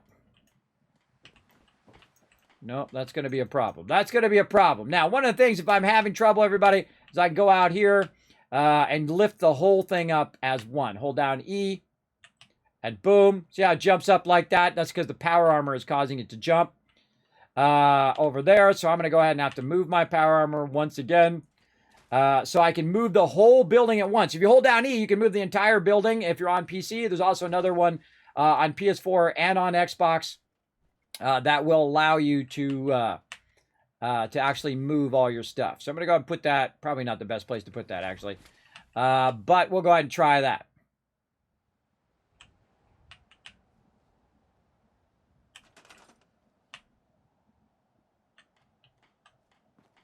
Again, I want to put it down right over here. So what I'm going to do is back up, try to line it up a little bit, whatnot. I think it's actually already... I think it's just having trouble getting this piece in.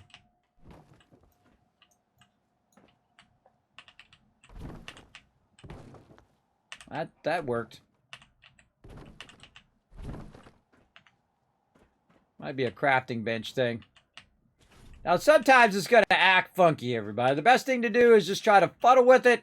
It's one of my things I'm most known for, fuddling with it. Now, there also might be something here. If there's something like down in the thing that's causing it not to work, that could be a problem as well. But again, we're going to go ahead and just try to grab the whole thing. Oh, no, hold down E. Bring it up just a little bit like that. There we go. And what I did is I hit E. It brought it up a little bit. I hit E again. I just happen to know that it does do that. And there we go. We've got our floor. We've got a little bit of a lip here, but it's the minimum amount for them to come up. And then you can go immediately into the upstairs. Now, what I need is I need a bunch of beds, and I need to get all that stuff going. So, again, this is one of those games, everybody, where you can just keep going and going and going and going for sure. Now, what I want to do also is to go in and put some of these smaller pieces in here that I can use to kind of run across here to fill this in so stuff's not coming in through the floor, right, like that. And then the same thing over here on this side. We're going to go ahead and fill that in. Now, later on, when we have enough resources, obviously we'll come back and we'll turn this actually into a concrete bunker. And we'll do all of that stuff as well across there. But we're just going to go ahead and put that in there. Why is this so weird? Why is that not matching up to that? Something funky going on there.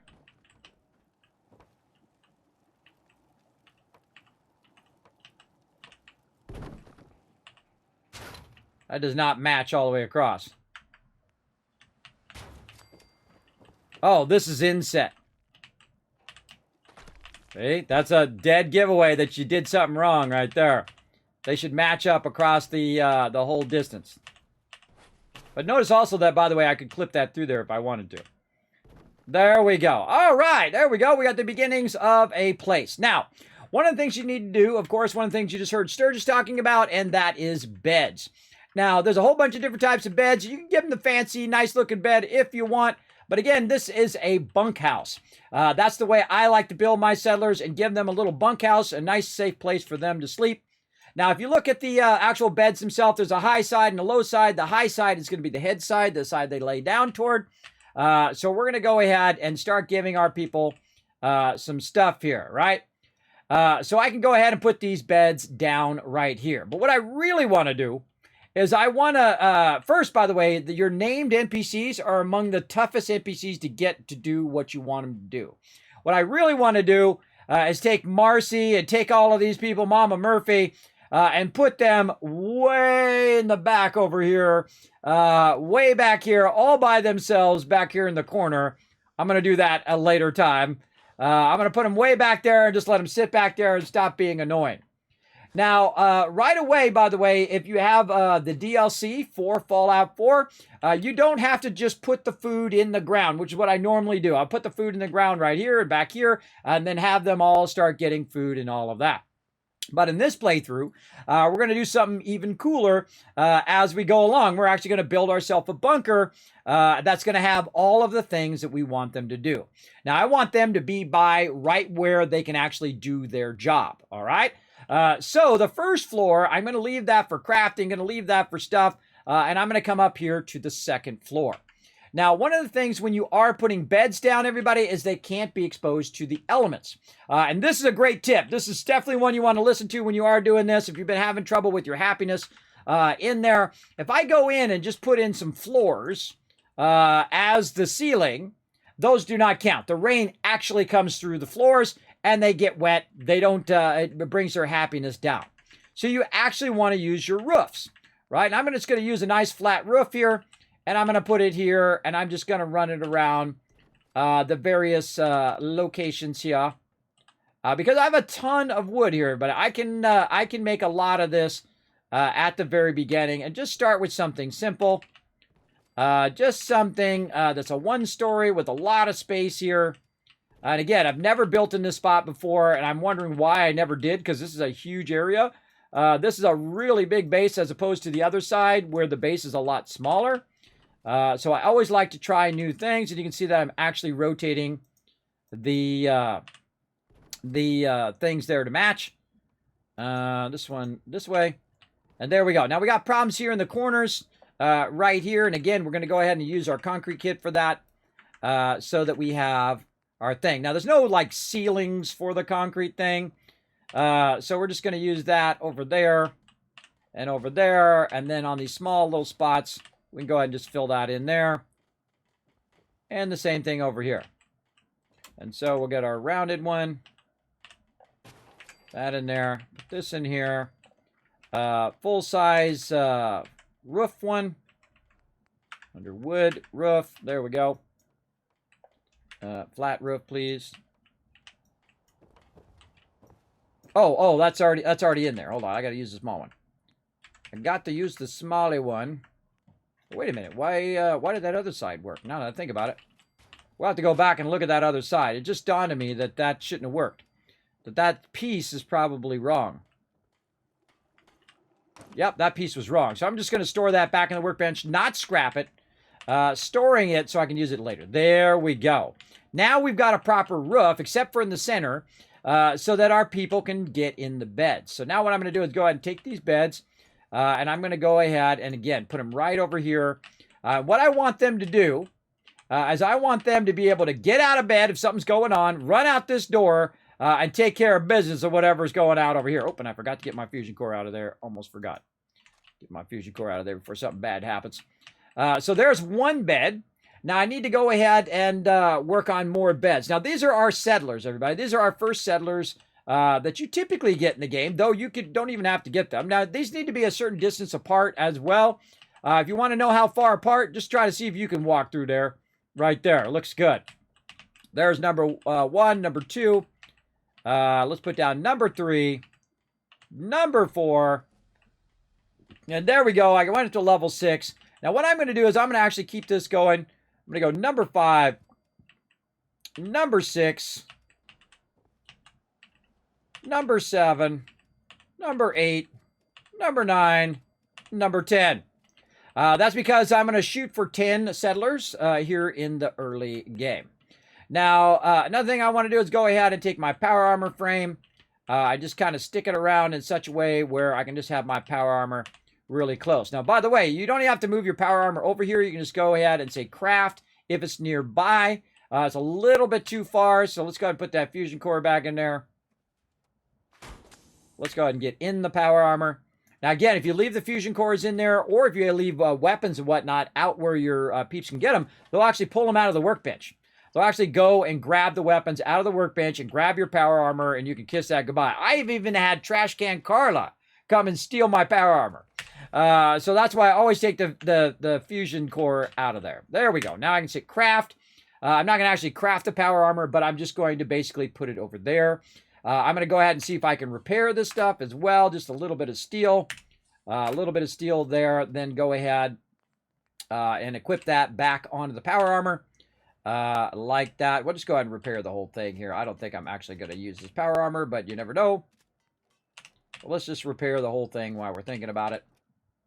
And then we don't have to worry about it later. There we go. All right. There we go. Power armor now sitting there in place. Also works as a good shield if they do happen to come in through the door. Now, again, this is going to be my little crafting spot over here. Now, how often am I going to do the power armor? Not that often. So what I'm going to do is actually take this up and put it on the roof. Why am I going to put it on the roof? Because that's where I'm going to hang out. I'm not going to hang out down there where all those people are in my face the whole entire time. That drives me crazy. But I'm going to leave my power armor down here because I'm not really going to use that, though I could put that up here as well.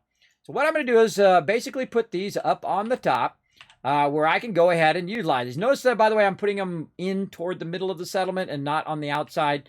I'll show you why here in just a minute. And then we're going to go ahead and take our weapons workbench.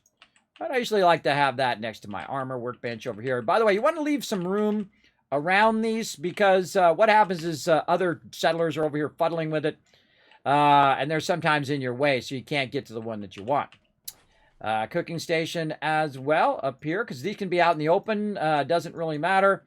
You also want this to be in a way where if you are cooking, everybody, if you go to craft, that your character can sit on the blocks. I try to put it in such a way where I can look in the direction if something's coming at me. But since it's up here on top here, it'll be just fine. Right there.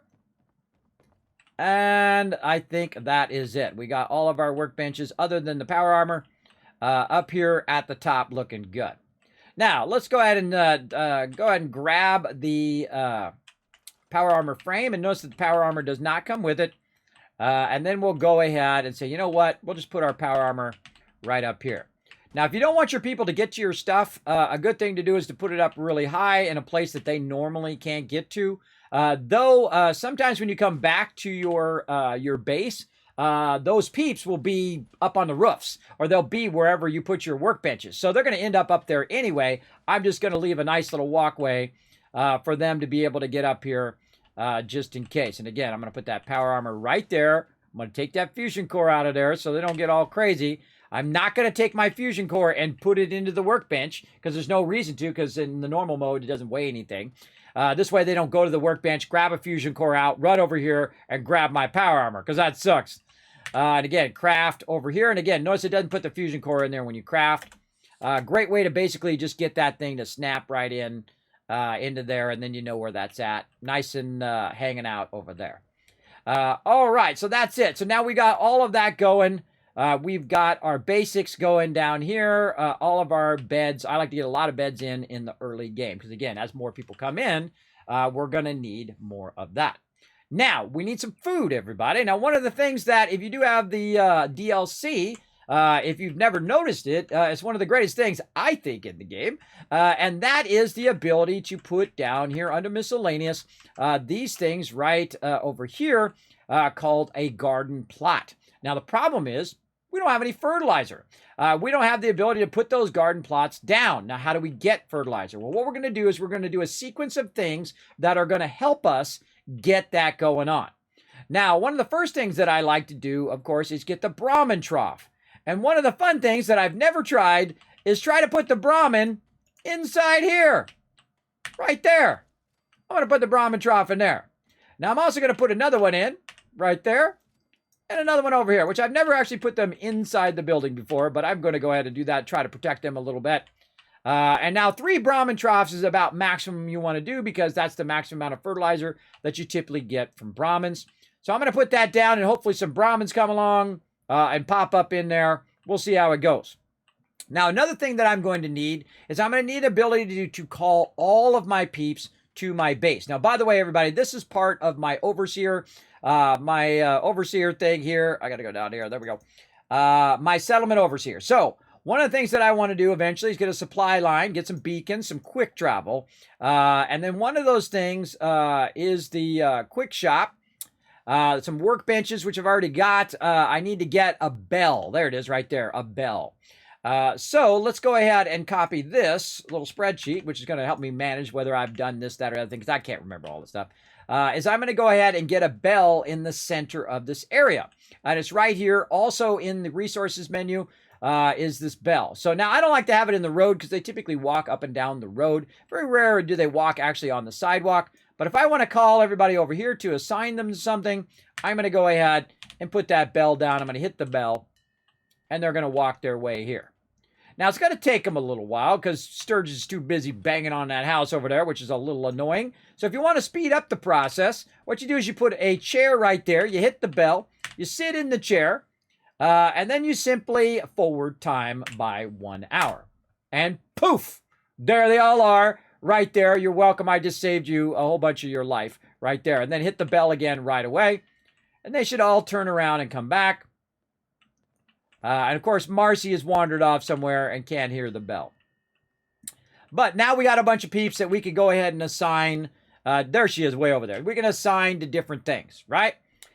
So what we're going to need to do is get some fertilizer so that we can go ahead and put those down up above. So that's what I'm going to do eventually. Is actually put all of the food up on top here when we have that ability, when we have that fertilizer. And we'll go look around for it. I probably used it up. Usually you get a few fertilizer when you're out and about. Oh, dog meat over there. Hey, dog meat. Dog meat, come, boy. Oh, he actually shouts at him. He actually shouts at him that far away. Come on, dog meat. Get over here, brother. Okay. And so we got that done. So we got the bell in there. We'll go ahead and work on our food here in just a second. Another thing that I like to do, the scavenging station. Now, if they don't have anything to do, which they don't really have anything to do right now, the scavenging station is great. Now, of course, they sleep right there in the scavenging station right here, right? I like to put 3 of them down right at the very beginning because I know I'm going to get a bunch of peeps on top of the peeps that I have. Maybe let's put down 4 this time. And then what I'm going to do, and very rarely do I ever put the food over here, but I'm going to actually put the food right out here. Any food that I happen to pick up along the way, we're going to go ahead and just throw down right here so we get some food going on. Now, this is kind of an awkward spot. Again, I don't like the fact that you can't, like, take out the brush and all of that because it's really hard to see where it is. There's a nice flat spot right here, which isn't the greatest place to put your food, by the way. It's actually a terrible spot to put your food. All right, so now we have one thing of food here, and we're going to go ahead and look at it, and no one's doing it right now. So let's have Mama Murphy go do that. And we're also going to hit the bell again to bring everybody back. All right, so Mama Murphy's going to go over there and do the food. Now that we assigned her, she's now producing 0.5 food. One settler can produce 6 food. Now, one of the things we want to do is have her produce that food and then get that food back, and then plant it again, and just kind of keep doing that cycle. So 1 becomes 2, 2 becomes 4, 4, 8, 16, 32, 100. You get the idea, everybody. You get the general idea. Now, this guy's doing diddly squat right now, so I'm going to tell him to go in here, and I'm going to say, you are going to work on that one. So there we go. I've now assigned him to that. Now, Preston is totally useless until after the castle. I can't actually assign him to nothing. He just goes around and guards the whole time. We can also get Cogsworth here doing something. Let's go ahead and see if he's going to go in here and help out with the scavenging. Yeah, so he can't do, but he already did anyway. Right? It said that he was assigned to that thing. But he's not really my companion right now, so he usually will wander off as well. Now, Dogmeat is hanging out in the center there. I don't know what the heck he's doing. Dogmeat, what are you doing, brother? Yeah, he likes to hang out right here. And now we've got Sturgis and Marcy over here doing diddly squat as well, banging on that house. I hate that. But one of the things is you'll assign them to do something, and then they'll just wander off and do whatever they're kind of pre-programmed to do. They don't really typically do what you ask them to do. So right there, scavenging station. Right there. Now, what do the scavenging stations do? Well, the scavenging stations, they do stack, by the way, allow you to go ahead and have them go get you resources. So, potentially fertilizer, right? That they'll go and get that going on. Now, Brahmins also produce fertilizer. So, thus why I put the Brahmins down. So now you know why I did all of those different things along the way. Now, I definitely need some more plants and whatnot along the way. How we doing on time? Holy mackerel. All right, we're running way over. Maybe we'll just start a little bit later on. We'll see how I feel. I'm going to crash out and come back, but I'm having lots of fun. So now he's over here doing this thing, but if I roll over him, you can see that it has a little symbol. They actually finally added that because you didn't know what people were doing most of the time at the very beginning of the game. Like this guy, you can see he's scavenging and so on. Now, what I've done before, everybody, to test the scavenging is I've gone in and I've taken all of the junk out and then see if they produce any junk. And the answer is yes, they do. And then I added more of them to see if it was producing more. And yes, it absolutely does collect multiple of that. So the problem right now, everybody, is we do not have enough food. Now, it just so happens that nearby, there is a place that can go ahead and help you. Now, by the way, if you roll over, I don't know if I can see it through the wall, but if I roll over him, it's going to highlight the bench that he did. Did I put him in the second one? I think I put him in the second one. I'm going to go ahead and move his out here because I realize he can't get inside. Let's put that right there. Is that his? I can't remember who I did in what order now. Now, again, when I roll over him, it should tell me what he's doing, and I need to look at it. Yeah, see? See how he's highlighted and that bench is highlighted at the same time? He was trying to get to the bench, and he couldn't get to it. So I'm going to go ahead and just put the bench right over here outside for him, because for some reason he can't path his way into the door. He doesn't quite fit in there. And, of course, we got our little dog house. I'm actually going to move this back just a little bit, just so they're not getting caught up on his little dog house. Actually, you want this not to be by the entrance, so Dogmeat can get in and out of there. Okay. So, I've got a settlement I've got to go help, everybody. But I'm not going to do that. Or at least not today. Maybe tomorrow. So, one of the things we want to do, of course, clear our inventory before we leave. We're just going to go here to the chemistry station and utilize that to get rid of anything else that we don't need. Do we need a raider leg? No. Do we need welding goggles? Only for Dogmeat. All of this other food and stuff, going to take that off of me. If you notice, there's only two things that I typically prioritize: purified water and Radaway. Not Radaway, so Stempak, sorry. Radaway. I prioritize those two things usually above all other things. Now, I forgot in here, it's not food and water, it's aid in here. So we're going to go ahead and grab a little bit of purified water for me to go ahead and utilize. And that's also one of the things that I will put on my little quick thing here. So we'll go in, we'll go under aid here, and then we'll go ahead and say favorite this. And I'm going to go ahead and put that as 4. What that's going to do, it's going to allow me to heal myself as well as keep my thirst up if I'm in the survival mode, which I'm not in this particular playthrough. But there you go. So now we've got our bell. We've got our Brahmins inside the house, hopefully a little bit safer there eventually. We've got our scrapping going on. We got just a teensy amount of food going over here as well. And we got to get more food. Now, one of the things that I did in the very beginning was I scrapped all of that food. And that actually is a big mistake, as I can see, because I only got one back from scrapping all of that food and didn't actually get all of my actual food back from that. Now, if it's in the workbench, that food should automatically allow me to do it here in the actual settlement. So if I go over here and I look through the settlement, and I look under aid here, which is very awkward because I'm always looking for food and whatnot. I can look through here and see if there's any potatoes or anything like that. And you can see that there's none in there for me to use. Another reason I like to be up on the top is so I can jump down like that and then run where I want to go. Now, another thing that I want to do before I leave, if you are playing in any mode other than survival mode, or even if you're running in survival mode, that's something I'll show you guys much later.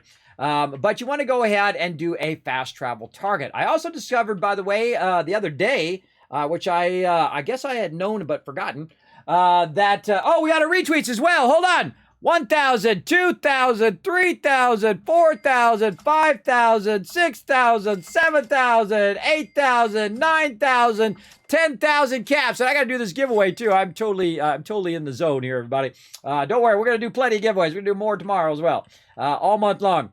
So one of the things I discovered, if you do take over a workshop in Fallout 76, one of the PvP workshops, you can't actually do fast travel target. It's only in your personal camp that you can't do fast travel target.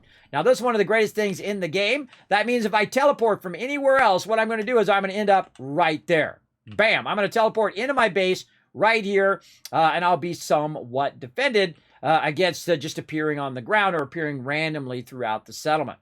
Now, another thing that we need to do is one of my signature things, everybody. It is called the Kismet kill box. Now, we're going to build a very basic version, and we're going to get more and more advanced with our cool kill boxes as time goes by. But one of the things that I want to do right here on the edge of here is put up some defenses, right? Because we're producing a lot of water. We're producing a lot of food eventually.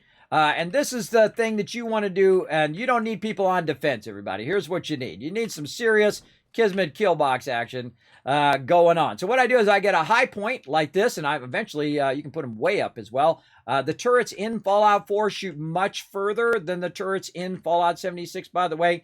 And because I added gun nut, I can actually do the heavy machine gun turret. Also, look on the side here, everybody. I don't know if you guys can see it. But on the side here, it says MK1. There are different grades. There's 4 different grades of your turrets. The level 7, by the way, is an explosive turret. Anything explosive is not good for you or your settlers, because you can actually kill your settlers with your turrets. Now, remember, this takes no power. This is the moment in which I dominated this game, the second I realized the Kismet kill box. So what we want to do is go ahead and put a turret there. And then over here, we want to go ahead and put another turret, which has a nice clean view of this direction. Boom. Now remember, both turrets will turn in a 360 degree and fire in any direction that it needs to do. Now, because I just ran out of circuitry, sadly, I can only do 2 heavy machine gun turrets, though I could have done a lot more low-level turrets, but those turrets get destroyed so quickly, so you want to go ahead and start with just a few turrets right here. Now, it's also going to defend the doorway down there. These will shoot directly down like this, and they'll shoot clear across the entire settlement, which is another reason why I have cleared all of this stuff. Another reason why I don't build right here is because the mobs typically spawn right down over there. And so if they're spawning there and I've got this obstruction, then the turret can't hit them. Right? Now, of course, the higher you put this up, the further it can shoot in a total 360 degree view. So if anybody's coming from that way, they're going to get shot by 1 or 2 of those turrets, depending on how they are at the angle of the turret. They also spawn from this direction. So as they're rushing up to try to get me, look, both turrets can draw to fire on them, and both turrets will turn and fire down on anybody who's coming up on this side. Now, the same thing on the far side way over there. since I'm not really over there, my stuff's not over there other than my water, they will have to run all the way over here. And of course, the turrets will have a clean view of them there. And of course, as I raise them up, they'll actually be able to shoot over the top of this building as well, which will be pretty cool. And again, that's really all you need. Now, of course, I need a lot more than what I've got. I need a lot of circuitry to, of course, put that in, as well as a lot of adhesive and fertilizer. It's definitely what we're going to need in that long run. So looking good. Now, one of the things that I can also do right here, get in my Pip-Boy. Come on, Mr. Pip-Boy. There we go. Is also to go ahead and just start off by using a Radaway. I'm going to end up with a ton of those, and then purified water. Oops, not a stem pack. I thought oh, by purified water, I didn't put on 6. I put it on the wrong one. I put it on 4, not 6. My bad. I usually have it on 6 on my Fallout 76. Okay, so defense is up. We've got a little bit of defenses, not enough. Not enough, because you add water and food together. Right now it's 50 because food's 0. And so I need to have as much defense, at least that much defense. I need to have at least 50 defense right now, and I do not have enough. But I want them to attack. I want them to attack the settlement, and I want them to get absolutely annihilated so I get all the loot. So that's one of the reasons why I don't do a lot of defense in the very beginning. Is you don't really need defense. You need people making you food. You need people going out there and collecting you scrap. That's what they should be doing right now instead of goofing off, wandering around, banging on that building over there, which triggers me every single time I play through the game. It absolutely triggers me every time. And again, right here, we want to go ahead and try to get our, it won't show us until we get fertilizer. But we want to go ahead and get our farm plots so we can put them up above, and we also going to need stuff for our farming. Now is a really good time to save, everybody. A full save, too. So you know well, that kind of defining moment as you go along. Now, there's a few other things that we do want to kind of check off our list here. So we're at Sanctuary Hills here. We're copying that. We're going to go over here, and we're going to say, do we got a kill box? Well, we kind of do, but I wouldn't say that my kill box is finished, right? So I would not mark that off yet. I could say that, oh, well, it's kind of has a kill box, and I'm going to click this right here so I can see where I'm at. But I really don't have enough. Do I have troughs? Well, yeah, those, we have enough of those. We only need 3 of those. Have we scrapped the whole entire area? Now, there's a different type of scrap. Scrap is different from scrap and clear. Scrap and clear means I've scrapped everything. Scrap stands for the scrap, assigning them to get scrap. So we did that. We've got our bell, and that's what this settlement overseer is all about, everybody, just to kind of give you an idea, right? Do we got a kill box? Do we have a living quarters? Do we have artillery? Do we have a trade center? All of those things will get going. Peeps gear, we didn't do that. How many people do we have right now? 5. How much food? 0. How much water? We got 50 going right now. Notice how it turns red, by the way, as well. That's a conditional thing that warns you that your food is too low. We got 50 water, so we need at least 50 defense. So it's already doing the math for us. I'll go ahead and zoom in on it a little bit here. For those who are watching like mobile or whatnot. Try to zoom in a little bit more. There we go. So it says 50 right there, because what it's doing is adding food and water together. And then whatever that number is, it equals the defense. Now, that's how much you're producing, everybody, not how much you have, by the way. It's how much you're producing overall, in this case, when you're doing the defense of your settlements. Now, how many beds do I have right now? I got 10 beds over here. And based on the number of people, that's not bad. But what if I had 3 beds? Well, give me a red symbol there saying, hey, you don't have enough beds, bro. My overall happiness right now is what?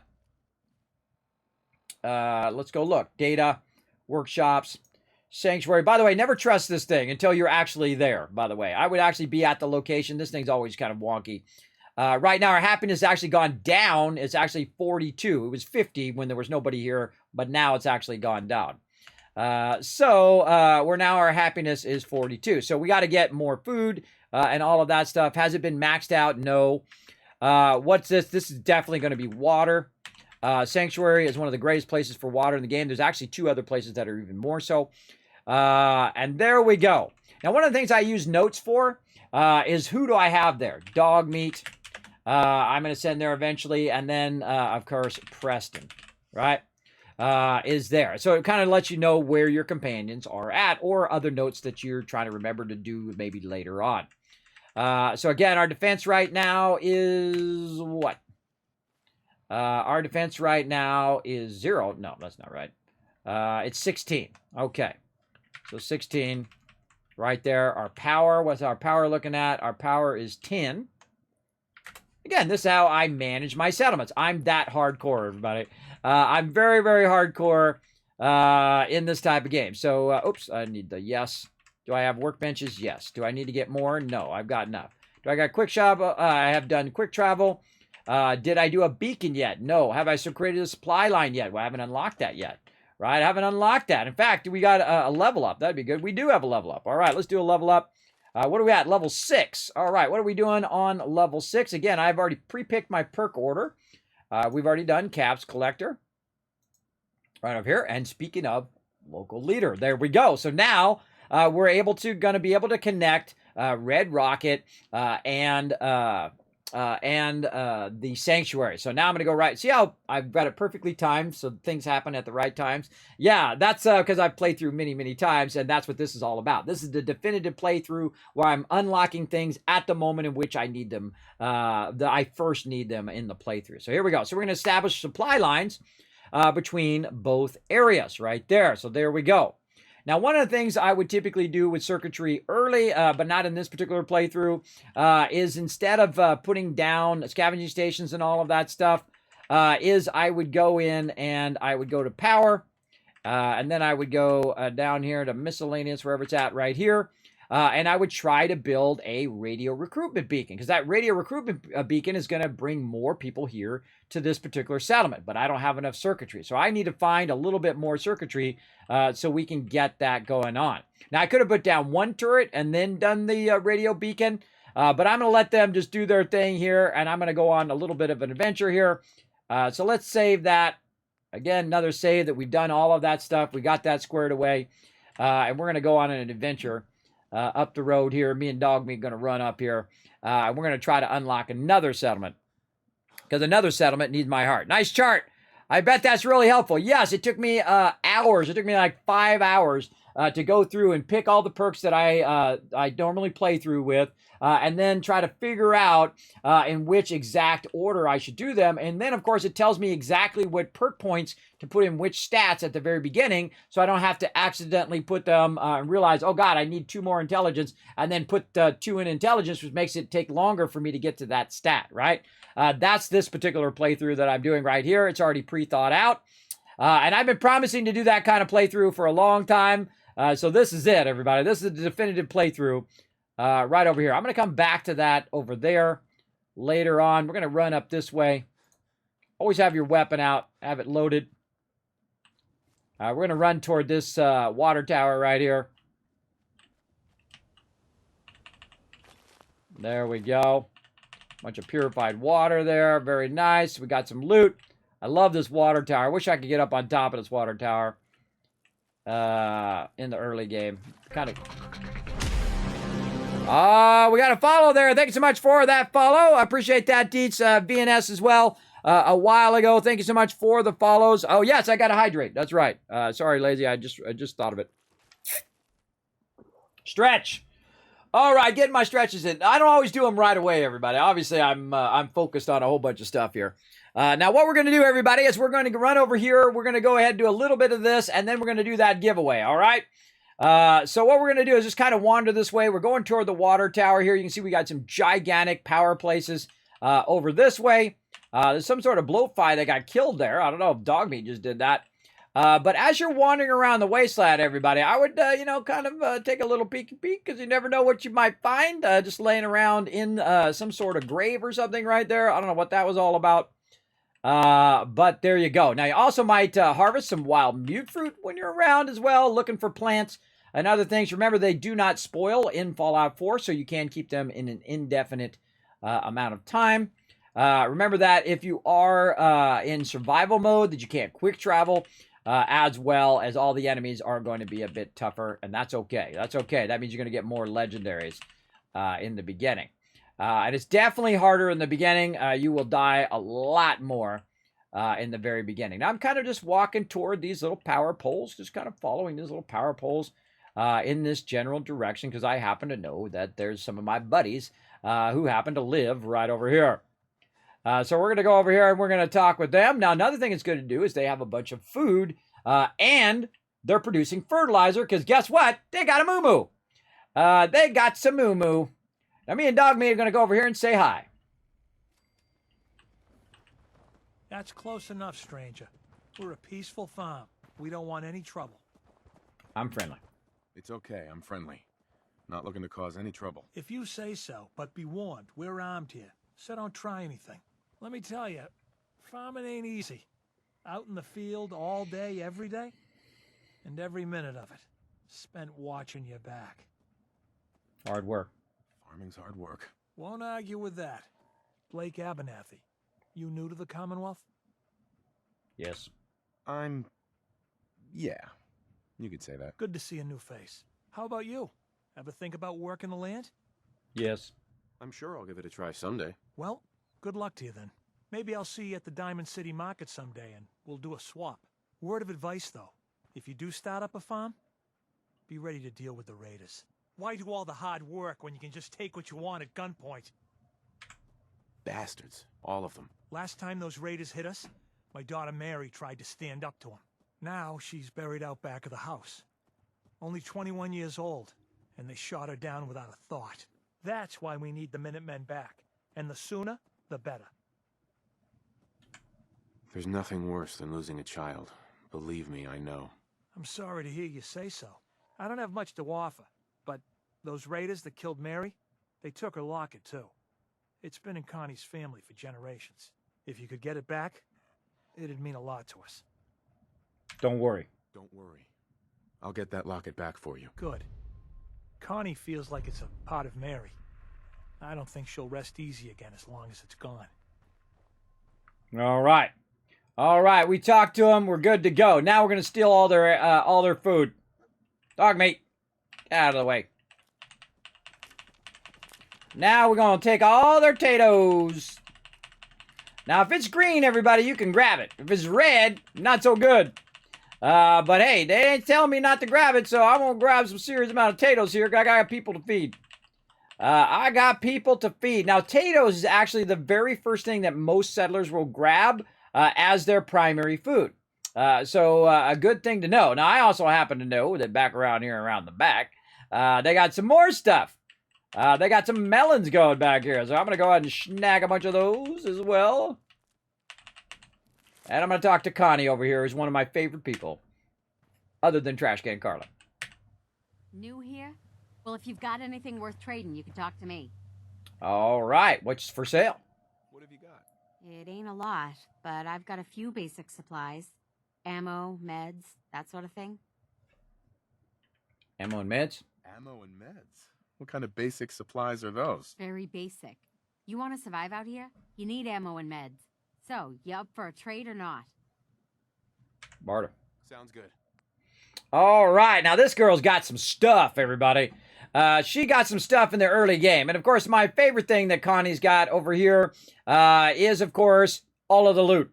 All of this loot right here. Concrete, cloth, fertilizer, leather, wood, all of this kind of stuff. Now, I've gone to every single NPC. I'm old school. And I've gone in and I've actually made a vendor list right over here. Now, I didn't go look this up, everybody. I did this in-game. And looked up every single person, what the amount was, what the cost is, what if I have high charisma, what is the base caps that those people have. I mean, really, really hardcore. And went through so I could get a general idea of where I could buy that stuff. Now, I already know that I can go to Diamond City and get a bunch of circuitry right here, but this is how I know those things, is I actually wrote it down in game as to where I could find those particular resources, and that's why they're there. And so as we play through, we will, of course, hit up the different people that we need to hit up for that awesome loot.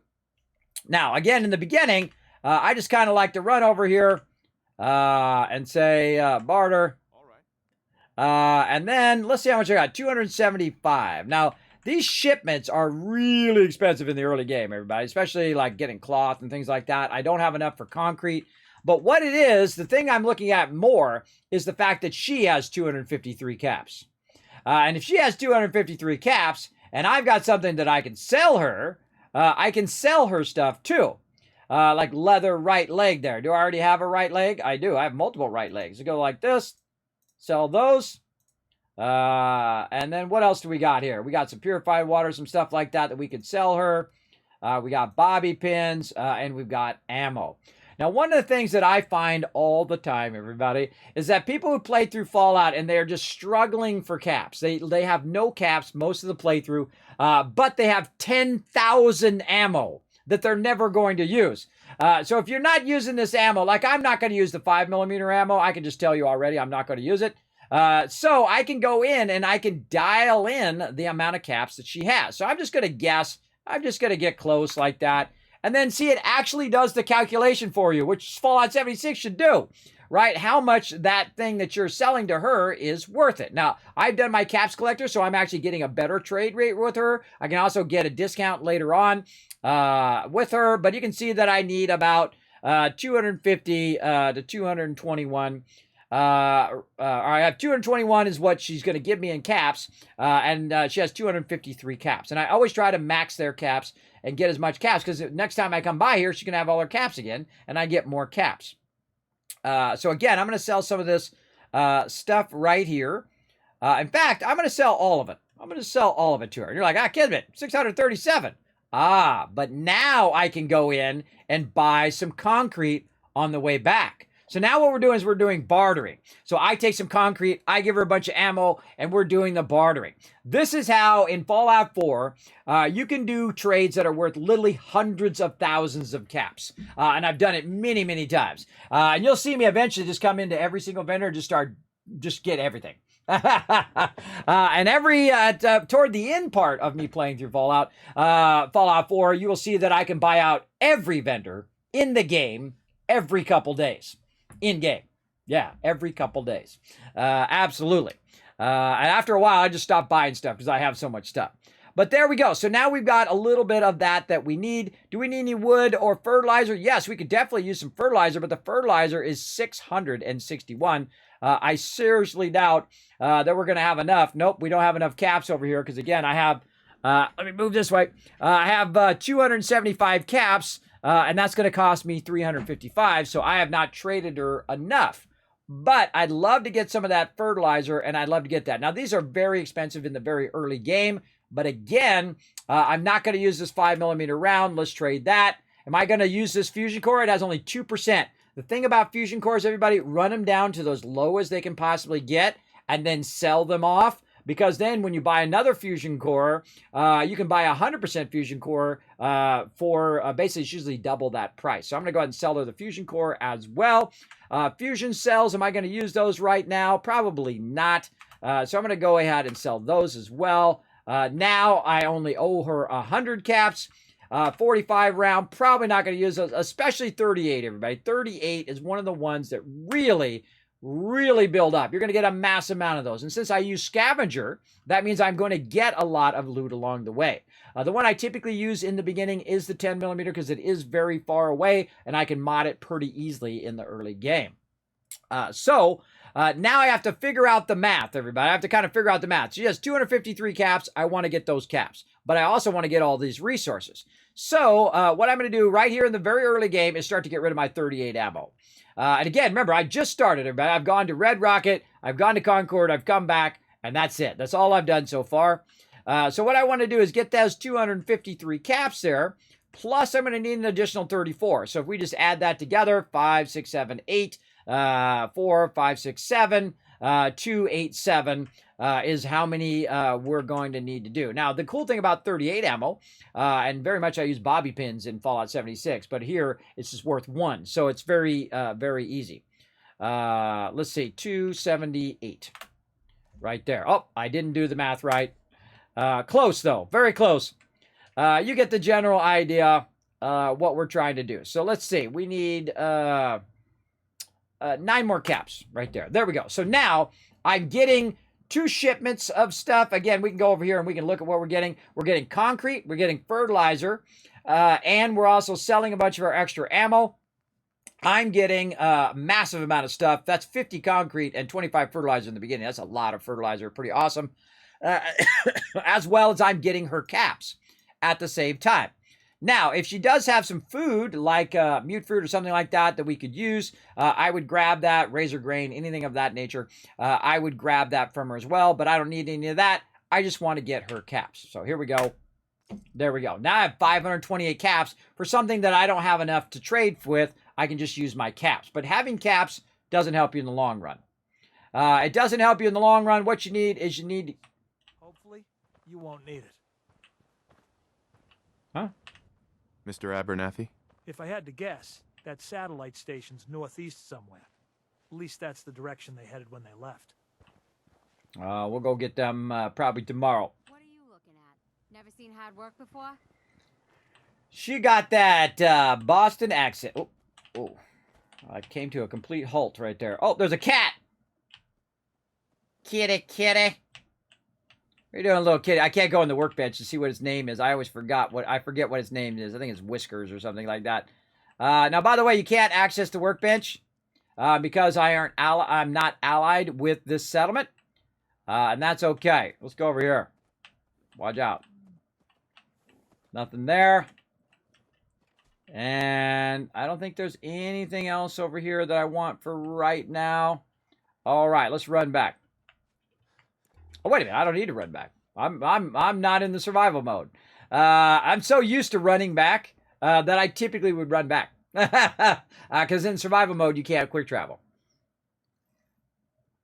Definitely makes it a lot harder. But yeah, we're going to go ahead and quick travel. I know, amazing. And now we've already set up a quick travel target, so we should appear right where we set that target. And look at that. Isn't that awesome? That's pretty cool, I think. Okay, so we made it back. Now we've got this stuff. We want to go ahead and put it into the chemistry bench here, or any of them. It doesn't matter. I'm going to store all junk. And what it's going to do is put my, I think I already put it in there. Put that shipment in there. Now it'll keep it as a shipment, by the way, which doesn't weigh anything. In there somewhere. Oh, where's the shipment? There we go. It'll keep it as a shipment, which doesn't weigh anything. Now, the second I go to use that concrete or anything like that, it'll break it down and then put the extra raw material in there. Same thing with fertilizer over here. Now, again, I want my food to be somewhat protected up here on this second level. Now, I'm actually going to build multiple levels up on top of this as well. So before I get too far into it here, I want to go ahead and build that upper level on top of the level that I'm doing right now. So I'm going to go in here and, again, use one of the greatest pieces in the game right here and try to put that right there. Now, you see that's not snapping, and that's because we should probably use an in-between piece like this. We should definitely use an in-between piece like that. And that's going to allow them to come up here, have plenty of room, and then walk up here to the next level. Now, again, remember, I'm going to come back and I'm going to do this out of concrete. I'm not going to burn up all my concrete right now. But the whole point of it is so that they can come up here and then eventually go up to the upper level, and then this will be the garden. It'll actually be inside and not on the ground. And because we went and we got that fertilizer, we can now go and put down the garden plots. I know, right? It's almost like Kismet thought this out ahead of time. Now, I would actually put your garden plots on the far side here, say over here a little bit, just to get you started. Now, one of the cool things about potatoes is potatoes is one of those things that you can put really close together. Actually, I got my power armor over there. Let me put it over on this side. You can put really close together. And I should actually put it over here so that when they're over here working on it, they're not in my way, actually. There's another thing we should do. Yeah, right there. And let's straighten it out. Now, of course, I'll fine-tune all of this and make it fancy, all that stuff later on. But we did pick up a bunch of potatoes. So potatoes are probably one of the best foods to start. I also like mute fruit as well. We did pick up some mute fruit, but it didn't count. We picked up some melons. Some of that stuff is like stuff that you can just trade. Concord was bad news, huh, Mama? You ever seen one of those suckers before? Oh, sure. Plenty. One time, I killed a death claw all by myself. No power armor, a fancy minigun, just a pipe. One bullet. telling me you killed a Deathclaw with one bullet? Come on. What do you take me for? It's true. I might not look, but back in the day, I had quite the shot. Yeah, or quite the imagination.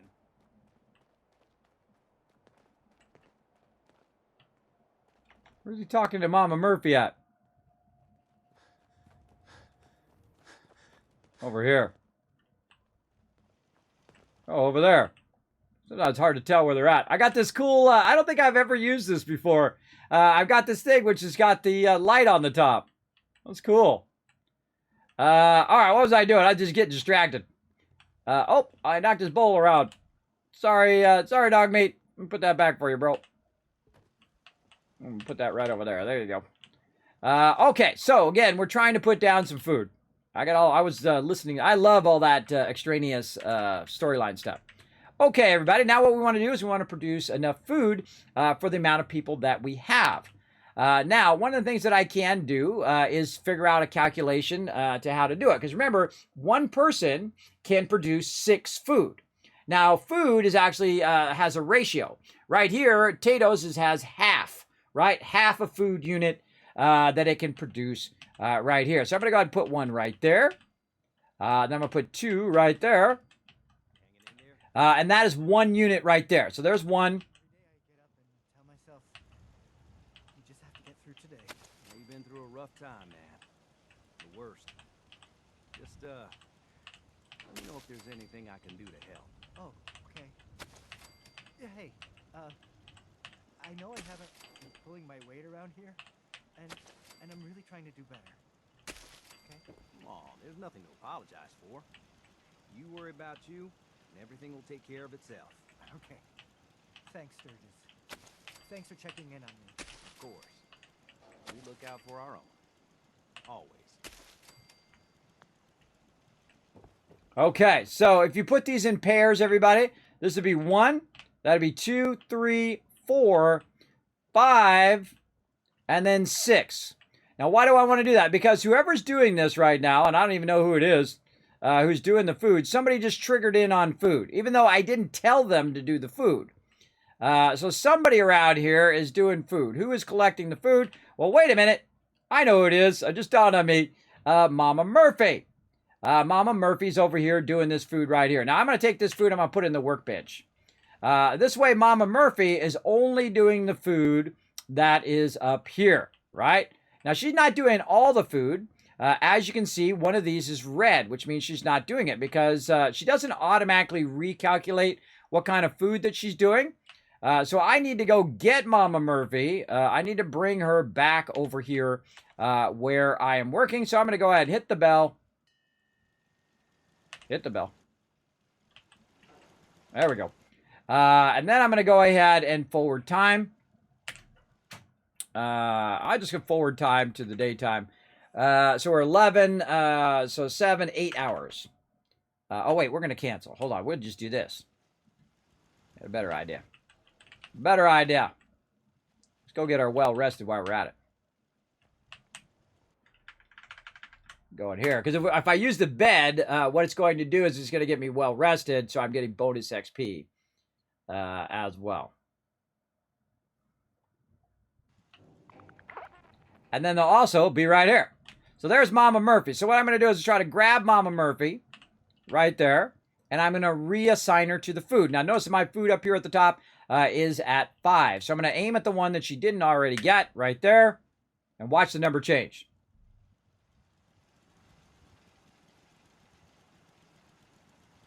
And now we got 6.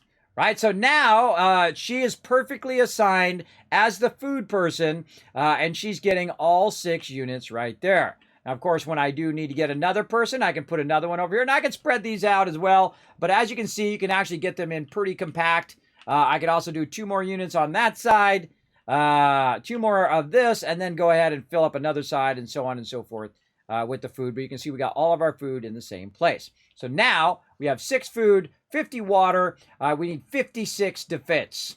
And we are nowhere close to doing that right now. We are not even close at all. Now I have 1 circuitry and I need 2 circuitry. right? So how can I get more circuitry? Well, I can go look for something that's going to give me more circuitry, or I can find resources that are going to allow me to do more circuitry as well. I don't have a level up right now. I'm still level 6 down there, so I'm waiting for that. So circuitry is one of those things that I'm always kind of hurting for at the very beginning of the game. But if my people are scavenging, then I do pretty good. And normally, instead of doing the turrets, I will do the radio beacon first, because then you're starting to get new people at your particular base. So right now, I'm having a trouble, right? I need some circuitry. I need to find some circuitry somewhere. So here's what we'll do. We'll go ahead and, oh wait, I should show you this first before we do that. Let's go ahead and run back this way. Almost forgot. Now, see, she's standing out there just wandering around, but she's actually collecting food, everybody, just so you know. That's the problem with the base settlers, is that they are the name settlers. They just look like they're off doing nothing, or they're banging on over there. But eventually what I like to do with them is just put them way off in the corner over there out of my way. And then use the actual settlers who I can tell to do the thing, and I see that they're actually doing the thing, right? Mama Murphy just chilling out over there, not even looking at it. Now, actually, the people who do it is like Marcy Will and Jude Long are good for food. But Mama Murphy just literally just stands around and looks like she's drugged out of her mind. All right, so one of the things that we want to do, everybody, is we want to do a great function in here. When you go into your junk here, and you've got some junk here in there, we're going to grab circuitry out of here. Oh, went past it. We're going to go find our circuitry in here somewhere. Right there. Our circuitry. Now, what we can do with our circuitry is we can take that out, and then we can go ahead and go into our component view right here, or you can just, it's already at its component level. But I go in my component view, and it's going to give me that option down there, tag for search. So, boom, now it's going to have a little magnifying glass next to it. And that's going to help me a lot for when I'm looking specifically for circuitry in vendors, as well as wandering around the wasteland as well. So we already know where a vendor is, right? We've got, of course, the girl that we saw over at this other location. Let me make sure I cleared my inventory. Yes, I did. And so we're going to run back over there. And we're going to see if she has some circuitry that's going to help us get started. Now, we have a quest that we need to do for them. And we also going to need more people so we can connect our 2 workbenches together. So both Red Rocket and Sanctuary will be working for us. And this is why they call me the Wasteland Tycoon, because I mostly focus on this. I focus on how can I get all my stuff running so all of that stuff is happening while I'm wandering the wasteland. How can I get them to get tons of purified water and keep collecting stuff as well as I'm wandering around doing other things. And I feel like that's called multitasking, which I love to do. I love to keep my multitasking going. So I'm going to run over here, and I like how they made their whole house out of the electrical thing. If you ever noticed that, they built it around the little electrical foundation there. Now, I can't take any of their stuff here, or it'll be steel right here. Oh, there is a comic, though. Yeah, Birdman comic. So, again, if I take any of this stuff, it'll be steel. Later on, you'll see me come in and grab all this stuff. So, they got potatoes. They got stem packs, purified water. I don't think they have anything else other than potatoes. I don't think they have, like, razor grain or anything laying around here, as I remember. But I want to just talk to the vendor lady over here. Right here. Connie. Hey.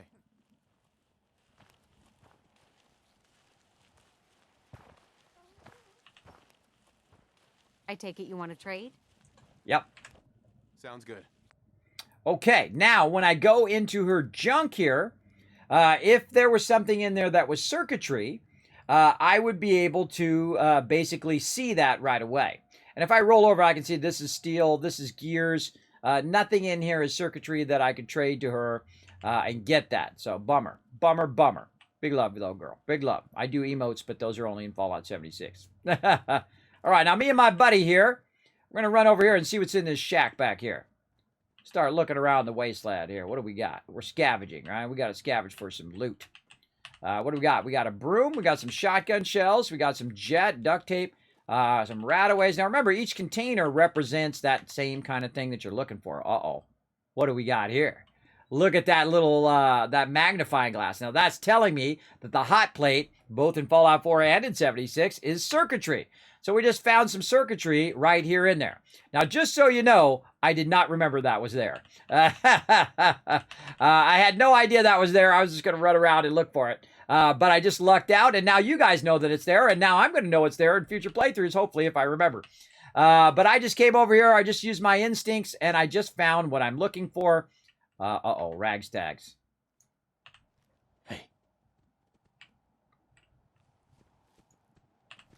Take a look. Attack!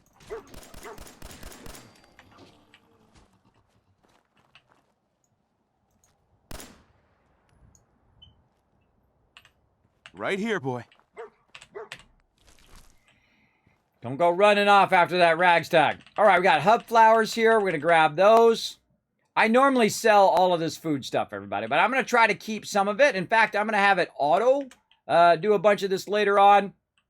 But what I do is I try to keep him from running off because he is an aggro magnet. Ooh, look at that. Bobby pits. All right, cool. I could use some of those. So, hey, man's got to eat, everybody. So we got to take out that ragstag. And again, you can see that I am gathering up as much loot as I can. Now, it is time to get this really started. Let's make our way back. I think there's some stuff that we can run through as we run back this way. Let's see if we can grab some stuff this way as well. Are you following me, dog meat? Now, sometimes he'll stop over there. And I got to, call him. Heads up. I'll just click on him, and then he'll get out of that mode, and then he'll start following me again. Because I told him to go there, and then he, goes there, but then doesn't follow me, even though I'm leaving the area. Now, there's a little swamp area over here. I get to use some of my bats. Ooh, good shot, bro. Good shot. And my critical meter almost filled up.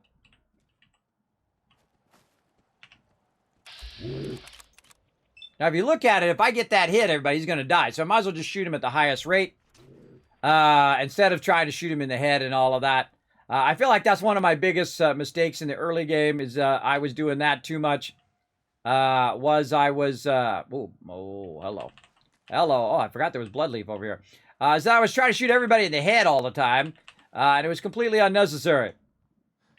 Again, this has got a bunch of little islands here. Now, I'm going to get radiated. And normally, I do the Aqua Boy, so I don't get radiated over here.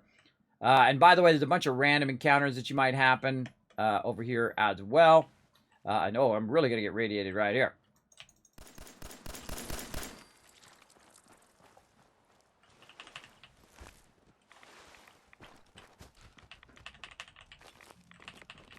Oh, there's a helmet.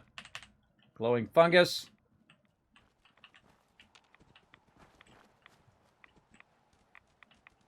Got anything on you? No. Nothing else? No. Thing massively radiated there. All right, now remember, everybody, I can, if these are something I can hold down on. Oh. Something I can hold down on. My first critical in this playthrough. Fun. Not that I really needed to, but this is fun anyway. Grab them before they fly away. Again, if it's something that you can pick up, I could walk it back to the base. I already looted that guy. And there's just a little bit of something over here. And again, I've come down the side here before. Right at the very beginning of playthrough. By the way, you see that just floating away. It'll float down the river. It's pretty cool. And there's just some dude right here.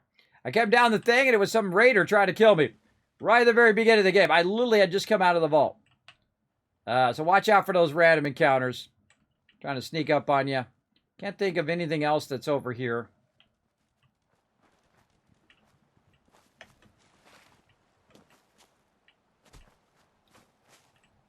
Can't pick that up.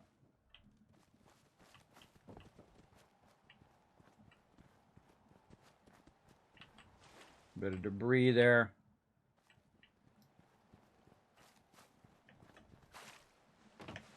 I love all the debris piece. By the way, they have a whole group of people. I was watching that on that thing, the interview that Todd Howard just did recently. I watched that for 3 hours, everybody. That's like as long as a movie. I've never watched a 3-hour podcast before that one. And here we are, right back at Sanctuary. Just going for a little wander around there. Okay, so now I'm back over here. And we're going to go ahead and try to make our radio beacon. I feel like that's our, I mean, we made it way further than I thought we were going to make it. I think that's our big goal for right now.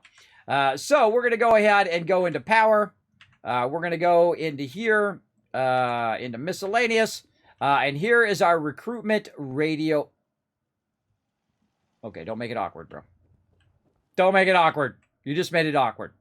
And this is our recruitment radio beacon. So I'm just going to go ahead and put it right here.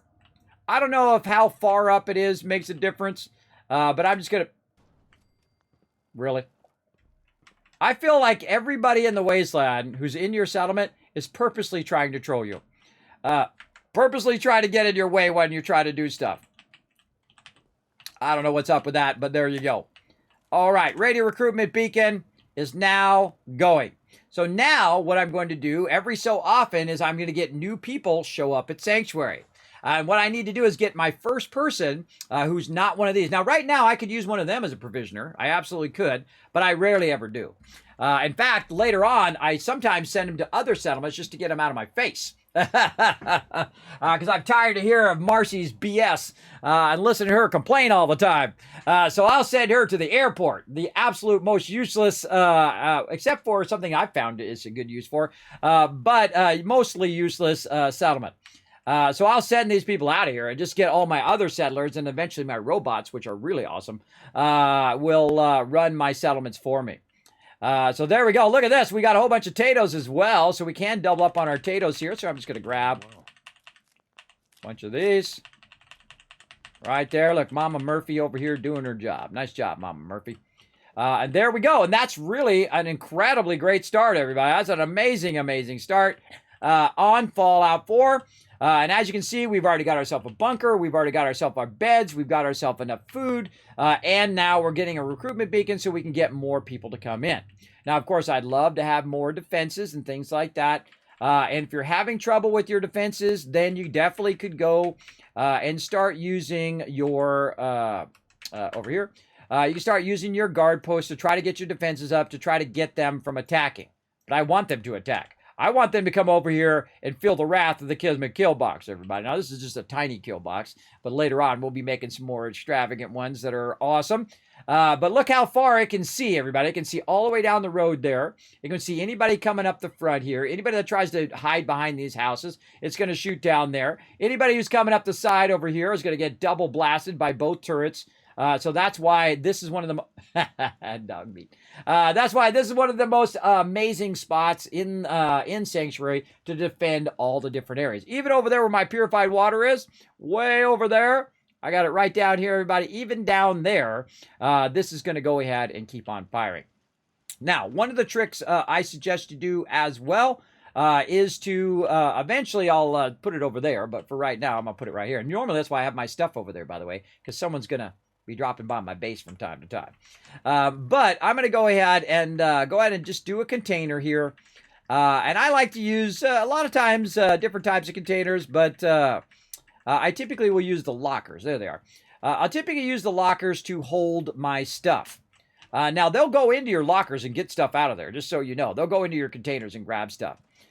So one of the things that I do like to put in the locker is all of the stuff that's in the workbench. I mean, all of the stuff that shouldn't be in the workbench. And one of those things is all of the weapons. Now, your peeps will actually grab some of these weapons and use these weapons, which is great. You want them to do that. Now, one of the funny things that I'm going to do is I'm going to go ahead and talk to my buddy Sturgis here, wherever he wandered off to. Hey, Sturgis! Where you at, bro? And they'll make their way over here for a minute while I'm grabbing a bunch of stuff. Eventually, I'll put another workbench down below, by the way, so I don't have to run back up and down. But I'm going to go ahead and grab all the outfits. out of here.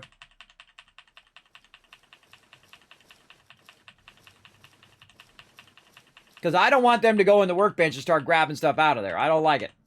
I don't like it when they do that. They usually have to be somewhat close to the thing to do it. I'm going to leave all the food in there. Miscellaneous, definitely coming out of there.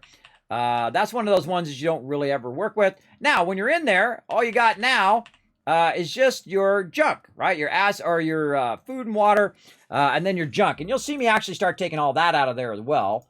But that'll be later. I'll automate all of that. But I want to leave the food in there in case they need food, right? Especially, I've got purified water in here as well. Now, at a certain point, it'll stop collecting your purified water. You don't want it to do that, everybody. You want it to go ahead and keep collecting that purified water as much as you can. So I want to go ahead and take the purified water out so that it keeps collecting it over there. So the next time I come over here, guess what? I'm going to have a bunch more purified water. And then the next time, and the next time. And so I like to pull the purified water out of there and then micromanage all of that loot. In fact, the actual junk stuff that I have right now, I won't even keep here at Sanctuary. I'm actually going to move it to Red Rocket. And you're like, well, Kismet, you just brought it from Red Rocket, brought it to Sanctuary. Why move it back? Well, because when I connect both of my settlements together, there's no reason for me to have all this junk over here.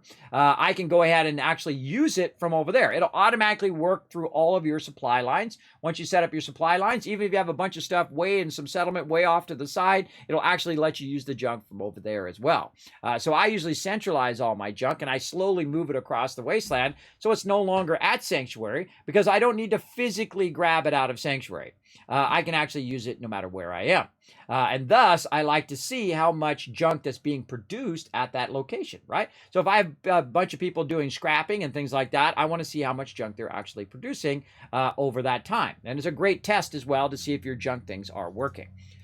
So we'll go ahead and get into all of that, but we're going to take all that stuff out.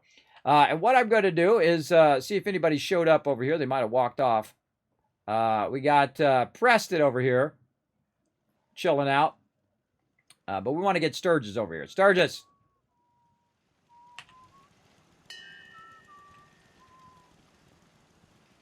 Here comes Mama Murphy. Now, Mama Murphy becomes super useless later, everybody. Super useless. Pet the dog meat? Yes, I will pet the dog meat here in a minute. I forgot to get something else out of the workbench over here. Dude's just like trapped over there looking at that thing. What are you doing, bro? Let's make sure that we got all the ammo out. We did. I already did. Okay, good. All right, there's Sturgis. Come here, Sturgis.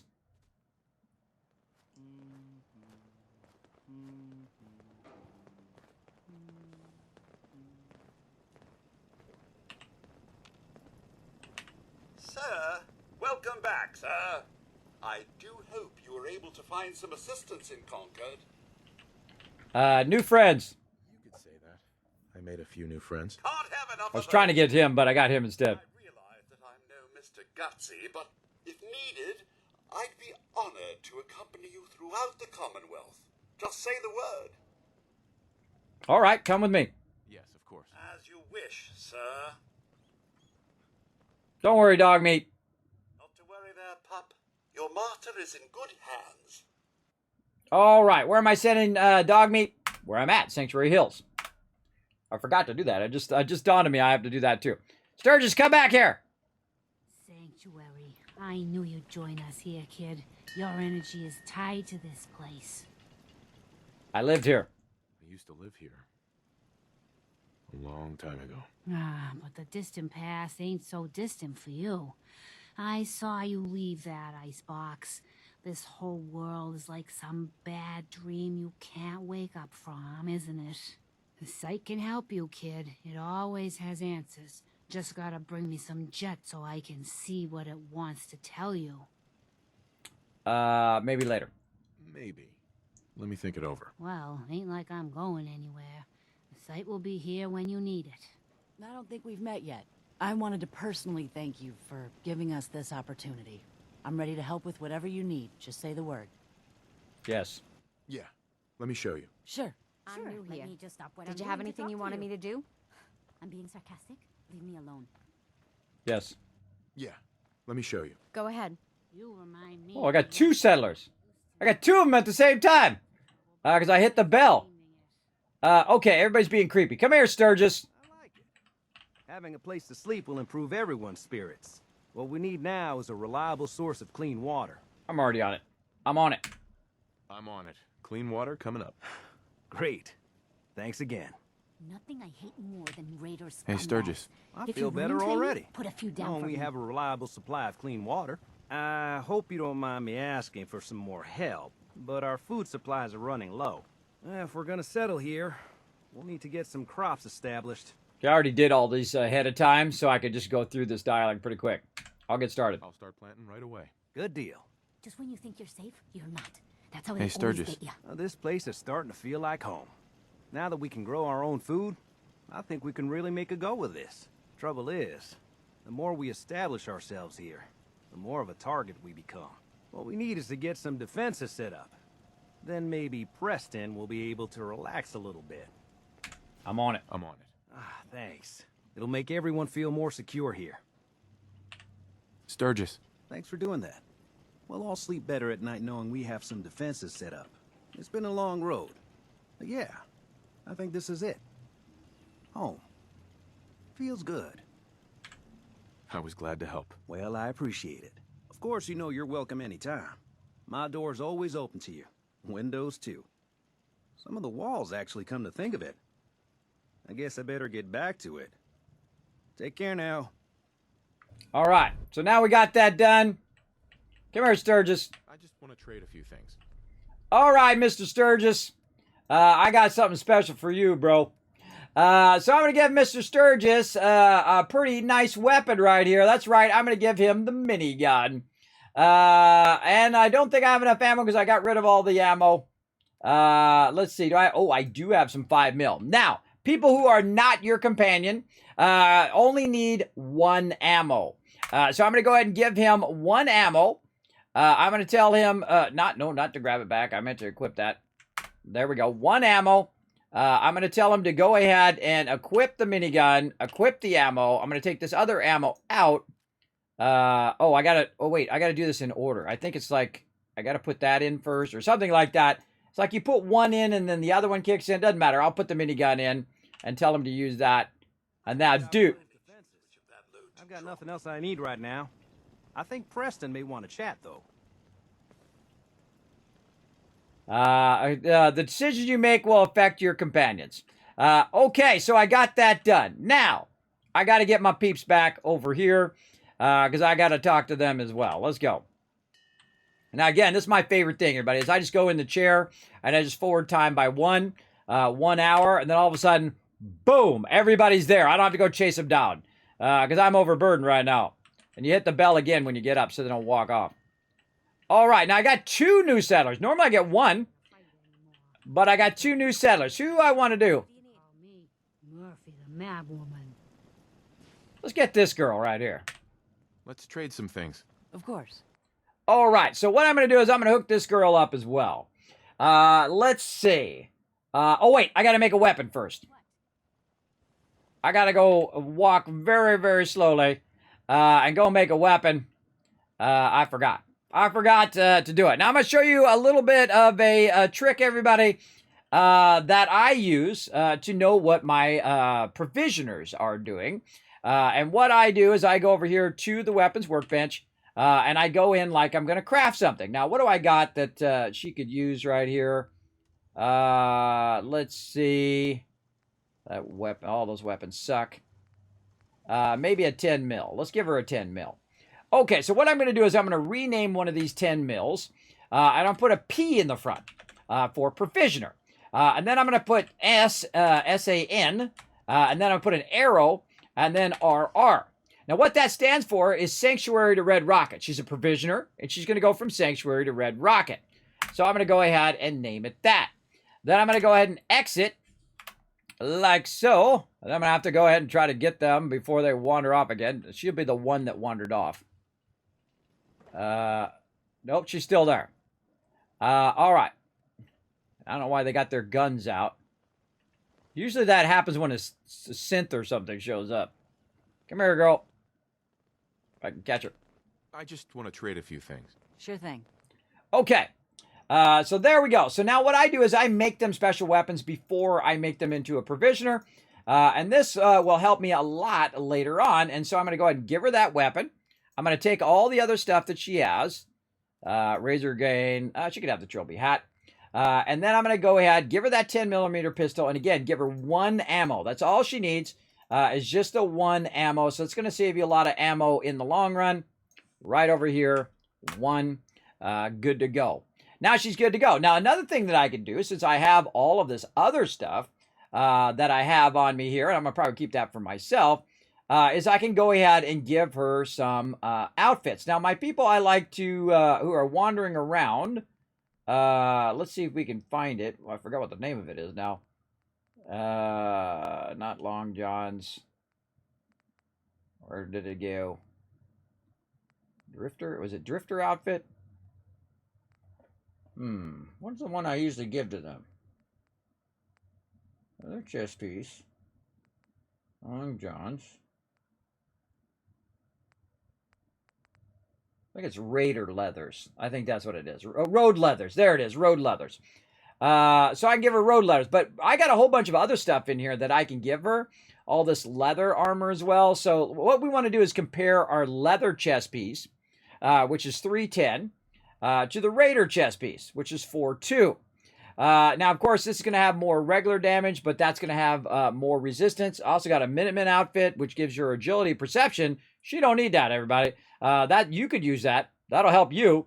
But it doesn't really help your person here. So I'm going to go ahead and give her some road leathers. What about Raider leathers? What's that? 2. And this. Now I can go in and modify these ahead of time first, by the way. So now I can put her in her road leathers. There we go. And you can dress up all your peeps, everybody. It's pretty cool. And let's see. Let's go ahead and give her a leather chest piece over here. So one of those, left arm, left leg, right arm, right leg.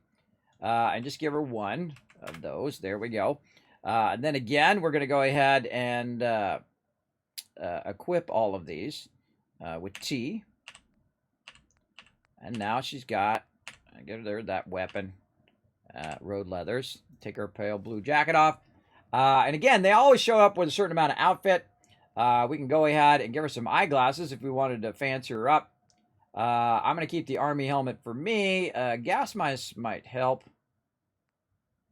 We'll dress her up some more later on. Oh, that formal hat I want to keep for me. That's charisma. Maybe, you know what? I will give her the army helmet, and I'll keep the charisma for me. Even though that does give you 10 damage resistance, which is pretty nice. That's pretty nice to get the army helmet early game, too. You know what? I'll keep the formal hat with me and the army helmet. This way, if I need more charisma, I'll have that. Gas mask with goggles. Now, sometimes I don't give them stuff just because I don't want them to look like that. You're also, you know, it's kind of like cosmetic. Oh, there's some welding goggles.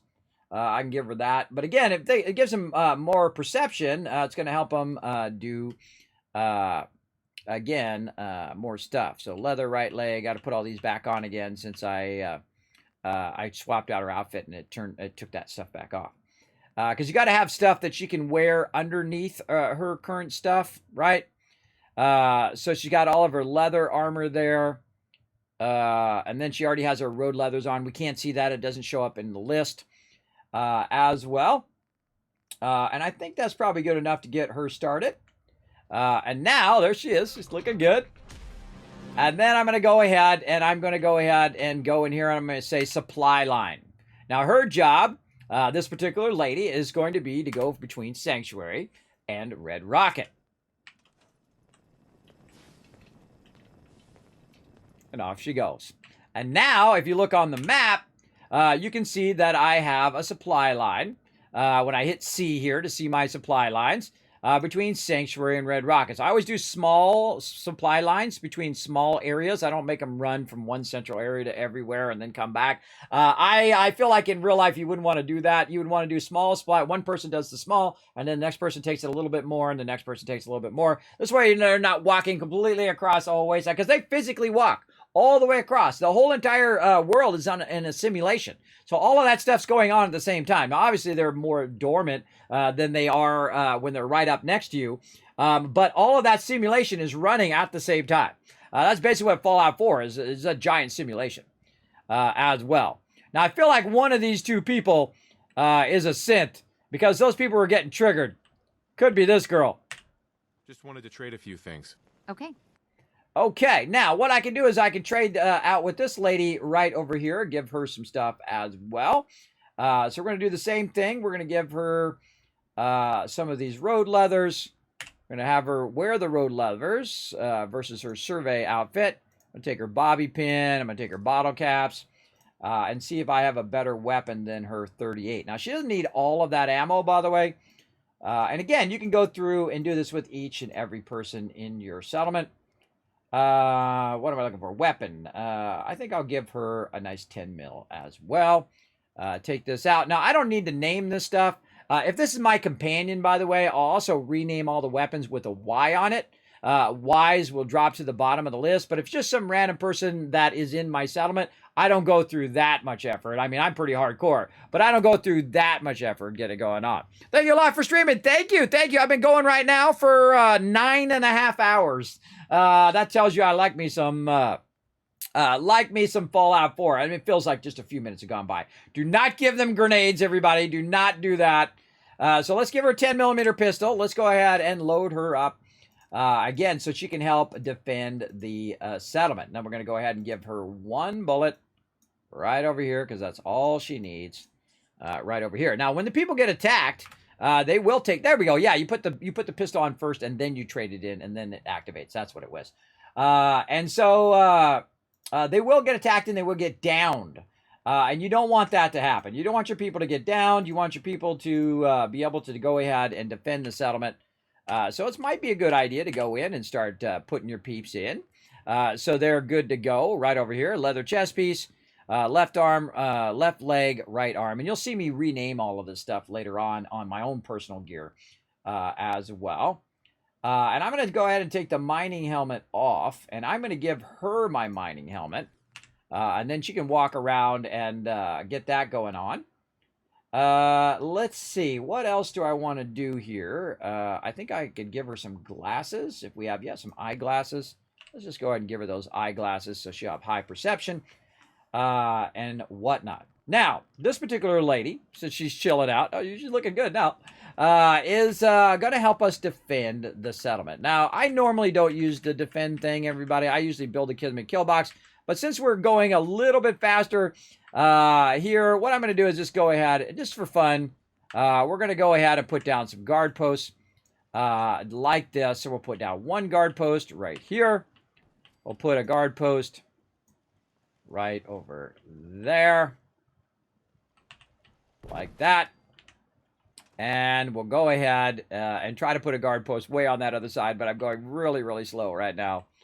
And here's what we'll do. Just so we don't have to run back up there again slowly, I can just go ahead and grab this from up here. And I'm just going to put that right down here for now. So I can use that as a workbench, right? And I'll put one on the bridge. I'll put one all over the place. So I can use that as a place to drop this stuff. Oh, wait, no, I don't want to do that. I actually want to put all this stuff in a container and not in the workbench. It just dawned on me. I don't want to do that at all. So I made a container up here. It's a file cabinet or a locker where I'm going to keep all the stuff that I don't want to keep in the workbench, which is everything other than the junk, pretty much. And I want to keep all that stuff in here. Now, they will come up here and grab stuff in an emergency. They will grab it out of here. But I want to go ahead and just put all that away in there. I'm going to keep that army helmet. And we'll put that in there. We'll keep our formal hat. I think I've ever noticed that formal hat before. Put all this stuff in here. And eventually we'll come back and we'll work on my particular gear. But we're going to do that tomorrow or later today, depending on how you look at it. And you can see that I can see the difference between those vault suits and the vault suit that I'm wearing. Because I put a Z on it way at the end. Now, those Z's tell me that it's my gear, right? And eventually I'll do that with all the Raider and leather gear and all of that stuff. Later on. All right, let's put all this food in here. as well. Let's not carry all that around. Just like that. And there we go. We've got a whole bunch of miscellaneous stuff, different magazines and things like that that we picked up along the way. And we got a perception bobblehead. Why will that not go in there?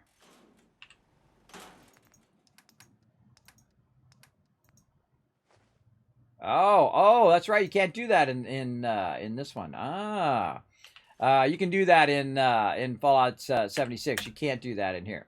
Okay, store the junk.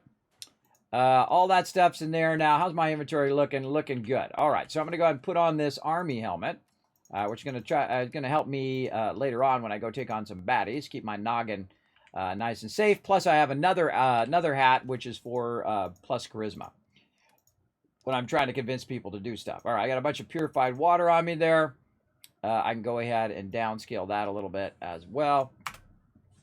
A lot of stem packs. Don't need to bring that many stem packs. I think I'll be fine.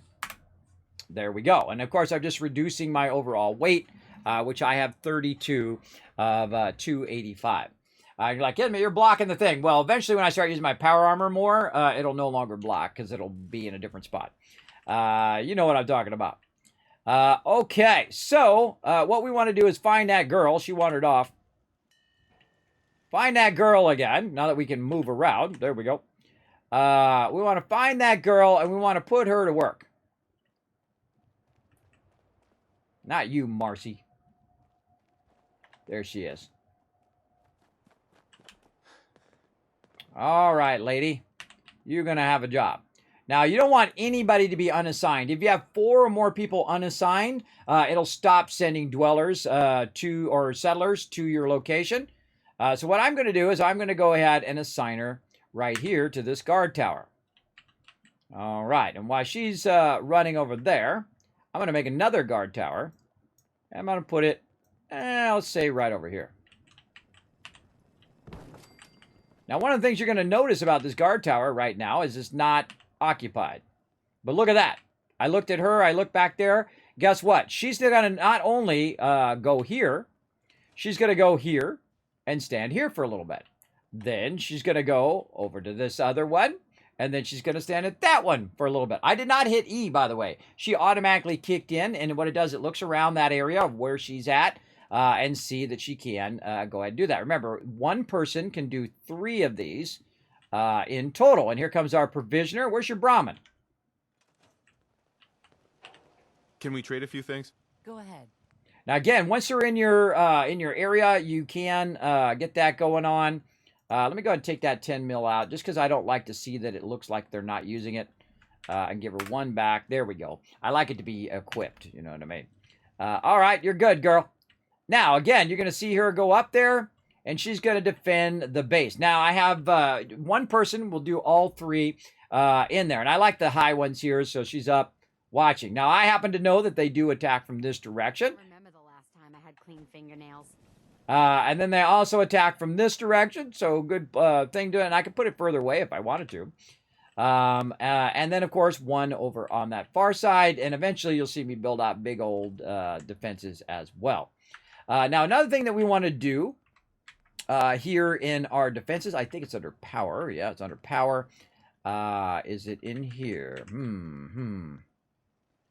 Got to remember where that is. I think it's not under turrets. Where did I put that? I think it's under resources. Yes, right here. Now, this is a siren, everybody. I'm sure you've heard the siren before. Now, the siren is one of the coolest things in the game, and we're going to build something pretty amazing with the siren. We're going to use logic gates in the later game. I've already got that ready to rock. But what happens is your actual settlers will click the siren here and call everybody to help, right? So what I'm going to do is I'm going to go ahead and just put the siren right over here next to where this is. Now, the person that's up here, by the way, will not run to the siren. It has to be one of the other people. And it just so happens that Mama Murphy just loves to hang out right there. And she occasionally likes to hit the siren as well. Or anybody else, maybe even Dog Me. Look at him, he's in his doghouse. Nice. And so what I need to do is go ahead and have a little bit of power for that as well. So we're going to go ahead and hopefully we have enough to make another generator. We do. Awesome. And so I'm just going to put that generator right up here. Don't like to have my generators on the ground. And there is our siren. So again, if something starts going down, we're going to go ahead and throw that. I never use sirens, by the way, but I'm going to use it in this playthrough. Let's go.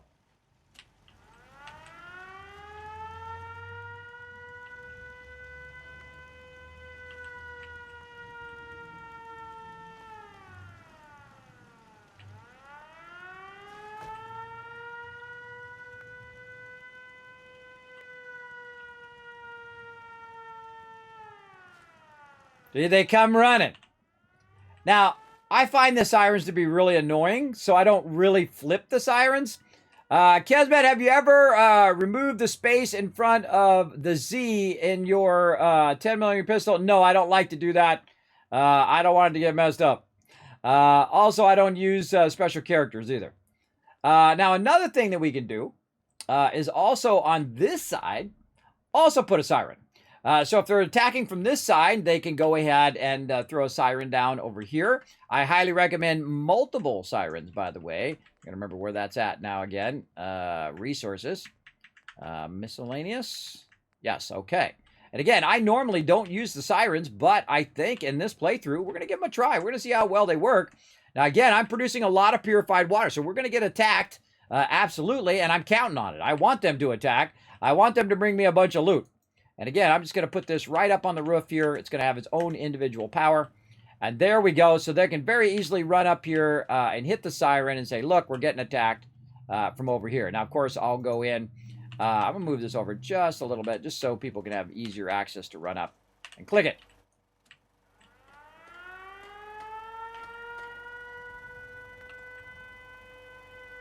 Look at Sturgis rocking the minigun. And look at them running in. Look, they're running in from down there, too. So that is effective. I don't know why I've never used it, other than the fact that I find the sound annoying. And normally I like to annihilate all the baddies anyway. But we'll go ahead and turn that off. Guns, computers, people. Just gotta have the right tools. True. And there we go. So they'll turn it on themselves. That's what's so cool about NPCs, is they will actually activate that themselves. And so we'll have that. We'll have one down there. We'll have one down this side. So if we get attacked from either side, they can go ahead and trigger that, which will call everybody over there to help defend that particular part of the settlement, which is really, really cool. Now's a good time to save. Really good time to save. All right, you guys have been super patient. It's time to go ahead and show you guys some love. Let's go ahead and go to my office, everybody. We're going to go ahead and do this giveaway, and then we're going to head out so I can sleep for just a few hours, and then I'll be back, and we'll do it all some more. Let's go.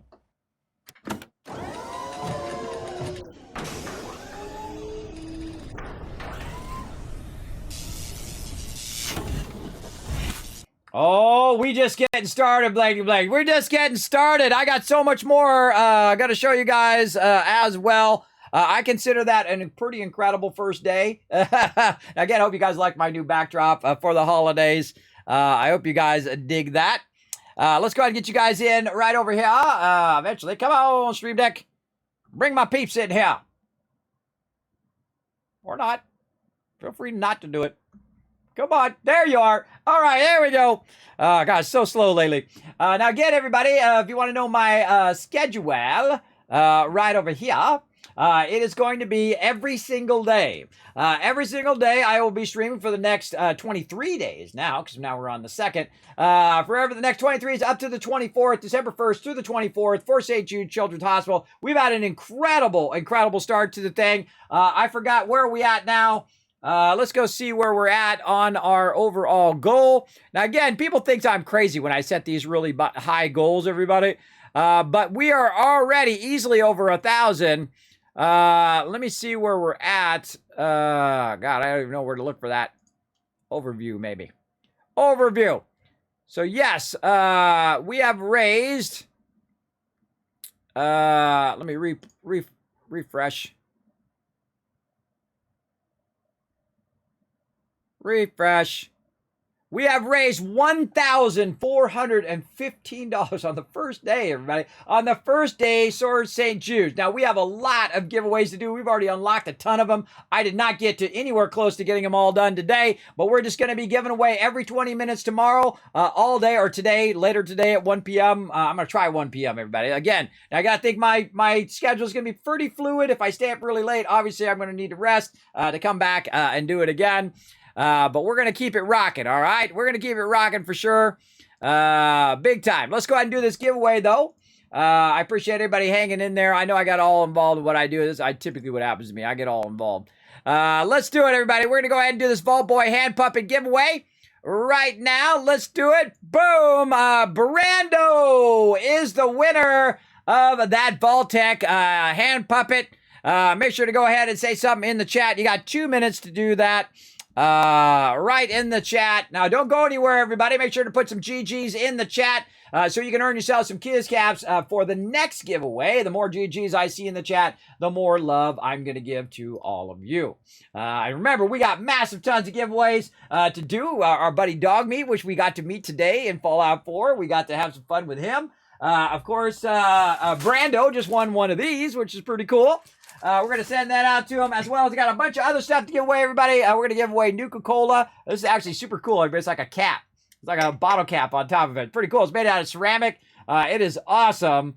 Incredibly well done by the amazing people over at Bethesda Gear. Thank you so much for them for sponsoring the stream. Thanks to Bethesda. And, of course, viewers just like you. Appreciate it big time. Yeah, there he is in the chat. That's a confirmed win. Again there, Brando, you should know what to do, but I'm going to say hiya in the chat. Make sure to whisper me, say, Kismet, I won the Vault Boy 101 hand puppet.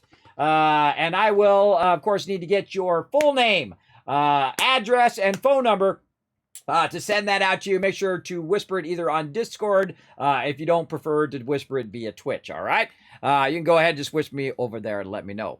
Now, that's it for today, everybody. I could keep going because I am just having the greatest time. I don't know if you can tell. I'm just having the greatest time. And again, this is going to be our signature playthrough of Fallout 4 for what I call the Tower of Hope playthrough. We're going to gather our resources. I'm showing you some of my best stuff that's absolutely going to help you dominate the wasteland, especially the holding down E and moving your whole entire thing and getting it lined up perfectly. And then we're going to do a lot more advanced building. We're going to do a lot of venturing around the wasteland, just having the greatest time. Starting again around 1 p.m. Eastern Standard Time later today. All right. Now, remember, again, we're going to do tons of giveaways as well. Let's see what our next giveaway is. What's our next giveaway here? Oh, another 5 blast of Steam gift cards. We have our 5 blasts of Steam random game codes, then a $10 Steam gift cards, then a Vault Boy thumbs up mug, which I'll have to get out to show to you guys as well. Or I think I got a picture of it. Maybe I can just pull a picture up. We got a Deathclaw mug to give out, more Steam gift cards, more random codes, another Steam gift card, 5 more random codes on top of that. The Nuka-Cola one that I just showed you, we got one of those to give out. Let's see, another Steam gift card, 5 more game codes, 10 more Steam, another $10 Steam card, oh my God, and another 5 blast of random codes. Holy mackerel. Holy mackerel, do we got a lot of giveaways to do. We got to catch up. Now, just so you know, I have a bunch of giveaways that are not even on that list to do, too. Literally tons of codes for Fallout 76 for Xbox and PC. Thanks to Bethesda for sponsoring the channel for those. And, of course, also Zombie Cure Lab and a bunch of other stuff as well. A massive stuff. And I don't know about you, but I had an incredibly fun time. I hope you did as well. I hope you hit that follow button so you know when I go live next time. And we're going to go say thanks to some awesome peeps. Now, before I go over there and do that real quick, you can also take a quick moment because we're just going to peace out of here.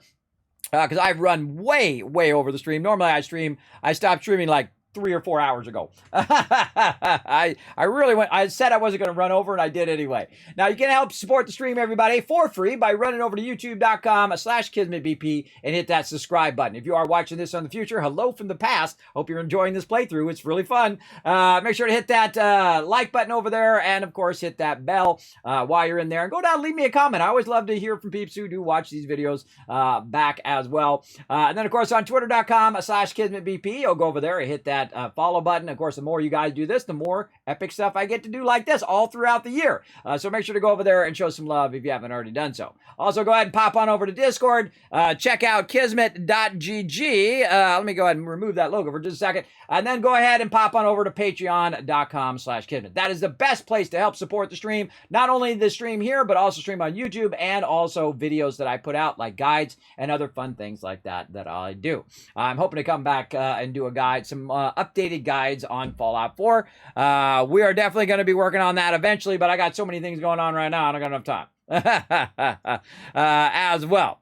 So let's go ahead and roll that out, everybody. Now let's go say thanks to all the awesome peeps who came in and showed so much love tonight on the Kismet Love Train. Let's go.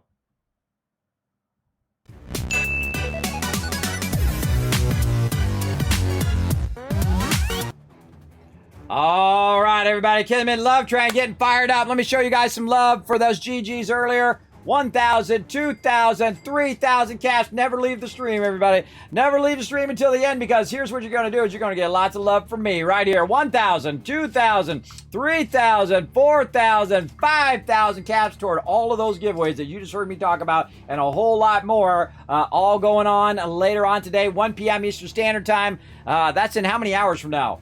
Let's see, 8, 9, 10, 11, 12, 1. That's in about 5 hours from now, everybody. We'll see. We'll see. I might have to push it back. If I'm not feeling up to it, I will push that start time back. But be watching my Twitter. Be watching my Discord. I will let you know if I'm going to start on time or not. All right? I did get lots of sleep before the stream, so I'm doing pretty good. I do sleep in patches. You know how it is when you have sleep apnea. Some of you know what I'm talking about. That is for sure. Now, again, thanks to all my Patreon supporters right down there. If you want to get your name at the end of every single stream, get early access to all the stuff I'm doing here in stream, including behind the scenes and all of my creative stuff that I do here on the stream. You can access all of that by becoming a patron over on patreon.com/Kismet. Of course, thanks to all the followers over here. Thanks, everybody, for the sub love, for all the love today. What an incredible landmark day today, I think. One of my favorite streams now of all time. I will always remember the love that you guys put forth towards St. Jude Children's Hospital and also for Fallout for Hope.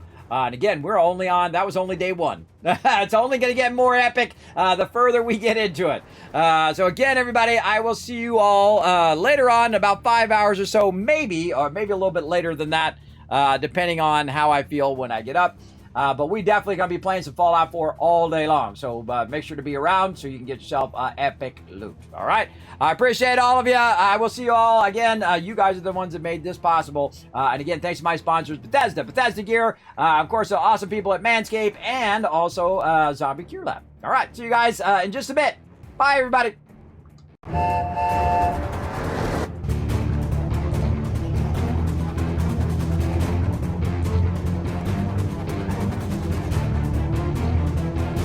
Hi, this is Norbert. Thanks for watching. Hit the subscribe button. We'll see you all next time. Bye. Thanks for watching this video. Keep the Kismet Love Train a-going. Drop by my Patreon and show your support. Big thanks going out to Resident Spike, Rotisserie G, JC Hunter, AMZ, Carlos, Jeremiah, Notorious TDK, Scriplin, Ems, Brando, and Blaring Fire. Click to watch more videos, and I'll see you next time.